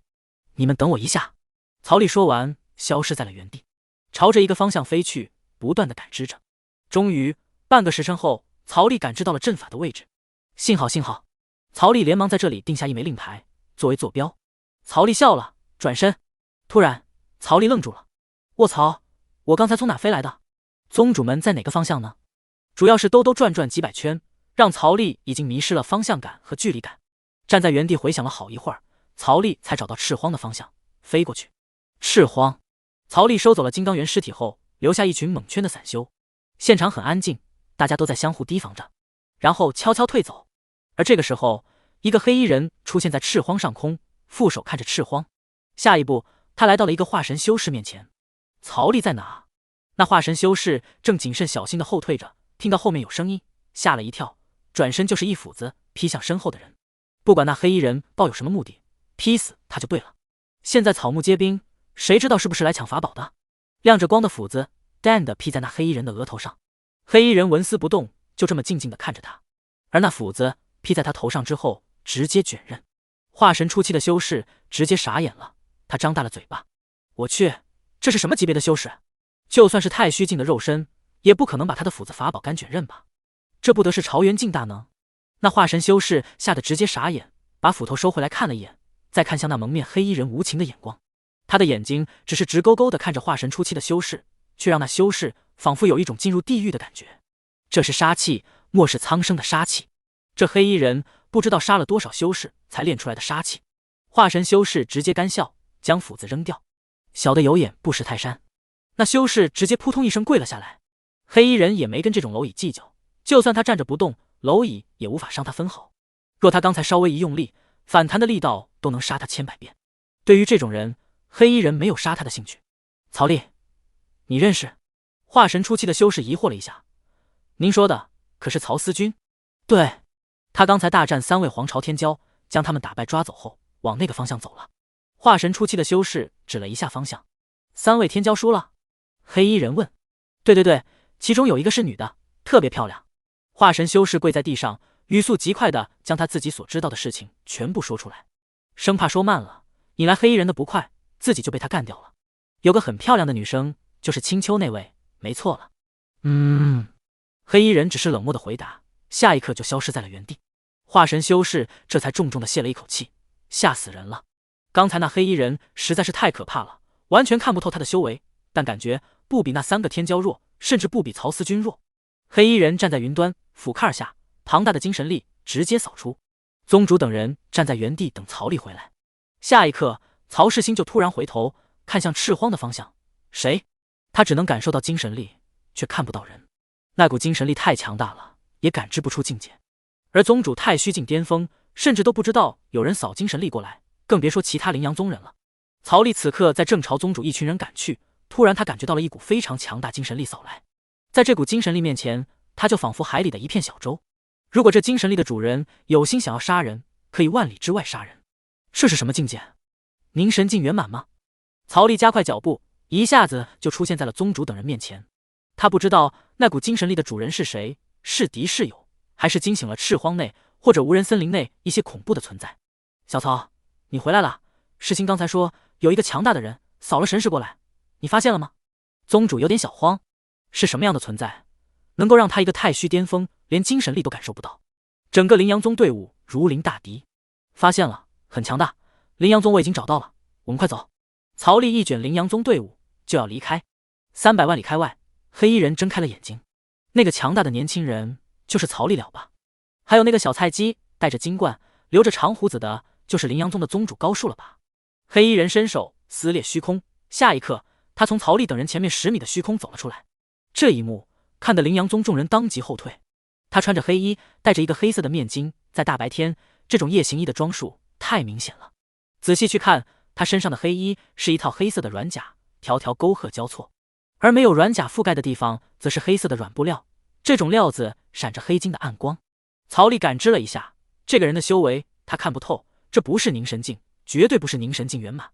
曹丽伸手，羚羊剑出现在他手上。面对这名黑衣人，羚羊剑居然在微微的颤抖。剑灵很怕很怕，他感觉到如果出剑，那么他可能就此毁掉。曹丽站在宗主高树等人面前，他张开一只手护着宗主等人，另外一只手持剑指着黑衣人。曹世新看着这名黑衣人的装扮，越看越觉得眼熟。主人，这是皇朝的暗卫。有些人，有些势力必须达到了一定的阶级才有可能知道。羚羊宗宗主显然还不够那个资格，但是没见过暗卫的服饰，他听过暗卫的名声。听到这个名字，宗主高树的眉毛顿时一挑。这是皇朝暗卫，传说暗卫出手十死无生。曹丽侧了一下头，皇朝暗卫他听都没听过。而那皇朝暗卫冷漠的眼睛看向那道出他身份的曹世新。梁世新？曹世新顿时愣了一下。你知道我？黑衣人没有回答，而是看着曹丽。3位皇朝天骄呢？曹丽挺直了腰板，持剑和他对峙。你想干嘛？这暗卫也没有咄咄逼人，而是冷静地看着曹丽，没做什么，只是希望曹思君能够饶恕他们的冒犯，将他们放走。曹丽静静地看着他，内心暗暗的联系系统，领取奖励。叮，恭喜宿主执法成功，奖励朝元境圆满星号1。一瞬间，曹丽的五脏全部得到了强化，但表面看起来依然是平平无奇。系统掩盖掉了曹丽的突破波动，感觉到了体内强大的力量，至少能在凝神境的大修眼下，带着羚羊宗众人全身而退了。若我不呢？曹丽反问。为什么呢？黑衣人只是看着他，轻声的询问，仿佛没有多大的敌意。但曹丽拿捏不准，只感觉没有多大的安全感。这个人修为深不可测。3人在齐国境内犯罪，我身为天道司君，自然是要秉公执法。真不能放？黑衣人问。羚羊宗众人齐齐吞了吞口水，实在拿捏不准这个黑衣人到底在想什么。我行天道司君职责有什么问题吗？曹丽一挥手，白月、江红、夏景明3人当即被他提在手上。如果那皇室暗卫真不讲理，要动手抢的话，曹丽也不是不愿意给，保住小命要紧，反正奖励已经到手了，后面顶多就是将皇朝暗卫给记小本本上面，回头再定他个干扰执法的罪名。江红几人一从冥河塔里出来后，被太阳光刺的眼睛有点不适应。黑衣人思考了一会，不愿的话我也不强求，这是帝君吩咐的，绝对不可以与曹丽为敌。曹丽看着黑衣人，实在不明白他到底心里在打什么算盘。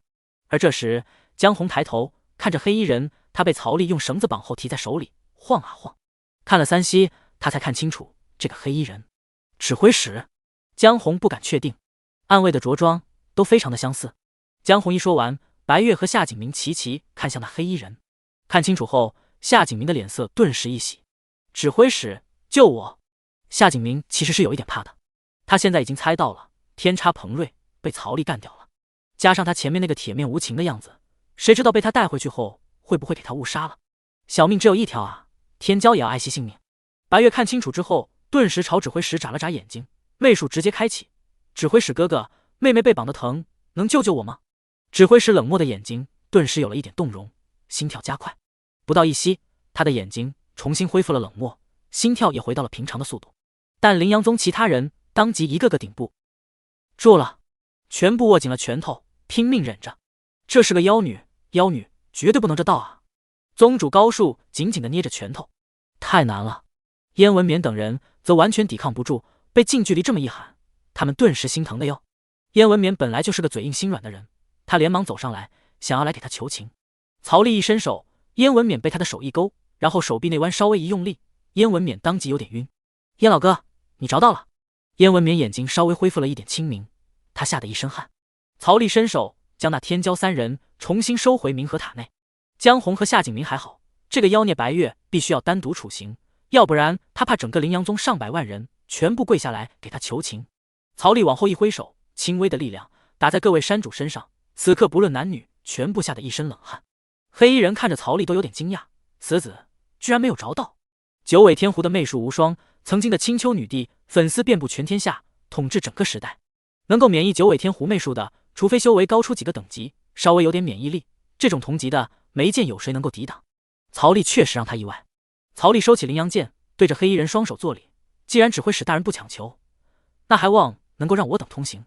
黑衣人看着曹丽，还不行，本座还有事要和你商量。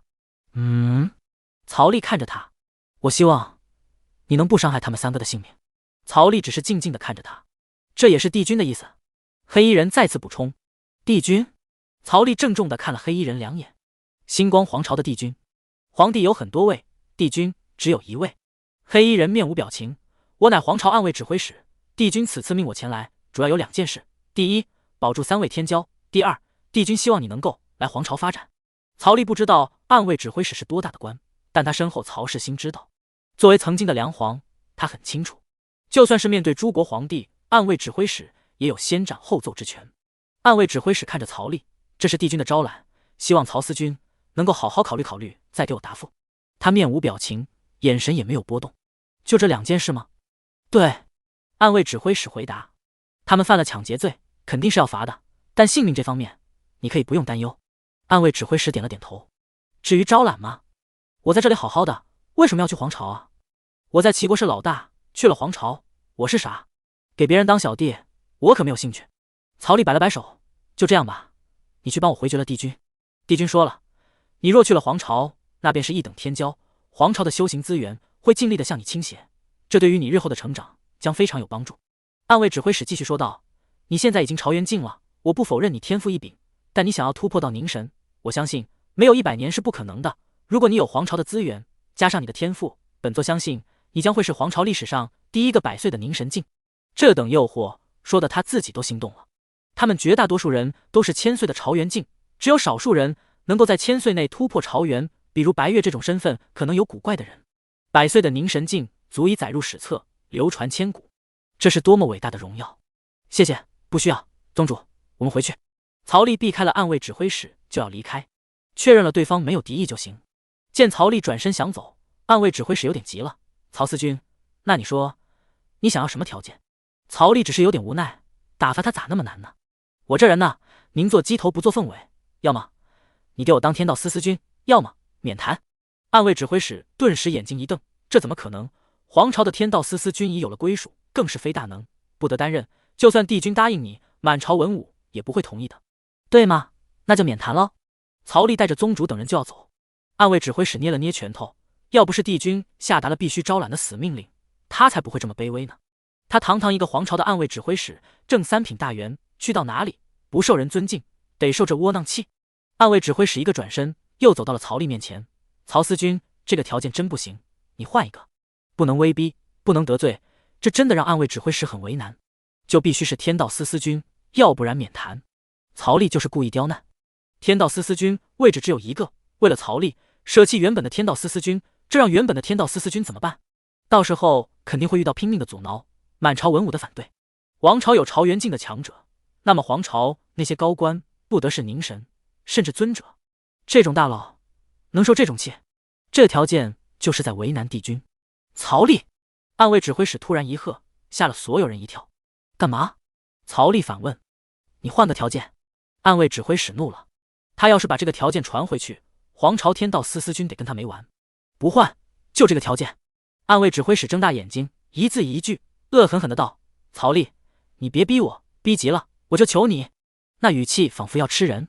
曹丽，你打算怎么求我？曹丽问。暗卫指挥使握紧了拳头，完成帝君的命令是他一生的信仰。真要走到那一步吗？你再这样，我就跪下来。暗卫指挥使目眦欲裂，为了完成帝君的命令，他脸不打算要了。真跪？曹丽问道。那暗卫指挥使从来只跪帝君一人，此刻他咬紧了牙关。跪了，你就可以换个简单的条件吗？暗卫指挥使眼睛盯着曹丽，只要曹丽答应，他是可以跪的。咬咬牙就过去了，只要能将帝君的任务完成就行。不能，但我就想看你跪。曹丽说道。那不可能，除了变换条件，要不然我死也不可能跪你。暗卫指挥使挺直了身子。不跪拉倒，你就原话去找帝君说吧，反正我这个人受不得委屈，要做就做天道司的司君。曹丽摆手，接着曹丽卷起了宗主等人离开了原地。一个缩地成寸，他带着人出现在10万里开外。暗卫指挥使站在原地发愣，这样的要求他回去怎么说啊？上位者，其实需要的不是你把难题汇报上去给他烦恼，而是希望你尽力去解决了，然后将一个可观的方案给他确定点头。暗卫指挥使想着要怎么找曹丽谈谈才好，许金钱，还是宝药，或者是美人？转过身来再努力努力吧。他神识一扫，10万里、100万里、1000万里，曹丽呢？不见了。这才过去不到10息，已经到了1000万里开外了。不可能，1000万里的传送大阵开启都需要时间，曹丽不可能做到那么快，也就是藏起来了。暗卫指挥使顺着曹丽刚才的方向找过去。凌阳宗，曹丽将宗主等人带回来了。程子贵泪目了，摸着凌阳宗的大门，爱不释手。宗主心有忧愁，小曹，你那个条件就是在为难帝君啊？对，我就是在为难他。曹丽确定的点头。燕文冕也走了上来，贤弟，你没必要这样的，刚才那暗卫指挥使的态度明显是帝君有很强的招揽之意啊。去了皇朝，你能得到更好的发展，说不定此生有成圣的机会呢。帝君在他们眼里天花板般的存在，东荒大地无边无际，总共就3大皇朝，而东荒帝君就是天花板的其中之一了。这种存在可望不可及，像梁皇、齐皇这种，也只有在皇朝大庆之时远远的见帝君一面，连说话的资格都没有。而凌阳宗宗主更是见都别想见到帝君一面。皇朝在他们眼里自然是非常好的去处，成圣而已，我就算在这里待着也不过是时间问题。他现在朝元境圆满，寿元已经多达几千年，朝元境过后便是凝神境，再然后就是尊者，接着就是圣境。小曹，去皇朝的机会你居然放弃了，这是多少人梦寐以求的机会啊！曹丽一副无所谓的表情，还好吧，我提了条件，就看帝君答不答应了。宗主高树问道：“如果他答应了呢？”曹丽沉思：“不能吧？这很难说。如果你表现太优异，帝君还真有可能力排众议。”曹丽深思：“到时候再说吧。”这时，程子贵摸完大门走了过来：“小曹，下次不能再这样了，得赶紧想个办法，要不然一出门家都找不到了，那太荒唐了。”曹丽摸了摸鼻子，有点尴尬：“晓得啦，这是小事。”他伸手，顿时地上一块1指大小的石头飞到他手里。曹丽拿出毛笔，在上面随便画了2下。可以了，照着这道纹刻在身份牌上，每个弟子出去就能找到回家的路了。程子贵伸手接过，这是宝贝啊。上面的道纹看起来简单，实则非常复杂，只有那些有一点点阵法基础的人才能画出来。行，不过避免宗门被找到，需要控制数量，我去找太上。全宗门除了太上和大长老稍微有那么一点阵法基础，其他高层都没参懂呢。看着程子贵离去，曹丽看了看宗主，别想帝君的事情了，咱们先想想怎么处理一下金刚猿吧。上古凶兽金刚猿全身都是宝，虽然体内的能量丧失了90%，剩下10%，也远比那太虚境巅峰的白鹤能量要强大1000倍。每天搞1颗来煲汤给全宗喝，应该不超量吧？曹丽想着，应该可以。宗主点头，骨头的话就炼制成法宝。曹丽想起当初巫山古力手里那个凶兽骨棒，在结丹境无敌的凶兽骨棒，本体也不过是元婴境，这骨头要是炼成了法宝，那这法宝的强度尊者之下无敌。但这骨头可不是谁都能炼化的，全宗上下除了曹丽无人能做到。不知不觉间，曹丽已经成为了凌阳宗第1高手。凌阳剑的强度有点不够了，我得用这凶兽的骨头来给凌阳剑好好强化一下。不过当下是要好好定一下那3个天骄的罪了，罚款，关几天。曹丽说道。宗主一想起白月，顿时又开始心软了。曹丽转头一看他，就知道他被迷住了。这九尾天狐真的是祸害。打住，2个男的你审，这个白月我亲自审。曹丽挥手，江红和夏景明凭空出现，一屁股坐在地上，然后摔倒。俩人哎呦一声，躺在地上哀嚎。宗主吞了吞口水，那妖女确实太可怕了。在曹丽的提醒下，他才稍微理智了一些。行，那这俩男的交给我，你负责处理那个女的。宗主一手一个拎着2人朝执法堂内走去，曹丽跟在后面。唐金春在资源的狂杂之下，已经来到了化神境，而欧阳林也来到了化神境。现在灵阳宗元阴境的山主已经不多了，在这种资源的纷杂下，谁要是还待在元阴境，就是大家嘲笑的对象。整体战力拔高了一层。而小虎在纷杂之下也来到了结丹境，他从没想过有一天他也能上结丹。在之前，结丹境的物资需要几十万灵石，他一辈子都不可能攒到，靠修炼那点稀薄的灵气，终生只能止步在炼气巅峰。现在的灵阳宗到处都充满了努力奋斗的内卷气息，而大多数人都挺直了腰板走路的，就2个字：自信。就像刚刚办完案子，听说曹丽回来了的唐金春，他骄傲啊，他现在也是化神大佬了，寿元翻了好几倍，整个人的状态都年轻了。小虎跟在他身后一起走出执法堂，刚走出来就看到了宗主和曹丽提着2个人回来。哟，天道司又开张了，他这个天道司天官可要好好看看，这次抓的是什么人。宗主走过来，将2个人交给他，抓了2个抢劫罪。抢劫罪啊，小喽啰吧。唐金春伸手抓在江红的腰带上，将他提起来，另一只手抓着夏景明的腰带。唐金春想着，曹丽进来抓的都是些什么死罪的大能，抢劫罪这应该是元阴境或者化神境，以他老唐今时今日的修为，拿捏这些小罪犯不轻轻松松吗？唐金春骄傲，还好吧，就朝元境。曹丽在宗主后面冷不丁了来了一句。唐金春提着2人腰带的手一软，夏景明和江红2人的头直接和地面来了个亲密接触，咚的一声，疼得2人呜呜叫。唐金春好不容易才站直了身子，什么鬼？朝元？对，武器朝元境大圆满。唐金春深呼吸，他瞪大了眼睛，差一点就凝神境啊。对了，还是星光皇朝的天差，好像是什么皇朝天骄，1000岁就朝元境的。唐金春又一个趔趄，不敢相信地看着曹丽。老唐，该怎么罚就怎么罚。曹丽走过去拍了拍唐金春的肩膀。唐金春深呼吸，暗暗说了一句：大鱼呀。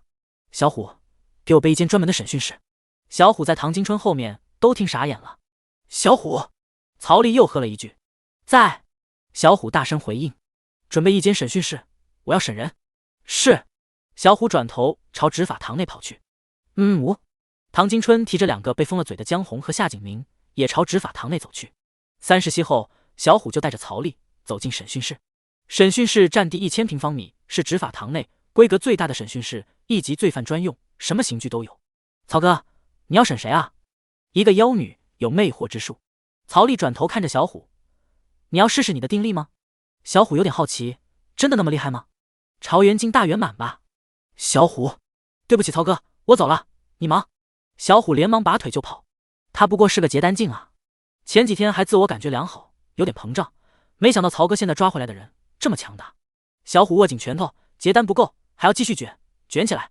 审讯室内，曹丽一挥手，白月啪的掉在地上，摔在地上，白月啊嘶一声，疼得咬牙。转头看了看周围的环境，到处都是刑具。白月看到了一双脚，再抬头是曹丽的脸，四周无人，这是打算单独审讯自己啊？这个人油盐不进，对自己的媚术完全免疫，这怕也是个傀儡吧？曹丽就静静地看着他。白月抬起头来，对着曹丽天天一眨了一下眼睛。司军大人，绑疼我了。曹丽一挥手，白月直接飞了起来，坐到了刑讯椅上。冰冷的刑讯椅让白月哥的后背不舒服。司军大人，您不能这么不近人情啊！白月开始卖萌，他鼓着嘴对着曹丽眨着他的桃花眼。白月见曹丽还不为所动，拼了！白月站了起来，他的手脚都被绑了起来，只能一蹦一蹦的向曹丽跳去。跳到曹丽面前，他伸手，还请司军大人为小女子解开绳子。你放心，我不会跑的，就算想跑，也跑不出司军大人的五指山。您说是不是？曹丽就这样静静的看着他，好不好吗？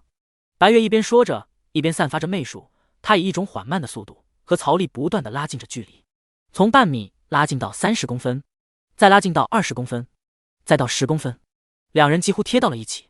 白月已经能够感受到曹丽身上的热度了，而曹丽也闻到了白月传过来的体香，很淡雅的香味，不刺鼻，却很好闻。白月从身形、声音乃至于体香，都无一不是他魅惑的工具。从一跳一跳中，他还故意将他的衣服往下掂了掂，露出那又白又光滑的肩膀以及线条分明的锁骨。他点了一下脚尖，凑到曹丽耳边，呼出着热气：“思君哥哥松松绑吗？”身子则直接贴着曹丽。白月媚术全开，他就不信了，真有人能够抵挡他的媚术？有生以来从来没有。曹丽只感觉耳朵发热，很痒的感觉。他低头看着白月洁嫩光滑的肩膀，再转眼看着他那柔软的青丝，如此诱惑，就连有系统相助的曹丽都差点顶不住了。这女人不愧是青丘九尾天狐。曹丽一抓他的手腕，白月顿时眼睛一亮，有戏，他要给我解绑了。我就知道，没有人任何一个男人可以抵挡得住我九尾天狐的天赋。就算他心再铁，再贴，凑耳边吹气、撒娇、体香等结合下，也得败下阵来。哼，男人没一个不好色的。突然，白月一阵天旋地转，曹丽抓着他的手抬起，转身，屁股一顶，一个过肩摔，啪的将白月摔在地上，然后将他反过来，反手按在地上，膝盖顶在那非常适合拔罐的美背上。还敢魅惑本司君？曹丽有系统加持，什么天赋神通对他都无效。白月的身体和地面来了个亲密的接触，他的脸被挤在地上，洁白的肩膀擦在地上也擦脏了。白月一脸的问号，这曹丽有毛病吧？这都没中招。白月，曹丽你是不是男人？你说呢？敢魅惑本司君，你这刑罚得多加一档啊！白月，你确定你不是傀儡吗？你怎么可能挡得住我的媚术？货真价实真男人。曹丽按着白月，你犯了抢劫罪，又试图魅惑，用身体贿赂本司君，外加贿赂罪。曹丽将白月2只手绑在背后，然后一只手按着他，一只手写着罪状。白月此刻满脸只有问号，曹丽是怎么可能抵挡他魅惑之术的？要么曹丽的修为已经达到了圣境，要么他不可能的呀。白月犯抢劫罪、贿赂罪，没收抢劫所得，罚款1000万灵石，拘留14天，画押吧。曹丽单手写完罪状后，将纸拍到白月面前。白月吐出一口郁闷之气，那纸飘了一下。真定罪啊？这么无情的吗？他活了这么多年，还从来没一个男子敢这么对他的。曹丽松开了白月的手，也站了起来。白月这才灰溜溜地坐了起来，抬头看了曹丽一眼，接着便是打理自己衣服上以及肩膀上的沙灰。曹丽就静静地看着他。1000万灵石我就不要你的了，之前答应你的5株宝药抵消了就行。白月猛地转过头来，曹丽，你不能这么黑吧？1株宝药价值上10亿，还是有价无市的东西，5株宝药这得价值50亿灵石，50亿换1000万，当他白月是傻子吗？这宝药能不能要到都不一定了，1株最多给你换掉1株。白月看着曹丽，眼神不退让。这种宝药他也很需要，价值足以进皇朝宝库的宝药，就算是他一等天骄，也是需要做很多任务然后去换的。做任务1年下来的积分都不一定能够换1株，1株不行。曹丽摇头。白月问，你知道这宝药的价值吗？这是连皇朝宝库都收藏的宝药，有钱也不一定买得到。这样吗？曹丽只知道很贵，这种宝药只有在无人的禁区里面才能获得，而他们基本旁边都有一群凶兽在等待成熟争抢。白月解释，你抢宝药被雷师追的时候还记得吧？这种难度的宝药，你说价值是1000万能比的吗？曹丽想了想，难度确实挺高，他靠着潮元镜以及缩地成寸，才勉强在一群凶兽手里拿到5株宝药。若换了其他潮元镜，必死无疑。一般的凝神镜都有可能陨落，也就是说，这种宝药只有凝神巅峰甚至尊者才有能力获取，那确实很稀有。行吧，1株。曹丽答应，不过得看我去神木国能讨到多少株再说。白月点头，签字画押吧。曹丽无情地说道。白月用手踩了踩肩膀的灰尘，看了看地面的罪纸，再看了看曹丽，思君哥哥。白月眉头一低，嘟着嘴，委屈地眨了眨眼睛。从严厉的讨价还价到撒娇卖萌，他只需要1秒。你知道没用的，画押吧。曹丽职业假笑，笑不露齿的那种。白月翻了个白眼，深呼吸之后蹲了下来。白月的玉手按在红泥上，然后准备按下去后，他看到了法力。抢劫所得要没收。白月转头看着曹丽，镇神菇是我们妖族的宝贝，这个不能给你，用1株宝药跟你换。哦，这镇神菇那么好？曹丽露出兴趣。白月生怕他惦记上镇神菇，连忙解释，这东西对人族用处不大，对妖族用处大，是吗？你跟我讲解一下镇神菇的作用。曹丽拉了一张椅子坐了下来。白月挥手，镇神菇出现在他的手上，手镯大小，金光闪闪。镇神菇是用来控制受宠的，随着魂力的高低，控制的受宠就可以更多。曹丽突发奇想，那我用这个控制你的话，你是不是就是我的受宠了？白月眼睛一瞪，那股撒娇劲立马不见了。他将镇神菇放到身后，你休想！哈哈！曹丽大笑，哼，镇神菇利于我们妖族的统治，所以我不能给你。白月说道。九尾天狐媚术一开，还怕底下的人背叛吗？曹丽饶有兴趣地询问。媚术并不是无敌的，像傀儡术就非常克制媚术，还有其他种种手段，媚术的掌控力并不绝对。白月回答。行吧，两株宝药。曹丽淡淡的说道。白月听完眼睛一瞪，你坐地起价？对啊，这东西对你那么重要，你能不坐地起价吗？曹丽笑嘻嘻的。你无耻！白月喊道。我知道。曹丽笑眯眯的点头，他的性格是显露在表面的，一点都不觉得羞愧和脸红。你两株，要不然镇神菇我就没收了。你，白月指着曹丽，手指在颤抖。还是说两株太少了？你希望我升价？别，就两株。白月手挥下来，深吐一口气，胸膛剧烈起伏着，蹲下将醉纸拿了起来，手按在上面。曹丽从椅子上站了起来，走过去，拿过状纸看了看，不错，很配合，那我就不为难你了。曹丽拿出毛笔，画了几笔，凭空画出一道符文，然后拉过白月的手，打在他的掌心，封你14天的灵力。你是阵法师？白月眼里闪过一丝诧异。配合一下吧，全身放松。曹丽轻声道。这种阵法，当事人如果不配合，是无法封禁灵力的。哦，真是无情，连我这么漂亮的女人都不肯放水。白月幽怨地看了曹丽一眼，然后身体放松，闭上了眼睛，手掌的阵纹引入身体。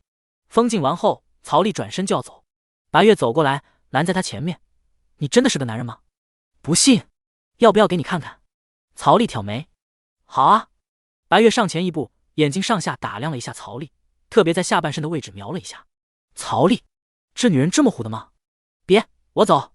曹丽拐了个弯，迅速出了审讯室，挥手后，审讯室的大门关上。小虎在门口的小虎立马小跑上来，派几个人轮流盯着这个地方，有什么动静立马汇报给我。曹丽吩咐。是。小虎大声回答。曹丽转身向其他审讯室走去。关上的审讯室大门后，白月看着离去的身影，他很好奇，曹丽怎么做到免疫他天赋神通的？他有生以来在同境界的人中从未失手，曹丽是第一个，也是唯一一个。白月很好奇，这是他们一族最引以为傲的天赋，这个秘密他必须要探查清楚。曹丽来到审讯室，唐金春正写完罪状，让他们签约。江红和夏景明俩人面露难色，罚款加拘留。他们可是皇朝天骄，去到其他皇朝都要被众星捧月的人物，在小小的羚羊宗里关禁闭，这太离谱了。传出去是要在东荒被笑死的。夏景明一直是很清贵，一副不食人间烟火的优雅君子。拘留14天，这罪行让他很难接受。那人是主动献宝的，真不是我抢的。夏景明辩解。签了吧，事情宗主已经跟我说了，你狡辩也没用。唐金春和欧阳林俩人一副拿捏的态度。夏景明犹豫，而江红犹豫的则是上交抢来的法宝离火真经，这东西是他日后打算走的尊者道啊。如果离火真经被收走，他想迈入尊者境还得重新寻找机缘。大门打开，曹丽进来。江红和夏景明顿时眼睛一亮。虽然曹丽是将他们抓进来的罪魁祸首，但相较于面对无情的唐金春和欧阳林，他们俩更乐意面对曹丽。或许是熟悉感吧。树人兄，能不能不要拘留？夏景明商量道。而江红则是急切地说道，树人兄，离火真经对我来说很重要，我能不能用其他的东西换？曹丽一步一步，先是走到了夏景明那里。白月都被我关起来了，你说呢？夏景明抿了抿嘴，顿时哑巴了。曹丽是真的头铁啊，皇朝第一女神都敢抓，这要是传到皇朝去，将会引起轩然大波，那群白月的粉丝会组团将曹丽砍死。加上白月的身份不只是星光皇朝的一等天骄，还跟青丘那边有关系，曹丽得罪的可是两方大势力啊。好吧，夏景明只能按下手印。曹丽走到江红身边，看了他2眼。江红抬头，希冀的眼神。你打算拿什么来换？曹丽问。修行资源，你开个价。哦。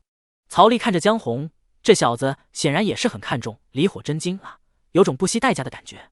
这样子不是给人当冤大头吗？而江红梗着脖子，只要我给得起的，我就愿意给。江红的态度更是表明他冤大头当定了。宝药5株。江红，大哥，宝药真没有，这东西很贵重的，我们个人基本有了就用掉，除了皇朝宝库收集了不少，其他天骄很少有人能够一次性拿出5株。行吧，那100亿灵石。曹丽看着他，江红，对不起，终究是我狂妄了，我的储物袋里的东西除了本命法宝，其他都给你。江红一手推出他的储物袋，一个皇朝天骄上千年的积累。曹丽毫不客气地接过储物袋，探查了一下，里面有上百件法宝，都是江红生活上千年慢慢淘汰掉的，从炼器时期的法宝到潮元境，这些宝物还算勉强吧，回头给宗主他们，倒也能提升一些实力，少让自己操心。里面还有各种瓶瓶罐罐的丹药，对自己也用处不大，倒是有几亿灵石，这个得归于自己了。还有各种功法、灵药等杂七杂八的。曹丽将几亿灵石揣进怀里，将储物袋丢给小虎，交给大长老编织积分，方便大家用积分换取。是。小虎恭敬地接过储物袋，江红这才松了一口气，只要保住自己尊者的道，付出多少代价并不重要。很快，夏景明和江红俩人就被封掉修为，关进牢房了。牢房内有一个山洞，有点奇怪，夏景明和江红二人只是疑惑地看了2眼，就在山洞外盘坐了下来。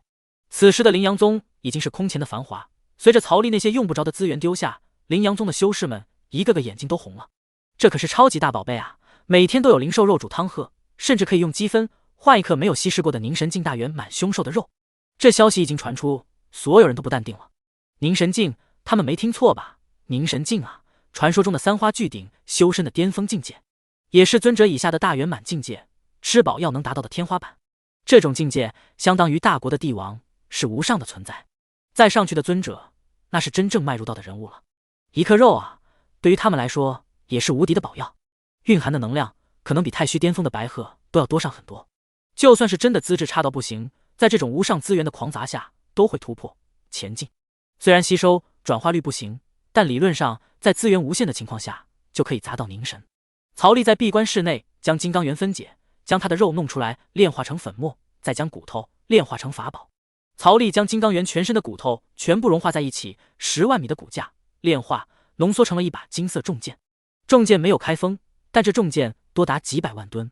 曹丽没有施展灵力，单凭肉身根本没法将这重剑举起来。这重剑若是砸下去，怕是没几个修士顶得住吧。这把重剑通气散发着金色的光，它长达2米，宽差不多有半米。曹丽双手握着剑柄，施展灵力，才勉强将它拿了起来。就连潮元境大圆满，实力达到凝神境的曹丽都很吃力。此剑出，大地都会被打沉。曹丽挥手将它收进储物袋，我出去一趟，好好看家。曹丽走出练功室，跟小虎说了一声：“好的，曹哥。”小虎点头。曹丽一步离开了灵阳宗，他要出去试一试，他现在的实力有多强。尊者以下第1人不可能，但应该有在尊者手下自保的能力了吧？曹丽前往赤荒，他要拿这个无人区来试试。遇到活着的尊者，他都有自信逃跑，死去万年的赤炎尊者就更不用怕了。灵阳宗执法堂外的大门，一克肉粉稀释在10吨的水里，外面的修士一个个排队领着修行资源。结丹境以下没有，结丹境才能领1滴，元婴境才能领10滴，唯有化神境才能勉强盛一碗来喝。不是不够，是他们顶不住。就算是这样，执法堂外的广场也不断的传来突破的波动。唐金春、欧阳林集体突破化神巅峰，距离太虚境只有1步之遥，而诸多山主没有一个低于化神境的。其中以吸收能力最强的猛男巫剑身已经来到了太虚初期，而即将作画的太上长老也因为这一颗粉末水突破了几千年未曾动过的境界壁垒，从太虚境巅峰跨入了潮元境初期。与此同时，大长老和宗主高树都齐齐进入了潮元境初期，整个灵阳宗的战力得到了一个非常大的突破。而这不过是曹丽根本看不上的肉身炼成的粉末而已，只有1克。哈哈，欧阳，来练练！唐金春一甩钩子，将欧阳林的上衣勾走。欧阳林走着走着，衣服突然不见了一大半，露出肉肉的上半身。欧阳林眼睛猛地一瞪，双手捂着胸：“老唐，你妹啊！”唐金春大笑。欧阳林恼怒，伸手抓去，而唐金春一个顿地不见了。下一刻，钩子从欧阳林身后出现。欧阳林似有所料，一个侧身，伸手抓住了钩子。他笑了：“别以为跟我一样化神巅峰就可以狂妄，你的招数我早就了如指掌，给我出来吧！欧阳林拉着钩子一拉，他幻想着下一刻唐金春从地里被他拉出来。可是接下来，欧阳林一个趔趄，差点摔倒，唐金春居然松手了钩子法宝，而下一刻，唐金春一脚踢在欧阳林的胸口，将他踢飞上100米。哈哈，我就知道你会来这一招。唐金春对欧阳林也非常了解，有点意思。欧阳林冲上来，顿时凌厉跟不要钱似的招呼，两人在执法堂外打得非常的激烈。唐金春也不甘示弱，不断的招呼着。他们的根基虽然薄弱，不够扎实，但境界却是实打实的化神巅峰。执法堂天牢被围在中间，唯一的闭关室。执法堂正堂主胡汉山正盘坐在里面闭关修炼。近1个月来，他发现灵阳宗的灵力比之前浓郁了10倍不止，这非常有利于他突破化神中期。他闭关已经50年了，只为了突破化神中期。到了化神境之后，每一个境界都是那么的难，只能靠着每日吸收天地灵气，慢慢的修炼去熬。这样缺少资源，根基虽然扎实，但进境实在是慢。但这也算是正常的，灵阳宗占地100万里，修炼资源就这么多，况且化神中期又不是大白菜，也算是一方大佬了。胡汉山很满足，灵阳宗的化神境不多，除了5大长老就是自己了。随着一个小境界的突破，执法堂正堂主猛地睁开眼睛，哇哈哈哈，老夫终于突破化神中期了。胡汉山摊开双手，感受着手上恐怖的能量，厉害啊，原来化神中期是这种感觉，以后他就是执法堂的扛把子。胡汉山非常自豪地站起身来，他要让执法堂从今天开始挺直腰杆起来做人，也要带领着执法堂成为宗门内实力最强大的部门，真正让执法做到位，做到公正，不再畏惧强权。一想未来的宏图大业，胡汉山就非常的高兴，自己实在是太棒了。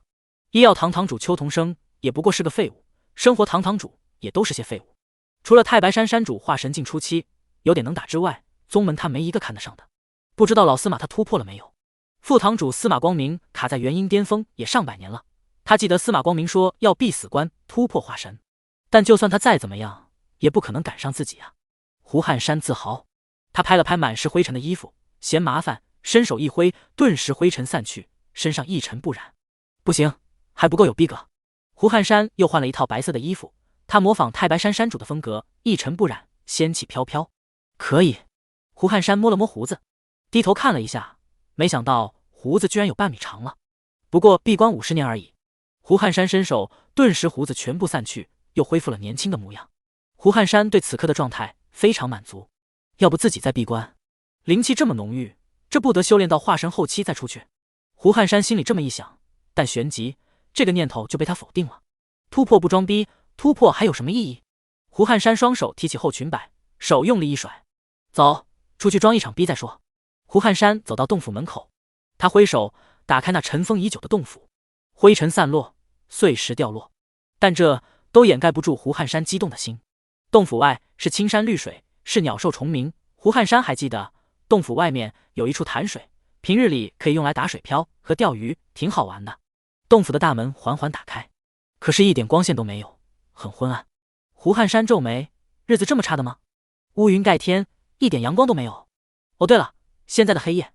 想通了的胡汉山笑了笑，那就等明天再给执法堂内的诸位长老一个惊喜吧。可是随着大门一点点的打开，胡汉山发现了不对劲，有2个人坐在自己洞府门口打坐，很年轻，看着面孔又很陌生。谁啊？胡汉山走出洞府大门，和2人对视，3双眼睛对在一起。胡汉山一点都不示弱，而江红、夏景明更不可能示弱了。此刻胡汉山的气息非常的明显，他故意显露来展示自己的牛逼。3人干瞪了几分钟，胡汉山憋不住了，大胆，见到本堂主还不快快行礼？江红和夏景明对视一眼，什么堂主？胡汉山挺直了腰板子，本座乃执法堂堂主胡汉山是也。那态度别提多自豪多骄傲了。江红和夏景明对视一眼，这么厉害，曹丽的顶头上司。可是他怎么才化神境啊？该不会是装的吧？不料下一刻，胡汉山喊道：本座闭关50年，终于突破了化神中期。胡汉山看着天牢的窗户洒进来的光，可以想象这2人在听到他是化神大能的时候，那脸色那态度将会从木讷然后转变为震惊，到匍匐跪在地上，态度无比的尊敬。胡汉山非常满意这种，然后他等了3息，也没听到一丝震惊的声音。胡汉山转头，他发现江红和夏景明眼神都是非常嫌弃的那种。真的很嫌弃啊，完全不加掩饰的，真的是化神境中期啊。夏景明心里想着，胡汉山有点懵逼，我可是化神境大能啊。而这个时候，他也发现了洞府外的不对劲了，这个窗户怎么那么像牢房的窗户？再一看，四周都是栏杆，可不就是牢房？大胆，谁敢将本座关在这里？化神境的胡汉山大怒，看来灵阳宗是出什么事情了，居然有人将自己的闭关地给变成了牢房。这是害怕自己这个化神境大能吗？害怕自己突破后改变灵阳宗的颓势，造了一个牢房，想要困住自己吗？而这两个人是来监督自己的，难怪不认识自己，且对自己的态度很鄙夷。那就让本座打破这牢笼，重明这青天吧。胡汉山化神境中期的力量蓄满，一拳轰在栏杆上，而下一刻，胡汉山一个反弹飞了出去，返回了洞府。洞府内烟尘四起，不一会儿，胡汉山一脸狼狈，满是灰尘的从洞府内冲了出来。想困住老夫，没门！胡汉山疯狂地轰击着栏杆，可是这反弹力道干得胡汉山不断地飞回洞府。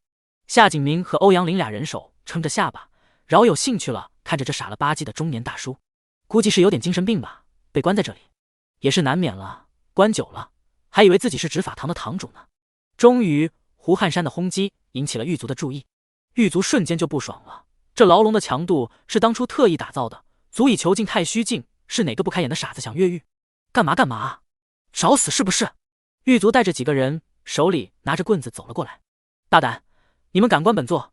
我可是灵阳宗执法堂堂主胡汉山，有种将我放出来！几个狱卒走了过来，看着那头发乱糟糟、一身白衣脏兮兮的，还有不少破洞的中年男人，这是他们的堂主吗？和画像有点不一样啊。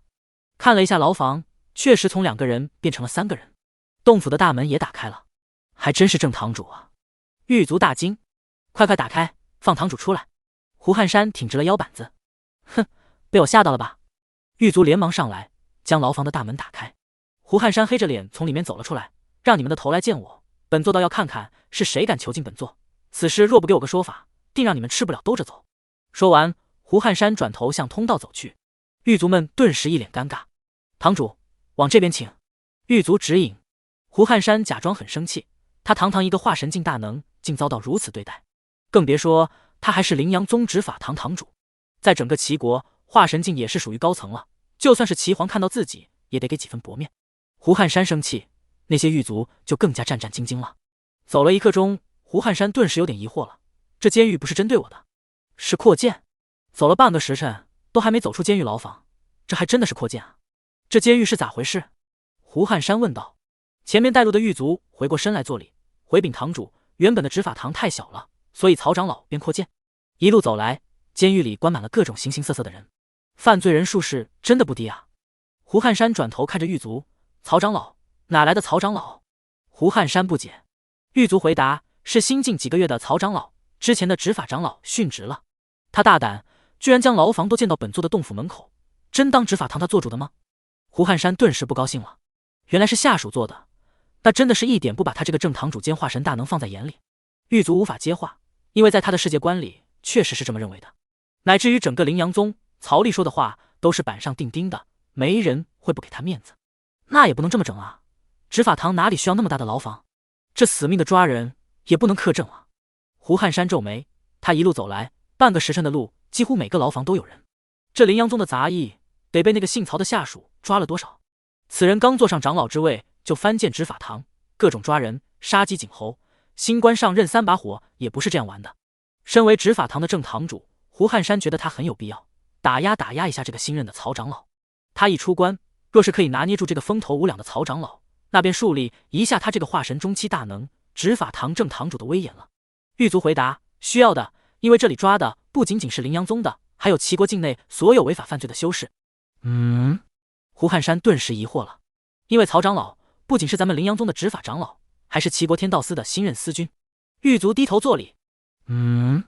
胡汉山的眼睛瞪得有点大。狱卒抬头看了胡汉山一眼，低头继续说道，所以这里的犯罪分子只有一小部分是灵阳宗的人，绝大部分都是其他2宗和齐国各个地方的犯罪分子。听完，胡汉山顿时有点惊讶，这么厉害。他转过身，漫步地走在这牢房之中。那么刚才跟本座在一起的2个人，想必就是齐国境内的一些刺头散修吧。胡汉山说着，回头看了一眼狱卒。狱卒抬头和胡汉山对视一眼，他们俩是星光皇朝的天骄。啊！胡汉山左脚绊右脚，直接一个平地摔。堂主，堂主你没事吧？几个狱卒连忙去扶。胡汉山从嘴里吐出了一根枯草，被几人扶了起来。然后胡汉山仔细地看着那狱卒，你没跟本座开玩笑？没有，就是星光皇朝的天骄。狱卒点头。胡汉山头一转，周围的狱卒和他对视后也纷纷点头。胡汉山急眼了，那他妈还不快将人放了？星光皇朝的人也敢抓，找死是吗？难怪那两人看自己没有一点尊重，听到自己的化神大能更是没有半点震惊。人家可是星光皇朝的人啊！星光皇朝什么大能没有？那是个比齐国还要繁华无比的地方，东荒三大皇朝之一，里面化神遍地走，跟小小的齐国是不能比的。抓了星光皇朝的人，这简直是无知！无知！无知！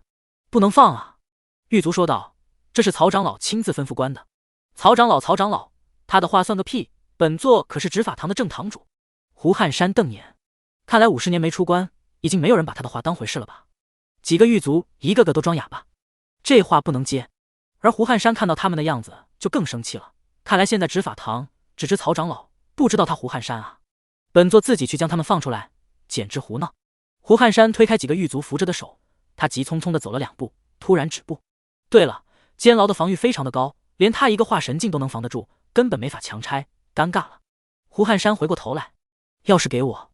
狱卒一个个闭嘴，低头，一句话不说。胡汉山怒了，都耳聋是吗？之前回答胡堂主的狱卒抬头，堂主真的没必要放，就算您打开门，他们也不敢走的。狱卒如实回答。胡汉山思索的2秒，不敢走，那便是皇朝2个无足轻重的人物，所以抓也就抓了。不对啊，他们不是皇朝的天骄吗？皇朝天骄实力最低也得是元婴境吧？胡汉山疑惑，他们俩的修为是多少？听人说是朝元境。什么？胡汉山又一次瞪大眼睛，突然他头有点晕，砰的一声直挺挺地摔倒在地。堂主，堂主！一群狱卒再次冲上来，各种掐人中。好一会儿，胡汉山才醒了过来，刚才一口气没上来，晕过去了。他紧紧地抓着狱卒的手，朝元境。可是化神、太虚、武器朝元的那个朝元境。狱卒很认真地点了点头。胡汉山直接傻眼了，完蛋了，凌阳宗要完蛋了！这天骄分明是在拿凌阳宗寻开心啊！到时候皇朝来人，对于这种小宗门，真不会介意一手将他们随便抹去。灭宗之祸就在眼前。胡汉山紧紧地抓着狱卒的手，宗主呢？宗主他同意吗？宗主和大长老都同意的。狱卒点头。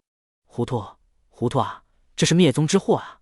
胡汉山急眼了，他猛地爬起来，抓着一个狱卒，一步跨越，直接到了尽头，带路。很快，胡汉山离开了监牢。他提着狱卒，他在前面指路，胡汉山就迅速冲。他必须阻止这场灾祸。他很急，得亏他老胡出关了。终于，他看到了执法堂的大门口。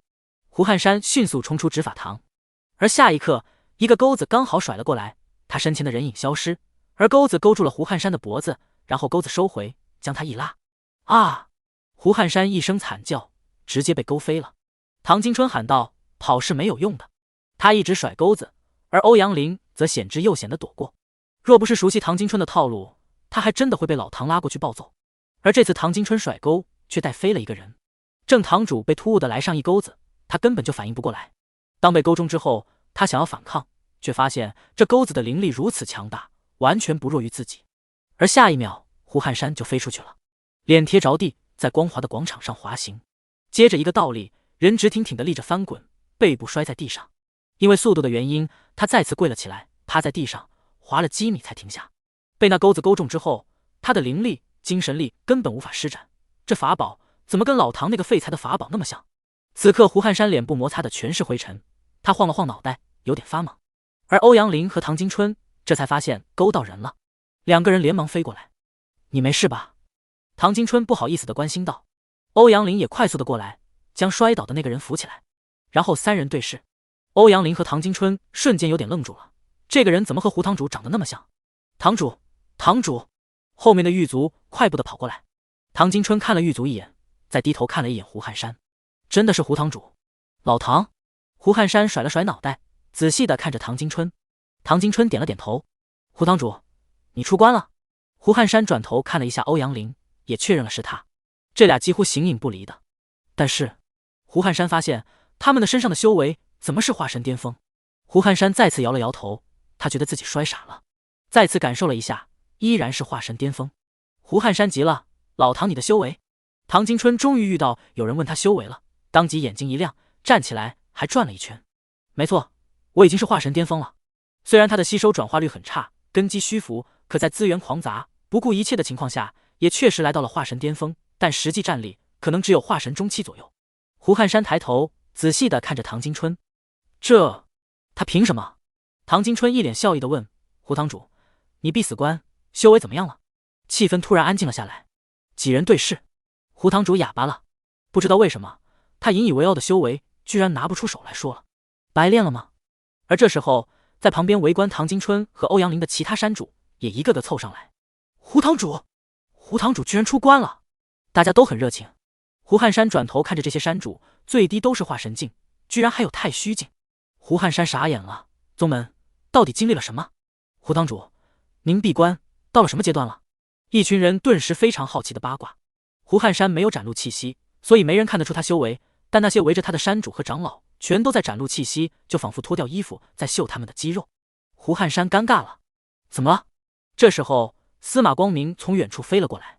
胡汉山抬头，居然是太虚境中期。太虚境啊，是自己可望不可及的实力啊！司马光明看到胡汉山后，顿时面露喜意，快速的飞过来。堂主，你可算是出关了。司马光明落地，热情的拉着胡汉山的手，怎么样？可有突破到化神巅峰？胡汉山在所有人希冀的眼光中，胡汉山展露修为化神中期，顿时所有人都有一种碾压的舒服感。胡汉山尴尬了。司马光明拍了拍胡汉山的手臂，没事，堂主，你很强了，是吗？胡汉山转头看了一圈，这里的人修为没有一个低于自己的。来，司马光明拉着胡汉山来到了一个大水缸前，跟派发弟子要了一勺子的肉粉汤水。试试。司马光明举着碗递给了胡汉山。尴尬的胡汉山接过，这是什么？司马光明解释，这是曾经赤炎尊者手下的金刚源凝神境大圆满凶兽肉泡的汤水。卧槽！胡汉山端着碗的手都忍不住颤抖了。赤炎尊者，那不是赤荒吗？他们说的金刚源是那个沉睡在赤荒中的傀儡金刚源吗？那可是让所有修士都畏惧，不敢进入赤荒的源头之一呀！就算是朝元境进去，都有陨落的风险。你们怎么搞到的？胡汉山傻眼了。或者说，我到底闭关了多少年？老唐自豪的道：“胡堂主，你就是闭关了50年，没有错。”那这……胡汉山不解。这时候，各个山主都露出了自豪之色。这些资源全靠我们灵阳宗的麒麟子曹力曹长老搞来的，他也是我们齐国的天道司司君，更是一位朝元境的顶级天骄，跟我们这种吃补药的完全不一样。曹力是整个灵阳宗的骄傲，现在宗门都准备着手开始打造曹力的雕像了。这话说起来可就长了，先坐下来，好好听我们说说。众人拉着胡汉山到了凉亭后坐下，之后大家滔滔不绝地讲起了曹力的事迹，什么太炎宗宗主，什么齐皇，统统不放在眼里。听得胡汉山一愣一愣的，他傻了。然后他回忆之前的一个念头，若是想通过打压曹力来证明自己，恐怕灵阳宗的骄傲啊！从今天开始，他这个堂主光芒暗淡了。星光皇朝。说完曹力的条件，暗卫指挥使一脸的尴尬，他低着头不敢再说话了。帝君背对着他沉思了2秒，他真的是这么说的？对，暗卫指挥使回答。大殿再次陷入了沉静。1刻钟后，帝君转过身来答应他。低着头的暗卫指挥使眼睛一睁，这朝堂怕是要乱了呀。他不敢多嘴，只能应是。帝君转头对着旁边的小太监说道：“召集诸位大臣开朝会。”小太监低头离开。帝君深呼吸，想着即将面对的暴风雨，心里暗暗想着：曹力啊，朕为了你算是豁出去了，你可不要让朕失望啊。朝会刚下完不到1个时辰，帝君又开始紧急启动朝会。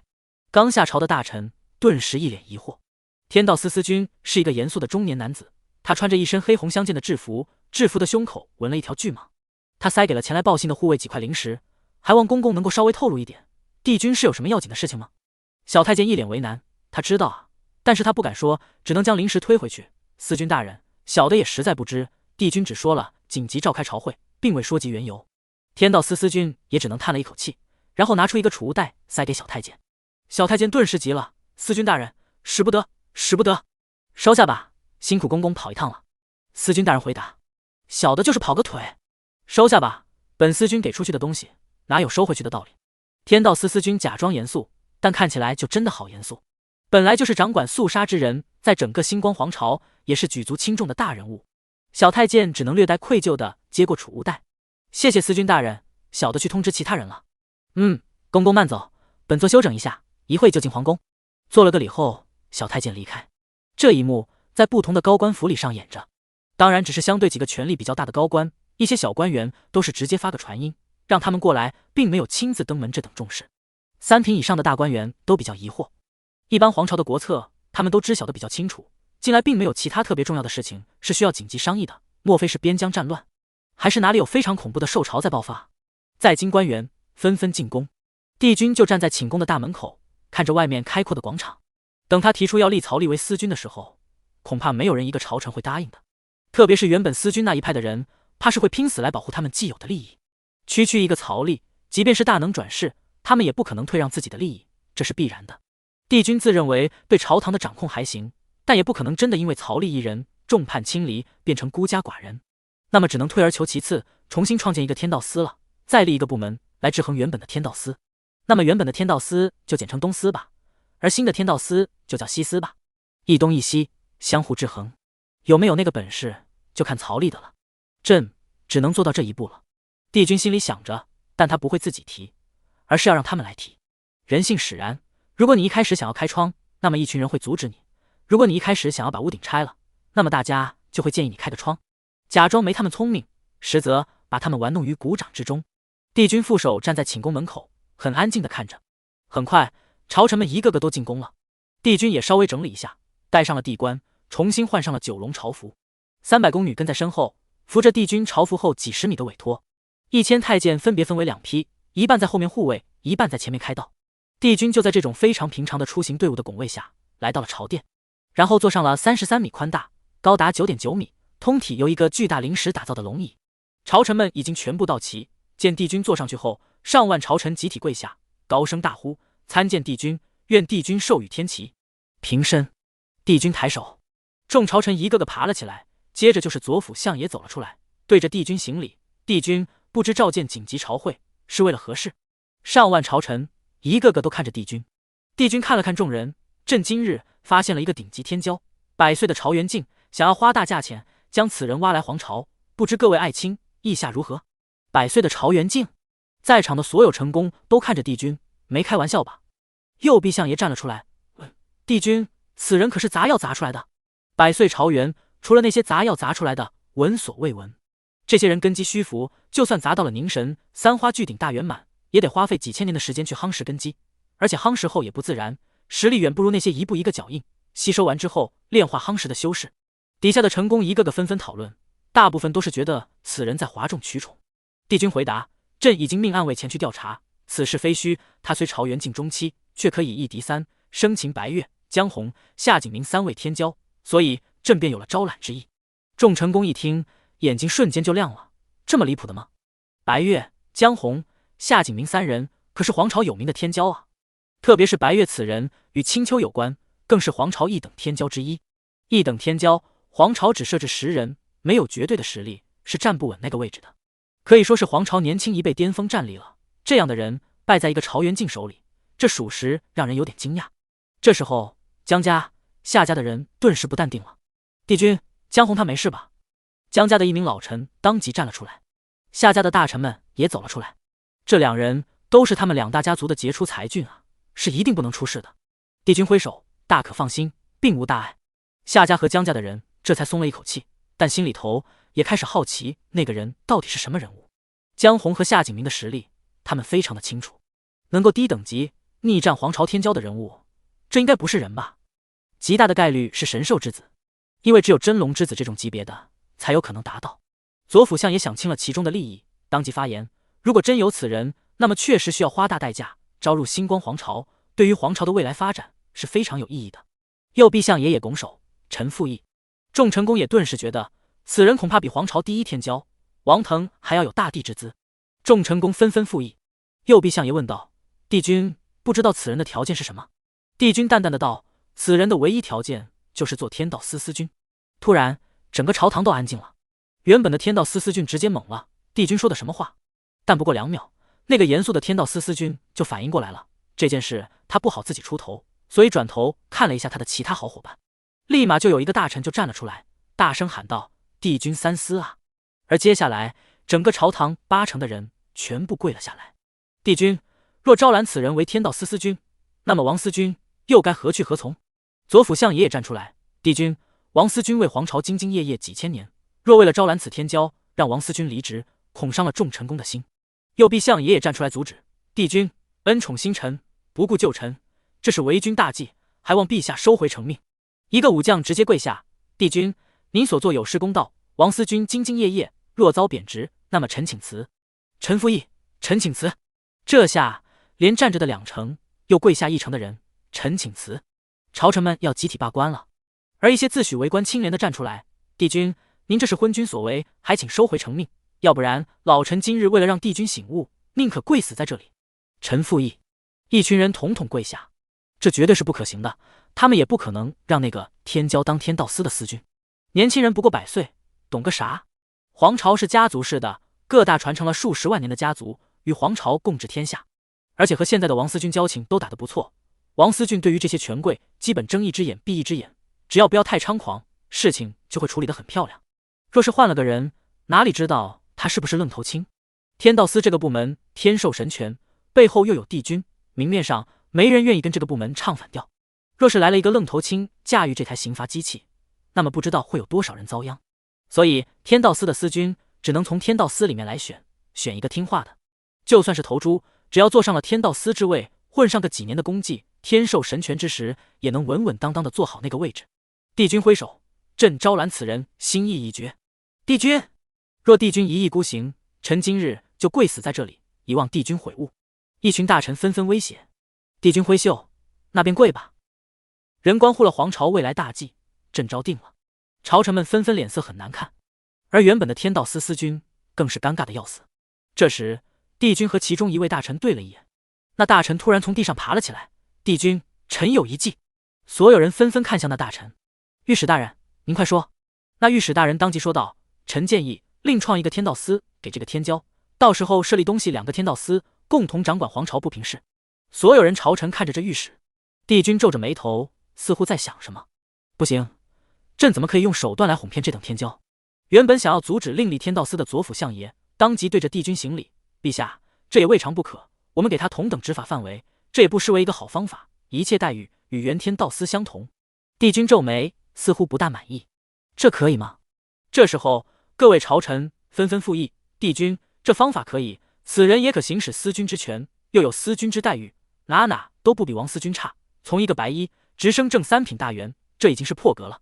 臣附议，就设立一个西方天道司，又能招揽此天骄，又不会寒了王司君的心，也不会耽误皇朝日后的大计，还望帝君同意。底下上万臣工各个附议，只有原本的天道司王司君一言不发，因为不管怎么样都会稍微抢夺了他的权利。帝君皱眉，又向作礼：帝君，这已经是最好的方案了。星光帝君只能无奈的点了点头。好吧，你指即日起创建西方天道司，招曹吏来朝，封其为天道司司君，官职正3品，任职后昭告天下。众臣工松了一口气，但有不少人却感觉怪怪的。下朝后，众臣工纷纷调查曹吏，不到1天时间，曹吏的资料就来到了各个大官的手里。想要查他太简单了，知道了白月的去向，再稍微了解一下齐国的事情，就晓得曹吏是谁了。随着曹吏的履历一条一条的写在纸上，众臣工纷纷瞪大眼睛，这就是个愣头青啊！左相坐不住了，快叫右相前来商议。这就是个疯子，一定要遏制他的到来，或者是提前布局将他压制，或者扼杀在萌芽阶段。远在亿万里之外的曹吏正扛着重剑飞在赤荒上空，他身为阵法师，又有凝神境的战力，赤荒对他的影响已经不大了。赤荒的主墓室门口站着一个人，那是一个农夫，单手握着锄头扛在肩膀上。他抬头看了一眼天空上的人，这小子实力非常强大，居然能够击败金刚猿，很超乎人意料。当时赤荒大战之时，农夫就站在赤荒内，亲眼看着这一切。农夫不敢露头，这是连3个天骄都能生擒的猛人，绝对不能招惹。而农夫之所以还留在赤荒，便是为了进入主墓室再搜刮一番。主墓室的阵法已经被破坏过，而今虽然时间过去，散碎的阵法重新结阵，但防御力远远比不过之前。他在这里已经弄了好几天了，不管曹丽在赤荒怎么撒野，他就是不露头。等破解了阵法，搜刮完赤炎尊者最后一点东西，他就暗暗跑路。农夫一锄头下去，就敲击在阵法的薄弱之处，让阵法暗淡了几分。1刻钟后，阵法出现了一个缺口，农夫收回锄头，漫步走了进去。里面红光闪烁，空空如也，只有一个石棺放在那里，很安静。农夫失去了离火真经，为了晋级，他没有别的机会了。不管赤炎留下了什么，他都要带走。农夫走到石棺前，低头一看，而这一刻，农夫的眼睛瞪大，他连忙后退几步。石棺内，一个人躺在里面，睁着圆溜溜的眼睛。这直接把农夫吓退了10几米。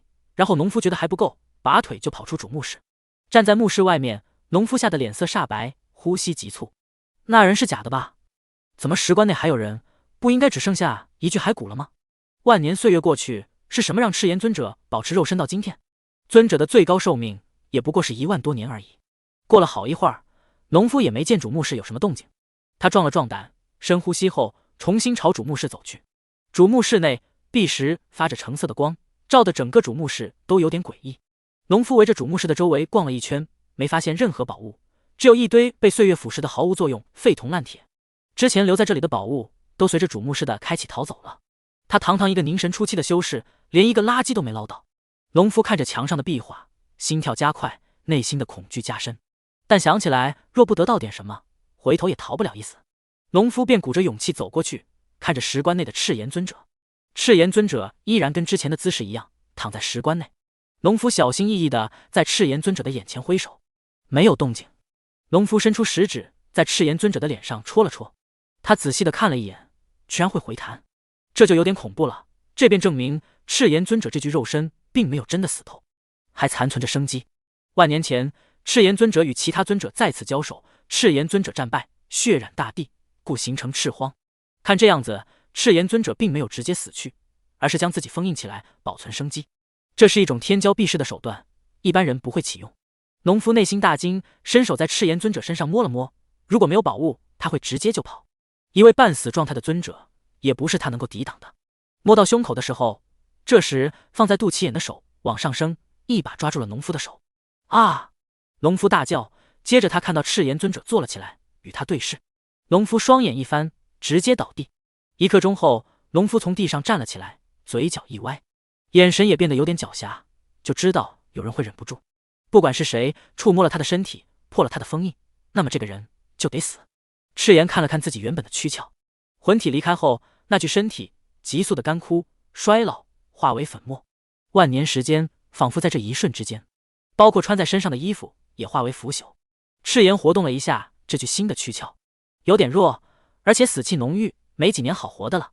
赤炎自然万分嫌弃，现在当务之急就是重新找一副新的躯壳换上，最好是那种天骄的躯壳。之前那个持枪来自己墓室的年轻人就很不错，可惜那年轻人胆小，不敢碰自己。碾杀吸收了农夫的魂体后，此时赤炎尊者的魂体保持着凝神巅峰级的强度，几乎尊者以下无敌手。那些天骄遇上自己就是一只待宰的羔羊，毫无反抗能力。赤炎尊者漫步地走出墓室，他现在要找一个天赋好的、实力强的来成为自己的新的夺舍目标。下一刻，他就看到了头顶上有一个人正在练招。曹丽站在赤荒的上空，双手抓着重剑挥动着，每一下都带着空间碎灭的恐怖力量。他在熟悉这把武器，实在是太重了，几百万吨，带着惯性和灵力，就算是凝神境的大能也顶不住吧。曹丽这一刻将重剑抛了出去，他要尝试用灵力去掌控它。赤炎站在下面，抬头看着曹丽，练剑的修士，那把剑怎么有一种熟悉感呢？下一刻，曹丽不小心玩脱手的重剑向赤炎尊者砸去。赤炎尊者抬头看着重剑，他笑了，刚刚觉醒就有人来给他送武器和送肉身。赤炎尊者单手去接，他很托大，他看出来了，天上这个天骄不过区区朝元境圆满而已，而他夺舍的这具身体有着凝神境初期的实力，再加上他的魂体实力只比凝神境中期只强不弱，那朝元境无法驾驭的剑对他来说跟玩具剑没什么差别。下一刻，天上的曹丽也看到了下面一个人单手升起，想要抓他的重剑。曹丽眉毛一挑，这人疯了。而不过一眨眼之间，金色的重剑就来到了赤炎尊者面前，猛地砸下。赤炎尊者单手抓住没有开封的剑体，他笑了。突然，一双草鞋飞向天空，赤炎尊者被砸到土里去了。站在天空的曹丽捂着眼睛，这什么人啊？不但不跑，还单手去接。别说单手了，双手也不能啊！这相当于一座大山浓缩后砸下去，谁顶得住？地里，赤炎尊者半边身子被砸烂了，只剩下一半的脸，一只手还有一只脚。他在地里剩下一只眼睛眨了眨，看着那渺小的口子，仿佛在井底看着天空。这是咋回事？一把剑为什么会那么重？过了10息，一只草鞋啪地摔在赤炎尊者的脸上，挡住他的视线。此刻的赤炎尊者完全丧失了行动能力，他被砸废了。都怪农夫这具将死之身，这一砸直接将他的生机砸断了，仅剩的生命力并不足以重生另一半的身躯。赤炎尊者懵逼了，不是我布局了上万年，这就要凉了吗？出师未捷身先死。赤炎尊者怀疑人生，什么时候一个凝神境的肉身这么容易被秒杀了？下一刻，坑洞的上方，曹丽的头伸过来，看着坑洞的底部，一人大小的口子，至少有上百米的深度，就仿佛在一个不算坚硬的土地上，一根棍子用力戳了一个坑洞一样。曹丽施展灵力，将重剑和那个托大的老头从地里给救了出来。赤炎尊者和重剑缓缓上升，下一刻，赤炎尊者和重剑就来到了地面。曹丽看着一半身子被砸成肉泥的老头子，啧啧啧地摇了摇头。这是自己作死的，他明明有机会逃的。曹丽伸手将重剑收回手里。道友救我！赤炎尊者喊道。曹丽无语，自己托大，要怎么救？他身上没有这种对症的丹药啊，除了从雷师手里抢的宝药，他就没有了。但用这宝药来救人，他也不大舍得。趁着曹丽思考的这一刻，赤炎尊者的魂体突然离开农夫的肉身，向他扑去。结！赤炎尊者坏坏地笑了起来。接下来，他的魂体就冲向了曹丽的身体里。都怪你太年轻了，在赤荒内，老子的地盘里还敢轻敌？这具强大的肉身给我吧！赤炎尊者露出变态的笑容，仿佛大灰狼要吃羊。进入了曹丽的身体后，他立马对上了曹丽的灵魂。俩人的魂体在一片黑暗的空间中，仿佛两个光点。赤炎尊者的魂体大概有篮球大小，而曹丽的魂体却有足球大小。赤炎尊者大吃一惊，那个农夫的魂体也不过是鸡蛋大小啊！这不过区区朝元境圆满，魂体居然如此强大，这定然是哪个地方的绝世天骄，正好便宜了自己。想完，赤炎尊者就向曹丽的魂体光点扑去。这一刻，赤炎尊者头皮发麻，他整个魂体在这个黑暗的空间被定住了，无法动弹。这一刻，赤炎尊者灵魂在颤抖，如果他有肉身，绝对全身冒冷汗，因为他发现他的身后那黑暗的空间仿佛有一双眼睛在看着他，那感觉比圣人还要强大，不对，比大地还要强大。这是天地！卧槽！这个年轻人的魂海里居然藏着一位天地！对不起，真的对不起。曹丽看着眼前这位魂体，这谁啊？丁，系统发现有人入侵宿主的魂海，现已经被系统逮捕起来，请问宿主是否要将其灭杀？就算这个魂体再强，在系统面前，灭亡也不过只是一句话的事情。系统！身在曹丽魂海中的赤炎尊者吓尿了，这是系统天地！修行界这么多年，天帝也只是出现过几位，而这位名为系统的天帝闻所未闻。他要抹杀自己！赤炎尊者吓傻了，别杀我，别杀我！他吓得大叫。曹丽看着他，很淡然地问道：你谁啊？赤炎尊者吓得魂体颤抖，他连忙回答：是我赤炎，我是赤炎尊者。在一位天帝和天帝的亲传弟子面前，他不敢有任何一句撒谎。曹丽反问：不对啊，赤炎尊者不是死了吗？没有，没死，我封印了自己，等待有朝一日卷土重来。赤炎尊者当即跟到豆子一样，将自己的计划全盘托出。曹丽听得一愣一愣的。很多即将作画、缺乏突破资源的大能，都是采取封印的方式，等待其他人为他取来突破资源，这在修行界非常的正常，也是很多天骄避世的手段。很多天骄在遇上一些强大的对手后，会选择封印自己，留到10万年之后重新出世，争夺大帝之位。曹丽点头，原来是这样。可是这和我没关系啊，你要夺舍我，我把你杀了，没关系吧？别，我有价值，我有很大的价值。赤炎尊者的灵魂直接给曹丽跪下。你有啥价值？曹丽问道。赤炎尊者傻眼了，一时之间他反应不过来。人家可是有个天帝的师尊，他的传承，他的道，他的知识储备，对于眼前这位天帝传承人来说一点用都没有。可是他刚才若不那么喊，生死道消就在现在，只能硬着头皮喊了。说不出来，那我就将你抹杀喽。曹丽向赤炎尊者眨了眨眼睛。赤炎尊者一直跪在地上颤抖着，他不想死啊，他还想去他对手的坟头跳舞显摆呢。这位大人，您的剑还没有剑灵吧？小的愿奉献浑身，成为剑灵，至死追随大人。赤炎尊者跪下。曹丽的魂体摸着下巴，这赤炎尊者的魂体强度不错。你确定吗？确定。赤炎尊者不断的磕头，还请大人放我离开魂海，小的一定将自己炼化为剑灵，为大人掌控新武器，出一份力。系统，你觉得怎么样？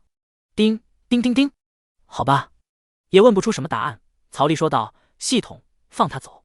这一刻，赤炎尊者发现那股子威压消失了。太恐怖了，他一个凝神大圆满的魂体，那恐怖的存在想要灭杀他，也不过是一个眼神罢了。赤炎尊者跟逃命似的溜出了曹丽的魂海，下一刻魂体冒出火焰，他在炼化自己，将自己炼化成一个带有控制印记的奴魂。赤炎尊者没有带半点犹豫的，曹丽只是静静的看着他。炼化了1刻钟后，赤炎尊者走上前来，双手将他的控制印记递给曹丽。拥有这控制印记，不管他去到哪里，曹丽想要杀他也是一念之间。曹丽伸手接过控制印记，是一个发光的小球，将它收进魂海。看到曹丽收下了奴魂印记之后，赤炎尊者这才松了一口气，然后钻进重剑里。这一刻，重剑和曹丽之间仿佛多了一股子联系，而重剑也变得灵活轻盈了起来。当然，这轻盈是假象，若是谁敢拖大，一定会被砸成烂泥。成为重剑的剑灵之后，赤炎尊者才知道这把剑的重量有多么的恐怖，几百万吨的重量。不过赤炎尊者觉得这件体的材料有点熟悉感。大人，我已经是您的剑灵了，您要不要试试威力？不错。曹丽点头。旋即，曹丽操控起赤炎剑变得非常的轻松，握在手里感觉重量也不大，而玉器操控也不会出现太重脱手的情况，因为有了剑灵，熟练度直接拉满。曹丽挥动着重剑向下一劈，身为剑灵的赤炎尊者大吼，他也用着魂力加强重剑的威力。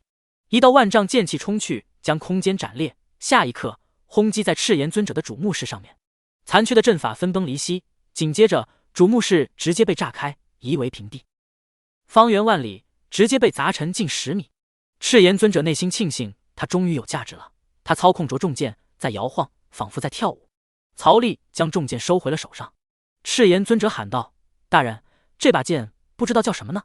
曹丽，刚刚炼化的，还没起名呢。一听到这，赤炎尊者顿时就想要表现了，他必须要取一个能够展现自己价值的名字。赤炎尊者操控着重剑在曹丽面前晃了晃。大人，既然没有取名字，可否让剑灵来为这件取名？曹丽思考了2秒，说说。赤炎尊者一喜，能否就叫赤奴？赤炎尊者的虚影在重剑后面出现，他一脸舔狗模样。赤奴？曹丽念叨着。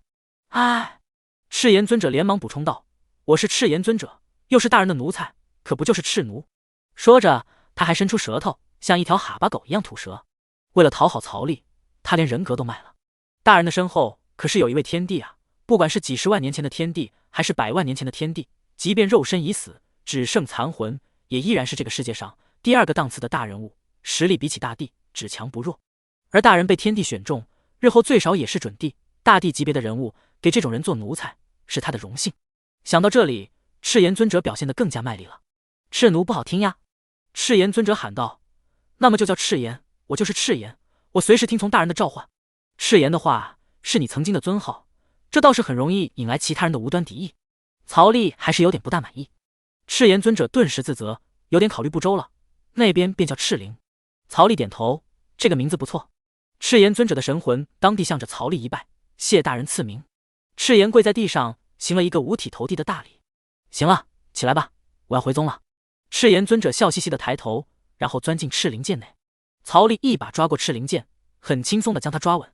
赤炎察觉气氛有点尴尬，顿时笑嘻嘻的找话题：大人的名字叫什么呀？小的好知道我是谁的奴仆。曹丽。大人的实力如此强大，不知道是哪个势力的天骄呢？他进入曹丽的魂海的时候，发现曹丽的神魂强度跟自己差不多，但是2个人的境界却是相差那么多。他的神魂强度是凝神境的大圆满的强度，而曹丽不过只是一个朝元境大圆满的修士而已，两者相差了一个大境界，而曹丽的神魂强度都快追上他了，这分明就是绝世天骄。只有东荒3大皇朝或者是东荒圣地才能培养出曹丽这种天才，这种资质在整个东荒大地都是数1数2的，绝非无名之辈，出处就只有那么几个，甚至可能是东荒圣地的圣子。齐国羚羊宗。曹丽回答。齐国羚羊宗？赤炎尊者搜遍了记忆，都不知道曹丽所说的势力，莫非是在他封印这万年期间崛起的大势力？赤炎尊者不好问太多，只能露出一副原来如此的表情，然后静静的沉默。他要尽快跟曹丽混熟，才不会被抹杀。几个缩地成寸，曹丽回到了灵阳宗的隐形阵法前，走过了外围的一圈防护大阵，曹丽顺利的回到了宗门。此刻，执法堂外的广场，一群人围着胡汉山在扯皮。胡汉山全程懵逼的，哟，大家这么热闹呢，都在聊些啥？曹丽从天空踏步下来，小曹，小曹来了。唐金春抬头看了一眼曹丽，说着，他连忙将胡汉山拉起来。见到曹丽过来，所有人也都很自觉地站起来，这是一种潜默化尊重。小曹，我给你介绍介绍，这是执法堂的正堂主胡汉山，胡堂主。我们正和他说你的事迹呢。唐金春走过来，拉着曹丽凑近一些。曹丽看着眼前这位衣服破破烂烂，还没来得及换的正堂主，这就是闭关了50年的正堂主吗？执法堂的甩手掌柜一心扑在修炼上，拼命想要成为灵阳宗的第一高手。从另一个角度来说，他现在也是成功的成为了第一高手了。曹丽职位要低上2阶，礼貌的话自然是曹丽先打招呼，胡堂主好。胡汉山早就被吓傻了，未见其人已闻其名，甚至听到曹丽战败赤炎尊者手下的金刚猿，他内心无比的震撼。曹丽的形象在他心中比起一代武宗已经有过之而无不及了。胡汉山连忙点头哈腰的伸出手，曹司君好。两人当即常规的寒暄了几句，接着曹丽被硬拉着吹捧。胡堂主也是在表现自己。突然天色变暗了下来，明明还是大白天，却仿佛太阳被什么遮挡了一样，整个灵阳宗都慢慢的陷入了昏暗。不止整个灵阳宗，而是整个齐国，整个梁国。接着一个足以传遍齐国范围的声音如雷声响起，星光帝君有旨，还请天道司君曹丽出来一见。此刻一支10人的队伍站在天空中，为首的穿着一件红色的蟒袍，他是一个宣旨的太监，手里握着金色的圣旨。他气血传音，那股声音穿透了整个齐国，只要在这个范围就能够听到。而遮去90%的日光，也是他有意为之，他需要让齐国的人知道星光皇朝来人了。此刻灵阳宗内所有人抬头，那道声音并不刺耳，慢慢的传到了每个人的耳朵里。胡汉山一听到皇朝来人，还帝君有旨，直接吓傻了。帝君该不会是要来问罪的吧？曹司君，现在怎么办？我们躲起来吧。胡汉山吓得双腿发抖。他早年间曾遇到过皇朝的修士，那些修士目中无人，极其狂妄，给他造成了不少的心理阴影。曹丽拍了拍他的手，为什么要逃？你没听到？这是请我出去吗？曹丽看着众山主，你们待在宗门别出去，我自己看看。唐金春连忙凑上来，小曹要慎重。曹丽淡定的挥手，没事的。皇朝派下来宣旨的人，最少都是凝神境大圆满，甚至可能是已经悟到了的尊者境。这种大能，翻手为云，覆手为雨，掌控世间的道，实力难以想象。我晓得，所以你们待在灵阳宗内，不管外面发生什么事情，都别出来，我一个人去看一眼。欧阳林也拉住了曹丽，有把握逃吗？他们必须要做最坏的打算。曹丽是他们灵阳宗的麒麟子，最大的宝贝。曹丽没有回答，而是展露朝元境大圆满的气息。朝元境大圆满的气息一出，顿时让周围的小小化神、太虚们的气息凝滞。唐金春和欧阳林几人这才松了一口气。朝元境大圆满的实力，只要曹丽一心想逃，加上缩地成寸，就算遇到尊者，逃跑的几率还是非常高的。不过这小子升级怎么那么快？他们不顾一切的吃补药，都跟不上曹丽的速度。他们吃的根基虚浮，而曹丽基础夯实，比皇朝的天骄还要强大。曹丽展示完气息之后，一步来到了灵阳宗外，然后慢慢朝皇朝钦差的位置飞去。曹丽凌空站立，这位大人，不知道找曹某有何事？距离100里的距离，曹丽停了下来，远远的透过空间和那个穿着红衣蟒袍的太监对视。红衣蟒袍太监，一头发白的头发，白净且嫩滑的脸，他头上戴着宦官专属的帽子。他隔着100里看着曹丽，对于这种距离，他根本是无视的。不过曹丽心有戒备，他也没必要强迫人家对他彻底放心。大太监只是淡定的向曹丽做了个礼，曹司君，帝君有旨。他的意思是让曹丽跪下接旨。曹丽似乎没有听懂他的意思，就站在那里，说吧。大太监也没有恼怒，将金黄色的圣旨摊开，奉天承运，帝君诏曰：今曹丽忠勇无双，不畏强权，治理齐国，管辖之地海晏河清，特此招曹丽为星光皇朝天道司西司君。鉴于灵阳宗为曹司军事修行地，特此封灵阳宗为护国神宗，掌控10国疆土。钦此。护国神宗也就是将灵阳宗的地盘扩大到10个国家疆土的大小，其势力范围多达1亿里，这相当于一个大国王朝的疆土了。而护国神宗话头上是保护这10个小国，实际上却是凌驾于10国之上，对于10国皇室有着生杀予夺的权利。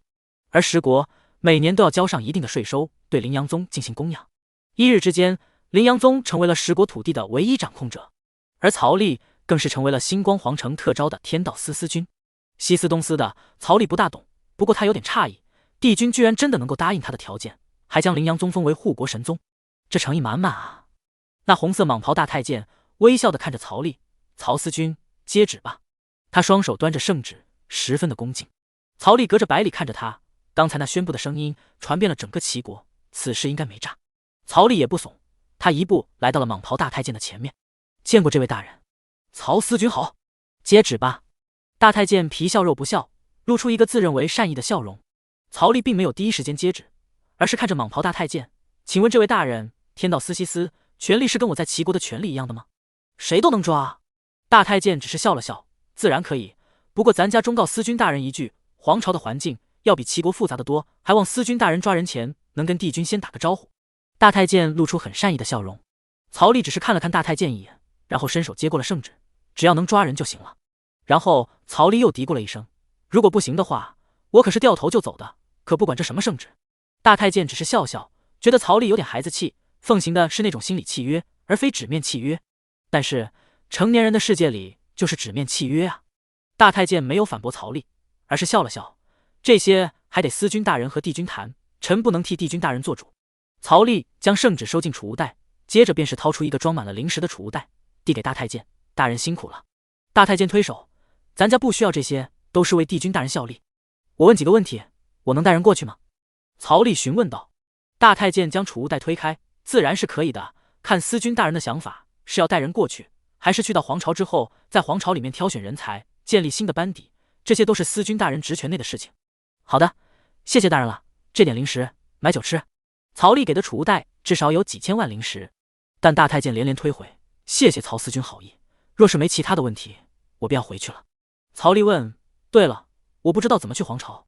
大太监很耐心地说道，曹司君可以去齐国皇城，那里有小型传送阵直达神木王朝，再由神木王朝的大传送阵直达星光皇朝，这是最快的方法。若是慢一点，便是乘坐飞梭向东飞上个800年，大概就可以看到皇朝了。东荒大地一望无际，等级低一点的修士靠自己穷尽一生都走不出东荒。地方与地方的联系一般都是靠传送阵。谢谢大人。曹利点头。曹司君，皇朝见。皇朝见。大太监带着其他9个随行人员向齐国皇城走去。他们都有隐藏修为，要不然光是那气息就足以灭杀整个齐国的普通百姓。触及到的层次，他们就像一个行走人间的神明，举手投足之间都能让人感觉无上的压力。10人很快离去，而曹利也转头几步回了灵阳宗。整个灵阳宗此刻全部沸腾了，他们被这泼天的富贵砸中，高兴的手舞足蹈。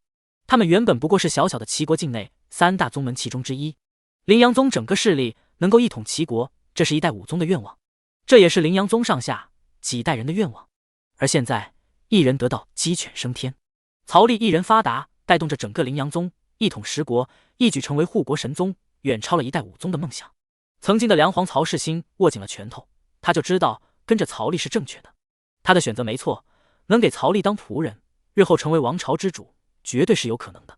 灵阳宗宗主高树等人也齐齐飞了出来，站在广场上等待曹利的归来。就连太上长老也激动地从剑冢里飞出来，他老泪纵横，手里捧着曾经一代宗主的身份玉牌，嘴里低声呢喃道，武宗啊，你可听见了？曹利看着大太监离去，手里握着圣旨，摊开看了一下，字迹秀美，圣旨通体金黄色，有2根轴柄连着一块天蚕丝织锦，织锦的中部是一种特殊工艺的纸张。这圣旨可防止虫害和一般的刀火以及岁月的腐蚀，可以在岁月长河中极大的几率保留下来，造价昂贵奢华。圣旨卷轴柄雕刻着龙头，而手轴由玄金打造，尽显奢华。曹利细细打量着，要是把这圣旨拆了拿去当，最少得当个上千万零食吧。玄金是一种极其昂贵的金属，修行界一般是用来打造武器的，而且有市无价。皇朝的奢华资源丰富，窥一斑而知全豹。曹利将圣旨抓在手上，几步回到了灵阳宗。见到曹利回来，一群人当即凑了上去。小曹，圣旨我看看。宗主搓手盯着曹丽手里的金黄色卷轴，曹丽单手将卷轴递过去，宗主恭敬的双手接过，小心翼翼的打开。一群人连忙凑了过来，挤着看圣旨，还对圣旨的材料各方面点评吹捧。小曹，你什么时候要去皇朝？宗主高树将圣旨递给太上长老后，看向曹丽。这半个月内吧，不过我要带人过去，咱们自己人更信得过险。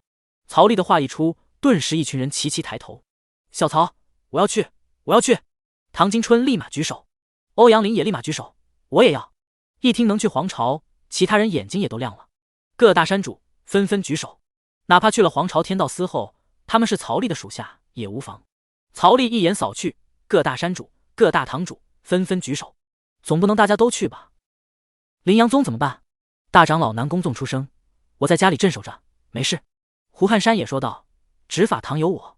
胡汉山是一个喜欢当老大的人，虽然巴结曹丽的好处更大一点，但若待在林阳宗执法堂，说一不二，资源充足，倒也没必要争取去皇朝。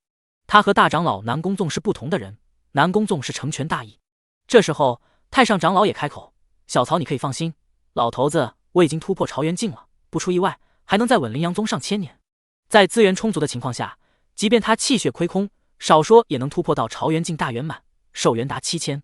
行，那大家把名字都报一下，我抽调一批人过去，但宗内的事务也不能全部落在大长老几个人手里，还是要有人留下来帮忙的。众人纷纷点头。小虎！曹丽一喊，顿时被挤到人群外的小虎喊了一声，拼命地挤了进来。曹哥，什么吩咐？把想去皇朝的人员都统计一下，然后交给我。是。小虎作脸。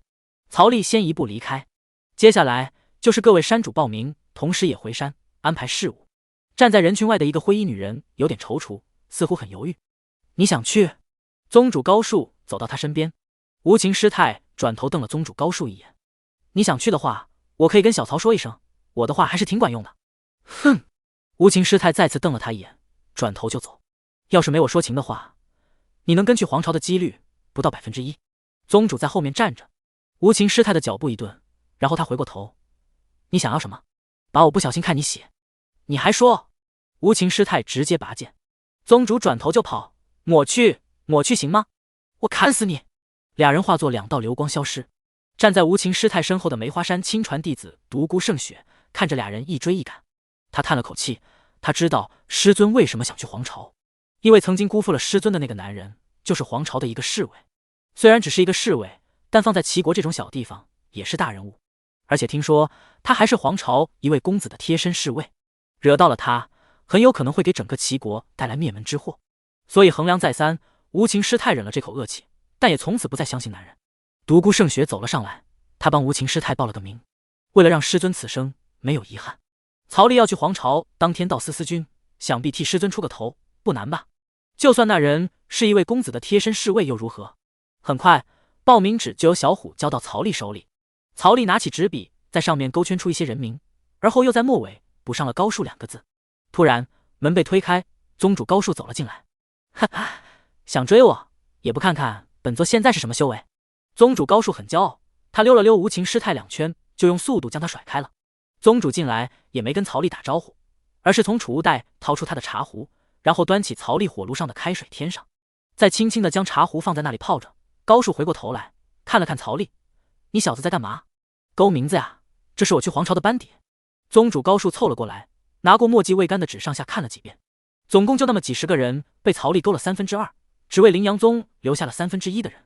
宗主看了一会后，小曹再加一个。曹丽抬头，加谁？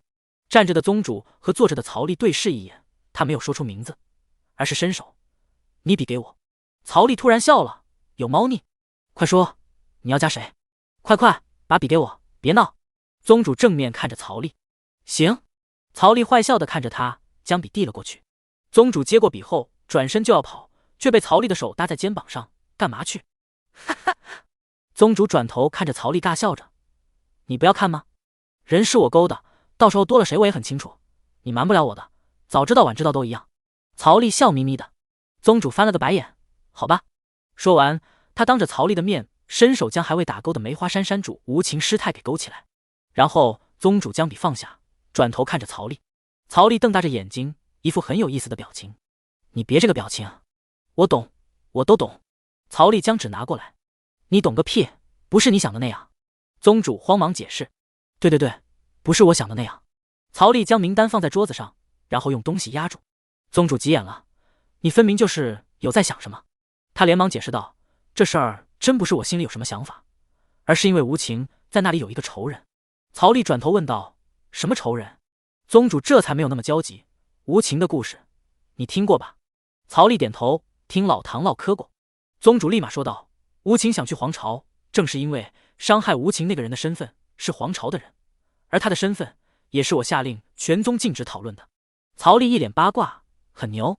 宗主老实回答，在皇朝内部的话，一般身份只是一个侍卫而已，比起那个彭瑞的身份差了许多，但是在当时，这种身份对于齐国乃至于临阳宗来说都是了不起的大人物，因为他的身后代表的是皇朝，就算是皇朝的一条狗，齐子庆都得好酒好菜的招待，风头一时无两。而无情当时正值年轻，又是齐国风头最盛的女修，她在齐国游历，刚好被那男的哄骗，等新鲜赶过了就被抛弃。无情据理论，被他当着众人的面羞辱。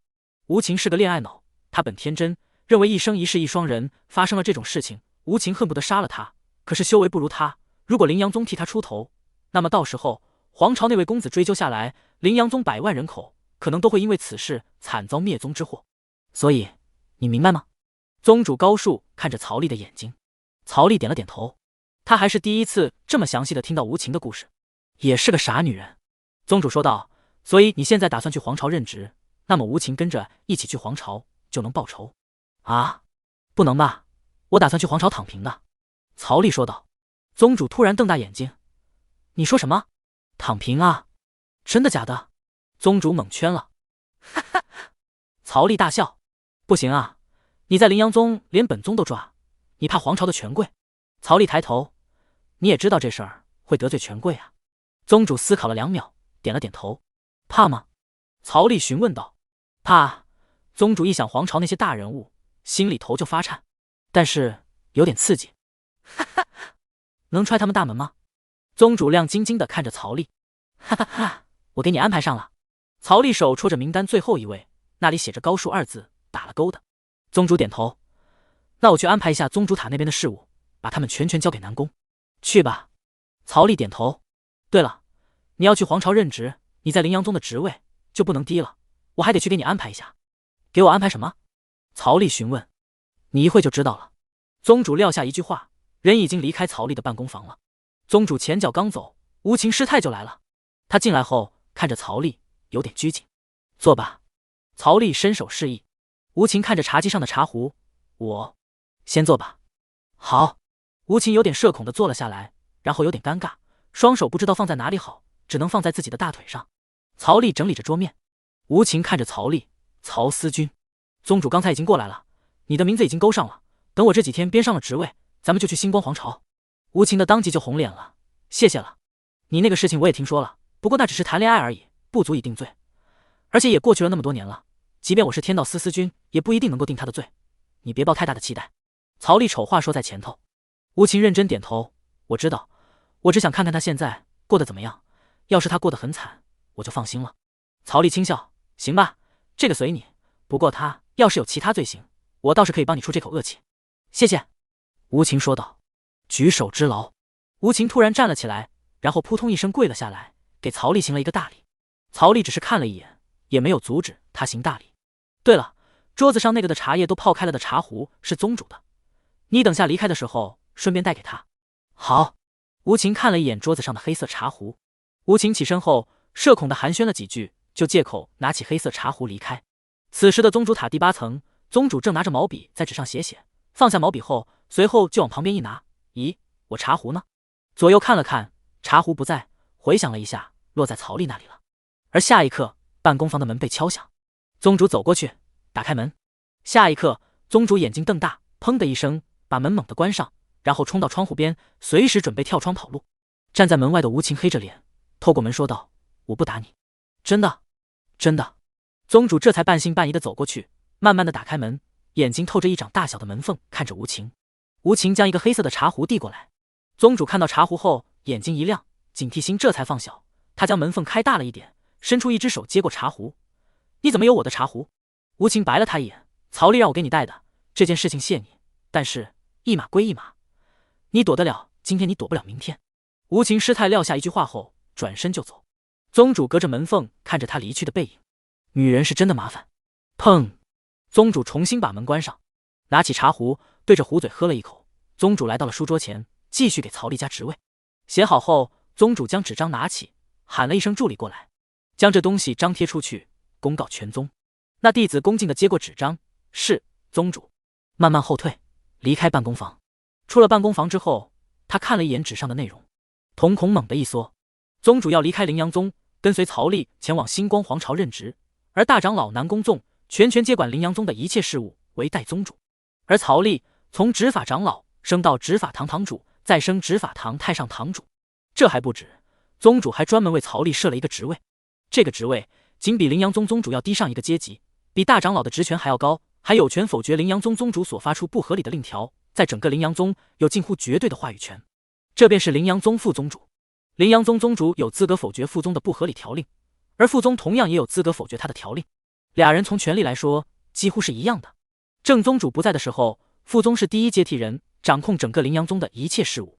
但这一次总共设置了2个副宗，左副为曹丽，左为大，而右副为大长老，为小，也是第3话事人。剩下的文字则是对各个即将离去凌阳宗的人进行职位安排。弟子看了一眼全部的安排后，快步地朝凌阳宗告示牌跑去。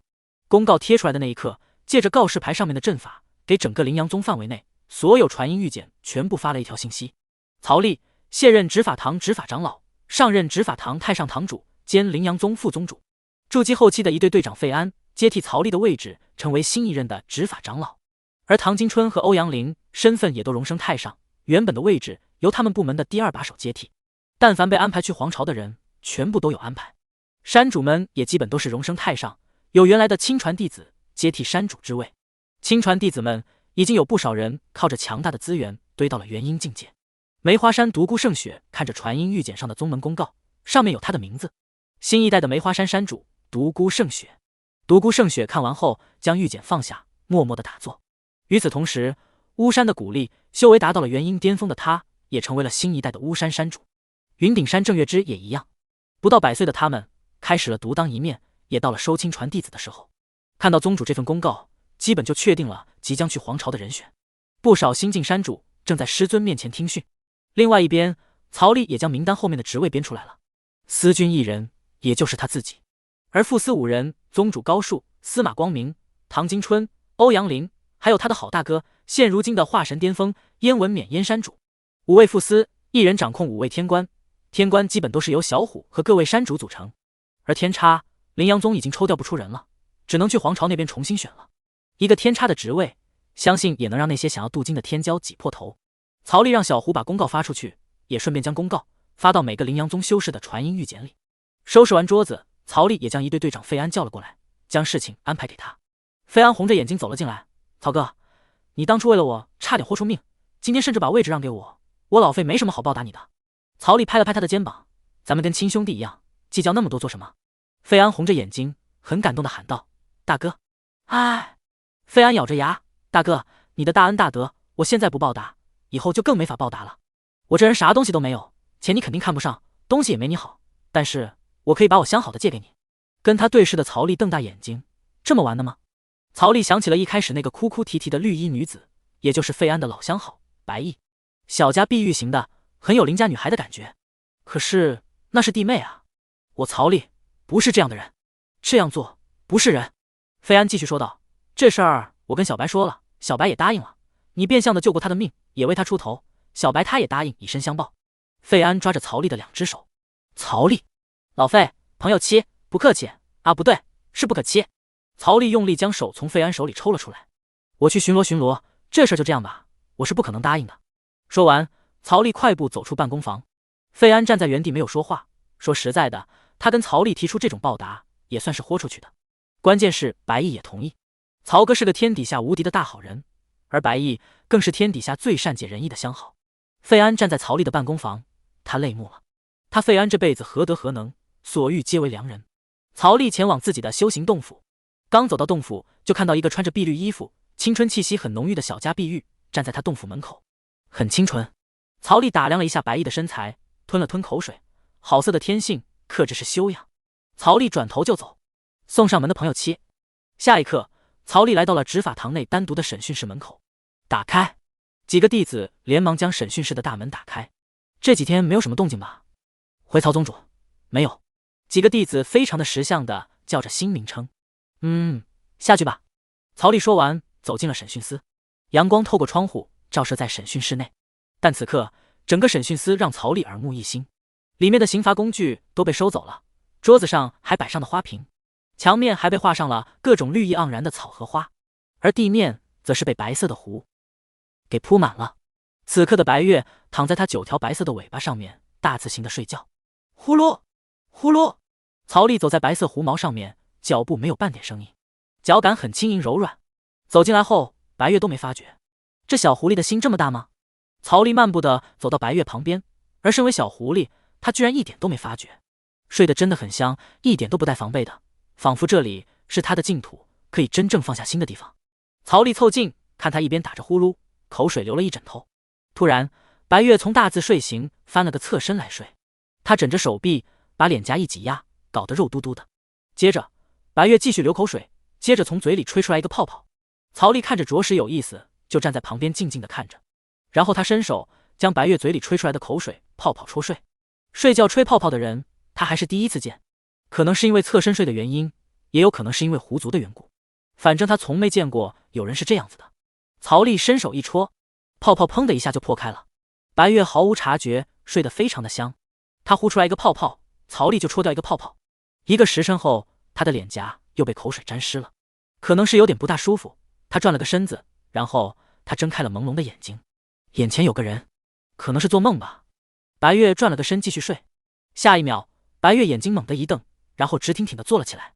他连忙擦去了嘴角的口水，然后也没有回头，用手摸了摸他刚才睡觉的地方。这一摸，一手都是口水，这是他睡觉的毛病。白月的脸瞬间就红到耳朵了，当即施展小法术，将流下来的口水在一瞬间蒸干。然后白月微笑着端庄地转过身来，用着温柔的声音说道：你怎么来了？差不多要回皇朝了，过来看看你过得怎么样。睡得挺香。看出来了。曹丽回答。白月顿时就尴尬了。你看到了什么？该看到的都看到了。白月顿时笑眯眯地看着曹丽。那哥哥不可以说出去哦。说完还眨了眨眼睛。曹丽说完站起身离去。审讯室的大门再次被关上。白月坐在原地淡定地微笑着。下一刻，白月啊地抓狂，然后跑到审讯室的门口，从储物袋拿出一件大件的东西堵在门口，再系上了不少的风铃。这下曹丽进来，他就知道了。整理完这一切，白月又躺了下来，翻来覆去睡不着，好生气啊！气不过，爬起来打一套凶猛的拳法，然后再回去睡觉。反复几次后，白月心情才好了一点。表面是个可高冷可撒娇的妹子，实际上她是一个凶猛的暴力狂。若是打得过，她可以把人拎起来转个365度抡着玩。气呼呼，睡觉。曹丽来到了另一处监牢，站在外面看着夏景明的江红两人。这俩修炼狂到现在都不忘记坐在那里打坐修炼。当然，林阳宗这点灵力对他们来说效果就很差了。皇朝那云层都是刻有顶级的聚灵阵的，那灵力浓郁程度非林阳宗所能比拟。曹丽只是看了他们2眼就离开了。曹丽这些天都没回洞府，而是一直待在燕子山，每日就是与燕文冕下棋和谈修行趣事。燕文冕别看年纪大，实际上经历还没有曹丽多。他生来就是家族的嫡长子，在众星捧月中长大，15岁后又被送进了灵阳宗。一进灵阳宗，燕文冕就被当时的燕子山山主物色为亲传弟子，各种指导修炼，而所有人都是阿谀奉承。燕文冕就是在修炼和闭关中来到了1000多岁的。听着曹丽说起江湖趣事，燕文冕听得眼睛一瞪一瞪的，那表情变化仿佛土包子。葛言小心翼翼地端着茶走了过来：师尊，曹宗主请喝茶。葛言低着头不敢看曹丽。曹丽转头看着当初这位年轻的亲传弟子，也还记得他被鼓励扛进执法堂，后来罚完就放了。曹丽伸手接过茶杯：燕子山以后就交给你了，可别做以前的混账事了。弟子明白，谢曹宗主教诲。葛言点头。曹丽喝完茶，葛言连忙跪下，双手接过茶杯。曹丽则和燕文冕继续谈论着趣事。14天的时间眨眼就到了，宗主基本把事务都与大长老交接好了，只等待3个皇朝弟子惩罚结束，将他们一并带离灵阳宗。曹丽已经命人将人放出来。宗主说道：“等我一会。”说完，宗主朝矿场的方向跑去，曹丽也跟了上去。矿场内，姜氏哥、大元帅几人都在辛苦的劳作着。此刻，姜氏哥一锤子将一块3吨重的巨石敲裂开，他擦了擦汗，将锤子放下，走到棚里休息。他全身脏兮兮的，脚下的布鞋也有点烂了，整只脚都是污垢。来，帮爷舔干净。这时候，桌子底下的杨开斌钻了出来，一脸笑意的吐着舌头。好的也。杨开斌能屈能伸，自从这几人过来后，他们仗着自身强大的肉身，迅速爬到了矿区重要的位置，专门负责爆破那些难啃的位置，地位水涨船高。再加上个个都是文化人，地位各方面直接取代了杨开斌。而一开始猖狂的杨开斌，只能沦为脚奴了。杨开斌当即给曾经的太炎宗宗主姜氏哥脱掉鞋子，闻着那脚臭，杨开斌顿时一个干呕。但为了存活，这是没办法的事情。他也知道这个男人曾经是太炎宗的宗主，给他舔脚也不辱没了他杨开斌亲传弟子表弟的身份。这时高树走了过来，小日子过得不错呀。姜氏哥听到这熟悉的声音，猛地一个转头，高树，咱们来决斗。姜氏哥一脚将杨开斌踢开，站了起来，气势汹汹。大胆，敢这么对宗主说话，你不想活了是吗？管理矿区的弟子大喊。高树摆了摆手，那气势汹汹的弟子只能往后退。宗主走了过去，不服吗？对。姜氏哥挺直着腰板，若是没有乌龟壳，你头早就被我打烂了，是吗？宗主打趣道。那我恢复你的修为，咱们再战一场。姜氏哥的眼睛一亮，此话当真。这时候他发现站在宗主身后的曹丽，这个年轻人深不可测。宗主点头，自然当真。我赢了，能不能放我走？姜氏哥看着曹丽，曹丽就这么靠着凉亭的柱子，双手交叉在胸前看戏。姜氏哥唯一担心的就是曹丽。可以，但是你输了，你要给我舔脚。宗主看着姜氏哥，姜氏哥，他沉默了。赢了确定放我走？本宗绝不说谎。宗主副手，他就是来打压老对手的。以他今天的修为，姜氏哥拿头赢。姜氏哥非常认真的看着曹丽，我要他说。曹丽靠着柱子，一副很无所谓的态度，我不掺和。姜氏哥听完曹丽的话，顿时兴致就起了。高树如此托大，等下就让他知道，没有了乌龟壳，他高树不过如此。就算他姜氏哥一手负于身后，也可以单手将他拿捏。姜氏哥很认真的看着高树，他挺直了腰板。高树的条件虽然过分，但是他赢的概率多达90%。俩人交手了几千年，高树这人他非常的熟悉，此刻来找自己比斗，应该是小有突破，信心满满。虽然输了的要求有点过分，但赢了却从此可以摆脱死囚的身份。姜氏哥打算赌一把，我可以答应你，不过你不可以穿那套乌龟壳。好，不穿乌龟壳，咱们凭着修为酣畅淋漓的大战一场。宗主高树答应的很痛快。姜氏哥狐疑的看着他，但始终想不通高树到底有什么底气这么跟他说话。姜氏哥也只能回答，行啊，那就来吧，反正不管怎么样都会有一次机会。宗主抛过来一个水袋子，里面是掺了凝神境金刚元药粉的水，这种汤水确实可以恢复姜氏哥的修为。姜氏哥单手接过水袋，狐疑的看了看，但下一刻他仰着头将水一饮而尽。高树不可能毒害他，命已经在他手里，没有多此一举的必要。随着汤水进口，磅礴的药力在体内发挥，寸断的经脉重新接上，磅礴的灵力填满了他的身体。不一会儿，他就恢复了原来的修为，还有一点小小的寸劲。姜氏哥眼睛亮了，这是什么灵水，居然如此的厉害！高树为了证明自己，到底是花了多大代价的啊？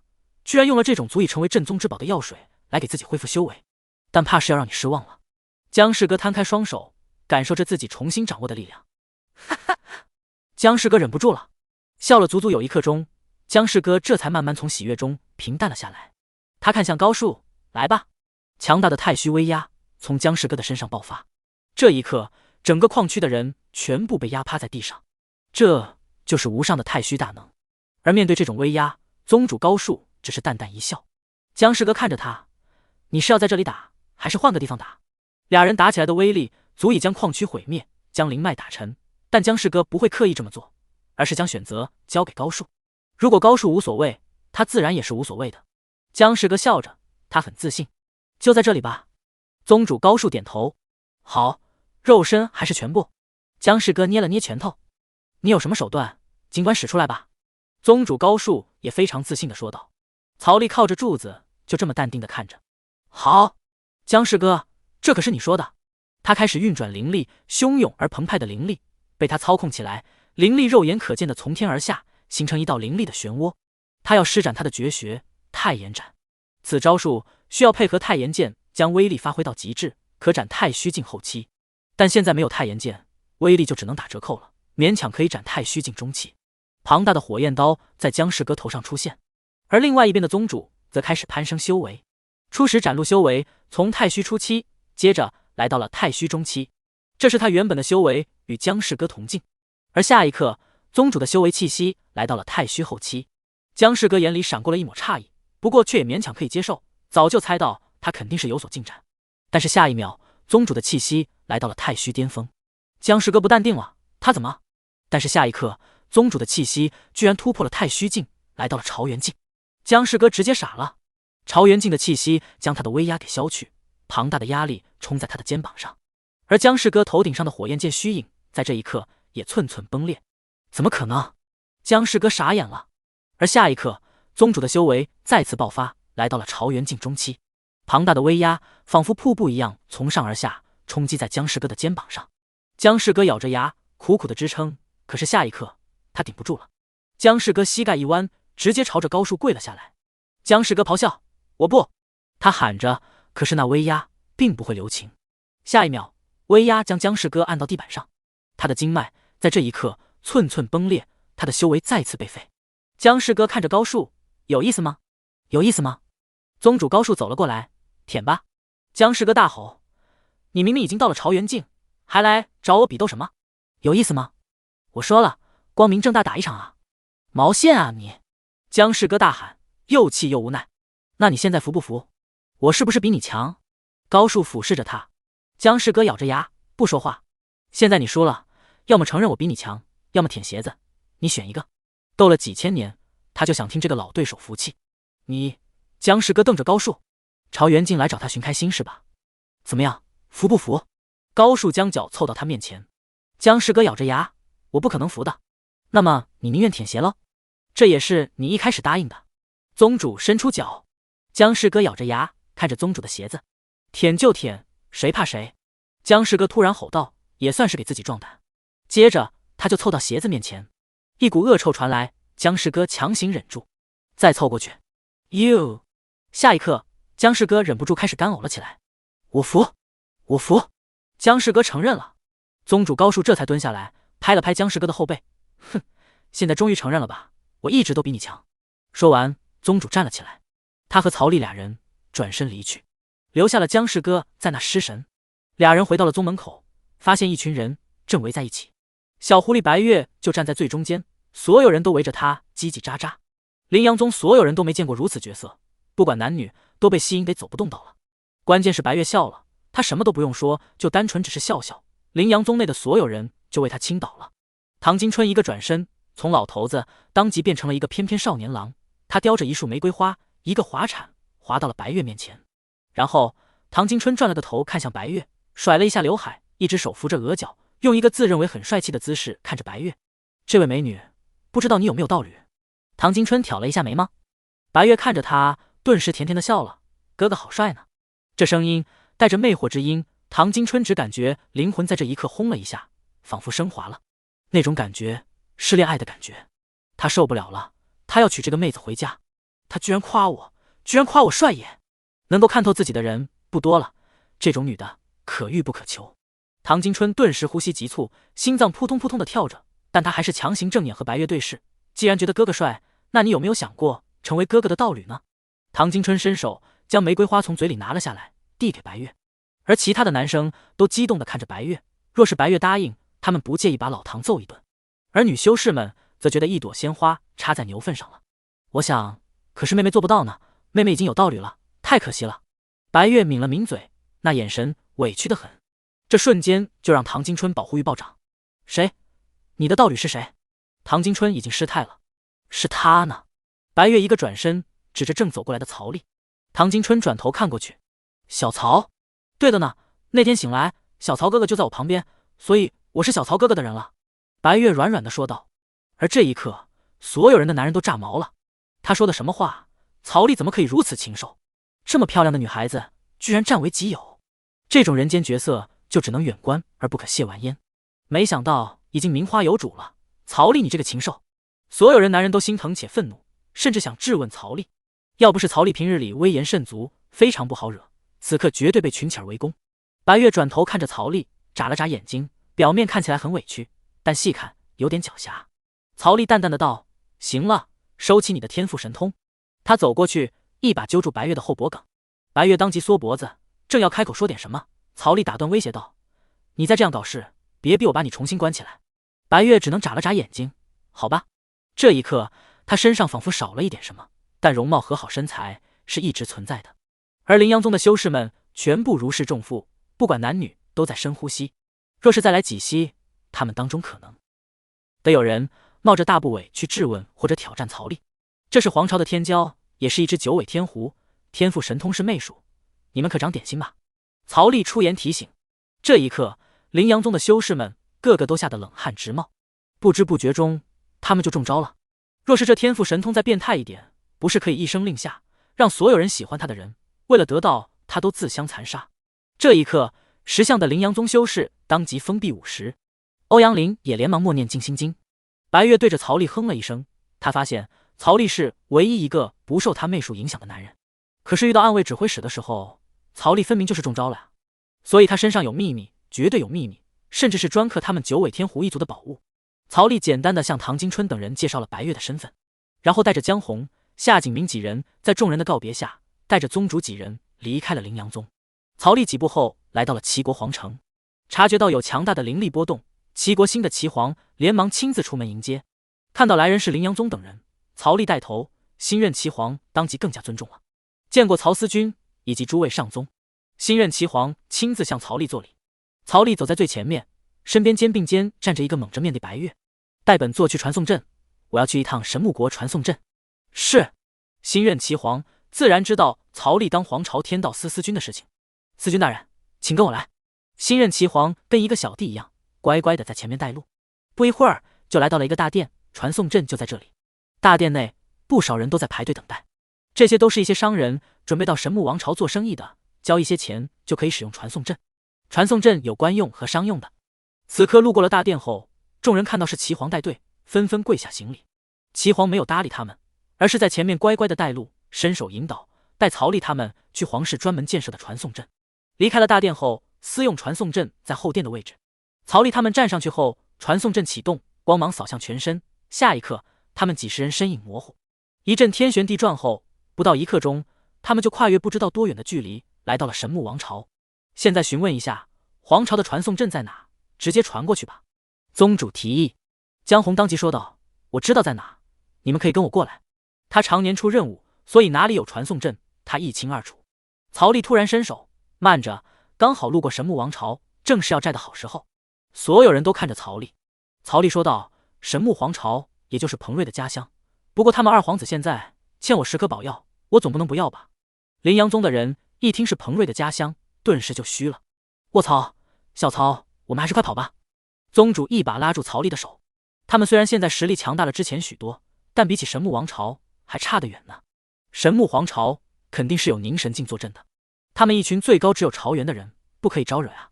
就算曹丽是天骄，能够打得过凝神镜，也不能冒这个险。快将小曹扛走，君子爱财，10年不晚。宗主架起曹丽的手，快速的跑。江红在前面带队前往新的传送阵，而其他几个人也纷纷架起来曹丽的4肢，疯狂的跑起来。曹丽一脸懵，不就是要个寨吗？至于吓成这样子吗？眨眼，江红就带着曹丽等人来到了前往皇朝的传送阵。放我下来，曹丽说道。曹丽是被扛进传送阵的，也是被扛着出来的。曹丽被几十人抬到了皇朝传送阵大殿。曹丽左看右看，环境和之前已经截然不同了。放我下来，曹丽喊道。宗主等人这才将曹丽放下。这是在哪啊？曹丽转头看了一下，不出意外的话，应该是在星光皇朝了。宗主猜测道。走在最前面的江红说道：“就是星光皇朝了。”啪的一声，夏景明高冷的将扇子打开：“大家跟我出去，一路上不管是谁跟你们说话，都不要搭理。”众人疑惑，白月收起了所有魅力，只是慢慢的跟着走出去。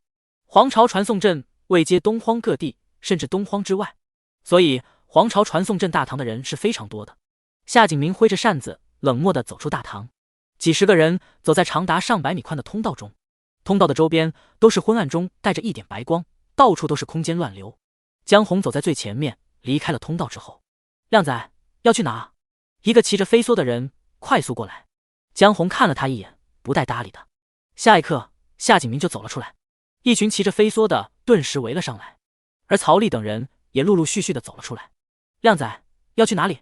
靓仔，长苹果只需要2000灵石，走不走？靓仔，星光皇朝去不去？只要1万灵石，1个时辰就能到。一个手抓住了宗主高树的手臂，宗主看向他，别看了，走。江红走了过来，将那人的手掰开，拉着宗主高树离开。可是他叫我靓仔爷。宗主1步3回头，有生之年还第一次有人叫他靓仔爷。靓仔真不走吗？你们去哪里？我有飞船的，几十人也可以打。那人快速的跟上来。江红摆手，不用了，谢谢。只有羚羊宗来的人齐齐看着他。那群老油条一下子就看出这几十人都是第一次来皇朝的，这种人最好骗了。一群飞梭快速上来，曹丽一挥手，裹着几十个人，下一刻来到了10万里开外。顿时，夏景明、江红、白月3人跟见鬼一样的看着曹丽，这速度比飞梭快了不知道多少倍啊！若是按这个速度前往星光皇朝，1刻钟差不多。毕竟这传送阵本就是在星光皇朝内部，很接近皇宫。江红只是稍微诧异了一下，就给曹丽他们解释，这些人都是拉客的，有的还会帮你拉到目的地，有的直接拉进禁区里给抢了，甚至命都不给你留。这么厉害？一位山主很诧异。里面有很多都是常年的逃犯，有各种杀人不眨眼的大恶人，也有各种劫匪，这个职业是天道司重点打击对象。江红继续解释，当然也有正常拉客的，但是里面水很深，就算是皇朝天骄这种修为，也有走眼和掉坑的风险。江红说完，他一挥手，从储物袋里拿出一艘10丈大小的飞船，他率先登了上去，其他人跟随。飞船带有小型的缩地阵法，正快速地向皇朝皇宫飞去。半天后，小型飞船来到了星光皇朝的皇城。皇城的大小近乎一个齐国大小的范围，在皇城所住的人都是非富即贵的人物，普通百姓根本住不进来。皇城居民的最低标准都是结丹境，放到犄角旮旯的地方都是一宗老祖级别。这时，所有人都看到了星光皇朝的8层飞云，一层一层叠加，仿若天梯。云层就是皇宫了，帝君就在第8层。然后江红看向曹丽，庶人兄得去见帝君一面。曹丽点头，这是应该的。江红继续说道，不过云层也不是随便人都能上去的，就像这位兄弟只能居住在云层之下了。江红看着小虎，想要进入云层，最低的修为都得是元婴境，要不然会被拿威压直接压死。小虎顿时一脸懵，我的建议就是庶人兄一个人上去见帝君，他们都在皇城里，找个地方先住下来。曹丽点头，这样安排也行。而这一刻，不知道有多少双眼睛在暗处盯着曹丽等人。宰相府邸，奴仆急匆匆的进去，相爷已经在皇城内了，我们安排在传送阵外的人都没来得及动手，就被他们给跑了。左相将杯子砸在奴仆的头上，杯子4分5裂。废物，不会禁止缩地符和小型阵法吗？用了，但里面有炼成缩地成寸的。仆从跪在地上，我们的人使用追踪手段，追到的时候他们已经是在皇宫外围了，我们这才不敢动手，特地回来请示。仆从偷偷看了左相一眼，相爷现在还要动手吗？大厅内坐着10几位3品以上的大官，全都是皇朝内位高权重的人。当然，东司天道司司君也坐在大厅里。这群人不到2天就将曹丽的绝大部分经历给查了出来，即便细节有所差别，绝大多数也是正确的。看着曹丽的履历，他们一个个都不淡定了。一开始他是一个默默无闻的人，整个齐国都打听不到他没出名前的事迹，羚羊宗附近的人对这个曹丽也基本不认识。直到几个月前，突然各种疯狂的抓人，谁都不放过，行为举止变得非常的高调，而修为也日渐夸张，这让一群高层变得非常的不安。曹丽就算身为西司的司君，也很难威胁到他们的地位，但抓走他们手下的臂膀也是让人很烦恼的。皇朝是家族形式，这些家族霸占着各种资源，很多家族都是传承了10万年以上，甚至有些100万年的家族，家里代代有圣人的。各种势力盘根错节，就连帝君在面对这些家族的时候都得礼让7分。除了一些重要决定，帝君可能会前纲独断，大部分时间都是很尊重这些世家的。所以这群3品以上的大官并不认为曹丽会威胁到他们，只是有这么一只大苍蝇，日后怕是会给他们办事来到不小的麻烦。左相沉思了几秒，看向仆人说了一句话。那仆人顿时低头仔细听，听完后迅速离去。大厅内10几位3品以上大官全部点头。到了皇城内，只能这么做了。大家留着一层窗户纸，别捅破了。若是在皇城内把人干掉了，那么帝君一定会认为整个皇朝都超出了他的掌控，到时候帝君暴怒，在座的10几位至少得一半被干掉。这是他们不愿意看到，也不愿意承担的风险。除非万不得已，要不然他们不会做此挑衅帝君的事情。安排完宗主等人在皇城内的临时住所后，夏景明、江红、白月几人带着曹丽往云层飞去。一路飞上去，曹丽看到了很多人，这里到处都是朝元镜以及凝神镜，小部分是皇朝天骄，还有一些皇朝的预备苗子和各种军队高层军官，都是皇朝的中间战力。曹丽还看到了凝神镜巅峰的人物。很快，他们来到了第7层，白月和江红3人停了下来。第8层是帝君的皇宫，若召见，不可以上去，我们也只能带你到这里了。你上去后，跟皇宫外的守卫说一声来意就好了，他们自然会带你进去见帝君。白月给曹丽讲解，前7层都是飞的，只有第7层到第8层有一条云梯。曹丽踩着云梯，慢慢的走上去。云梯接着一个广场，除了广场之外，整个云层都被皇宫围墙给围了起来，没有留下半点空隙。仔细看来，更像是一个皇宫漂浮在空中。皇宫大门非常的豪华，高达1000米，左右放着与门齐高的2尊怒目神将的雕像，俯视而下。这俩雕像这么俯视，有一种内心被审视的感觉，会给来人一种渺小，继而不由自主地生出崇拜和虔诚的心态。而皇宫外万丈大小的广场，中间有一条通往皇宫大门的通道，此通道周围都站满了修士，每个修士修为都是在朝元境，一丈一个，足足站了2万人。这些修士仿佛雕塑一般，站在那里一动不动，眼睛看着前方，挺直着腰板子，一整条走道都是在给人施加压力。但凡一个没有习惯的人来到这里，经历这雕塑和万丈走道的威慑，都会对整个皇宫升起敬意，从而变得可控。曹立刚从云梯走上来，就被为首的守卫给拦住了。令牌。他冷漠的表情，双眼麻木的看着曹立。想要走这条通道，必须持有令牌。曹立作礼，这位大哥，这是帝君召见我来的，麻烦您给帝君通报一声，天道司右司君曹立求见。说出天道司右司君的时候，那名护卫麻木的眼神有了一点波动，但旋即继续冷漠了下去。王公贵族他见多了，特招且一步登天的人，这还是第一个。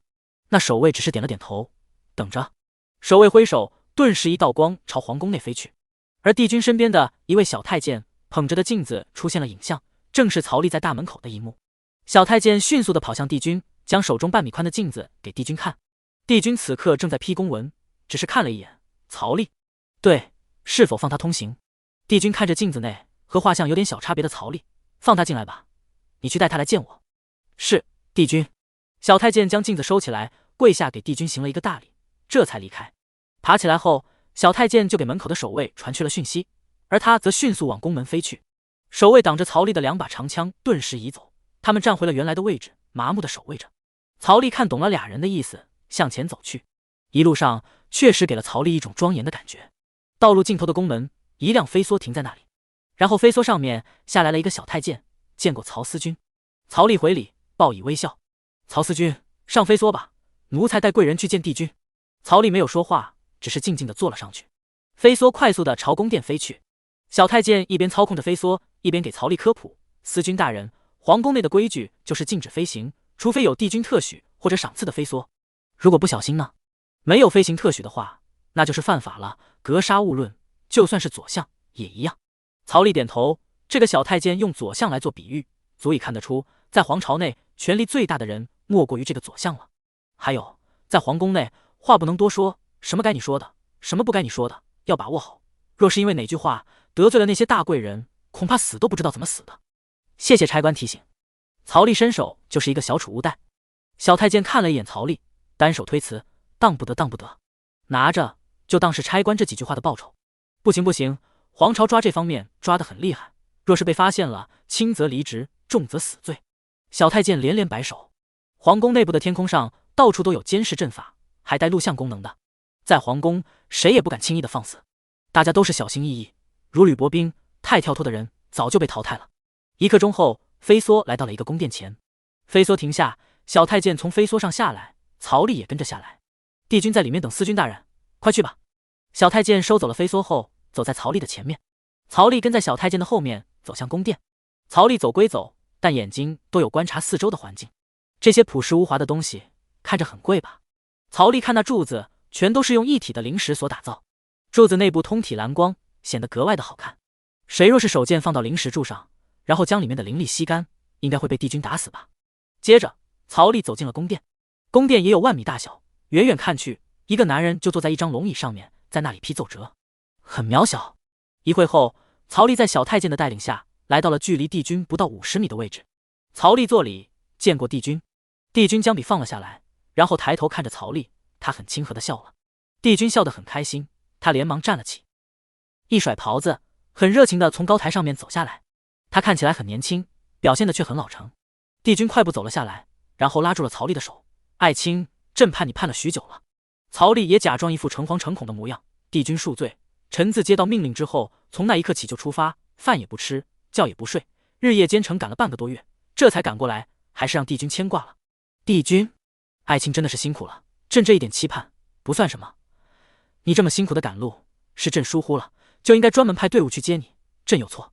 不，帝君，您没错，错的是臣，臣修为太低了，才需要赶这么久，请帝君恕罪。”曹丽拉着帝君的手：“臣一想到帝君的牵挂，臣迟迟未能到，无时无刻不在痛心，就算横穿禁区，也在所不惜。”这时候，小太监拿来了2把凳子，帝君握着曹丽的手，在颤抖。“爱卿！”“帝君！”曹丽的眼泪啪嗒一下就掉了下来，仿佛看到了几百年未见的亲人。帝君憋得脸通红，也没憋出一滴眼泪。“先坐。”帝君拉着曹丽坐了下来。这场君臣相惜的戏码，终究是他略逊一筹。曹丽擦了擦眼泪，在帝君的搀扶下向椅子走去。突然，曹丽一个踉跄，差点摔倒。帝君连忙一手扶住了他。“爱卿这是怎么了？”曹丽摆了摆手：“没事，无非是半个月不吃不喝不睡，拼尽了灵力赶路，有点虚，休息一下就好了。帝君无需担忧，商量事情要紧。”帝君搀扶着曹丽坐下，他站在一边：“爱卿说的是什么话？小李子，快去拿茯苓丹过来。”旁边的小太监点头，迅速离去。帝君抓着曹丽的手，安慰道：“爱卿此时就应该好好休息，吃好睡饱了再说。国事在要紧，能要紧过爱卿的性命吗？”“不，陛下，国事乃天下生民之本，还是要紧的。帝君放心，臣没事。”曹丽说到这里，站了起来，然后虚弱的他一屁股坐了回去。“你看看你，如此不爱惜自己的身体，怎么可以为君效力，何惜此身？”俩人再一次交锋，帝君又输了。幸好这个时候小太监回来了，手里是一颗发光的绿丹，上面生机勃勃。帝君连忙拿过茯苓丹给曹丽。这丹药出自皇朝3级炼丹师之手，尊者境以上的修士有恢复灵力的功效，对尊者以下的修士可延寿1000年，瞬间恢复灵力，生死人肉白骨等功效。曹丽一听，帝君慷慨啊！曹丽伸手接过茯苓丹，然后揣进兜里。“爱卿，你这是？”帝君疑问。“没事，臣还撑得住。”曹丽假装声音更虚弱了点。这丹药如此贵重，重要的时候可以用来保命，继续替帝君卖命。帝君看着曹丽，眼里出现了一抹感动。“小李子，再拿一颗过来。”“帝君，快去。”“是。”小太监连忙离去。他很想向帝君揭发曹丽，此人刚跟他进皇宫的时候龙行虎步，哪里有半分的虚弱。茯苓丹这种3级炼丹师炼制的丹药，有价无市，造价昂贵。很快，小李子又取来了一颗茯苓丹。曹丽接过茯苓丹，一把塞回嘴里，含糊不清的说道：“谢谢帝君。”帝君心疼的看着曹丽，要保重好自己的身体啊。然后帝君转头看向小太监，带曹爱卿到朕的寝宫休息一会。小李子当即脸色一变，跪了下来：“帝君不可呀，那可是您的寝宫。曹爱卿为了皇朝，不惜此身，朕的床榻给曹爱卿睡一会又如何？莫要啰嗦，快带爱卿去休息。”帝君一挥手，小太监只能撇了撇嘴，终于替帝君小小的掰回了一下子。“是。”小李子站了起来，扶着曹丽离开。刚才进来还是龙行虎步的曹丽，离开的时候就需要有人扶了。曹丽一只手搭在小太监身上，借力踉跄的行走，直到曹丽离开了宫殿，帝君那痛惜和心疼的眼神当即消失不见，化为冷漠，笑容也慢慢的淡了下去，一步一步重新走回他的案桌，继续批奏折。本来他想演一出接地气的戏码，像他这种上位者来这么一下，这种星辰应该会感动的痛哭流鼻涕，甚至将命卖给他。而曹丽此人居然反演一场命悬一线的戏码，还坑走了他2颗茯苓丹，真是顽皮。帝君只是嘴角一翘，继续批阅奏折，只要曹丽有用就行，代价什么的都不重要。王朝100万年的变局是该有所变化了。曹丽走进帝君的寝宫，躺下后，小李子自己后退离去，寝宫只剩下曹丽一人。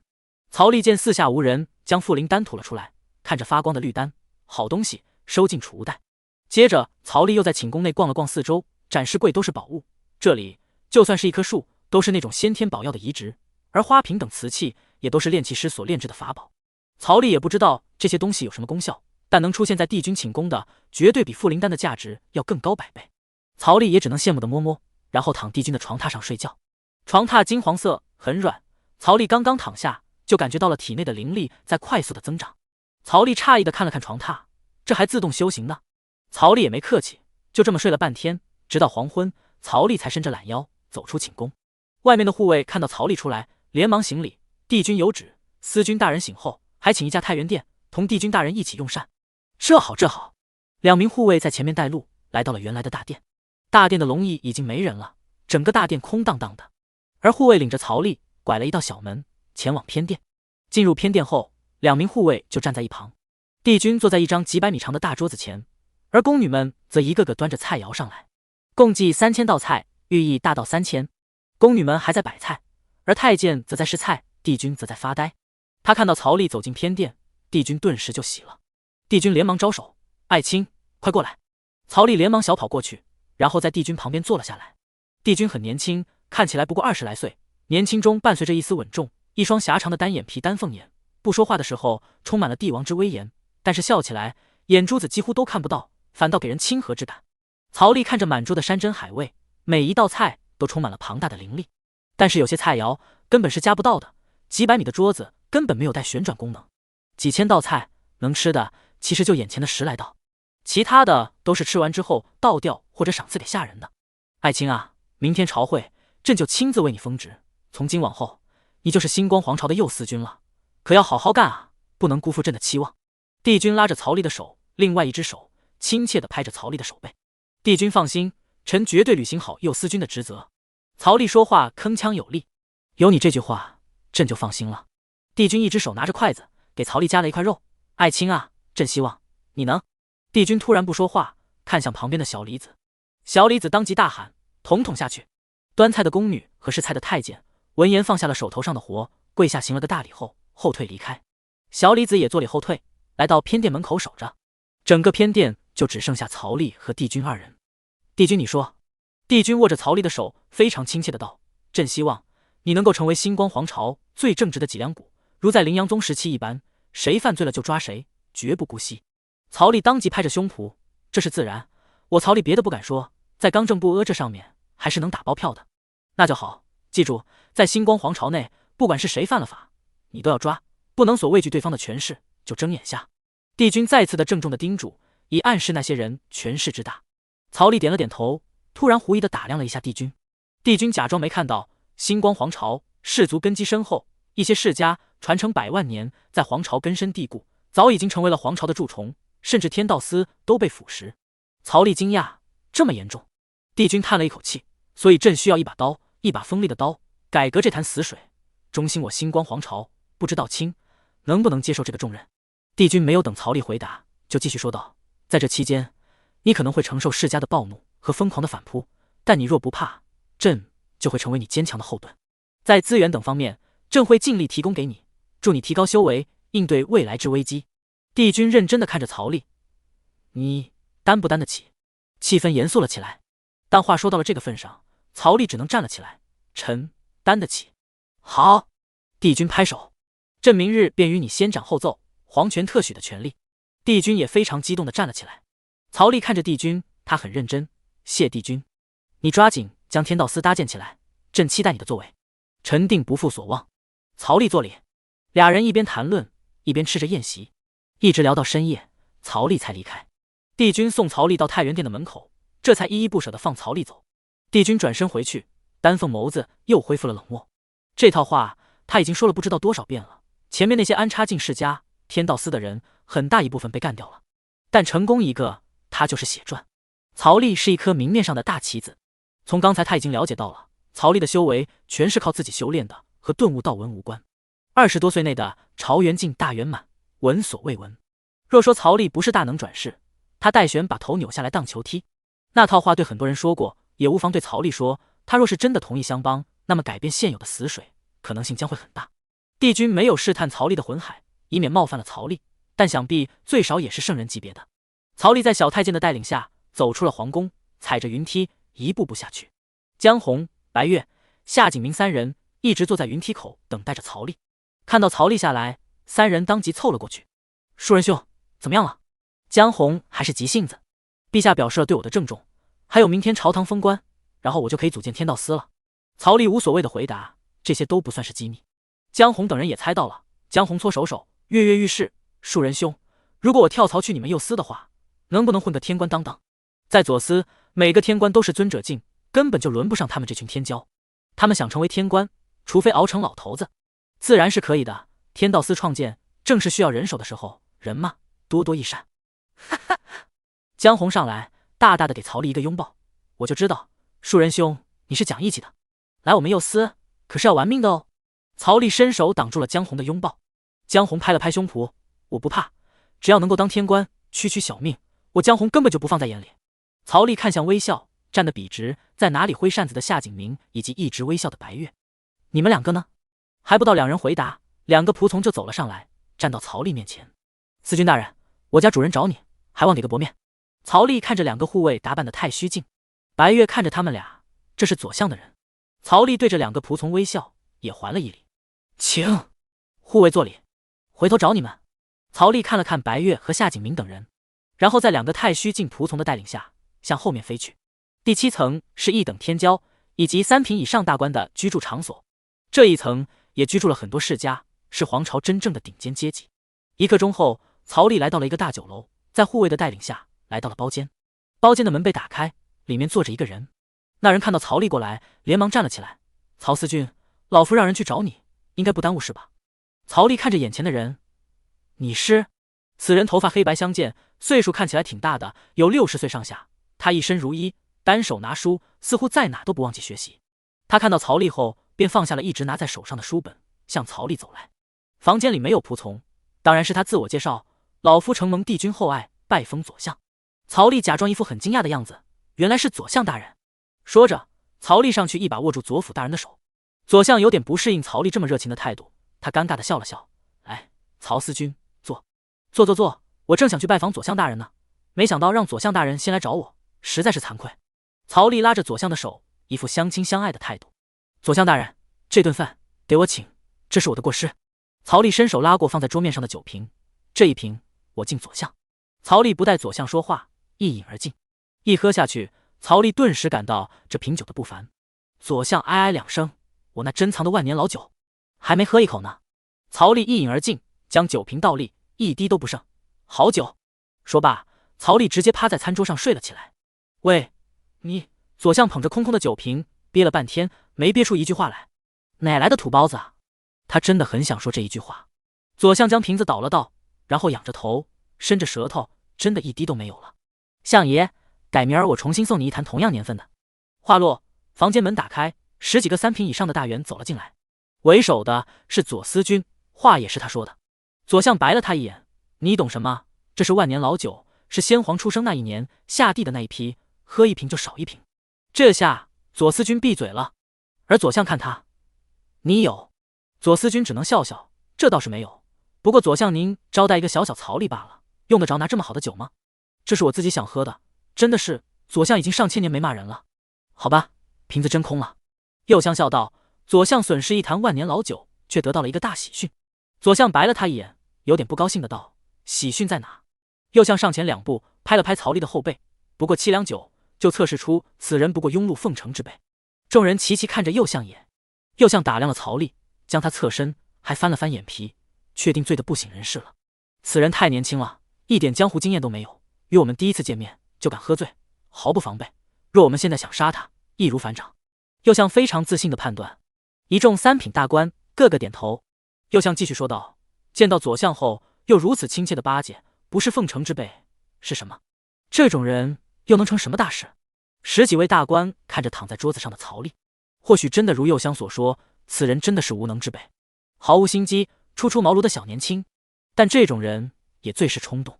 左相打量了曹丽2眼，有没有可能他是装的？实际上并没有醉。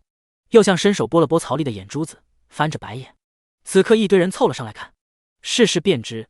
右相一只手撑着曹丽的眼皮，另一只手出现一把刀，向曹丽的眼睛戳去，直到那把小刀距离眼睛不到1公分的位置停了下来。曹丽眼睛眨都没眨一下，仿佛不知。右相笑了，将曹丽推开，让他重新睡在桌子上。装？谁能够如此淡然？这种万年老酒，尊者喝了都迷糊，更别说尊者以下的修士。此人不过是个小小的朝元境，连凝神都没到。众高官这才松了口气。李氏这个李，看来真的是个土包子，顶多了是个冲动的新人。那么这种人就好办了呀，略施小计，根本就不用怕的，甚至可以直接变成自己的人。恩威并施，定让这种小年轻拼了命的跟随。所以说，左相这瓶酒值得。众人纷纷附和。左相只是白了众人一眼，老夫一口都没喝到呢。好一会儿，左相才舔了舔嘴唇。行吧，物有所值就行。左相站了起来，坐在位置上的一个个官员们也跟着站了起来。既然试探出了这小年轻的深浅，目的便达到了。像这种阿谀奉承的傻子，根本就不值得用暗杀这种手段。找个人将他送回去，记得给他吃醒酒丹，别明天醒不过来，耽误了帝君的册封。左相看着趴在那里的年轻人，是。左相等大官迈步走出去，其他纷纷跟在最后面。不到一会，房间就空空如也。曹丽睁开一只眼睛，真没人了。一会后，曹丽就听到了有脚步声，2个仆从过来，一人一只手架着曹丽离开。调查了一下曹丽的皇城的住处，仆从驾驶着飞梭朝皇城下飞去，很快就将曹丽送到了大酒楼。宗主高树和唐金春上前扶过曹丽。老唐问道：“他怎么了？”和相爷喝酒喝醉了，这是醒酒丹，等下给他服下，别误了明日的册封大典。好。宗主高树接过醒酒丹，2个仆从转身离去。俩仆从的修为都有太虚巅峰，不愧是皇朝。众人扶着曹丽回到房间，然后将她放到床上。刚躺下来，曹丽就睁开了眼睛。宗主一行人顿时嗯哼一声，曹丽连忙伸手指到嘴巴前。众人这才会意。一夜无话，等到第2天卯时，帝君身旁的小李子亲自带着几十人的队伍来到曹丽所在的酒楼。酒楼的掌柜下得亲自出来迎接，这可是宫里的人啊！任何一个宫里的人对他们来说都是了不起的大人物。是什么样的贵客，能让宫里的人出动队伍来迎接？该不会是昨天来的那群人吧？看着像土包子，是那种从来没来过皇城、见过世面的人，他们会有那么的来头？曹丽换了一套小李子带来的朝服大紫袍。曹丽走出房间后，那酒楼老板看到曹丽衣服的款式和颜色，吓得直接跪了下来。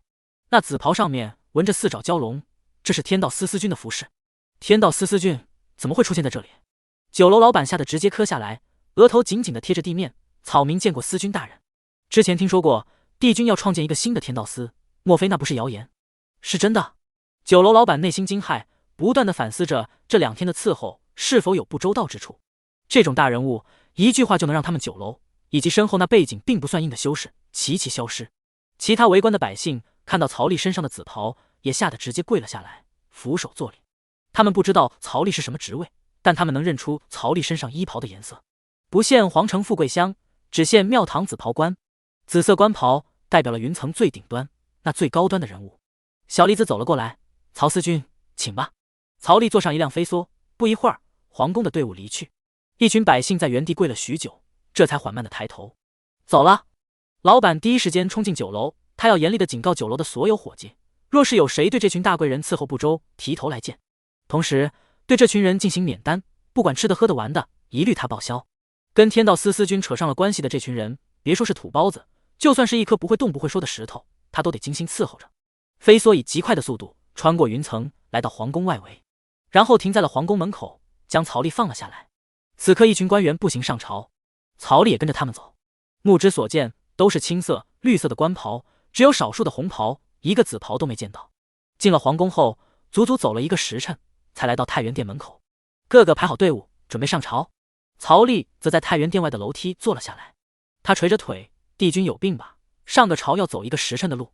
他修为虽然高，但这样走又枯燥还费腿，足以想象这群皇朝官员们一个个绝对都是大象腿。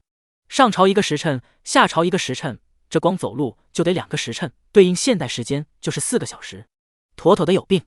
一会后，曹丽就看到了紫袍官员，大概有10几个，红袍5品以上，而紫袍3品以上。上朝！小李子喊了一声，带着气血加持，声音可传几万米。官员们紫袍走在最前面，红袍跟上，接着就是其他颜色官员跟上，足足1万人，走了3刻钟才全部走进去，排好队。帝君也穿着几10米长的朝服，带着帝冠走上了皇位。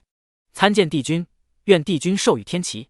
万人齐齐跪下，平身。帝君抬手，万人这才站了起来。今日第一件事，朕要先册封一人。齐国曹吏已经来到了皇朝。顿时，下方一些消息不灵通的官员们个个讨论了起来。帝君说完，小李子则大喊：“宣曹吏觐见！”朝阳初起，通过大门照射进大殿。一道身影逆着光走了进来，他穿着紫色蛟龙袍，非常修身，将他原本就高挑的身材更加的显眼出来。曹吏龙行虎步，在万名官员的注视下走在朝堂通道上。见过帝君。曹吏作礼。好，爱卿平身。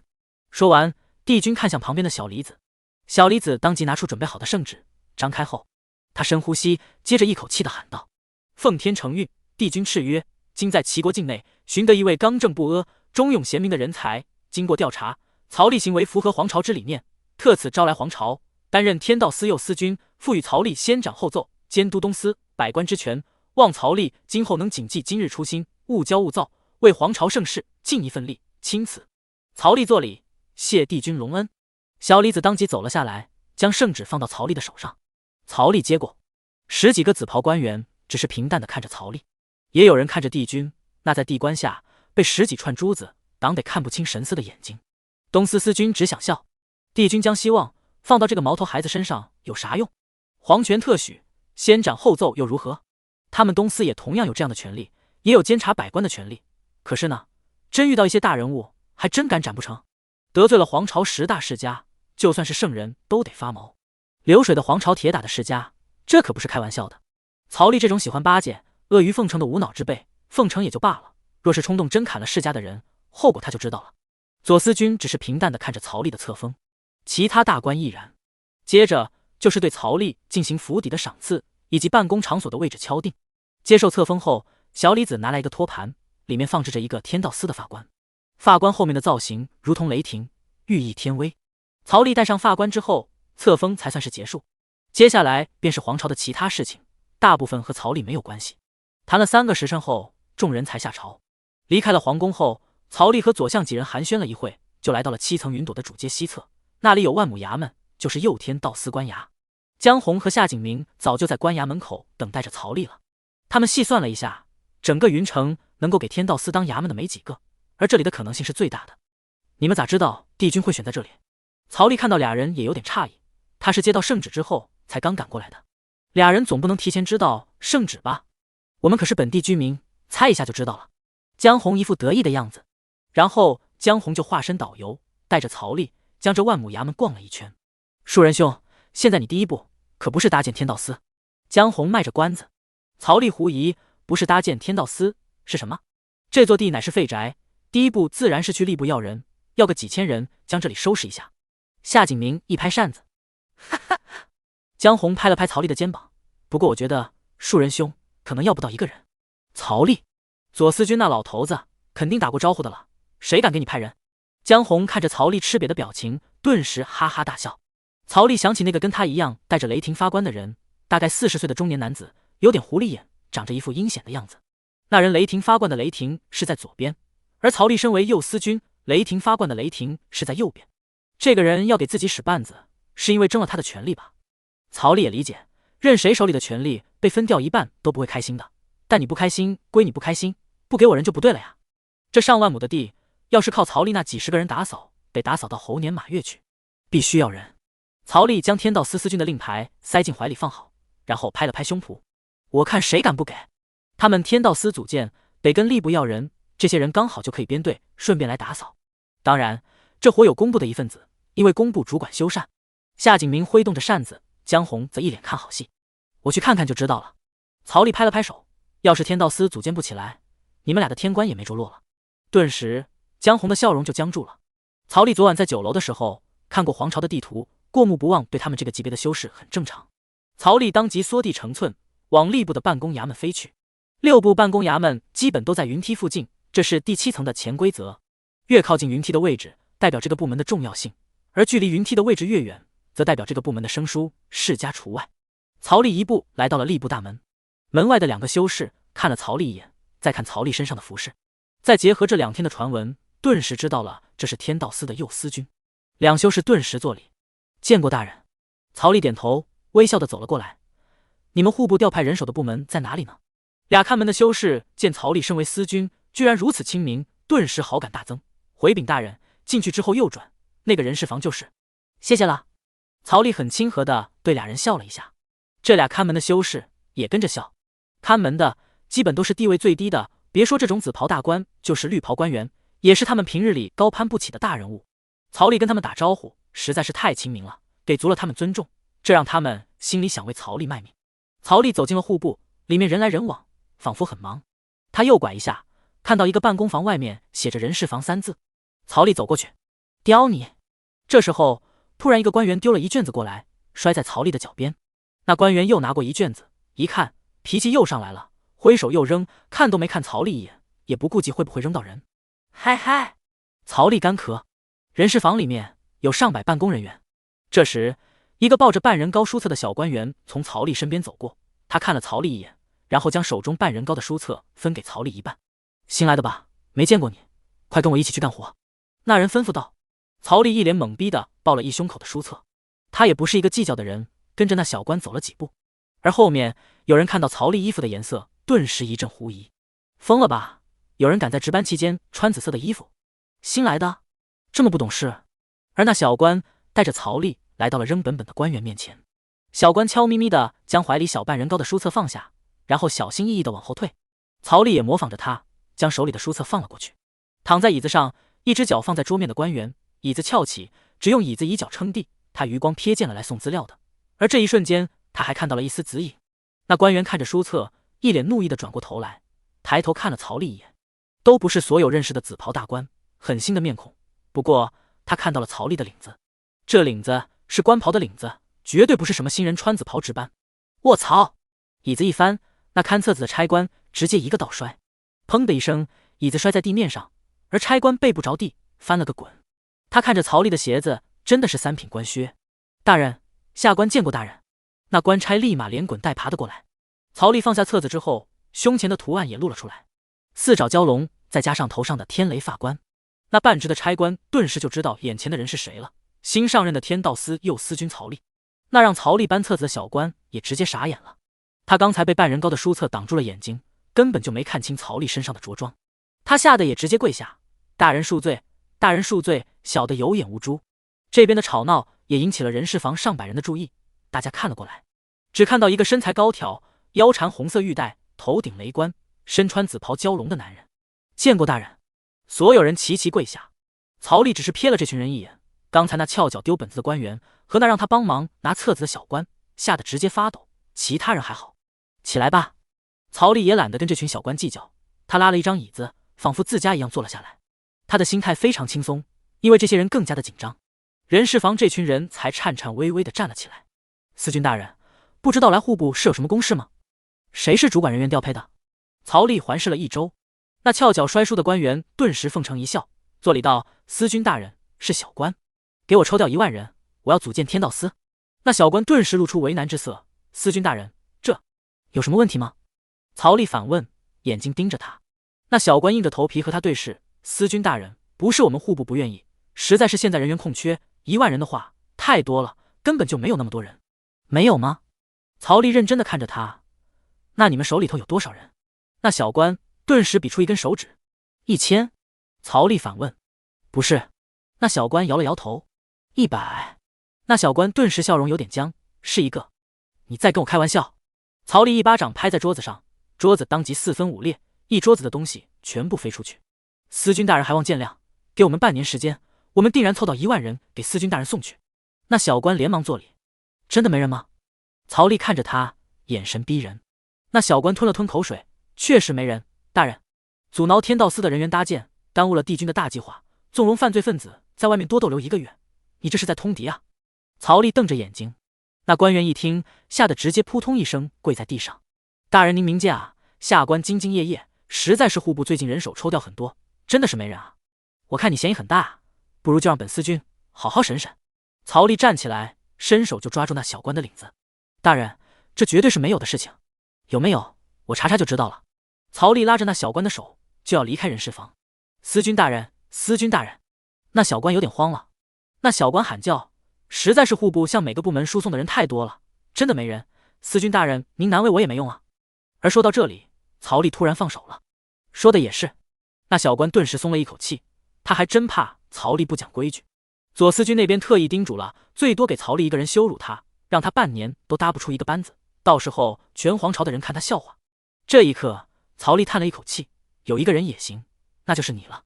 曹丽一把抓那小官的手臂，那小官大惊，感谢大人厚爱，下官另外抽调人给您。曹丽笑眯眯的将他一把拦过，没事，我就想要你，我跟你们大人说一声就行了，相信他会卖我这个人情的。小官惊恐，反正你的位置很多人挤破头都想要，户部没了你也照样能赚。小官吞了口水，若真的被曹丽带去天道司，那就真的完蛋了，个人的前途往后余生就都全没了。那小官顿时喊道，司军大人，我突然想起来有人了。哦，曹丽看着他，刚才不是说没人吗？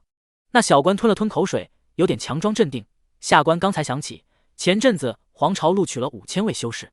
曹丽看着他笑着说道，可以，都调配过来吧。说完松开了这小官的手臂。小官松了一口气。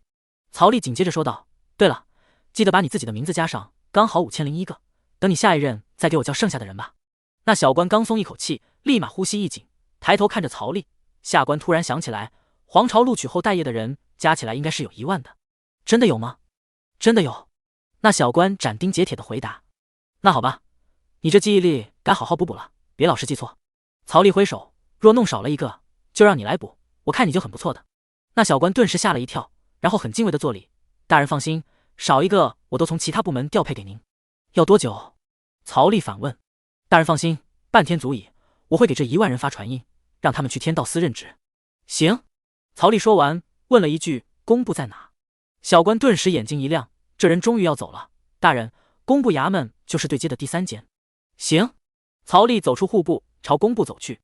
1刻钟后，曹丽拉着工部尚书，将他从衙门拉了出来。大人，我们真的很忙。曹丽顿时脸色一板，说吧，修缮打扫是不是你们工部的职责？是。那不就行了，你们是工部的人，这就是你们的职责呀。曹丽拉着工部尚书就要走。司军大人，我们忙啊，等有人了再派人去修缮如何？不用，干嘛那么客气，没人的话你们也是可以的。曹丽拉着工部尚书在地上拖着，工部尚书身子前倾，2只手紧紧被曹丽抓着，他脚尖倒扣在地面，在曹丽的拖行之下，他的双脚在地上狠狠地勾出2道沟壑。司军大人，您听我说，堂堂一个工部尚书居然被拖在地上走，有辱斯文。我是粗人，不懂什么文化，我只知道你们是工部的人，而修缮的活是你们的职责就可以了。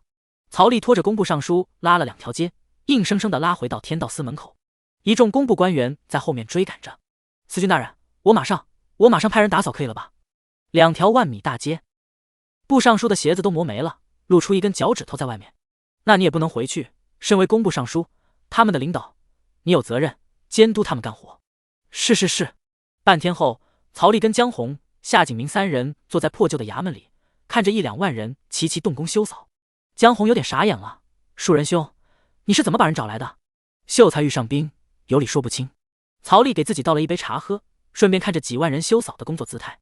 你耍赖皮？这可没有，只是用了一点小小的技巧，当他们设计了一个陷阱时，肯定不能用他们规划好的方式去破局。曹丽将茶水一饮而尽，杯子放回原位，按照他们的程序办事来走，永远都不可能把事情办好。江红给曹丽倒了一杯茶，曹丽2指在桌面敲了2下手里。这时候宗主等几十人回来了，来到院子后手一挥，顿时几百口箱子出现在地面上。左司那帮人给卷宗什么的倒是痛快，我还以为他们要跟对待你一样卡我们一道呢。宗主掏出一本蓝皮本子递给曹丽，这是天道书的拓本，左司复制了一本给你。曹丽伸手接过天道书拓本，他原本的天道书只适用于齐国，现在地盘扩大，也是覆盖灵阳宗10国范围，和皇朝关系不大。他想要得到天道书正本，就得在下一次与天沟通的时候，在皇朝获得天授神权。曹丽翻开来，天道书混乱无比，根本就不像他们齐国那一本可以排列修为，也不知道是不是左司他们故意的。曹丽一翻，各种势力的都有，这些势力他也根本不认识。翻了上千页，终于他看到了有一个人是皇朝的势力标注。天道书上赫然写着石铁2个字，接着就是修为、朝元境大圆满，以及那后面的势力星光皇朝。星光皇朝那么多人，曹丽也是刚来，自然不知道石铁是谁。但修为达到朝元境大圆满的，想必也不是什么籍籍无名之辈。尚书大人，曹丽招手。那监督人干活的工部尚书连忙走过来，司军大人有何吩咐？同为正3品官员，即便曹丽是个空壳子，面子还是要给他的。尚书大人可认识石铁这个人？曹丽询问道。工部尚书一听石铁，顿时就眼睛一亮。曹大人，这可是石家的人啊！石家？曹丽对于皇朝并不了解，也不知道什么石家。石家，皇朝8个传承100万年的世家之一，不是那些小世家能够比的。石家的底蕴难以想象，家族的人遍布整个皇朝各个地方，树大根深，能量难以想象。工部尚书很严肃地表示，而且此人还是石家当代的杰出青年，皇朝2等天骄，也是这10年内5颗的武探花同在朝堂上朝，即将委派官身的预备苗子。说完之后，他看向曹丽，不知道曹司君问石铁探花是因为什么。曹丽一回想地图，当即知道了石家的位置。没啥事，就是出现在天道书上，想着把他叫过来例行询问。曹丽用着平淡的声音说出让兵部尚书觉得恐怖的话：司君大人真会开玩笑，他可是石家的人。我知道啊，石家的人就不能抓吗？尚书大人只是笑笑，那表情仿佛就是在说肯定不能抓啊。老夫不大建议，建议而已，我不采纳。曹丽将天道书的本子合上，然后看向宗主：副司君、全体天官都有。临阳宗来的人顿时全部站起来。曹丽喊道：将石铁带回来，例行问话。是。工部尚书只是有点傻眼，看来传闻不假呀，曹丽真的是傻子。都跟他说了石家的人，当今的武探花，他还敢抓？今后得罪了石家，做什么事情都会给人卡一下。若是出了什么事情，石家发动所有人脉，踩上曹丽一脚，足以置他于死地。曹司君，您可千万别说石铁的信息是本官说的，这一切和本官无关。工部尚书连连推脱，说完就要跑路。跟曹丽待在一块，他怕哪天就出了意外。哎，就是你跟我说的啊，尚书大人是不认？曹丽追问。尚书脸色惨白：司君大人，您别胡说，我没有。曹丽指着身边的一群人，还有江红、夏景明2人，他们都可以作证。兵部尚书看着江红2人，脑子一转，曹丽不问他们，跑来问我，感情就是拉我下水。兵部尚书顿时急眼了：曹司君，您可别冤枉好人，我告诉你石铁的信息，本意不是要您去抓他。曹丽站起来，抓着兵部尚书的手：晓得晓得，尚书大人您急什么？兵部尚书只能说道：本官把话说明白，本官是非常不建议你去抓石铁的，他实力强横不说，还是武探花，又是石家的人，未来前途不可限量。司君大人要是动了他，您本身还未在朝堂站稳脚跟，未来更加寸步难行。兵部尚书故意说得很大声，那群干活的人全部齐看了过来。有人要抓那武探花石疯子。上万人此刻看着曹丽。而兵部尚书说完：司君大人您好好考虑考虑，本官去监督了。兵部尚书赶紧开溜，要不是刚才曹丽要拉他下水，他才不会说的这么明白呢。这算是当众给石铁说好话了，就算石铁到时候知道信息是他说的，石家也不会将怒火牵到他身上。按照曹丽以往的履历，他根本就不知道他抓到石铁之后会做出怎样的事情。高位者最怕这种不守规矩的疯子。曹丽突然看向江红：江红兄，您知道石铁在哪吗？江红顿时连连摆手：不知道，不知道。江红对这个石铁也是有点畏惧的，当初他也有报名武举，差点进入前3，就是败在这个石铁手里。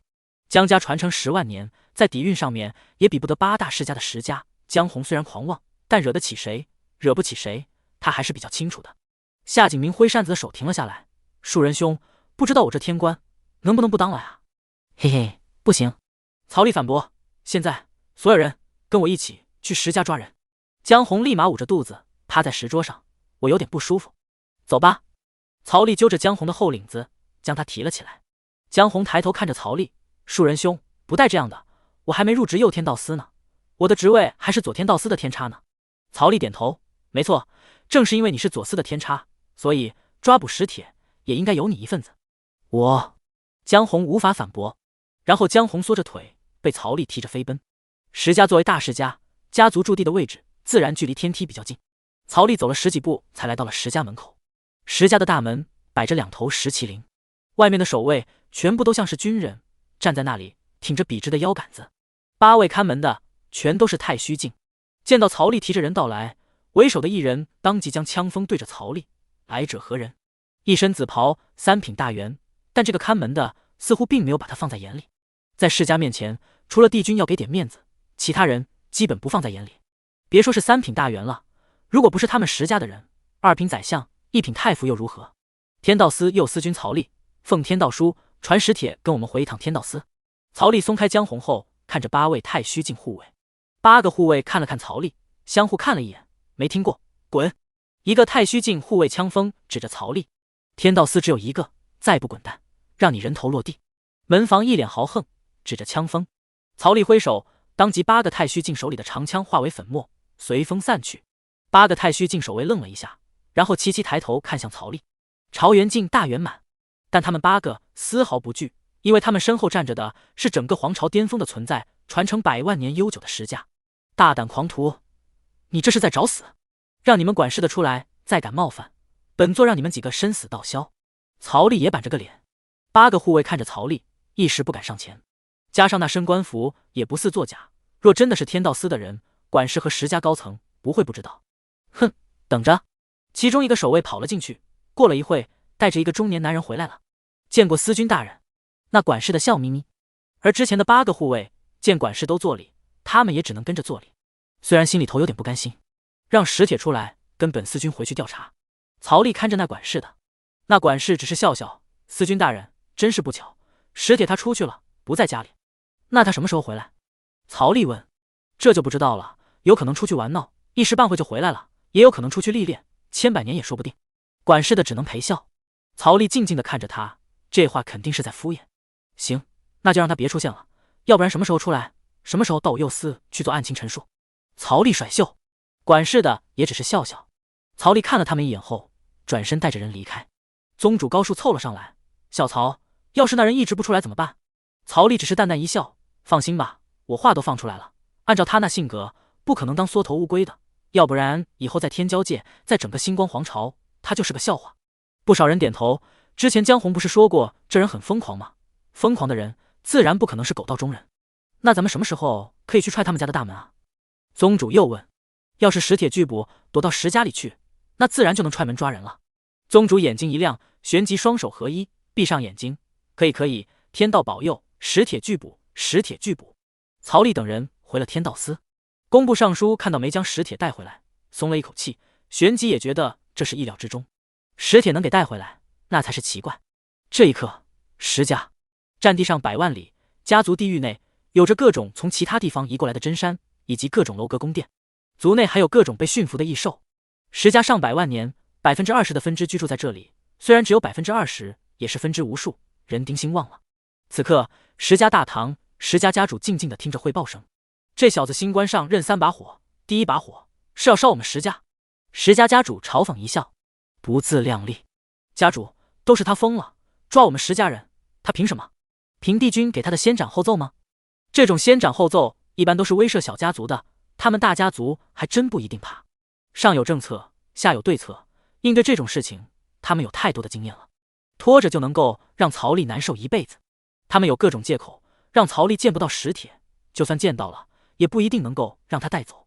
在规则内玩出花来，就让他弄吧，无所谓。他来一次，我们就敷衍一次，1、2年后，他自然威信全无。石家家主毫不在意。很快，这件事情在石家就翻篇了。也没人把这件事情放在眼里。此刻身在家族内跟一群兄弟们比武的使帖也得知了这个消息。使帖轰飞了一个兄弟后，自信满满的走下了比斗场，然后从小弟那里拽过来一条毛巾擦汗。他全身的肌肉线条很明显，一点肥肉都没有，还是一个大块头，大概有1.9米左右，岁数看起来也就20多，关键他是秃头，而脖子和头一样的粗。他拿过毛巾后，在光头上擦了一圈，又在脖子上擦了一圈。小弟顿时将曹丽来府门前宣他放话的事情跟他说了一遍。使帖坐在椅子上，顿时椅子嘎吱一声，压力很大。听完之后，使帖用着粗犷的声音说道：“他在搞笑吧？”使帖眼珠子有点突出的，太阳穴凹陷，颧骨高耸。他鼻孔一张，法令纹在他脸上很明显的勾下来，加上眼睛一瞪，还是个光头，就好像个暴力分子，非常不好惹的那种。让我别出现在皇朝，信不信我使帖让他见不到明天的太阳？使帖放狠话。铁哥自然可以做到，小弟们附和道。这时候，那群和石铁武斗的堂兄弟们也一个个凑过来。听仆从说完，一个个顿时大怒：岂有此理！我长这么大，还没人敢来我们石家大门口叫人呢，这个人疯了吧？我听说过他，天道司右司君。右司君咋了？原本那天道司司君不也得巴结我们石家？这个人是在找死。铁哥，那人让我们别出现在皇朝，咱们就偏出去大街上逛，看他敢不敢怎么样。石铁被一群人吹捧着，他摸了摸光头，正有此意，刚来皇朝就想拿野友开刀，老子倒要看看他这牙口有多硬。石铁站了起来，很张狂地朝外面走去，接着开启小型的传送阵，一下子就从训练场跨越了几十万里的距离，来到了石家大门。他的一群堂兄弟紧随。石铁光着上半身，露出那精炼的肌肉，大步地走出石家大门。见到他的仆从，一个个跪下行大礼。几十人当即上街：铁哥，咱们就去他们那个废弃的天道司逛，要不要？走啊，怕什么？石铁很张狂地说道。然后几十人飞过几条大街，来到了天道司门外，就这么大摇大摆地走过去。因为曹丽在里面，所以根本就不知道石铁的经过。咱们在街里头闹出点动静，我看曹丽那废物敢怎么样。石铁来到一个小摊面前，直接坐了下来。老板，把铺子里最好的妖兽肉给老子拿上来。石铁坐下去后，还翘起一只脚踩在椅子上。石铁的各位堂兄弟纷纷起哄，然后也坐了下来。几十人乌泱泱的，一下子就把街边小摊的位置给坐满了。原本的食客见这群人的行为有点像泼皮，再看那身华丽的衣服，这明显就是皇朝世家纨绔，惹不起惹不起。在座的食客纷纷开溜。老板也被这群人的到来吓了一跳。这种衣衫华贵的顾客是最难伺候的，要是运气不好，可能被白吃白喝，还要被打一顿出气。能保住小命就不错了。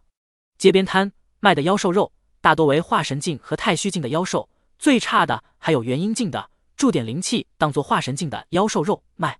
吃的时候灵气和化神境的差不多，但吃完后的功效就远远不如了。老板想着这些肉要先撤下去，换上一些好的肉上来。石铁等人坐了下来，一群人就这么眼勾勾地看着天道司的大门。不到一会，老板就拿了一盘子妖兽肉上来，点头哈腰的将妖兽肉放下。一盘肉大概2斤的样子，每片肉色泽光润，都是质量好的那一批。老板笑着，这群衣衫华贵的爷定是什么都吃过，不好糊弄。他每天都会安排一些好肉作为备用，来照顾这些衣衫华贵的顾客。本想让他们满意，不料石铁看了一眼妖兽肉后，眼珠子一瞪，大声的吼道：你他娘的是不是看不起我们兄弟？这么点够谁塞牙缝？找死是不是？石铁的嗓门极大，他一吼，带来的几十个堂兄弟纷纷眼光逼人的看向那老板。老板当即吓得腿软，马上，这只是第一盘，客官们稍等。麻溜的，要是我们兄弟今天吃不饱，把你摊子砸了。石铁瞪着那小摊老板，小摊老板苦着个脸，连连点头哈腰。客官您稍等。石铁等几十人哼了一声，然后齐齐看着曹丽的新衙门。门口有管事的安排人各种打扫、刷油漆、换牌匾和置换大门等等。他们就这么看着。小摊贩老板看到这群纨绔到这里吃饭，眼睛一直盯着新衙门，这群人到底是来干嘛的？他只是匆匆看了一眼，抓紧切肉。总共10张桌子就被他们坐了8张，一张坐4人。老板端着盘子又切了2斤肉上去，然后继续去切。石铁的几十个堂兄弟全部眼神不善地看着老板。石铁看着2斤肉，大手一抓，然后往嘴里塞。2斤肉对他来说不过几口罢了，质量差是差的点，但没糊弄，还是很新鲜。石铁嚼完之后，酒呢？有肉没酒？老板你是不是敷衍我们？石铁瞪着凶恶的眼睛，那老板当即喊道：没有，客官误会了，小的就一个人，实在忙不过来，您稍等。快点，要是吃不够尽兴，也还把你摊子掀了。石铁凶恶地喊道。是。老板只能弱弱地问道，不知道能不能一整只妖兽都拿来呢？你在跟爷开玩笑吗？当我们是野蛮人？石铁旁边的兄弟大吼道。那老板当即连连道歉，然后跑去切妖兽肉。随着一盘盘肉切上来，一坛坛酒报上来，老板累得满头大汗。而石铁等几十人吃得满嘴都是油，他们眼睛时不时地看向新天道司衙门。铁哥，若是那个姓曹的真的敢抓人怎么办？抓呀，有本事就来，当老子的武探花是玩花架子来的吗？石铁大吼。那小摊贩老板端着酒坛的腿在发抖。武探花不就是整个皇朝传的沸沸扬扬的武疯子吗？那个一言不合就打人，各种失手置人于死地，然后在石家的保护下一直安然无恙的武疯子。哐当，酒瓶子摔碎在地上，碎片溅射一地，刚好有一个碎片砸到了石铁的脚上。石铁当即缓慢地转头看过来，眼神极度凶恶。那老板吓得双腿发软，直接跪下：“大人饶命，大人饶命啊！你他娘的磨磨蹭蹭，不给老子们喝爽就算了，还用酒瓶子砸我们！没有没有，真的不是故意的。”那老板不断的磕头：“肉呢？酒呢？”史铁大喊。他站了起来，凶神恶煞的看着那跪在地上的小老板。那小老板愣了一下，连忙爬起来，快步的去重新抱酒。一缸20斤的酒小心翼翼的放在桌子上，然后小老板连忙转头离开去切肉。慌乱之下，小老板踩在一块瓷碎片上，一个滑溜摔在地上，一身的污酒。哈哈！史铁等人哈哈大笑。小老板连忙爬起来，来到肉摊，好肉全部切完了，剩下的肉全部都是元阴镜助灵力、伪装化神境的妖兽肉。小老板很想跟他们说一句没肉了，可是他连看都不敢看史铁等人，更别说跟他们说话了。多询问一句，都害怕被凶被暴打。小老板只能尽快挥舞着刀，将这些肉切下来装盘，然后小心翼翼地端过去。史铁等人的饭量很大，很快那些肉就全被吃完了。下一刻，史铁一手抓在小老板刚端来的肉上面，然后跟之前一样送到嘴里。这一送，史铁那几乎没有眉毛的眉肉挑了一下。他们身居高位，常年都是吃香的喝辣的，嘴非常的刁，真肉和作假的肉，他们一进嘴就能尝出来。史铁突然呸呸呸，将吃到嘴里的东西吐了出来，然后瞪着那小老板：“你他娘的敢耍老子！”那小老板浑身颤抖，一脸恐惧：“没有，真的没有。”“怎么了，铁哥？”其他兄弟纷纷问道。这盘肉假的，掺和了灵力在里面。史铁指着刚端上来的肉喊道。顿时，光头且没有眉毛的他瞪着那半外凸的眼珠子。不得不说，有的人光凭长相就能让人吓得不敢动弹，而史铁就是这样的一个人。敢耍我们众兄弟，你在找死！史铁一把揪过小老板的领子：“大人饶命啊，大人！”小老板全身吓得僵硬发抖。史铁一脚踹出去，将小老板直接踢飞。小老板当即像一颗皮球一样砸向新天道司衙门。老板飞过去，砸在新天道司衙门刚刚立好的栏杆上面，一整排接近20条栏杆被小老板撞过去后全部断开。而小老板的速度不减，脚砸在柱子上后，上半身没有受力，当即失衡，变了一个方向，带着脚冲向天道司，然后头撞在大门上，将刚刚装上去的新大门直接给撞得稀烂。这下子，天道司的所有人齐齐看了过去，工部的人也全部看了过去。小老板倒地之后，疯狂的吐血，气息萎靡。史铁没下死手，要不然只需要一脚就能给他踹成粉末。不远处，史铁拍了拍手，赶以次冲好，兄弟们把他摊子全给砸了。这次史铁战力更加的猖狂了，而那群兄弟们顿时各种术法招呼这个小小的摊位。一时间，街道上灵力波动很强大，各种轰击声，不到一息之间，小肉摊就被各种术法砸得稀巴烂。这时候，曹丽也注意到了大门，这么大的动静，他们很难不注意到。他刚好在跟江红讨论这个史铁的长相，打算让唐金春画出来，到处粘贴。若是一句话没法把史铁逼出来，这就是后手。曹丽不认为平日里嚣张的人遇上这种手段还能忍。听到一声响，曹丽等人齐齐看着大门的方向。怎么回事？一个曹丽派出去的代表山主走了回来。司军，有人街上斗殴。这下子，就连屋子内的兵部尚书都有点诧异。执法部门在装修，打架就打到门口来，这么打脸的吗？去看看。曹丽走了过去，其他人纷纷跟随。皇朝第7云，这里算是皇朝最繁华的地段了。在这里闹事，除非后台真的很硬，要不然一顿刑罚是在所难免的。况且还把人打到天道司大门去了，这可不是一般的猖狂啊！工部尚书也跟了上去。曹丽来到了小摊贩前面，挥手之间，一道灵力进入他的体内，护住了五脏。没达到朝元境之前，都非常容易嘎。眼前的小摊贩老板也不过是太虚境。怎么回事？曹丽询问。顿时有人走了上来：“大人，听说好像是卖假肉被打了。”众人纷纷看向那躺在地上气若游丝的小摊贩老板。卖假肉在皇朝也是犯法的。第7层云，各种世家云集，有的传承了100万年，除了嫡系之外，其他分支被排挤很穷。第7层云是星光皇朝最为繁华的地方，也是星光皇朝贫富差距最大的地方，繁华之下的黑暗。而假肉自然是针对这些大家族分支，他们一年到头都吃不上几次妖兽肉，更别说分辨出真与假了。所以小摊贩老板卖这种假肉被打也是活该。刚上任第1天就遇到这种事情，曹丽肯定要处理的。带走，治疗后摊子该查抄查抄，该重罚重罚。曹丽挥手，当即2个小弟上来，将那小摊贩的老板拉起来。查抄就不必了，我们已经将摊子砸了。这时史铁带着几10个兄弟漫步走了过来。曹丽看着眼前这几十人，为首的一个光头。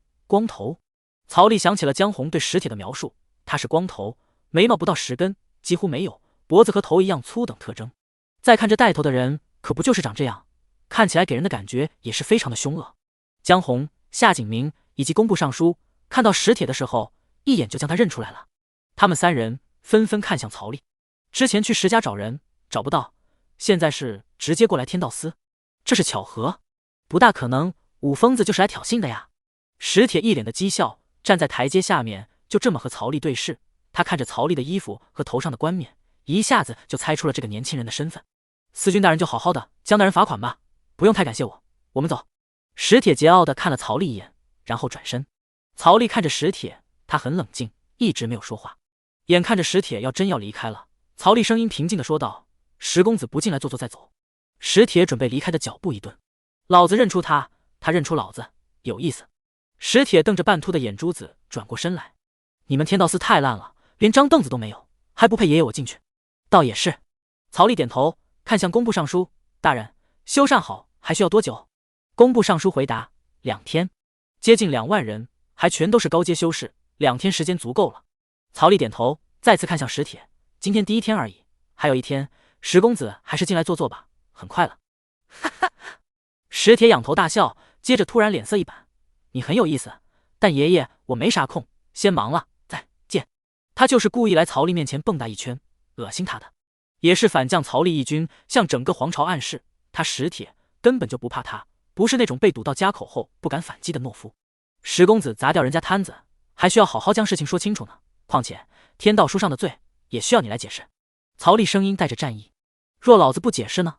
史铁看过来：“老子不解释是老子的事情，本司军只想要你石公子的解释。”曹丽微笑：“哈哈哈哈，哈哈哈。”史铁突然癫狂的笑了几声，然后快步凑上来，凑到曹丽胸前，闻了闻她的衣服，然后瞪着眼睛，一字一顿的道：“你很有意思。石公子是要吃敬酒呢，还是吃罚酒呢？”哈哈哈。史铁再次大笑，然后转身看着他的几十个堂兄弟：“兄弟们，司军大人请哥哥去他们家喝酒，咱们去不去？”“去，喝完咱们就出来。”石家一群年轻子弟起哄：“要是司军大人的酒是假的，咱们把天道司也砸了怎么样？”哈哈，铁哥不怕被帝君骂啊！哈哈哈，喝酒去！史铁大笑一声，也不回答，迈着步伐直接走进天道司。他要的效果是进去之后安然无恙的走出来。什么新官上任3把火，今天就把他曹丽的火苗给灭了，在整个皇朝颜面扫地。想烧他史铁，也不看看自己是什么东西。天道司内所有人都停下了手上的工作，好奇的看着这个很狂妄的光头男走了进来。史铁走进来后，大大咧咧的坐在大院的石椅上面，然后毫不客气的看着桌面上皇朝天道司拓本以及他的画像。史铁拿起画像摇了摇头，画的真的是好丑啊！要不是画像旁边备注了史铁2字，他绝对不认为这个人就是他。史铁的印象里，自己一直是很帅气且霸气的。喂，谁让你把老子画成这样的？史铁将画纸拍在桌面上。史铁带来的30几个兄弟全部围着石桌，看到画像后，众人都在努力的憋笑。曹丽也带人走了进来，他走到史铁面前，史铁还是一副很猖狂的样子，注视着曹丽。曹丽低头和他对视，眼神丝毫不带躲闪。是我用这只手画的。曹丽比了比自己的右手，那这只手这么废物，砍掉吧。史铁就这么看着曹丽。真正的画家唐金春被保护在后面，给你看看，这个手不废物的。曹丽将右手伸出，摊开在史铁面前。史铁看了2眼，很修长的手指，但是他要看的是这个手吗？老子看！啪！曹丽直接一巴掌出去，史铁直接飞了起来。这一个大嘴巴子打在史铁脸上的时候，那一瞬间仿佛爆炸，而史铁五官直接扭曲，人还没反应过来，整个人就飞出去了。这一巴掌直接给史铁抽飞了几十米，一头栽进地里，只剩下2条腿在地上。而这一刻的史铁一脸发懵，紧接着又是一阵耳鸣。曹丽甩了甩手：“天天老子的，真的是欠抽。”这猝不及防的一巴掌，让在场的所有人都没料到。曹丽只是给看一下手掌，就玩偷袭。史铁的一堆堂兄弟顿时怒了：“曹丽，你敢无缘无故打我铁哥？”他当即露出朝元境初期的修为，能够在1000岁左右修炼到朝元境初期，也算是一名天才了。只不过在皇朝仅仅排在第3梯队。他当即向曹丽冲来，曹丽似乎没有看到，他只是静静的看着手掌。首长，红了，这人头怎么那么铁啊？突然之间，曹丽头也没抬，但手已经重新甩出去了，反手一个手背甩在那冲来的3等天骄脸上。3等天骄眼睛暴突，而下一刻，他整个人就飞了出去，摔在100米开外，撞坏了假山，不省人事。曹丽收回手，看了看手背，也有点红了。这2个人打疼我了。顿时，早有准备来找茬的几十位10家天骄顿时停住了脚步，像怪物一样的看着曹丽。抽飞了那个3等天骄不算什么，可是把铁哥抽飞，这就不一样了。这人的实力很强，从始至终他都没有用出一丝的灵力，单纯凭借肉身就将石铁和另外一个3等天骄压制。一时间，几十人失去了主心骨。这时候，石铁从地里爬出来了。姓曹的，你玩阴的？石铁一边捂着红肿的脸，一边瞪着曹丽。对不起，听你一直讲老子，我很不喜欢。曹丽和石铁对视，在外面讲也就罢了，但这里是天道司衙门，是我的地盘。你敢打老子，你是活腻歪了，我跟你讲。还讲？曹丽叹气，摇了摇头。下一刻，曹丽出现在了石铁面前，手掌托在石铁的下巴，将他提起来，等石铁脚离地之后，一脚将他踹飞。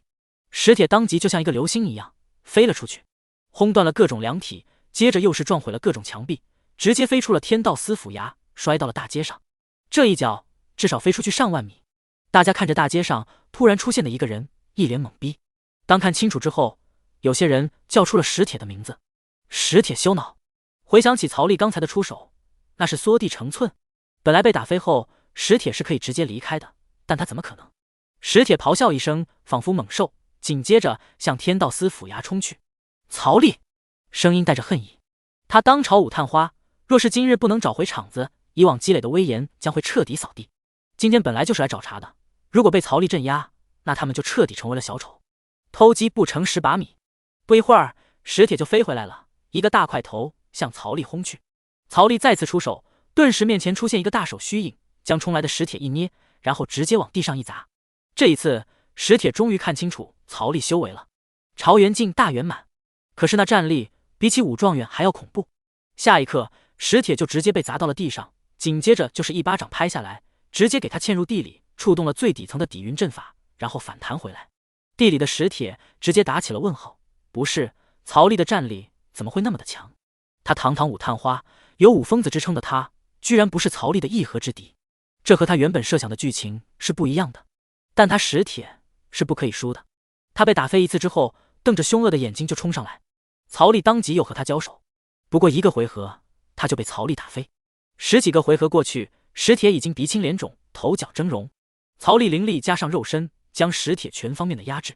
石铁咆哮，他为什么叫武疯子，就是因为不服输，除非被打到不省人事，要不然绝对不可能认输。从他出手的那一刻起，要么他倒下，要么对手倒下。石铁冲了过来，被曹丽一巴掌扇飞，然后就是又爬起来冲过来和曹丽打。曹丽站在那里，隔几秒就是一巴掌抽过去，而石铁定会如约的飞出去。啊！石铁疯狂了，这一次他爬起来后捶着胸口，他的光头已经满是鲜血了。石铁的惨状，众人都看在眼里。工部尚书看得有点瘆人，他小步走到曹丽前面：“司军大人，还望慎重，重要的不是石铁，而是他背后的。”啪！石铁又被曹丽扇飞了出去，就像是拍苍蝇一样。而工部尚书的话说一半就被这响亮的巴掌声打断了。曹丽转头看着工部尚书：“尚书大人，你说什么？”工部尚书只是笑笑：“没什么。”他一个文臣见不得这些场面。铁哥，别打了！石铁带来的兄弟一个个上去，几十人拦石铁一人。而石铁此刻眼睛半凸，充满了血丝，面色狰狞，就跟发疯一样。放开我！石铁粗犷的声音大吼着。几十个兄弟此刻只想把石铁带走，众人纷纷修为尽出。一群朝元镜和太虚镜才勉强将失去了大半战力的石铁按住。他们本意是来打脸曹丽的，真不是来给曹丽长脸的。然后疯狂的石铁被勉强按住了，但他仿佛是受伤的野兽，此刻是他最凶猛的一刻。石铁抓住了面前的一个兄弟，一把将他的脖子一扭，然后像破布一样的甩开，完全不管这一招会不会造成兄弟的重伤。这凶猛的一幕顿时让众兄弟一愣。而趁着这个机会，石铁正脱开几十人的束缚，向曹丽飞冲而去。他的身后出现了一头几百米高的上古凶兽虚影。曹丽只是淡淡的看着他，然后伸出一只手将这虚影轰碎。石铁倒飞出去，摔在地上不省人事。而曹丽后退了一步。不错，很强，能够打退他一步，这个二等天骄，他曹丽承认了。石铁全身的毛孔都在冒着鲜血，使出这一招，显然也是让他受了不小的伤。等那群兄弟勉强的接好脖子后，然后向石铁跑来，将他扶起。既然打输了就要认。一个兄弟背起石铁，对着曹丽作礼：“司军大人，多有冒犯，我们这就离去。”那个晕倒的朝元镜初期被背起来，和石铁一起。谁让你们走了？曹丽平静地看着他们。此刻的曹丽在他们眼里如同魔鬼。五疯子都被按着打，他们就更不用说了。此人在整个皇朝的年轻一代中都是顶尖的存在。司军大人，我们是石家的人，如果多有冒犯，还望海涵。为首的一个青年对着曹丽作礼。曹丽记得他们刚才有石铁带头的时候可不是这个态度，一个个嚣张跋扈，还在门口哈哈大笑呢。你们知道天道司是什么部门吗？曹丽问道。那青年尴尬一笑：“司军大人。”回答：“别扯东扯西的。”曹丽脸色一板喝道。那青年笑容有点僵，知道天道司是维护皇朝不平事的官方部门。那我又是什么身份？曹丽再问。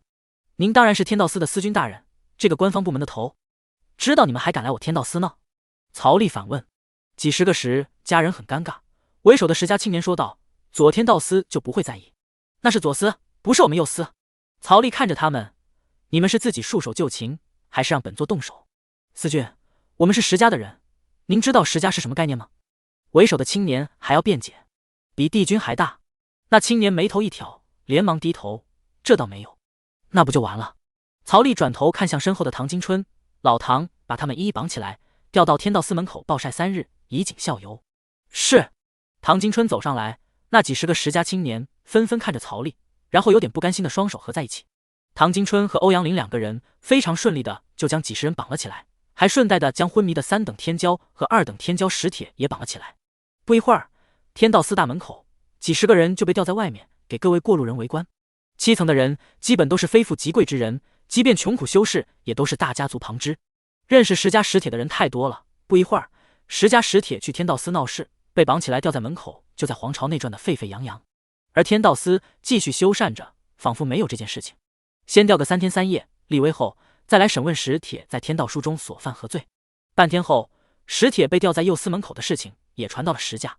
石家家主坐在会客大厅的上位，静静地听着仆从的汇报。曹丽真是修为朝元境巅峰，战力远超朝元境巅峰，大概有凝神中期左右的实力，不怕8大上古世家，张狂而不知轻重。石家家主面对石铁被抓，只是淡淡一笑：“棋子罢了。3天后，你去找一趟左司军，让那姓曹的见见什么叫做石家。”石家家主只是淡淡的说了一句。那仆从顿时低头作礼。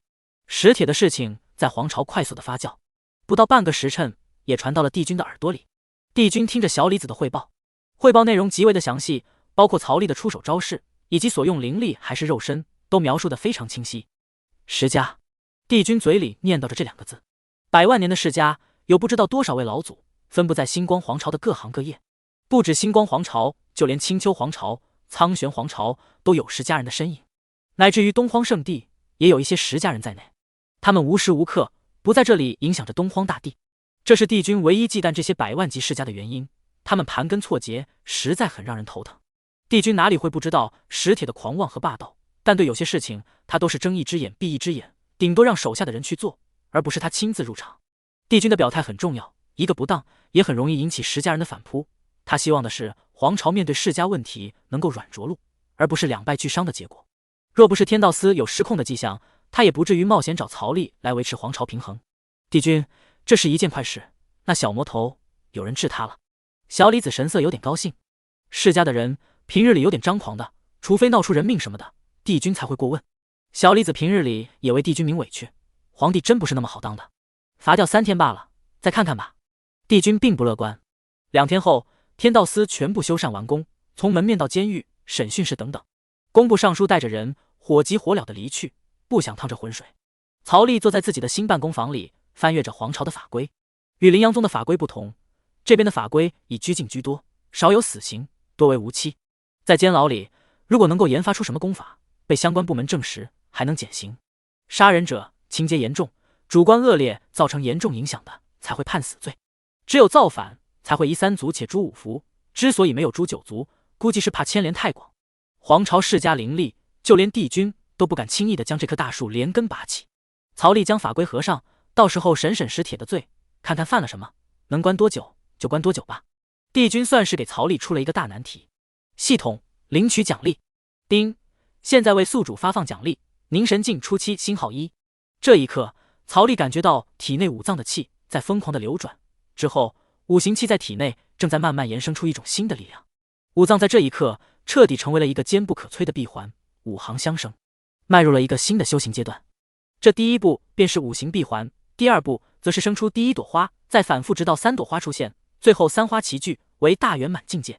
共5个步骤，每一个步骤都是一个大蜕变，直到五气朝元，3花聚顶大圆满，身体便达到了极致，开始寻道。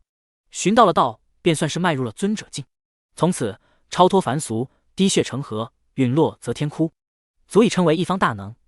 曹丽伸了一下懒腰，舒展了一下筋骨，他现在体内的力量翻了10倍以上。凝神境初期的实力，若对上那赤荒之地那凝神境的金刚元，不需要那么费劲，此刻一拳就足以让他的傀儡之身爆炸崩坏。五行闭环，生命顽强程度远超之前。曹丽将法规记在心里后，将它放到桌角，然后起身朝外面走去。天道司此刻搭建的已经很完善了，唐金春和欧阳林等人正在院子里比拼灵力。俩人搭建了一个保护罩，然后扎着马步在里面的憋红了脸。对拼灵力也算是在夯实那虚浮的根基。他们俩虽然有了化神巅峰的实力，但对上皇朝一等天骄中的元婴巅峰可能都不如。遇上元婴巅峰时期的曹丽，只会被一只手按着吊打。对标一些普通人，大概是在化神中期这个实力。曹丽看向那手掌对轰的两人，老唐可以去把那光头放下来了。在保护罩中的唐金春一掌将欧阳林推开，记住，老夫可不是打不过你，而是现在小曹找我有事，要不然铁定把你按在地上揍。说完，唐金春拔腿就跑。欧阳林后退2步，他分明感觉唐金春坚持不住了。别呀，回来啊！唐金春一个闪身来到了曹丽面前，3天还没到呢，把他放下来，在大街上审。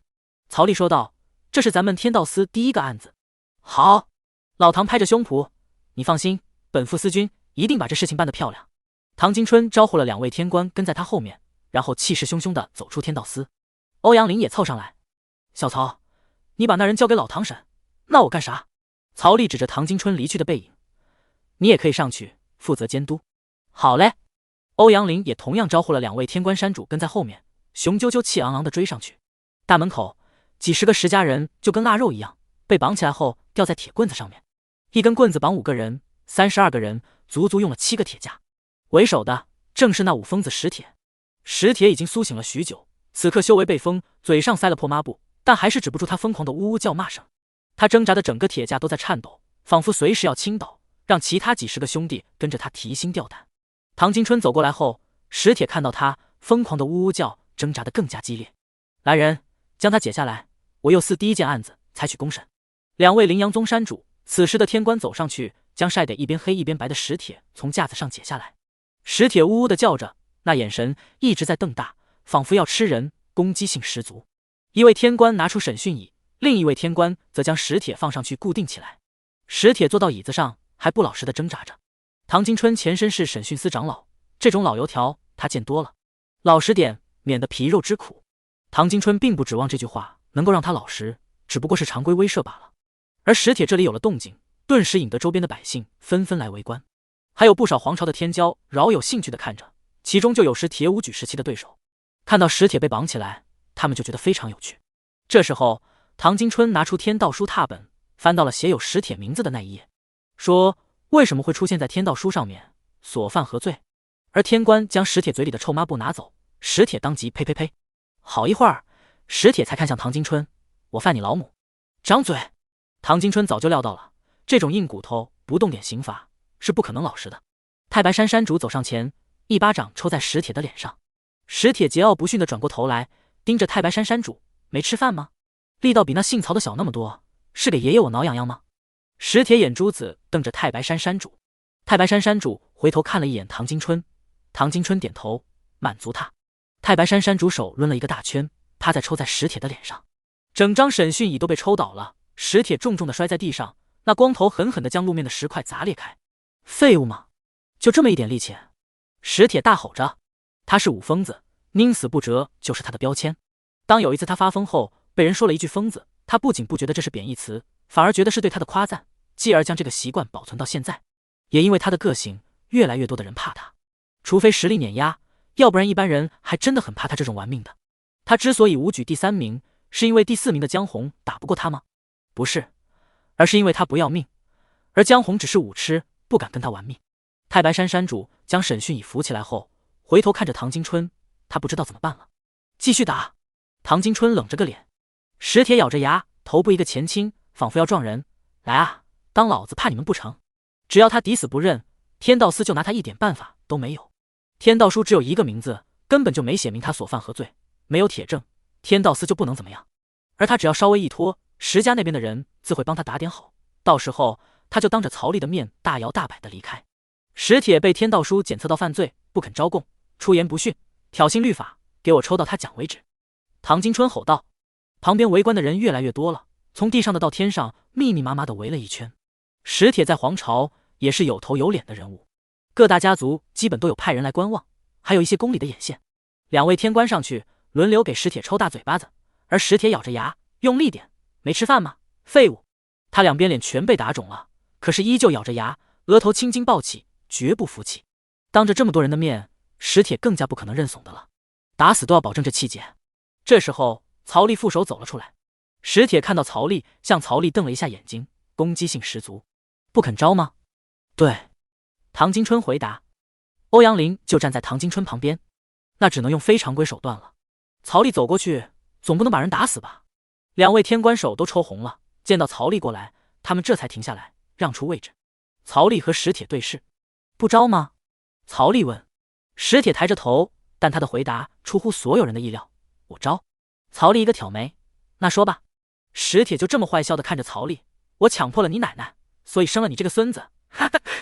石铁狂妄的大笑。曹丽也只是淡淡的一笑。这个说法不错，肯画押吗？爷爷不画押，你能拿我怎么办？曹丽微笑，一点都没有动怒。他静静地翻到天道书踏本上写着石铁的一页给他看，看完之后再拿出皇朝律例，翻到了第3条。入天道书被捕后死不招供，可根据反抗力度来决定动刑程度。我看你的态度足以用大刑了，那你来啊，有种就弄死我。石铁咬着牙挑衅地看着曹丽。弄不死我，总有一天我要你曹丽跪在我面前，然后当着你的面玩你奶奶。曹丽微笑，伸手从储物袋中变出天雷珠。动大刑这个度很难把控，要是不小心缺胳膊少腿，或者是丢了小命，还望海涵。曹丽的眼里已经有了杀意。登上了天道书，当着这么多人的面死不招供，那大刑就不是人能够操控的了。刘颖玉简一直在记录着，就算是对峙石家的主事人，曹丽也不怕。曹丽将天雷珠放到审讯椅上，嵌入到审讯椅后面的凹槽上。这颗珠子啊，自己就可以放电，也可以引动天雷。曹丽轻声说道：等下呢，你会先是电到全身毛发竖立。对了，你没有毛发，那你会直接跳到第2步，大小便失禁。曹丽的声音很温柔，但这句话确实让石铁的眼神有了一点波动。来啊，我怕你吗？来啊！石铁怒吼给自己壮胆。我知道你不怕，但我会跟你说，失禁后你会出洋相，整个皇朝的人都会看着你，当然也包括女孩子。石铁的眼里又有了一丝的波动。你当老子被吓大的？曹丽继续温柔的道：我知道你骨头很硬，但那形象实在太糟糕了，你会失禁，一直失禁，抽搐。死亡其实并不可怕，可怕的是社死。来啊！石铁大吼。爷爷若是眨一下眼睛，我就是你孙子。他的眼里已经有了波动，但他的怒吼就是为了掩饰这种波动。周围围观的人更多了，那就拭目以待吧。天雷珠法宝想要电死一个朝元境大圆满，至少也得半天时间。曹丽挥手，顿时雷电从天雷珠内冲出来，率先接触的就是那玄铁所制的审讯椅。雷电化为电弧，肉眼可见的攀附在石铁的身上。石铁咬着牙，全身都在颤抖，但他忍着。他不信曹丽真敢弄死他，他身后站着的可是石家传承了上百万的年的石家。他若死，打了石家的脸面，石家一定会找机会让曹丽给他陪葬，而他大概率也不可能死，石家为了脸面也会来救他的。这是石铁狂妄的资本，因为他背后的能量实在是太强了。作为石家年轻一代的才俊，他有这个资格使劲做，只要不是造反，基本都没事。即便帝君知道每次都是替罪羊在替他，可却不敢和石家彻底翻脸。曹丽伸手，当即风云色变，天上的乌云突然黑了下来，被雷霆珠吸引着，从天而降，劈落在史铁的头上。史铁下部分的括约肌承受着巨大的压力，他开始翻眼白，却拼命忍着。曹丽就这么静静地站在旁边看着。招供的话，你就喊一句，我日你仙人板板，老子要你亲自放我走。史铁仿佛一头猛兽在嘶吼。围观的人越来越多了，而这一刻，情报传到了石家人的耳朵里。曹丽居然加快审讯时间。之前跟石家家主对话的奴仆驾驶着飞梭来到了佐天道司。左司君大人，这是我家主人的书信。奴仆将一张上了火漆的黑色信封递给高座上的中年男子。左司君接过了黑色信封，将他名字在天道书中抹去。左司赵明忠看着那奴仆，正是。奴仆认真的点头。这事情已经闹这么大了，和之前悄悄抹去已经不同了。左司看着奴仆，奴仆只是一笑，这是我们主人也猜到了，这是主人让我给你的。说完，奴仆递上去一件黑色的信封。左司赵明忠接过后打开，看了一下，然后眉头一挑，石家主真的是慷慨，小小心意。石家奴仆作礼。左司君赵明忠挥手将天道书正本拿出来后，翻到史铁那一页，当着奴仆的面将这名字抹去。这一刻，从正本到拓本，史铁的名字都齐齐消失。奴仆看完也笑了，连忙作礼，多谢左司君大人了，别忘记兑现承诺就行。左司君赵明忠对这些虚礼并不重视。奴仆笑道，左司君大人放心，我家主人说到做到。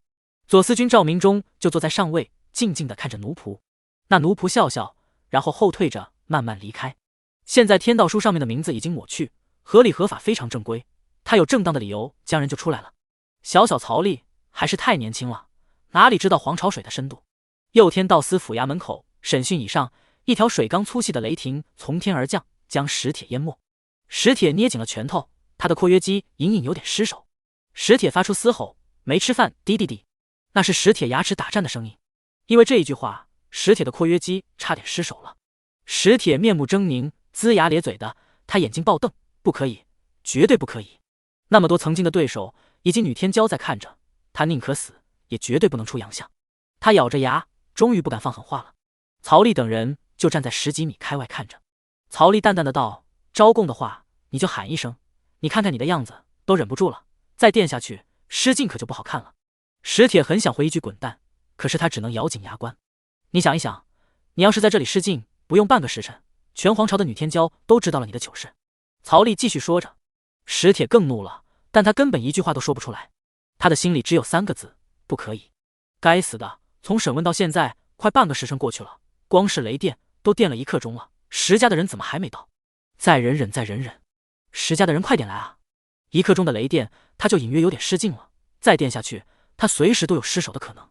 这时，曹丽捂着鼻子，怎么有点臭味？曹丽看向史铁，你该不会拉了吧？史铁目眦欲裂，我没有拉，你别冤枉我。而天道司的人纷纷学着曹丽捂着鼻子。史铁很想咆哮，他真的没有拉，你们在胡说。他意识一个转移，顿时括约肌再次面临巨大的压力。史铁脖子一梗，跟头部粗壮的脖子肌肉分明。史铁翻着白眼，身子已经不自主地颤抖着。不可以，绝对不可以啊！他内心在咆哮着。好一会儿，史铁才缓过了这个劲。该死的曹丽，胡说八道！缓过来后，史铁看到围观的几千人从地上到天空全部捂着鼻子。曹丽嫌弃地退后2步，他好像真的拉了。唐金春在旁边哇了一声，这个字拖了好长，仿佛遇到了什么难以相信的事情。3秒后，唐金春才喊道：“这个人真的拉了吗？”哇，真的好臭啊！哇！唐金春的嗓门很大，跟别人听不到似的。史铁愤怒，他诽谤我啊！他看到围观的人听到唐金春说话之后，连连后退，仿佛他真的拉了。太过分了！天道司的人怎么可以凭空污他的清白？史铁忍不住了，再不争辩，他就算没拉，也真的变成拉了。3人成虎，他史铁日后还怎么混？我没滴滴的。史铁一开口，浑身发颤，牙齿不断的碰撞，他全身青筋暴起。刚才有那么一瞬间，他的括约肌真的失手了，有那么一丢丢东西从括约肌冲了出来。史铁辩解的话顿时卡在喉咙里，硬生生的憋了回去。他似乎真的失禁了。随着雷电的持续问候，史铁拼命的扛着，然后史铁就听到了他最期待的声音：住手！几十只全身红色鳞甲、犬科类的异兽从天而降，异兽上面都坐着一个人。围观的人群纷纷让开，看着他们身上衣服的服饰，这是石家的人。曹丽等人抬头，红色鳞甲的犬兽踏着虚空降落，来到天道司的上空，为首的正是石家家主的跟班奴仆。见过曹司君。那石家家主的跟班奴仆坐在红色鳞甲犬兽身上，向曹丽做了一个抱拳礼。你们是什么人？曹丽问道。那石家奴仆一挥手，水缸粗的雷霆消失，漫天乌云散去。这时他才淡定地看着曹丽，我乃石家一等仆从石春，来这里干嘛？曹丽喝了一句，顿时天上的一群红色鳞甲犬兽都有点焦躁不安。石家奴仆石春只是笑了笑，搭了一只手在犬兽脖子上，那犬兽才慢慢地安稳了下来。他也明白曹丽的意思，不想仰头看着他们。石春驾驭着3米多长、半米多高的犬兽从天上慢慢地走下来，来到街面上。足足36只犬兽停在街面上，每一只都有着凝神境初期的气息，单这36只犬兽就已经是一支超强的战力，足以碾压和踏平天道司。而坐在犬兽身上的石春，他没有展示气息，曹丽也就看不出他的修为。小人奉石家家主之命前来带回石帖，若有冒犯之处，还望曹司君海涵。石春作礼。那真的是不凑巧了，石帖被天道书监测到，可能要让你白跑一趟了。曹丽看了一下偶尔抽搐一下的石帖，石帖坐在那里，脸色很差，他感觉到了屁股底下的湿润，此刻心情全无，魂儿不知道飘哪里去了。石春，曹司君，您估计是看错了吧？我们家铁少一直都是奉公守法的好公民，怎么可能上天道书？不信您看看。说完之后，石春看了一下身后的人，那些犬兽上的奴仆跳了下来，将那些石帖的兄弟一个个从架子上面解下来。而旁边的唐金春闻言，一直在翻天道书，真的翻不到石帖的名字。怎么回事？唐金春问道。他拿着天道书来到曹丽面前。曹丽看着原本的页数，此刻那个名字已经消失了。他转过头看着石春，石春笑得很阴险，又带有点愚弄的性质在里面。曹司君，如何？曹丽没有说话，静静的沉默了一会。抹去天道书上的名字，这后面不止石家，还有左司那家伙的影子。能做到的，除了左司君这个天道书的持有者，没有人可以。天道书只有监督之权，而操控权在天授神权的人身上。就算天道司司君自己徇私舞弊，只要他维持的正义多过任何一个人，他就还是公道的，还是下一届的司君。毕竟找不到一个比他更好更出色的了，只能在矮个子里面找高个了。这是天道的弊端，让世界有净土，却又不全是净土。曹司君若不说话，人我就带走了。石春笑眯眯的看曹丽的眼神，仿佛在看小丑。2个奴仆走过去，从欧阳林的手里将钥匙拽过去，然后将审讯椅上的锁解开，这才将石帖从审讯椅上面放出来。审讯椅上的锁扣解开后，石帖还依旧坐在上面。他偷偷打量了一下四周，围观的人不说上万，也有大几千了。而他的兄弟30几人，一个个站了起来，解开绳子。解完之后，他们齐齐走了过来，围着石帖。铁哥，起来，走了。石帖依然坐在审讯椅上面，纹丝不动，也不说话。关键是他还夹腿，一个光头无眉，一脸凶相，脖子跟头一样粗，浑身都是肌肉疙瘩的猛男，竟让人觉得他有一丝小女儿姿态。一直没看后面的石春颇为得意，来人，带铁哥回去。铁哥，走了。石帖没有回应。突然，一个石帖的好兄弟嗅了嗅空气，然后他还有点不敢相信的再嗅了嗅，接着大声问道：“这是什么味？”顿时，其他兄弟纷纷鼻子嗅了嗅。闭嘴！石帖突然猛地抬头，脸色涨红的朝那个人吼道。那问出什么味的兄弟被这么一吼，愣了神，尴尬的动都不敢动。石帖涨红着脸，不知道是气愤的还是羞恼的，但是那眼神仿佛要吃人，真的很恐怖。石帖的堂兄弟毫不怀疑，他再多嘴一句，石帖会跟他拼命，不死不休的那种。气氛尴尬了一会，众多堂兄弟闻着味，也大概猜到了什么。难不成石帖这么好面子的人，这可比杀了他还难受啊！这时奴仆石春听到动静，才回过头来，看着那坐在审讯椅上要吃人的石帖，他当即猜到了什么，看了曹丽一眼。曹丽见他看过来，眯眼假笑。奴仆石春转过头去，立刻私密传音给石帖。石帖听完后，神色才缓和了一些，然后撑着椅子就要站起来。一群堂兄弟就愣着看，根本不敢动，实在是石帖刚才太吓人了，别不小心又惹恼了他。石春虽为奴仆，但作为家主面前的红人，他的地位比起一些嫡系还要再高，还不快点扶你们铁哥！石春冷着脸喝道。这时才有人反应过来，扶着石帖。石帖在众人的搀扶下，终于站了起来，但神态有点扭捏，一步一步慢慢走着，双腿夹在一起，从之前的大步行走到现在的小碎步。石春走过来，尽力的挤出笑容：“曹司君，人我就先带走了。”曹丽只是淡淡的点头。既然天道书里没有了石帖的名字，自然曹丽就没法按照这个理由将他强留在这里了。天道司的第一个公审案件就在众目睽睽中泡汤了，众人都只能看着史铁慢慢小步小步的离开。史铁，走路别那么扭捏啊，你来的时候可不是走那巴的。曹丽突然在后面喊了一句。曹丽一喊，顿时所有人都看向史铁，转而将视线转向史铁的下肢，那夹在一起的大腿。史铁甚至都没有抬头，就能够感受到大几千人的注视。史铁愤怒了，曹丽我！石春一个术法过去，将他的嘴巴给封住。铁哥被电得走不了路了，还不快将他带走！顿时，那几十个堂兄弟上来，将史铁拖着放到犬兽的背上。石春这时候才松了一口气，要是史铁在这种时候失态，那真的是丢了石家的脸。石春转过头来，曹司君，我们回去了。好的，慢点走，注意回去之后给史铁换一条裤子，再洗洗。曹丽一直保持着职业假笑。石春作礼，曹司君说笑了，我们家铁哥什么事情都没有。不能啊，他失禁了，不信你看那审讯椅。顿时，大几千人的眼光朝审讯椅的位置看去，那里有一块湿润。犬兽上，史铁目眦欲裂，他想跟曹丽拼了，这感觉比杀了他还难受千百倍。宁死不弯的人最是好面子，这种屈辱他承受不了。同样坐在犬兽身上，史铁身后的一位石家奴仆，一手捂着鼻子，一手将史铁按住。石春和曹丽对话后，他下意识也看向那审讯椅上面，如此铁证让石春哑言。石春笑得有点尴尬，再跟曹丽聊下去，他们石家的脸就要丢尽了。曹司君告辞。石春连忙上了他的坐骑，而几十位石家兄弟也纷纷坐上了那些犬兽。两人坐一头，几十头红色鳞甲的犬兽向天空飞走，看那背影是有几分狼狈。原地留下了一张带有点湿润的审讯椅，以及大几千的围观群众。等石家的人走后，曹丽的脸顿时有点不好看了。天道司的第一个案子不可能这么算了。唐金春等人有点尴尬，他们的想法也是一样的，第一个公审的案子若是就这么了解，那真的是在打他们幼司的脸。唐金春凑上来，小曹，现在怎么办？曹丽脸色一冷，非常严肃地当着大几千人的面喊道，即日起面向全皇朝启动对史铁的匿名举报，若有铁证，案件真实，可得案件罚款的50%。唐金春、欧阳林，你们两个负责这件事情。是。唐金春大喝回应，欧阳林也跟随。大几千人看着曹丽的表情，知道他动真格了。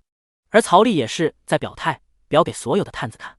说完，曹丽大步走回天道司，其他人也纷纷跟上去。天道司府衙内此刻有上万人，都是天道司的新成员，也都是工部派来的。曹丽走进去后，众人都看出他心有怒火，不敢触犯眉头，纷纷让开一条道。曹丽一步一步地走到自己的新办公房。这件事情找左司算账，他们基本不会认的，只能是徒劳无功。石家更是打死不认，但这件事不能这么算了，背刺自己的左司最少都要让他们失去天道书的操纵之权，而石家的账再一点一点算。全部集合。曹丽的办公房传出声音，宗主高树、司马光明、唐金春、欧阳林和燕文冕5个副司军当即召集全部天官以及那些还没入编的成员。很快，上万人就在大院内排好了队伍。经过了史铁的强势镇压，众多皇朝调过来的预备役大概知道曹丽是一个天不怕地不怕的上司，基本没有刺头，都挺老实的。等到全部集合完毕，曹丽才从办公房走了出来。曹丽走出来后，一句话不说，围着上万人走了一圈，无形中给众人一些心理压力。曹丽走完一圈后，我右司、正司军一位，也就是本座，从今天开始，我就是你们的上司，将带领着你们向前。如果你们之中有谁敢背叛本座，玩吃里扒外，阳奉阴违这一套，你们放心，本座是个睚眦必报的人，必定会让你死得很安详。曹丽的眼睛扫视过所有人，这一眼也扫得所有人呼吸一停，仿佛在这一刻不适合呼吸。当然，本司军也有着保护大家的责任。今日起，若我右司的人受了委屈，本座也会为他讨回公道，且追究到底。每一个人都是我们右司的一份子，是我们右司的脸面。例如今天，左司抹去了天道书史铁的名字，陷我们右司于不义，打我们的脸，这件事情，本座带你们去讨回公道。全体都有，以2000人为一个队伍。本座现在安排职位分工，安排后，全体跟本司军去讨一个公道。曹丽左手拿着一个卷轴，左手一伸，江红立马走上来，接过卷轴。曹丽贵为司军，这种训话的必然是需要有人来代劳。江红打开卷轴，里面是曹丽的总体职位安排，后面还会下发专门的任命书到每个人身上。今我天道司右司建立，有监督百官、先斩后奏之权，其正司军一位曹丽，副司军5位，高树负责缉拿，唐金春负责审讯，欧阳林负责行刑，司马光明负责调查，燕文冕负责后勤保卫。5位副司各管控2000人，下面先分配5位天官以及10位临时天差，若做得好可以转正。江红继续念着，很快就念到了他自己和夏景明，他们都是天官，但相对于自由，可以自主去任意5司任职，也可以选择当司军身边一个秘书类的职位。接着就是人数的分配的，根据修为和意愿去报名各司，然后由5位副司军和天官们分别录取和拟定天差人选。曹丽给他们半天的时间到各司报名，大半天，整个天道司都特别热闹。曹丽就站在那里看着，直到所有人报名完毕，重新站到原来的位置上。上万人，录取结果得花几天时间，而现在第一步就是去左司。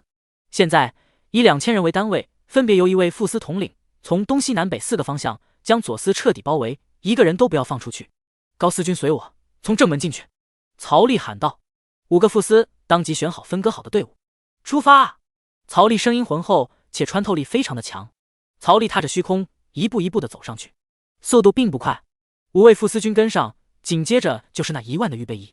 上万人踩着虚空，一步一步像普通人一样的速度往左司的方向走去，顿时引起了很大的注意。右司齐齐出动，这是要干什么？整个右司衙门是一个人都没留啊！真正的倾巢而出。星光皇朝的皇宫，帝君静静地听着暗卫的汇报。帝君面无表情，特别的冷静，仿佛这是别人家的事情。就算是听到了天道书上面的名字消失，10家将人带走，帝君依旧没有什么表情，很淡然地拿着剪刀在修理他的宝药盆栽。赵明忠，这是个好名字。帝君穿着淡蓝色的睡衣，头发稍微有点凌乱。暗卫指挥使就站在一边，也不插嘴。可惜啊，为什么非要站在朕的对面去呢？帝君摇了摇头，他依稀记得几千年前赵明忠踏入朝堂面圣时的战战兢兢。他并不是武举以及文举进入的朝堂，而是因为一个案情即将被冤枉而斩首的人。是因为前司军的翻案，才有赵明忠面圣的机会，也在殿前亮出他的赤子屠龙之心。帝君给了他机会，让他进入了天道司，让他一步一步爬到了天道司的司军。而那个传承不到1000年的小小赵家，也因为赵明忠成为了皇朝内炙手可热的世家之一。4000年前和4000年后物是人非，或许这4000年来让赵明忠忘记了自己是谁，也忘记了一开始是谁在背后保他为他撑腰，也或许是眼看其他世家传承100万年的艳羡，让他站在帝君的对立面，不再甘心于做一把刀。等到他的没落，赵家也随之没落。帝君的小剪刀将盆栽的小树枝一咔嚓，嘴里轻声的念道：父母之爱子，则为之计深远。帝君又剪了一条超出了界限的小枝叶，可朕也要计深远啊。这时又一个暗卫走进帝君的寝宫。暗卫指挥使看着那个人，什么事情？帝君，曹丽带人往左司的方向去了。帝君沉默了一会，曹丽他真的可以保持初心，一如既往的维持正义吗？帝君有点想不明白，这是个怎么样的少年，是什么样的信念支持着他去做这种事情呢？人为财死，鸟为食亡才是常规，而曹丽这种单纯为信念而活的人，帝君活了快上万年，还是第一次见，心里也非常的佩服。他看不懂，这太高尚了。石家主厅，石家家主正在与家族各个画室人讨论一些事宜。这时候石春走了进来，站在一旁等待。一个时辰过去后，等各位分支的画室人离去，石春才走过去，非常恭敬，打心里的敬意。主人，什么事情？石家家主看向他。曹丽发布对铁根的悬赏举报，似乎有对此事不休的态度。石春低着头。石家家主听完后笑了。他的原话是什么？石春顿时将听到的原话一字不漏一五一十的告知。石春听完后更笑了。铁根知道后恐怕不会善罢甘休，他性格暴躁冲动。那你去跟铁根说，就说是我的意思。石铁去试探曹丽，石家家主怎么可能不知道是他故意放任的？来而不往非礼也。而现在威慑的目的已经达到了，自然就不会再让石铁胡来了。大家族虽然手眼通天，子弟狂妄，但对于家主他们还是很听话的。那曹丽那边？石春抬头，石家家主揉动着手里的2颗掌珠。对了，你让上京府把右司那一片区域管控一下，别让什么阿猫阿狗随意通行，借口他们自己找，非皇朝官绅不能靠近右司。上京府为7层云的官方机构，管理整个7层云，只要设置一个调查逃犯的名头，就能够封锁右司区域，将那些要告状的人一个个赶走。曹丽拿什么跟他斗？在皇朝毫无根基的人还敢来抚他们石家的老虎须？只不过2句话就能让曹丽所有算盘都崩掉。正3品官员又如何？除非帝君出手干预，要不然就算曹丽是正一品也没用。是。石春点头。下去吧。石家家主闭上了眼睛养神。主人，还有一事。说。曹丽带着整个右司的人往左司去了，似乎要找赵明忠的麻烦。石春坐里。曹丽训话的时候，将整个右司的上空以及四周全部笼罩，外面的人也无法得知到底说了些什么，只能根据曹丽的最新动作来猜测。随他去吧，这是赵明忠自己的事情，答应他的东西我会给他，但麻烦我不会帮他处理。石家家主很淡定，要让赵明忠知道世家和他们这种谈话的区别，赵明忠会更羡慕世家，然后更加的讨好他们，为他们卖命，成为他们的走狗。至于赵明忠会不会得罪帝君，这就与他们世家无关了。棋子罢了。曹丽带着队伍稍微加快了点速度，用了半天的时间来到了左司，沿路引起了不小的震动和围观。右司上万人，每100米站一人，将整个左司前后左右全部包围了起来。放肆！你们是什么人？敢为天道司？可有帝君的旨意？一个小差官脾气很冲的向曹丽等人喊道：为了天道司的人，不是军队的任何一支，更不是上京府那些衙役。让赵明忠出来！人群闪开一条道，曹丽走了出来，一身紫色蟒袍，头戴雷霆金冠，3品天道司司军服饰。那小差官看到的衣服，脑子一转，顿时知道了曹丽以及这帮人的身份，原来是司军大人。那差官低头俯身作礼。赵明忠呢？曹丽再问。左司大人正在商谈要事，还请右司大人移步正厅稍等。你看我这架势，是能一步等人的吗？曹丽说道。那差官见敷衍的话被曹丽顶了回来，一时间不知道该怎么反驳。曹丽突然一喝，让赵明忠出来，要不然本座把你们左司给拆了。站在曹丽旁边的宗主高树摩拳擦腿，跃跃欲试，他的眼睛只有左司的大门。是。那差官只能连忙跑进左司。左司外面站着不少人，都拔出他们的配置刀，对着曹丽等人防备着。曹丽扫了他们一眼：你们是要干嘛？对本座动刀吗？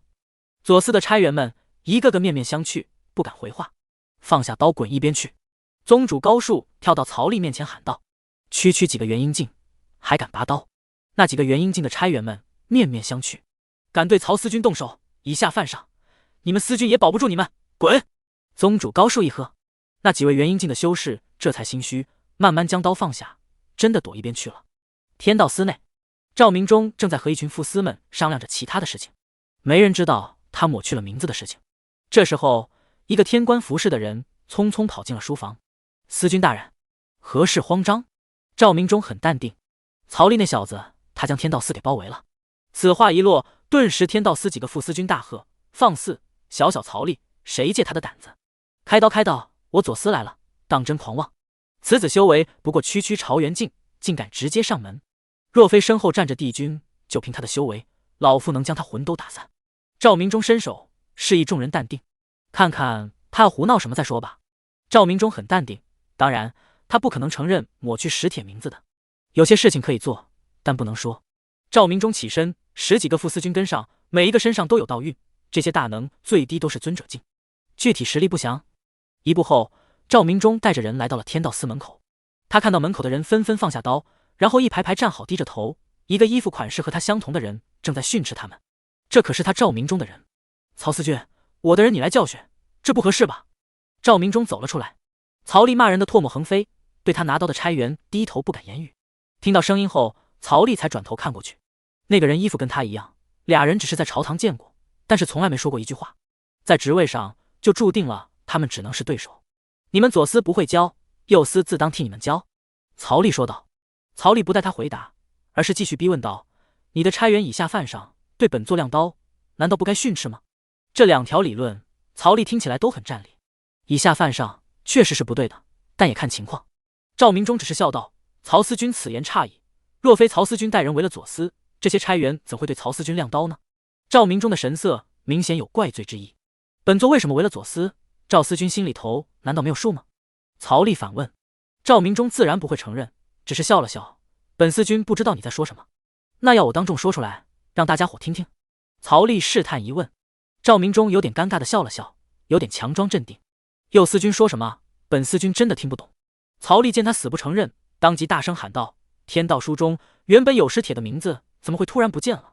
这你敢说不是你赵明忠搞的鬼？话落，赵明忠突然一愣神，连忙上前2步：这怎么会？天道书从来没出过错的啊！赵明忠左顾右盼，非常严肃地说道：“曹司君这就冤枉我了。赵某人就算再卑鄙，也不会故意抹去天道书中罪人的名字，这里面肯定有误会。”俩人的争执引来了一大群人围观。听到赵明忠的解释，很多人在旁边大吼大叫：“骗人！这肯定是内幕，左司府包庇罪犯。”面对大几千人的围观，赵明忠露出一脸无辜：“各位，本座当真不知情。”赵明忠看着曹丽，非常严肃的道：“曹司君，这里面会不会原本就没有史帖的名字，而是曹司君看走眼了？”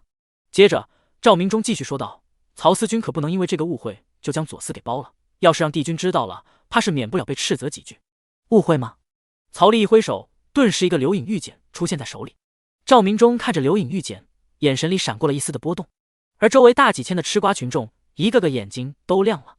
曹丽看着赵明忠：“左司君可要让本座把留影玉简的画面在这里播放出来，才肯承认左司勾结石家，包庇罪犯。”燕文冕大喊道。赵明忠微眯着眼睛，没想到失算了。事情到了这一步，赵明忠本来想找个已经思量了许久的借口承认的，但是这个念头刚刚升起就被他掐灭了。他不服，要赌一赌。曹司君可以放一下，本司君也正想看一看，是否真的是天道书出现了差错。赵明忠挺着胸脯，义正言辞，仿佛也是一名受害者。曹丽嘴角一翘，手一挥，顿时留影石开始播放起来。天空中突然出现了一个水幕般的圈子，里面播放着在右司门口的审讯。很快就录到了天道书拿出来的那一幕，在踏本上确确实实有写着史帖的名字。赵明忠愣神，真的被他录到了。他有点小慌，以往这些事情都是能够安稳度过的。曹丽看着赵明忠：“左司大人这下可看明白了。”赵明忠露出一份疑惑的神色：“不应该啊，莫非是天道司检测到史帖的罪行已经抵消，所以名字自己消散了？”赵明忠的表情非常的茫然，仿佛真的什么都不知道。就连围观的大几千人看到赵明忠无辜的眼神，对刚才的结论也开始有了一点动摇。来人，必须将这件事情彻查到底，给曹司君一个交代。赵明忠的话刚说完，这一刻左天道司内突然一股强大的波动出现，一道速度极快的飞剑眨眼就来到了录像玉简面前。曹丽也在一瞬间就反应过来，手中迅速出现了赤炎剑，宽大的剑柄带着火焰往上一挥，轰的一声，虚空破裂，从左司飞出来的飞剑直接爆开，拼着赤炎剑的对抗，也要刺在录像玉简上面。下一息时间，飞剑成为粉末，而录像玉简也被剑体击中，成为了碎块，溅得到处都是。曹丽手持重剑，终究还是慢了一步，强大的威压这才消散。刚才出手偷袭的人战力比不过曹丽，但也有凝神境中期。赵明忠的脸上顿时出现了一抹喜意，不到一眨眼就被他隐藏了。赵明忠脸色一红，脖子青筋暴起：“大胆！是谁毁坏政务？此人与罪犯同罪！”顿时左司内几道强横的气息出现，不一会儿，几位天官服侍的人就将那个凡人打扮的人押出来了。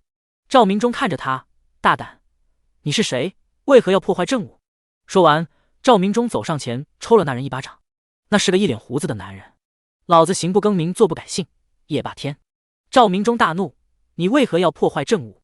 不知道，我就是练剑而已，不是故意的。”那胡子男梗着脖子，也不正面和赵明忠对望，一副死猪不怕开水烫的样子。没事，我还有一份。曹丽从储物袋里再拿出一份留影玉简。赵明忠和那胡子男同时看向曹丽手上的新玉简。赵明忠沉思了2秒：“大胆狂徒，还敢狡辩！”说完，又是一巴掌抽过去，啪的一声，顿时嘴角流下了鲜血。曹丽在一旁看着两人演戏：“没事，本座备份了很多留影玉简，不够你可以继续。”曹丽一挥手，手上多了好几份留影玉简。那胡子男顿时盯着曹丽，有点不甘心。这时，左司内一位天官急匆匆地走出来，到了曹丽和赵明忠面前后，这位天官连忙作礼：“见过司君。”赵明忠神色难看地问道：“什么事情？”那天官伸手将天道书正本拿了出来：“司君大人，刚才我调查发现，放在密室内的天道书被人动过手脚，经过差员们目击，这个人往密室的方向去过。”赵明忠闻言顿时大怒，接过天道书后，赵明忠看着那胡子男：“敢偷偷动天道书，这可是死罪，说是谁派你来的？”赵明忠一副生死大仇的模样。被揪着衣领的胡子男只能说道：“没有人指使，此事是我一人所为，老子敢做敢当，有种就杀了我！”那胡子男梗着脖子，眼睛直勾勾地看着赵明忠，这样子分明就是一位死士，死太便宜你了！来人，将他带下去，用大刑审问！赵明忠大喊道。顿时2个天官压着这个胡子男就要往后走，曹丽上前2步挡住了天官们要离开的去路。左司君大可不必，将这人交给我们，就算是交代了。曹丽说道。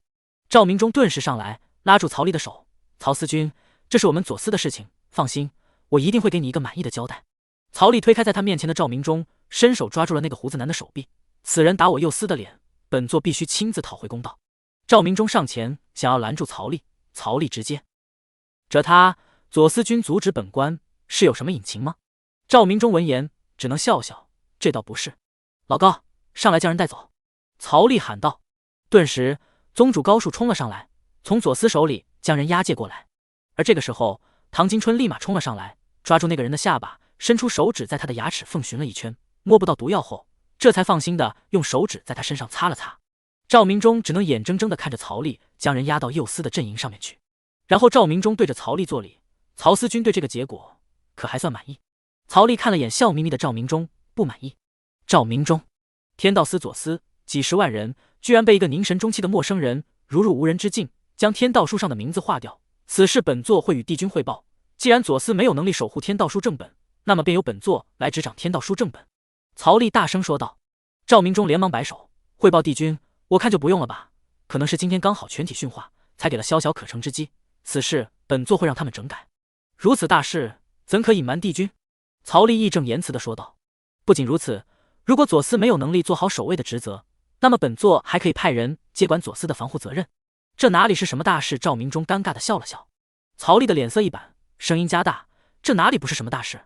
若是恰好下一次训话，有人前进去刺杀左司，又当如何呢？”“不会不会。”赵明忠连连摆手：“本座的修为在当今皇朝也没几个人能够刺杀我的。”“不行不行，不够稳妥。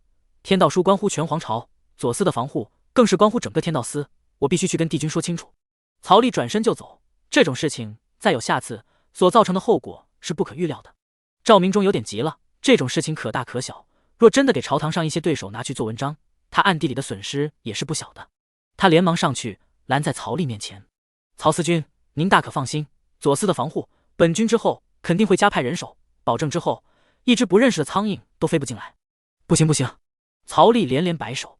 情急之下，赵明忠连忙说道：“曹司君，天道书可以交由你来看着，我持踏本，可以吗？”“真的？”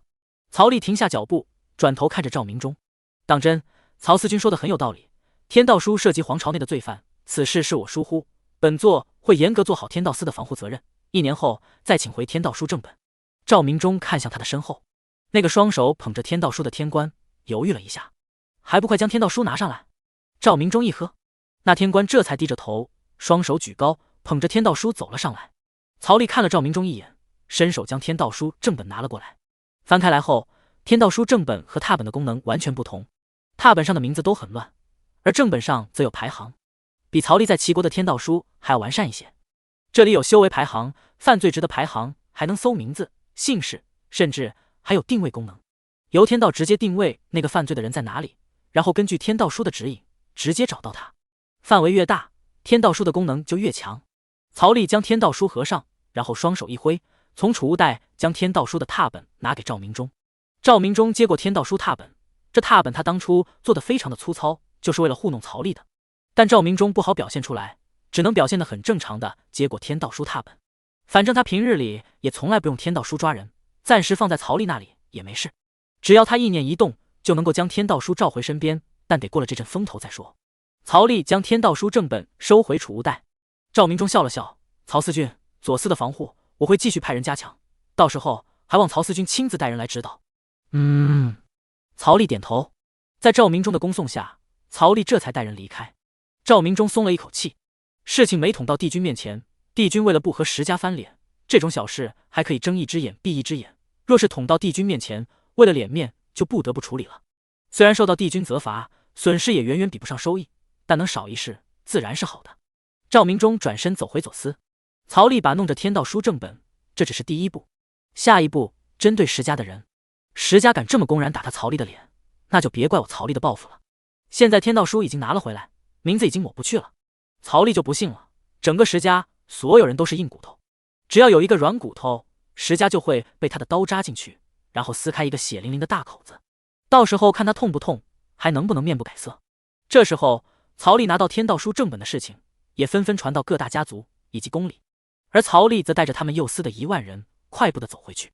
等来到了右司附近，曹丽看到一大群黑色服饰的衙役将右司周围全部给围了起来，设计了很多的岗哨，还立上了闲杂人等不得进入的字牌。曹丽走了上去：“你们在干嘛？”那上京府衙役看到曹丽的服饰，连忙作礼，双手抱着小跑过来：“见过司军大人。”“你们在干嘛？”“回司军大人，上京府发现了一名杀人犯，逃窜到了这里，府尹大人就让卑职将这里封锁起来，务必查到贼人下落。”那黑衣衙役很恭敬的作礼。曹丽看了看拉阻隔绳和牌匾，别人执行公务倒也没什么。行，有什么需要我们右司帮忙的，可以来说。曹丽点头：“谢司军大人，若有需要的，定然叨扰。”那衙役很恭敬的作礼。衙役转头看着身后的小弟，还不快将封锁线松开，让司军大人带着人过去。可是若趁着这个空隙被贼人……放肆！这位可是天道司右司军，你有几个脑袋，敢质疑天道司的队伍？为首的衙役怒吼。身后的小弟这才低头。上京府管着第7层云朵，权限也只是在这里，而天道司管的是整个皇朝，所以上京府实际上是要比天道司低一个等级的。绳子拉开，曹丽带着1万人穿过去，回到右司。眨眼3天的时间过去，曹丽将石家的大部分人都誊抄了出来，再命人去调查这个人的身份，以免直接抓到了石家的老祖，引来石家不要命的反扑。曹丽办公房的墙上密密麻麻的写满了石家人的名字，职位从高到低以及修为排列的非常的整齐。曹丽还给他们列了顺序，要先抓谁再抓谁，而石铁正是在第一批抓捕名单上面。对了，3天时间了，怎么还没接到石铁的举报信息？曹丽让司马光明负责此事，不应该这么安静才对。曹丽扭了扭脖子，嘎嘎响，他将笔放下，从办公房走出去，见到一个天官走过，曹丽招手，那天官顿时小跑过来：“见过司军。”“司马光明呢？”“司马大人正在办公房呢。”那天官连忙说道：“要不要卑职去叫司马大人过来？”曹丽摆手：“不用，我自己过去，你忙你的吧。”“是。”那天官作礼后离开。曹丽一边活动筋骨，一边小步的朝调查司走去。走进调查司后，一群人看到曹丽后连连停下脚步行礼。曹丽只是摆了摆手，示意低调不要声张，就朝着司马光明走去。此时司马光明的案桌上摆满了半人高的资料，几乎将他全部围了起来。曹丽点了点脚尖，这才从案桌上的资料上冒出头，看到被资料围起来的司马光明。此时的司马光明一边看着资料，一边挠头发。曹丽搞石家的人最忙的不是缉拿司，也不是后勤司，而是他们调查司。案桌上的资料全部都是石家人的，而司马光明也从其他司个临时调了1000人过来，总共6000人在调查司工作。而这些工作量汇总就全部由司马光明确认，最后再将准确无误的消息递给曹丽，由他决定天道司的走向。所以这几天司马光明没有吃东西，没有上厕所，没有睡觉，就待在这资料堆里埋头苦干。曹丽探头，他根本就没看到。突然，资料桌的角落里，一个人突然仰头看着曹丽。曹丽定睛一看，可不就是老唐。小曹，你怎么来了？唐金春一脸疲惫地问道。打算过来问点事情，那么忙吗？可不，你一次性调查石家那么多人，这资料看得我脑壳痛，这真不是人干的。唐金春抱怨道。被资料堆埋没的欧阳林这才伸手让曹丽注意到，一整间办公房几乎都堆满了资料，外面的走廊里更是堆了10来米长。那我让其他司的人暂时调派过来。曹丽说道。你们仨休息一会吧。司马光明埋头看着一份资料，非常认真，即便听到了曹丽的话，也假装没听到。等到看完后，司马光明这才抬头看着曹丽。小曹，你来了。堂主你休息一会。曹丽关心道。司马光明摆了摆手，不碍事，本座当初在后山闭关的时候，一整年眼睛都没合过的，区区几天算什么？曹丽看着他，对了，调查科内谁是对石铁举报信息汇总的？云顶山郑荣。曹丽记得这个人，云顶山亲传弟子郑月之的师尊，不是他的父亲，但更像一个父亲。司马光明吩咐的小弟去叫人，不到一会，郑荣就过来了。看着曹丽今非昔比，连他都得尊称一声司军大人，俩人毕竟不熟。郑荣也早就认命了，见过司军。郑天官，对于那石铁的举报信息，你收到多少了？曹丽问道。郑荣摇了摇头，有点奇怪，这3天是一点信息都没收到。不能吧？曹丽一脸疑惑。石铁那么狂妄的性格，平日里定是到处得罪人的，匿名信息也不可能泄露，怎么会没有人来举报？应该有太多的对手，比如曾经同为武举天骄这种人，愿意来匿名举报啊。总不能连匿名都害怕石家的报复吧？但也不合理啊，石家是世家，其他8大世家就不是了。你去查一下，到底是怎么回事？为什么到现在一封举报信都没有？是。郑荣作礼。曹丽则拉着司马光明、欧阳林、唐金春三人吃茶。过了小半天的时间，郑荣就回来了。咋回事？曹丽问。郑荣站着回话：司君可还记得，我们那天拿天道书回来的时候，遇到了上京府的人？曹丽点头，旋即一想，顿时隐隐觉得有古怪。接着，郑荣的话更加印证了曹丽的猜想。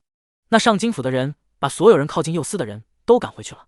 曹丽皱眉，他一开始还以为上京府的人真的在执行公务，还好心打算帮他们，没想到上京府的人都参与其中，这就有点意思了。上京府管着皇朝第7层，类似于一个地区的官府，而曹丽的天道司属于特权部门。按照正常情况，上京府肯定不敢开罪他们天道司的，这是有人受益啊。石家，曹丽念叨着，放下茶杯后，曹丽站了起来。司马、欧阳、老唐，随我去一趟上京府。司马光明和欧阳林、唐金春三人顿时站了起来。他们的修为虽然不是在皇朝里最高的，但是他们代表了天道司。天道司可不是跟一开始执法堂在羚羊宗般的小透明，天道司在皇朝可是有很高的地位。虽然也有人不将天道司放在眼里，但这个对象绝对不是上京府。曹丽大步走了出去，唐金春等三人跟上。站在原地汇报的郑荣想了想，也跟了上去。不过几步，曹丽就来到了拉防线的地方。滚滚滚，没有令牌，进什么进？那个之前奉承曹丽的黑衣衙役，此刻化身为铁面恶吏，对着一个穿着普通的年轻女子喝道。那女子头上一根首饰都没有，身上的锦衣也仿佛洗了很多遍，带着酒色。那女子拿出一个储物袋，塞给那黑色衙役：“大人行行好，放我进去吧，我是去天道司告状，绝对不会和凶徒有啥关系。”黑色衙役看到储物袋，眼睛稍微亮了一下，但他一甩，将储物袋和那女子甩开。储物袋掉在地上，那女子身形也稍微有点踉跄。若是放你进去，造成的后果，你我都承担不起，快滚！黑衣衙役铁面无私，就差拔刀了。那女子脸色很难看，看了看黑衣衙役2眼，再看了看他身后被封锁的大街。说好的匿名举报，把这里全封了，又是什么意思？那什么要替大家主持公道，对抗石家，鼓励大家匿名举报的右司，想必又是一个喜欢作秀的衙门。到时候跟说书的也无疑嫌一般，既给了石家台阶，又给了自己台阶，当真是好手段。可怜这些无权无势的普通人，居然信了。女子不再看那黑衣衙役，苦笑一下后，蹲下去捡回他的储物袋。突然，一只修长的手抢在他的面前，将储物袋捡起来。女子顿时抬头看着眼前的一位青年，五官精致俊朗，鼻梁很挺，眼睛很大，剑眉又深又长，公子如玉4个字。但下一刻，女子就注意到了曹丽的纯银色的发冠，那是一道道雷霆。再看曹丽身上的衣服，那是紫色蟒袍。天道司司君，女子瞳孔变大，突然跪下，连连磕头，见过司君大人。曹丽扶着他的手，起来吧。女子抬头看了一眼曹丽，这一眼仿佛要将曹丽刻进他的脑海里。天道司司君出现在这里，还帮他捡储物袋，不管因为什么，他都有希望了。这名面容带着些许疲惫的女子，眼圈突然红了，被阻拦的委屈，在这时候仿佛找到了倾诉对象。司君大人，还请为小民做主。那女子非但没有站起来，反而是跪在地上不断的磕头。曹丽用手放在她磕头的位置，那女子发现磕得有点柔软，看了一下是曹丽的手掌，这才有点惊讶，然后擦着眼泪慢慢的爬了起来。司君大人，还请为小民做主。那女子擦了擦眼泪，说吧，啥事？曹丽站得笔直，小女子不匿名，我要实名状告石铁，不仅抢夺我哥哥拼命去获得的宝药，还将我哥哥打死了。说完，这女子又要跪下。曹丽用手一托，曹丽眼睛一亮，可有证据？有。这女子手一挥，顿时从储物袋里拿出留影玉简，交给曹丽。这是当初石铁来我家的时候，我哥哥害怕出现意外，让我偷偷录的。曹丽接过留影玉简，然后呢？然后石铁逼问我哥哥宝药的下落，逼问出来后，就将我哥哥带走。后来我哥哥就再也没回来过了。那女子说着说着，眼泪就又流了下来，还请司君大人为小女子一家做主。她哭得跟个泪人一样，非常的无助。我们一家投告无门，石家家主不见我们，上京府报案之后，迟迟未见答复，每次去问就说了是在调查之中。去了天道司也是一样，说案子很多，要慢慢排，大家都很急，不止我一个急。女子擦了擦眼泪，一抽一抽的。曹丽点头，放心，我定为你讨回公道。谢谢司君大人，只要司君大人能为小女子讨回公道，要小女子做什么都可以。那女的咬了咬牙，仿佛什么代价都可以付出。这倒不用，天道司本就是为了公道而生，而本司君为天道司主君，自然得走在最前面，维护公道。曹丽摆了摆手。那女子听曹丽这么说，神情非常认真，仿佛真的很清廉。突然，她伸手指向那黑衣衙役：“那他刚刚不给我进去？”黑衣衙役脸色大变，连连摆手：“不是，我在执行公务啊，姑奶奶。”黑衣衙役直接慌了。曹丽慢吞吞的转头看过来，那眼神很冷漠。黑衣衙役吓得直接扑通一声，直接跪在地上：“司军大人，卑职真的是在办案啊。”“是吗？”曹丽询问。“真的，司军大人不信可以问府君，这是府君下达的命令。”曹丽问道。“那你说说，你在办什么案子？办的人又是谁？”那黑衣衙役吓得一头冷汗：“我们在搜捕一个杀人逃犯，据可靠消息，他就在这附近，所以我们才将这附近封锁起来，一点一点搜寻。”“你确定？”曹丽手里出现了天道书的正本。那黑衣衙役低着头，卑，吞吞吐吐的做什么？“卑职确定。”黑衣衙役咬了咬牙：“胆敢骗本座，定将你抓回去，好好审问，我看你的骨头有多硬。”曹丽严肃的道。跪在地上的黑衣衙役直接傻眼了，冷汗直冒。一想起他们左思那些刑具，就让人头皮发麻。“卑职不敢。”曹丽看着他：“那你说说，那杀人犯叫啥名字？”他有皇朝天道书正本，只要知道名字，一搜索就能够定位杀人犯的位置，除非逃离星光皇朝，要不然就会被天道书所找到。黑衣衙役顿时结巴了：“说。”曹丽一喝：“他叫张生之。”黑衣衙役随口说了一个名字。“修为？”曹丽再问。“凝神大圆满。”黑衣衙役跪着回话。曹丽打开天道书正本第一页，将张生之的名字输进去，在修为上再补上凝神大圆满。当这些信息手写进去之后，顿时天道书正本上张生之的信息就弹了出来。同样名字的人很多，但犯法的人就会减掉一批，若是加上了精确的修为，那么这个人就更加的明显了。曹丽看着唯一符合信息的人只有一个：张生之，星光皇朝张家，凝神境巅峰。附着灵力的手指点在张生之的名字上面，顿时灵力凝结成一枚晶体，上面带着一丝张生之的气息，顺着这枚晶体的指引就可以找到那个人。曹丽将拇指大小的晶体甩到那黑衣衙役面前：“天道书的追踪晶体，顺着这枚晶体去找，可以找到你想抓的人。若是在包围圈里没有找到这个人，你知道后果。”曹丽语气很冷漠。那跪在地上的黑衣衙役偷偷看了一眼拇指大小的晶体。他以前听过天道书的功能，成为上京府衙役之后，也一直希望能够获得这种东西。可是当晶体真的在自己面前的时候，面临的却是一个难题。黑衣衙役呼吸粗重：“司军大人，给你1个时辰时间，没找到人，别怪本座无情了。”曹丽语气很重。听得黑衣衙役只能硬着头皮的抬头捡起那丢在地上的晶体。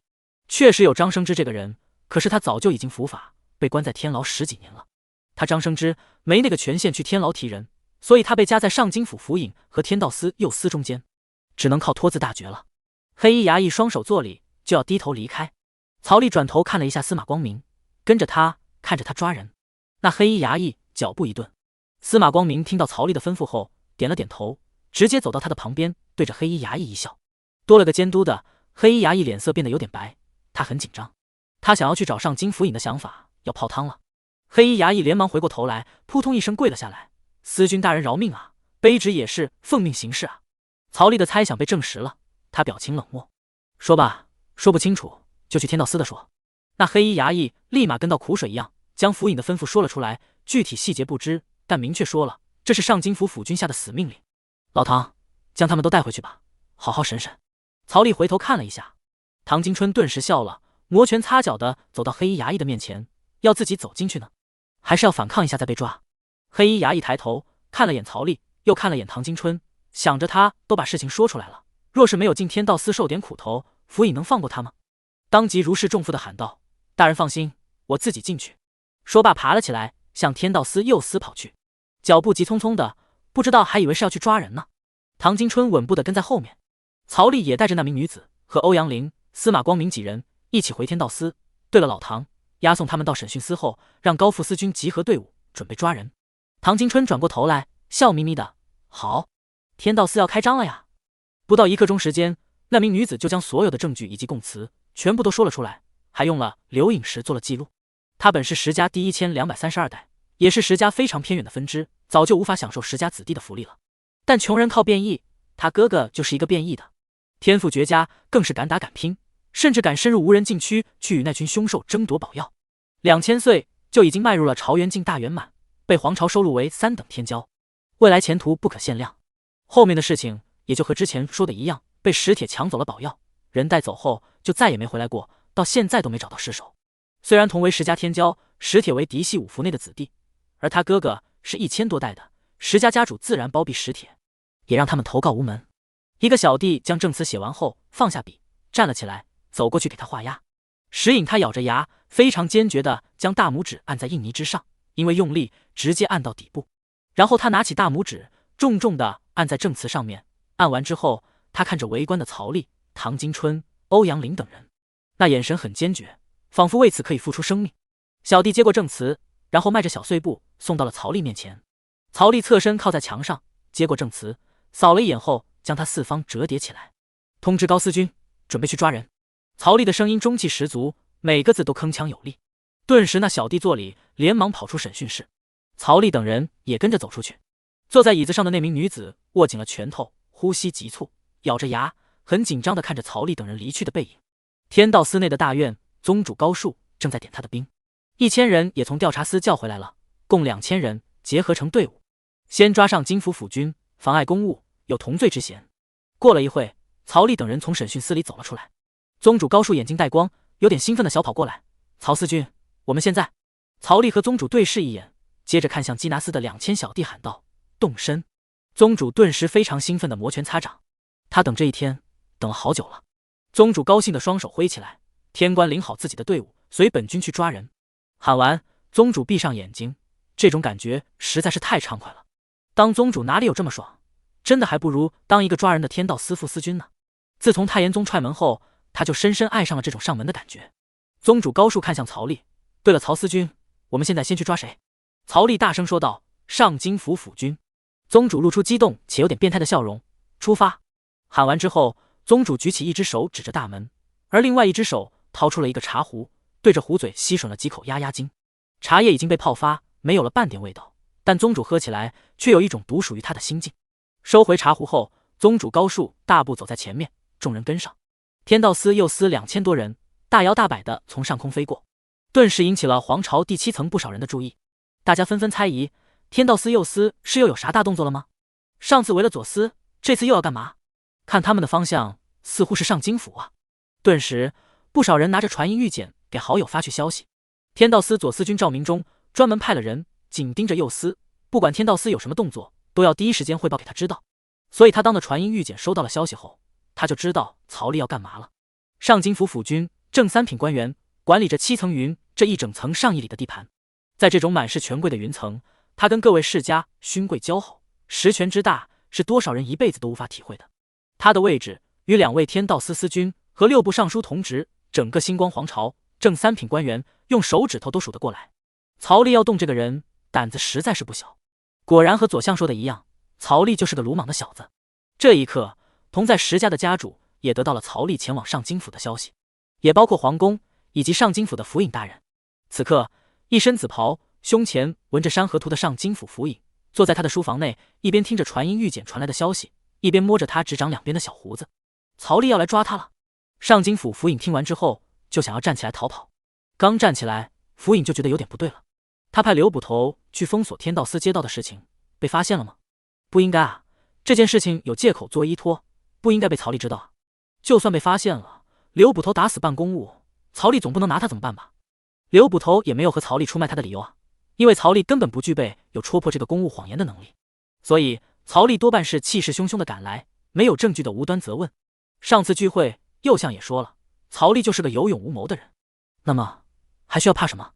上京府府尹想到了这里，重新坐了下来。来人！衙役走了进来。府君大人，调派人手，若有人敢来上京府胡闹，强势镇压。那衙役看了看上京府府尹，有点听不懂。上京府府尹看着他，然后瞪了一下眼睛，还不快去？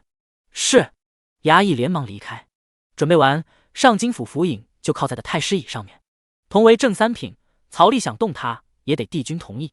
正3品，皇朝一直手数得过来，每个都是位高权重，放在重要地位的人。上京府坐落在云层最中央的位置，占地有1000亩地大小。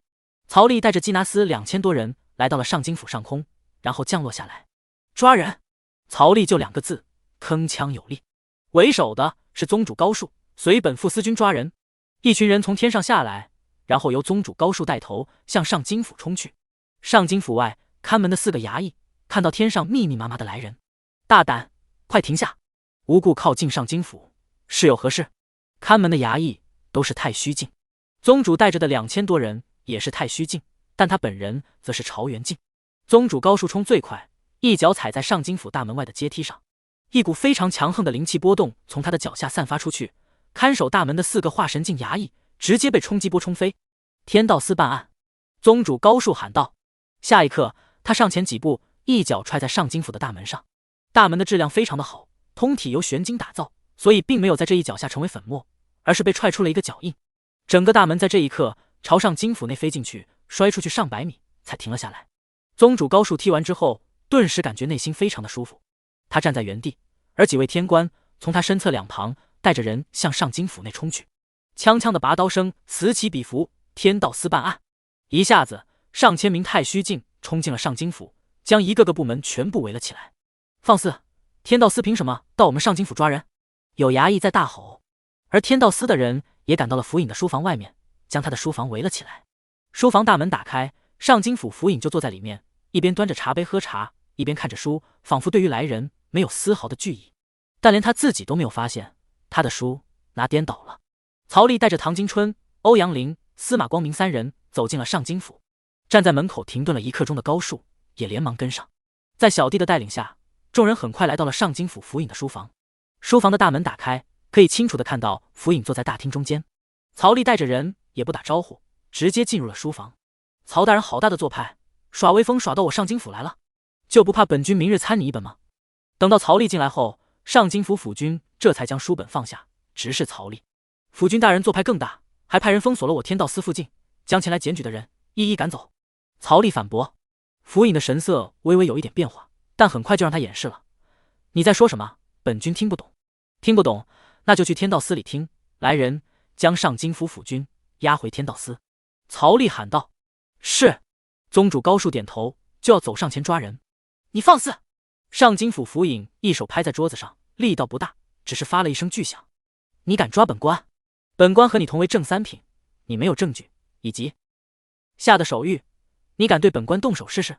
说完，上京府府尹瞪着眼睛，很凶狠地站起来吼道，声音很大，仿佛说大声就有理。谁说本司君没有证据？刘捕头已经招了，此时是你指使，欲图包庇施家人，以权谋私，证据确凿。来人，把他给我绑起来。曹丽伸手，一张认罪书出现在他手里，正面抓立起来给府尹看。上京府府尹顿时愣了一下，真的招了，但是他怎么可能承认这是诬陷？你们天道司屈打成招，本官要见帝君。他离开座位就要离去，曹丽往左移了2步，挡住了他的去路。上京府的府尹是个文官，虽然正3品官职，但修为只有凝神境中期。不过挡在他面前的曹丽只有凝神境初期的气息。哼，敢挡他，当他不能打吗？你想做什么？上京府府尹色厉道。没什么，请府君到天道司坐坐。曹丽和他双眼对视，很认真地说道。放肆！本君可是帝君钦点的上京府府尹，你必须汇报帝君，帝君同意了，你才能动本官。那中年府尹用力地喊道，嘴巴2侧短小的胡子在他的吼声下都一颤一颤的。不用了。曹丽笑了。本座天道司司君先斩后奏，皇权特许。上京府府尹闻言咬了咬牙，推了推曹丽的胸口，结果发现纹丝未动。上京府府尹顿时急了，凝神境中期的修为散出，用力2只手推在曹丽胸口，结果又是纹丝未动。上京府府尹有点愣神，曹丽的修为确确实实的凝神境初期啊。不对，他不是朝元境吗？什么时候是凝神境初期了？就在上京府府尹脑子转动的时候，曹丽胸口的肌肉一动，顿时一股巨力传来。上京府府尹2只手被弹开，整个人噔噔噔的后退了几步，撞在桌子上才停了下来。有辱斯文，有辱斯文！府尹一个文官，虽然修为高达凝神境中期，却从未打过架。曹丽胸口肌肉抖动，就把他弹开，在他眼里就是对他的羞辱。府尹红着眼，伸出一根手指，指着曹丽发抖。曹丽走过去，一手捏住了府尹的手指，一掰，啊！府尹惨叫，直接跪了下来。从小到大，他还没受过这么严重的伤，此刻右手颤抖不止。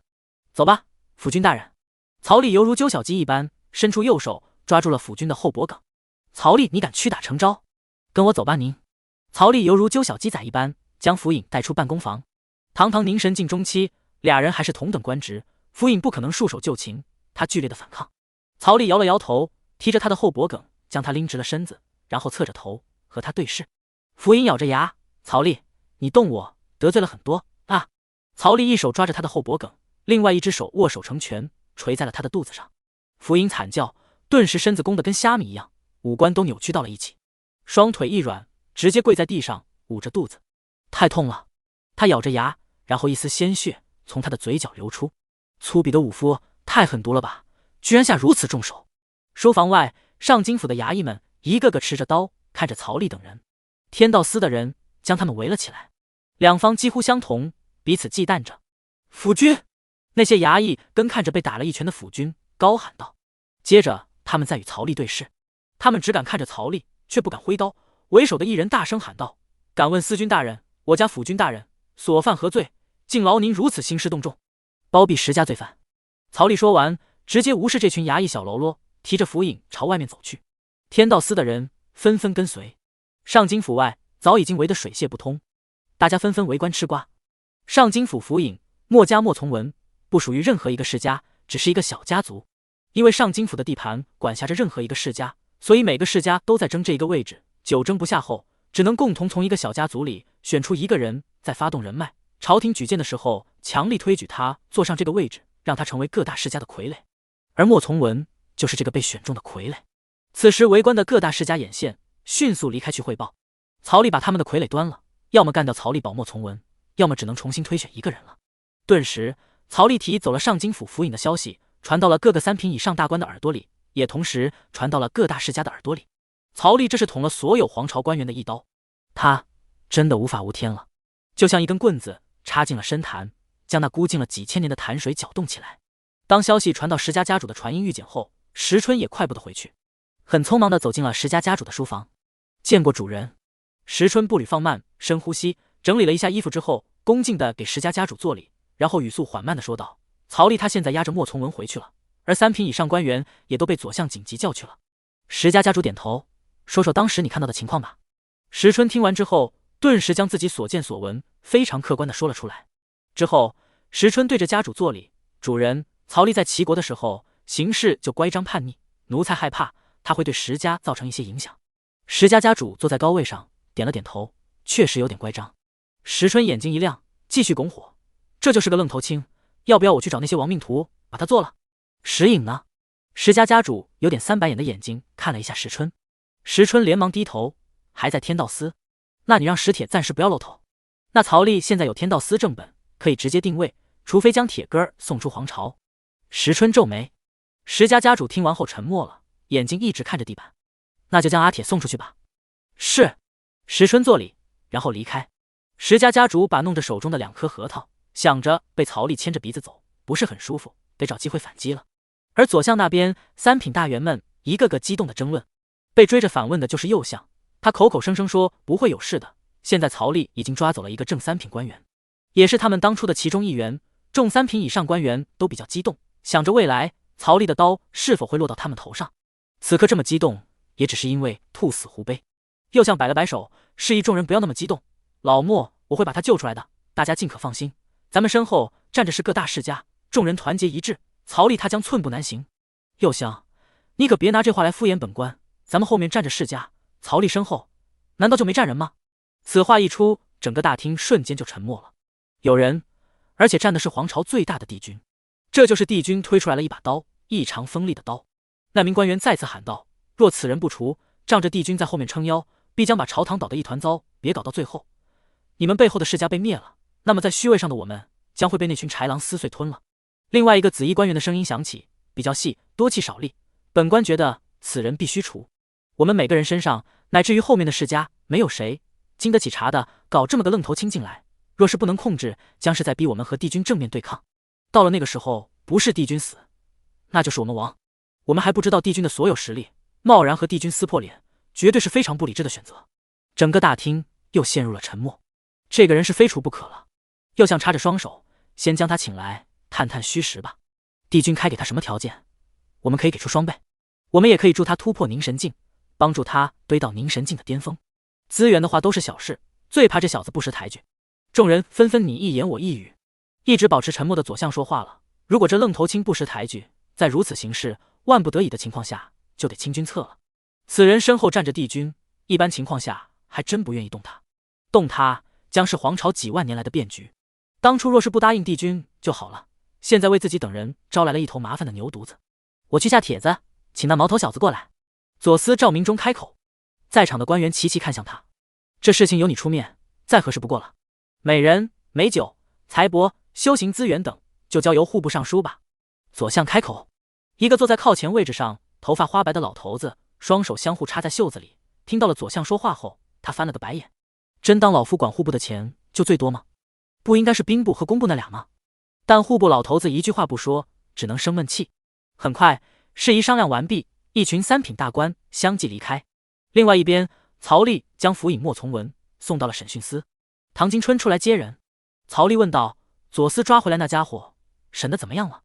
唐金春摇头：“是个硬骨头，带着必死之心的，应该是个死囚，到现在名字都没透露。”曹吏点头：“那倒是条好汉，更需要好好招待了。放心吧，我唐某审人的功夫可是祖传的。”唐金春拍了拍胸膛，然后唐金春看着那根小鸡一样被曹吏拎在手上的人问道：“这个是谁？史铁呢？先去抓这个，一会就去石家。”“那他是谁？”唐金春问道。“上京府第一把手。”唐金春沉默了一下，给曹吏比了个大拇指。曹吏笑了笑，然后眉头一挑：“好好伺候吧，也是个硬骨头。”唐金春跟着眉头一挑，仿佛在对暗号：“那这种硬骨头，老唐我更应该用手段了。”听着两人的对话，莫从文脸直接吓白了。两个小弟上来，架着莫从文往里面走去。黑洞洞的审讯司仿佛地狱的入口。莫从文哪里来过这种地方？几千年来，他都是高高在上的。而进入审讯司后，他就听到了各种惨叫声，非常的瘆人，听得莫从文全身发毛。我招，我招，我什么都招。唐金春和曹吏站在门口，他还没进去呢，就听到了莫从文的尖叫声。唐金春和曹吏对视一眼，俩人都笑了。曹吏说道：“老唐，好好审，是个文官。”“明白。”唐金春笑个不停。“我去石家了，再晚一点就给他跑了。”曹吏抓着手中一颗拇指大小的晶体，这是史铁的气息。唐金春点头后，曹吏转身朝外面走去。宗主高树又在那里整合队伍了。严格来说，这是缉拿司全体成员第一次抓人，抓的竟是上京府第一把手，太刺激了。他们打心眼里觉得不真实。看到曹吏过来，2000缉拿司的成员齐齐站直了身子，打心里的敬佩。出发石家，证据确凿，抓捕史铁。是。所有人一起跺脚转身。曹吏率先踏步向前，众人跟上。石家内部，石春来到了史铁的别院。史铁正和一大帮兄弟喝酒吃肉赌头子。让我去青丘皇朝躲躲。史铁露出不敢相信的表情，然后脖子一梗：“你他娘的在跟老子开玩笑！我听家主的话，窝在家里还不够，还得躲他躲到青丘去。”一大帮兄弟齐齐看着史铁，这顿时让史铁一点面子都没有。这是家主的命令，你只需要听就可以了。不行，要是出去了，老子以后在星光就真不用混了。史铁大声的吼道，手不停的在空中挥动的示意石春离开。石春只是黑着脸：“史铁，你别忘记了你的身份，你今天的一切都是家主给你的。”史铁梗着脖子，很不服气的吼道：“曹吏那厮欺负我们石家欺负到头上来了，你们去解决他啊！让我躲是什么意思啊？他有帝君在后面护着，我们没法动他。现在手里头又有天道书可以定你的位置，还有石影的证物，你若不走，没人护得了你。娘的，一开始就应该把那娘们一起解决了。”史铁骂骂咧咧的：“铁哥，走吧。”一群兄弟上来劝说：“既然是家主说的，我们就要听。”石春见他还梗着脖子，除非石家和帝君翻脸，要不然我们就还需要遵守规则。那石影后面再交给你，现在当务之急是传送离开。石春很严肃地看着他，不出意外的话，曹吏现在已经到了赶来的路上了。一群兄弟围上来劝说，史铁气得鼻孔冒烟，这才挥手将眼前的桌子掀了，不耐烦的道：“走走走！”他奶奶的！石春当即丢出5颗珠子，5颗珠子旋转着，一个小型的传送阵构建完毕。史铁一脸怒意的走上传送阵。突然，天空传来曹吏的声音，特意扩散开来，传播到整个石家。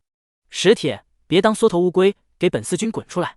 刚站到传送阵内的史铁本就暴躁，听到曹吏谩骂他的声音，就更怒了。他一只脚从小型传送阵里走出来，紧接着另一只脚也从传送阵里出来。刚好这个时候，小型传送阵发动了，一阵光闪过，带走了史铁的一只鞋。石春顿时急了，直呼其名：“史铁，你要干什么？他娘的都骂到我家门口来了，老子忍不了！”史铁捏着拳头，咬着牙齿，脖子以及上半身的肌肉全部紧绷。然后史铁一只光着脚，一只踩着鞋，看起来有点一瘸一拐的朝石家大门跑去。史铁，你胡闹！石春连忙追上去，众多石家兄弟也纷纷追了上去。史铁跑了2步，直接甩出一个缩地符，一下子就逼近了石家大门。石家大门，宗主高树一个飞踢，大胆！石家大门8个太虚境护卫脸色大变，可是来者是一个朝元镜，8个太虚境护卫齐齐出手，都被宗主一脚给踢飞了出去。8个太虚境全部倒飞而出，然后撞在石家的大门上，巨大的冲击力让石家大门在这一刻直接破碎，8个太虚境全部飞了进去。宗主高树从天空中跳了下来，半蹲着，一只手握着膝盖，一只手撑在地上，然后神情冷漠地看着地面。世家大门材质居然是木头做的，都比不过上京府的玄铁大门。大胆！石家管家顿时带着人冲了出来。凝神境后期，身边的精品护卫一个个也有凝神境初期的修，紧接着就是一群朝元境的修士、太虚境的修士，将曹丽等人全部围了起来。何等狂妄小儿，竟敢破坏我们石家的大门！宗主一只手撑在地上，神情冷漠地站了起来，从怀中一掏出天道司右司的官方令牌，天道司办案，无官人等统统退避，如若不然，按罪犯同办。宗主一扫石家的管家和一大群朝元境修士，我操，凝神境修士该不会打死我吧？应该不能吧，本座代表的可是天道司啊，背后站着的是曹丽和帝君啊。宗主心跳加快，有一种无法言说的刺激感。宗主高树心里有点慌张，但外表上他面无表情，无比的淡定。石家管家看着宗主手里的令牌，再看着宗主身上的大红袍，以及他身后的曹丽。曹丽一身紫袍，挺直腰板，一只手负在后腰，一只手在前面举着石铁的气息灵晶。那你们好好说啊，打人做什么？石家管家喊道。宗主高树心里确定了石家管家不会立马动手，站直了身子，大声喝道：“闭嘴，让石铁出来！”而唐金春也走了上来，石铁、石木、石令、石善哥，他一口气念了10几个名字，将这些人统统交出来。对，交出来！宗主喊道。走！曹丽迈步向这破碎的大门走去，宗主等人纷纷跟上。石家管家一时间拿捏不准曹丽，不敢轻举妄动。天道司的2000多人与涌进石家的前院。曹丽，你敢欺辱老子！一个缩地符后，石铁出现在了石家前院。石铁是突然出现的，一拳轰向曹丽10米之外的空气。缩地符的缺点在这里体现无疑。石铁疯狂的一拳打出了音爆声，将他面前的虚空砸出一个小黑洞。你在干嘛？曹丽一脸疑惑。石铁转过头来，脸上一热，心中羞恼。曹丽，老子从没惹过你，你却追着我不放，欺人太甚，爷爷跟你拼了！石铁一个闪身，凭借着他凝神境的速度，快速冲到了曹丽面前。近距离之下，速度跟缩地成寸也非常的接近，但在曹丽眼里，这依然是慢动作。曹丽一个侧身，然后身子一低，甩出附在身后的手臂，以臂作棍，狠狠地甩在石铁的胸口上。不知道的人来看，还以为是石铁自己撞上去的。石铁急速的身体被这么一挡，差点成为折纸，然后倒飞出去，摔在地上。五脏六腑在这一甩臂之下几乎全碎。石铁躺在地上吐了好几口鲜血，这才用他五脏五行循环相生的修复着伤势。曹丽的实力好强，一个甩臂就让石铁闭嘴了。而这一刻，整个石家突然出现了一股极强的威压，众人在这一刻仿佛连呼吸都有点困难，整个天地在这一刻都暗淡了下来。一个中年男子漫步地从石家后院走进了石家前院，石春就跟在他身后，非常恭敬地低着头。石家家主石开拳，身上道运流转，这是位迈入了道境的大高手，超越了人类凡俗的超凡生物。道境是大统称，最低也是尊者境，等级划分已经不是用初期、中期、后期来划分的了，而是看走了大道多少米。大道铭刻天地，陨落则天哭，陛下血雨。曹丽转头和他对视，石家家主石开拳并没有刻意释放威压，但已经让除了曹丽之外的众人呼吸困难。这是对于天道司的威慑。曹司君，来我石家抓人，不跟本座通报一声，不符合规矩吧？石家家主漫步走过来，他踩的每一步都仿佛有一丝道韵。曹丽储物袋内的赤炎尊者顿时在里面大喊：主人，请让我御剑砸死他！主人，我要立功！敢在我主人面前展示道境的气息，此人该死，非常的该死！曹丽只能不搭理赤炎尊者，对石开拳出手。小赤炎疯了吧？石开拳不敢对自己出手，无非是顾忌帝君，而咱们动手，他还击就天经地义了。现在还不是撕破脸皮的时候，等他哪天迈入道境了，再跟这些大世家的家主撕破脸皮也不迟。你是哪位？曹丽问道。石春连忙走上来，石家当代家主石开拳。哦，曹丽的回答让整个气氛直接冷场，气氛陷入了绝对的尴尬。他堂堂一个100万级大世家的家主，报出名字后得到了曹丽一个傲字，他是道境的超凡大高手，也是石家家主，皇朝内排得上号的大人物。宗主察觉到气氛有点尴尬，他像是节奏慢了半拍一样，突然眼睛一瞪，大声喊道：“他就是石开拳！”宗主噔噔噔的后退3步，所有人全部看向宗主高树，特别是曹丽等人。我们咋不知道？你还知道石开拳？生的齐国这种小国家，偏居一隅，见过帝君的画像都算了不起了。石家家主石开拳，2只手负在身后，是一种骄傲。你看，就算是乡下上来的人都听过我石开拳的大名，想必是本座的事迹已经传播了亿万里山河，无人不知，无人不晓了。而石春身为石开拳的奴仆，也是松了一口气。他本来想缓解这尴尬气氛的，没想到是天道司的人来缓解的。看对面的表情，也是非常敬佩我们家家主。石春脸上有着一丝得意，而整个石家人脸色也都有点得意。唐金春一脸疑惑地看向宗主高树：“老高，你啥时候听过这个名字的？”宗主一脸茫然：“我没听过呀。”所有人：“哈哈，人家都报名了，总不能冷场吧？”哈哈。宗主高树笑嘻嘻的，而整个前院没有人敢说话，落针可闻的气氛，只有宗主一个人的孤笑声。哈哈。宗主看向石开拳和石春，哈哈哈，嘴上哈哈笑，实则心跳非常快，好刺激啊！他们不会打死我吧？石开拳和石春的脸色都非常的黑，堂堂尊者竟被人如此戏耍。石开拳笑了，天道司的人可真的是幽默，敢问阁下名讳？宗主哈哈大笑，本座天道司副司君管缉拿司高树。高大人。石开拳皮笑肉不笑的看着宗主，他的3白眼看起来有点瘆人。曹丽走到宗主面前：“石家主，本座还不知道天道司抓人还要跟各位世家家主提前报备，这是皇朝的流程吗？”石春脸色一变，这个高帽子扣下来，他的主人根本没法回答。石春顿时站了出来：“曹丽，你不要胡搅蛮缠啊！这不是刚才石家家主说的吗？怪我没有跟他打招呼。”曹丽一脸疑惑：“你……”石春哑口无言。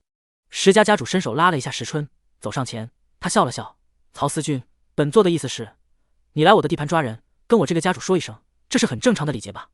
曹丽缓缓地点了2下头，沉思了2秒，抬头看向石家家主：“礼节是礼节，但跟你说了，你不就把他们放跑了吗？”石开拳对曹丽这种天真的询问，只觉得直白。曹司君说笑了：“那你说有啥好处吗？还是你会把人给我绑起来，送给我？”石开拳笑了笑：“如果我石家有人犯罪，被本座知道，不用司君来抓，本座会亲自将人扭送到天道司，任司君责罚。”那太好了。曹丽看向唐金春，唐金春当即非常识趣的走过去，将名单递到石春手上。这些人都是进了天道书的，还望石家主将他们一个个叫出来，跟本司君回去。曹丽说道。石春俯身，很恭敬地将名单递给石开拳。石开拳接过名单一看，都是一些年轻一辈的子弟。石开拳面无表情，实际内心在痛骂天道书真是个麻烦，像这种愣头青拿到天道书，背后还有帝君撑腰，真的是让人头疼。这几个人都是一些年轻一辈，并无石家真正的掌权者，还好是他的接受程度。石开拳也并不想和帝君撕破脸皮，但人也不可能那么轻易就给曹丽带走。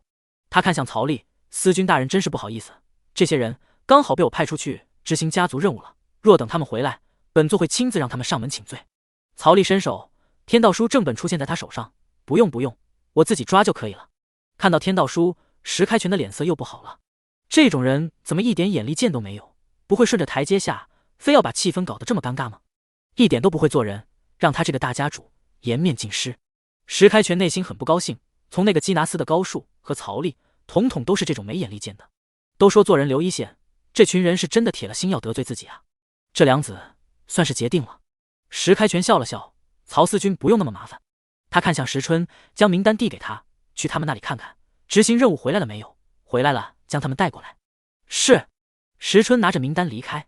曹思君到里面坐坐。不了。曹丽摆了摆手，老高把石铁绑起来。好嘞。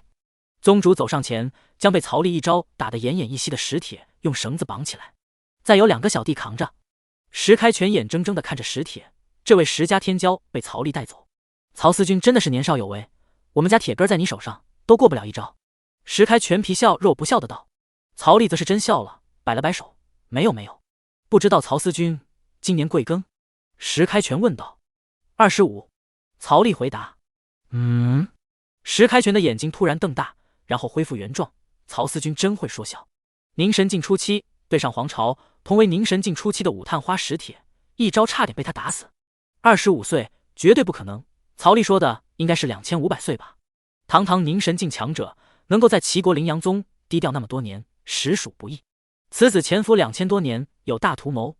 石开全觉得左相等人小瞧他了。没说笑，就是25岁，我可以作证。唐金春开口。曹丽是他看着长大的，他很自豪。石开全认真的看着唐金春，不像是说谎。看来他要好好让石春去查查，更加仔细曹丽这个人的身世。如果真的是25岁，那就有大恐怖了。不一会儿，奴仆石春就带着人回来了，10几个石家的青年才俊被他绑在后面。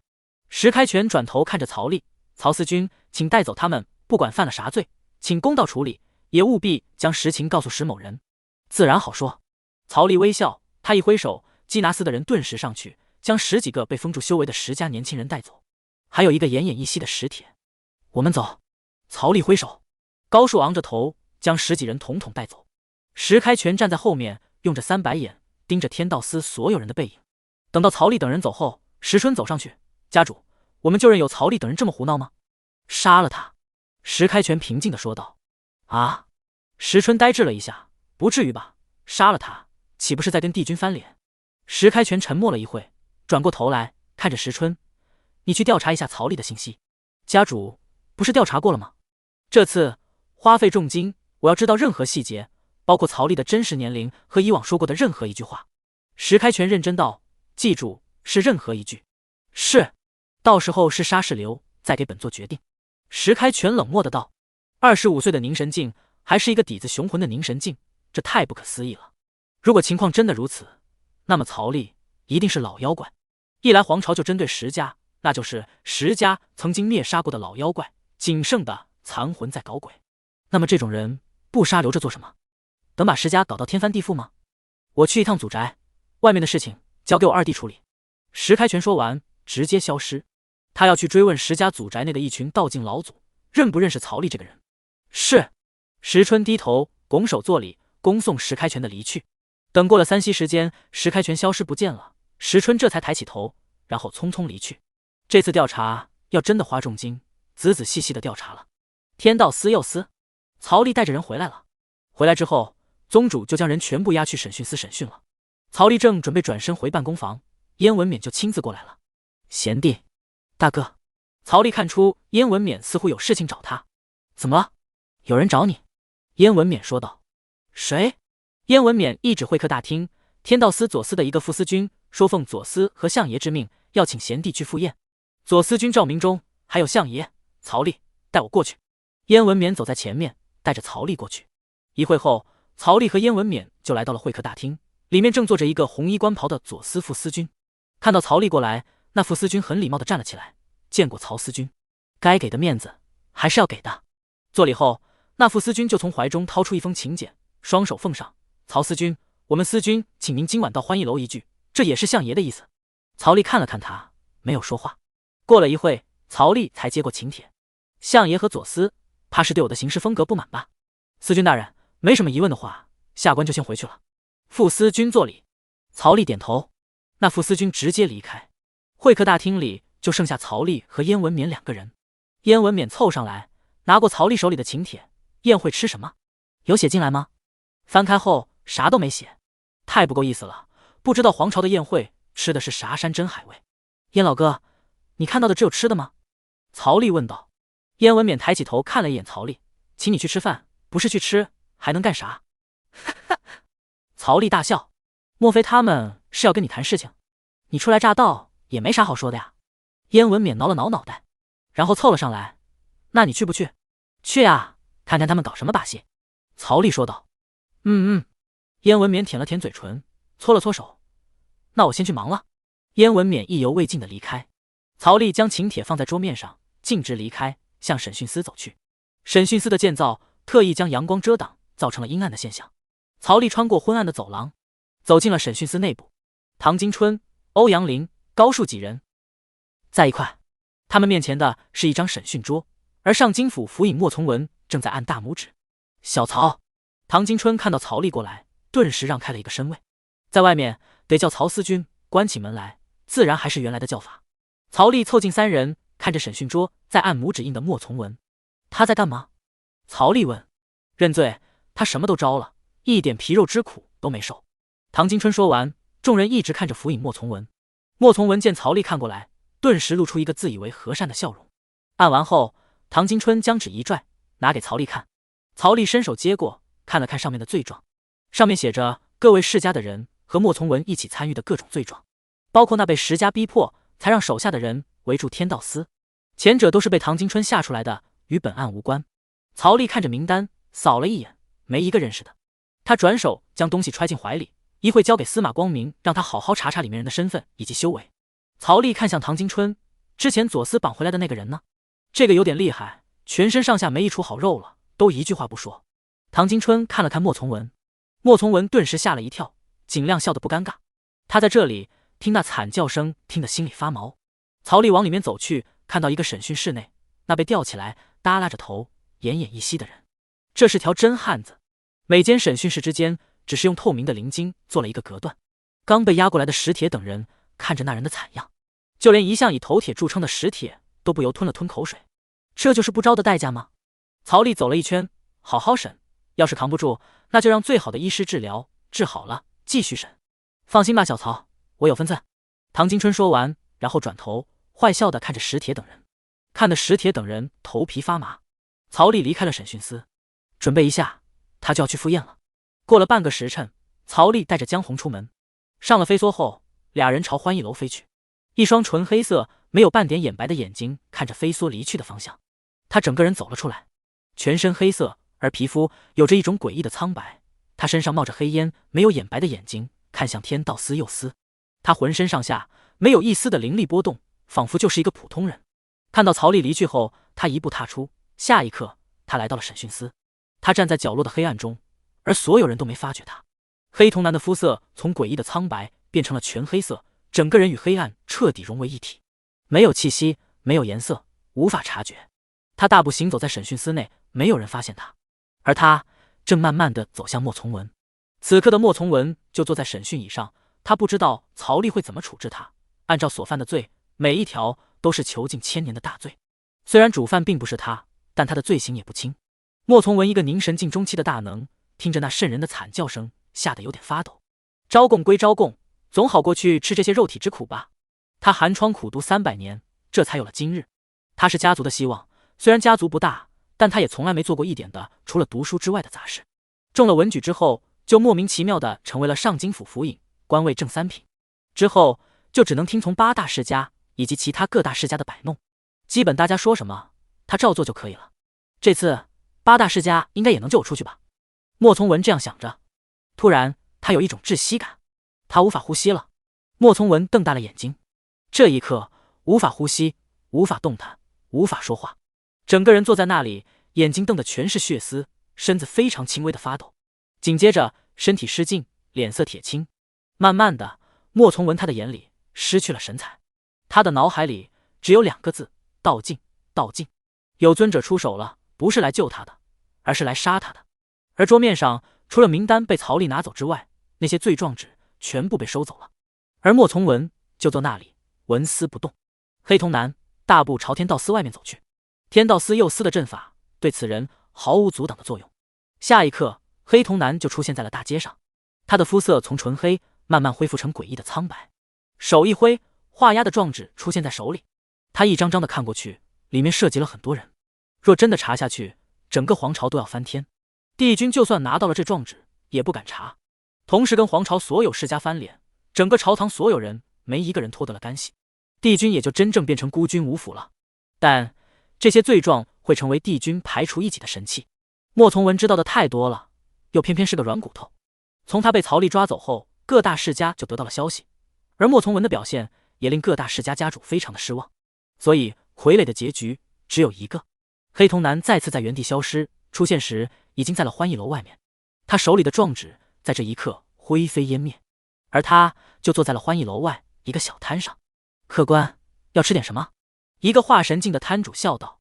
他看着这个脸色很苍白不像活人的人，紧接着摊主看到了他的眼睛，内心吓了一跳，但还是强装冷静。一碗面，他很冷漠地说了一句。好嘞。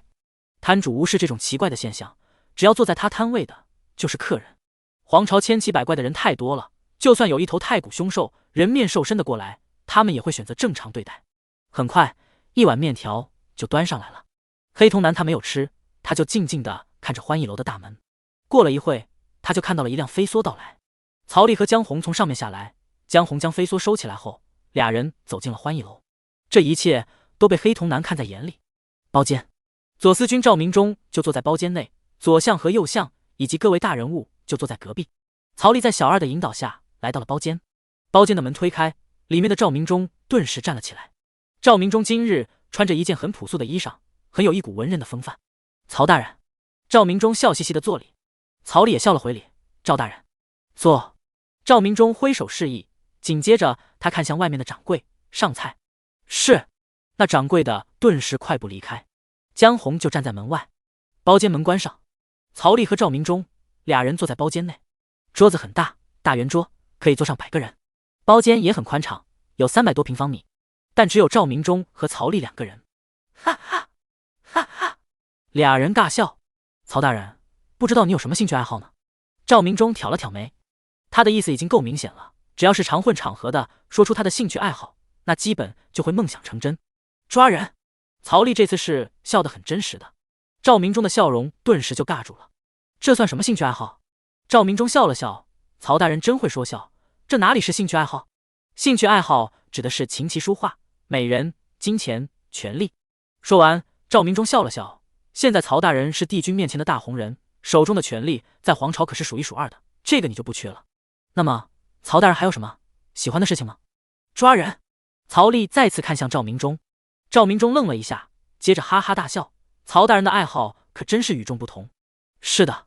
曹丽义正言辞的道，本座的心很单纯，就是喜欢抓人，那些犯法的只要本座抓得起的，见一个抓一个。哈哈。赵明忠，曹大人真不愧是帝君特意提拔的人。可不。曹丽点头。赵明忠大概知道曹丽的意思了，但是他还是要考验曹丽。说归说，做到很难，干部是需要考验的。赵明忠鼓掌，包间门被打开，一群穿着一件透明白纱的曼妙女子扭动着身姿，端着餐盘，一个个排队走了进来。曹丽淡然地看着大门，下一刻他失去了表情管理，眼睛猛地瞪大，眼睛紧紧地盯着这些几十个女子的身材，每个人都有1.7米多，光着脚丫子轻盈地踩在地上，身上穿着一件白色的薄纱。曹丽眼睛瞪到最大。赵明忠笑了。曹大人，这是欢艺楼的特色。特色吗？曹丽瞪大了眼睛。对，特色。赵明忠满意的点了点头。下一刻，那几十名女子纷纷端着菜肴排好队，一个个来到曹丽身边上餐盘，看得曹丽直吞口水。随着一个个女子将餐盘放下，离开的时候还故意用手臂蹭了蹭曹丽的手，做这种肢体接触的小细节。赵明忠双手手指交叉插在一起，以一种轻松的态度询问道：曹大人对这些佳肴可还满意？曹丽环视了面前的几十盘菜，满意满意。看着曹丽小鸡啄米一般的态度，赵明忠十分的欣慰。看来曹丽也不过如此，嘴上说的好听，在美色的考验下立马原形毕露。赵明忠原本还以为曹丽有多固执，他笑了一下自己，明显是多虑了。人性本就如此，说得越好听，干得越坏蛋。那么赵某给曹大人再上一道菜。赵明忠鼓掌，顿时包间的门再次被打开，又是一批穿着白色薄纱的女子，光着脚丫子排队端着盘子进来。接下来的盘子装的就不是食物了，从各种零食再到各种宝药、修行界的稀有资源，足足有几十盘被那群女子一一放下。曹丽光是坐在那里就能感受到磅礴的灵力了。赵明忠笑得很开心，一副有意大和谐的态度，手一挥，指点江山的问：曹司君对第2轮菜感觉如何呢？有权力，有美人，有资源，就问谁能经得住这种考验。曹丽没有说话，而是静静地看着那一桌子的宝贝。而曹丽的样子，在赵明忠看来，这就是愣了。一个从小小齐国上来的人，哪里见过这种大场面，看呆了也可以理解，让他心里缓冲一下吧，乡巴佬。赵明忠靠后躺在椅子后背，很轻松的道：“各位姑娘们，快伺候曹大人吃菜。”好。接近100道女生齐齐应道，接着近100人向曹丽挤来。一时间满园春色，那近100名女子直接将曹丽包围在中间，拼了命的想得到曹丽的垂青。在欢义楼楼主的叮嘱下，他们怎么不知道眼前人的身份呢？这可是正三品大员啊，负责天道司整个皇朝最大的执法机构。若能够给这种人做个丫鬟，甚至是小妾，都是梦寐以求的。而赵明忠看着这一幕，很会意的笑了笑。男人罢了。他准备离开，留给曹丽一战群雄的发挥空间。随着一群群姑娘挤过来，曹丽不高兴了。砰！曹丽一掌打在桌子上，顿时桌子4分5裂，盘子乱飞。放肆！曹丽一喝，近100个姑娘全部一愣，这位大贵人怎么突然发怒了？识趣的姑娘连忙跪下，其他的人也跟着全部跪下。不知道是哪个不开眼的触怒了这位大贵人。正走了2步的赵明忠愣了一下，曹兄，你这是为何？然后赵明忠眼睛一愣，凶相毕露的看着跪在地上的一群姑娘。你们哪个贱婢让曹兄不舒服了？那眼神和表情仿佛要吃人似的。叫我曹大人。曹丽抬头看向赵明忠，赵明忠一愣，但看曹丽的态度，他也不好再惹曹丽反感。曹大人，是谁惹你不快了？你跟本官说，本官定让他生不如死，给曹大人赔罪。赵明忠的话一出，跪在地上的近100个姑娘们一个个瑟瑟发抖，生怕真的被赵明忠带走。这可是皇朝内数1数2的大人物啊！曹丽站了起来，和赵明忠对视：“是你，赵明忠。”赵明忠顿时一脸懵：“你敢贿赂本司君？”曹丽突然出手，揪住了赵明忠的衣领。赵明忠一下子被曹丽推到墙边，他缓过来了，这特么是个不解风情的愣头青。曹大人，你听我解释。还有什么好解释的？曹丽的手往回一指，这满地的证据，满地的人，你敢说你不是贿赂本座？曹大人，你真的是误会了。曹丽手肘顶着赵明忠的脖子，将他压到墙上去。身为天道司左司君，你知法犯法，该当何罪？赵明忠无语了，你懂不懂规矩啊？你必须跟我回天道司又司一趟，今天这事情没说明白，你跑不掉了。曹丽揪着他的衣领，跪在地上的近100女子都一脸懵逼，不止他们懵，就连赵明忠都是懵的。感情你刚才进来的时候说你喜欢抓人，是真的？这时候包间的门被打开，以左相为头的一群3品官员齐齐冲进来，跪在地上的女子顿时跪着后退，让出了一条道。曹大人，您消消气。一群3品大官上来劝：“走开，胆敢如此贿赂本司君，明目张胆的，必须跟我回去。”曹丽喝道，抓着赵明忠的领子不肯放手。曹大人，你先冷静一下。曹丽不听，一只手抓着赵明忠的领子，一只手拿着刘颖玉剪，将他往外拖。赵明忠非常的无语，他感觉他遇到流氓了。这哪里有一点3品大官的样子，整一个地痞无赖，不要脸不要皮，还一点情商都没有。今天要是真的被拖出了这欢义楼，在街上拉扯着，他赵明忠和曹丽将会成为皇朝的笑话，真是一点体面都没有。曹丽，你够了！赵明忠一挥手，胸口的领子齐断，而他也和曹丽分开来。曹丽抓着手里的衣领碎块：“赵明忠，你是要拒捕吗？本官没有贿赂你，算什么拒捕？”对啊对啊，曹司君，这就是一场误会。左相等人纷纷围着曹丽解释，劝他消气。没有贿赂。曹丽指着散落一地的宝贝和跪在地上的成群女子：“要不要找帝君评评理？”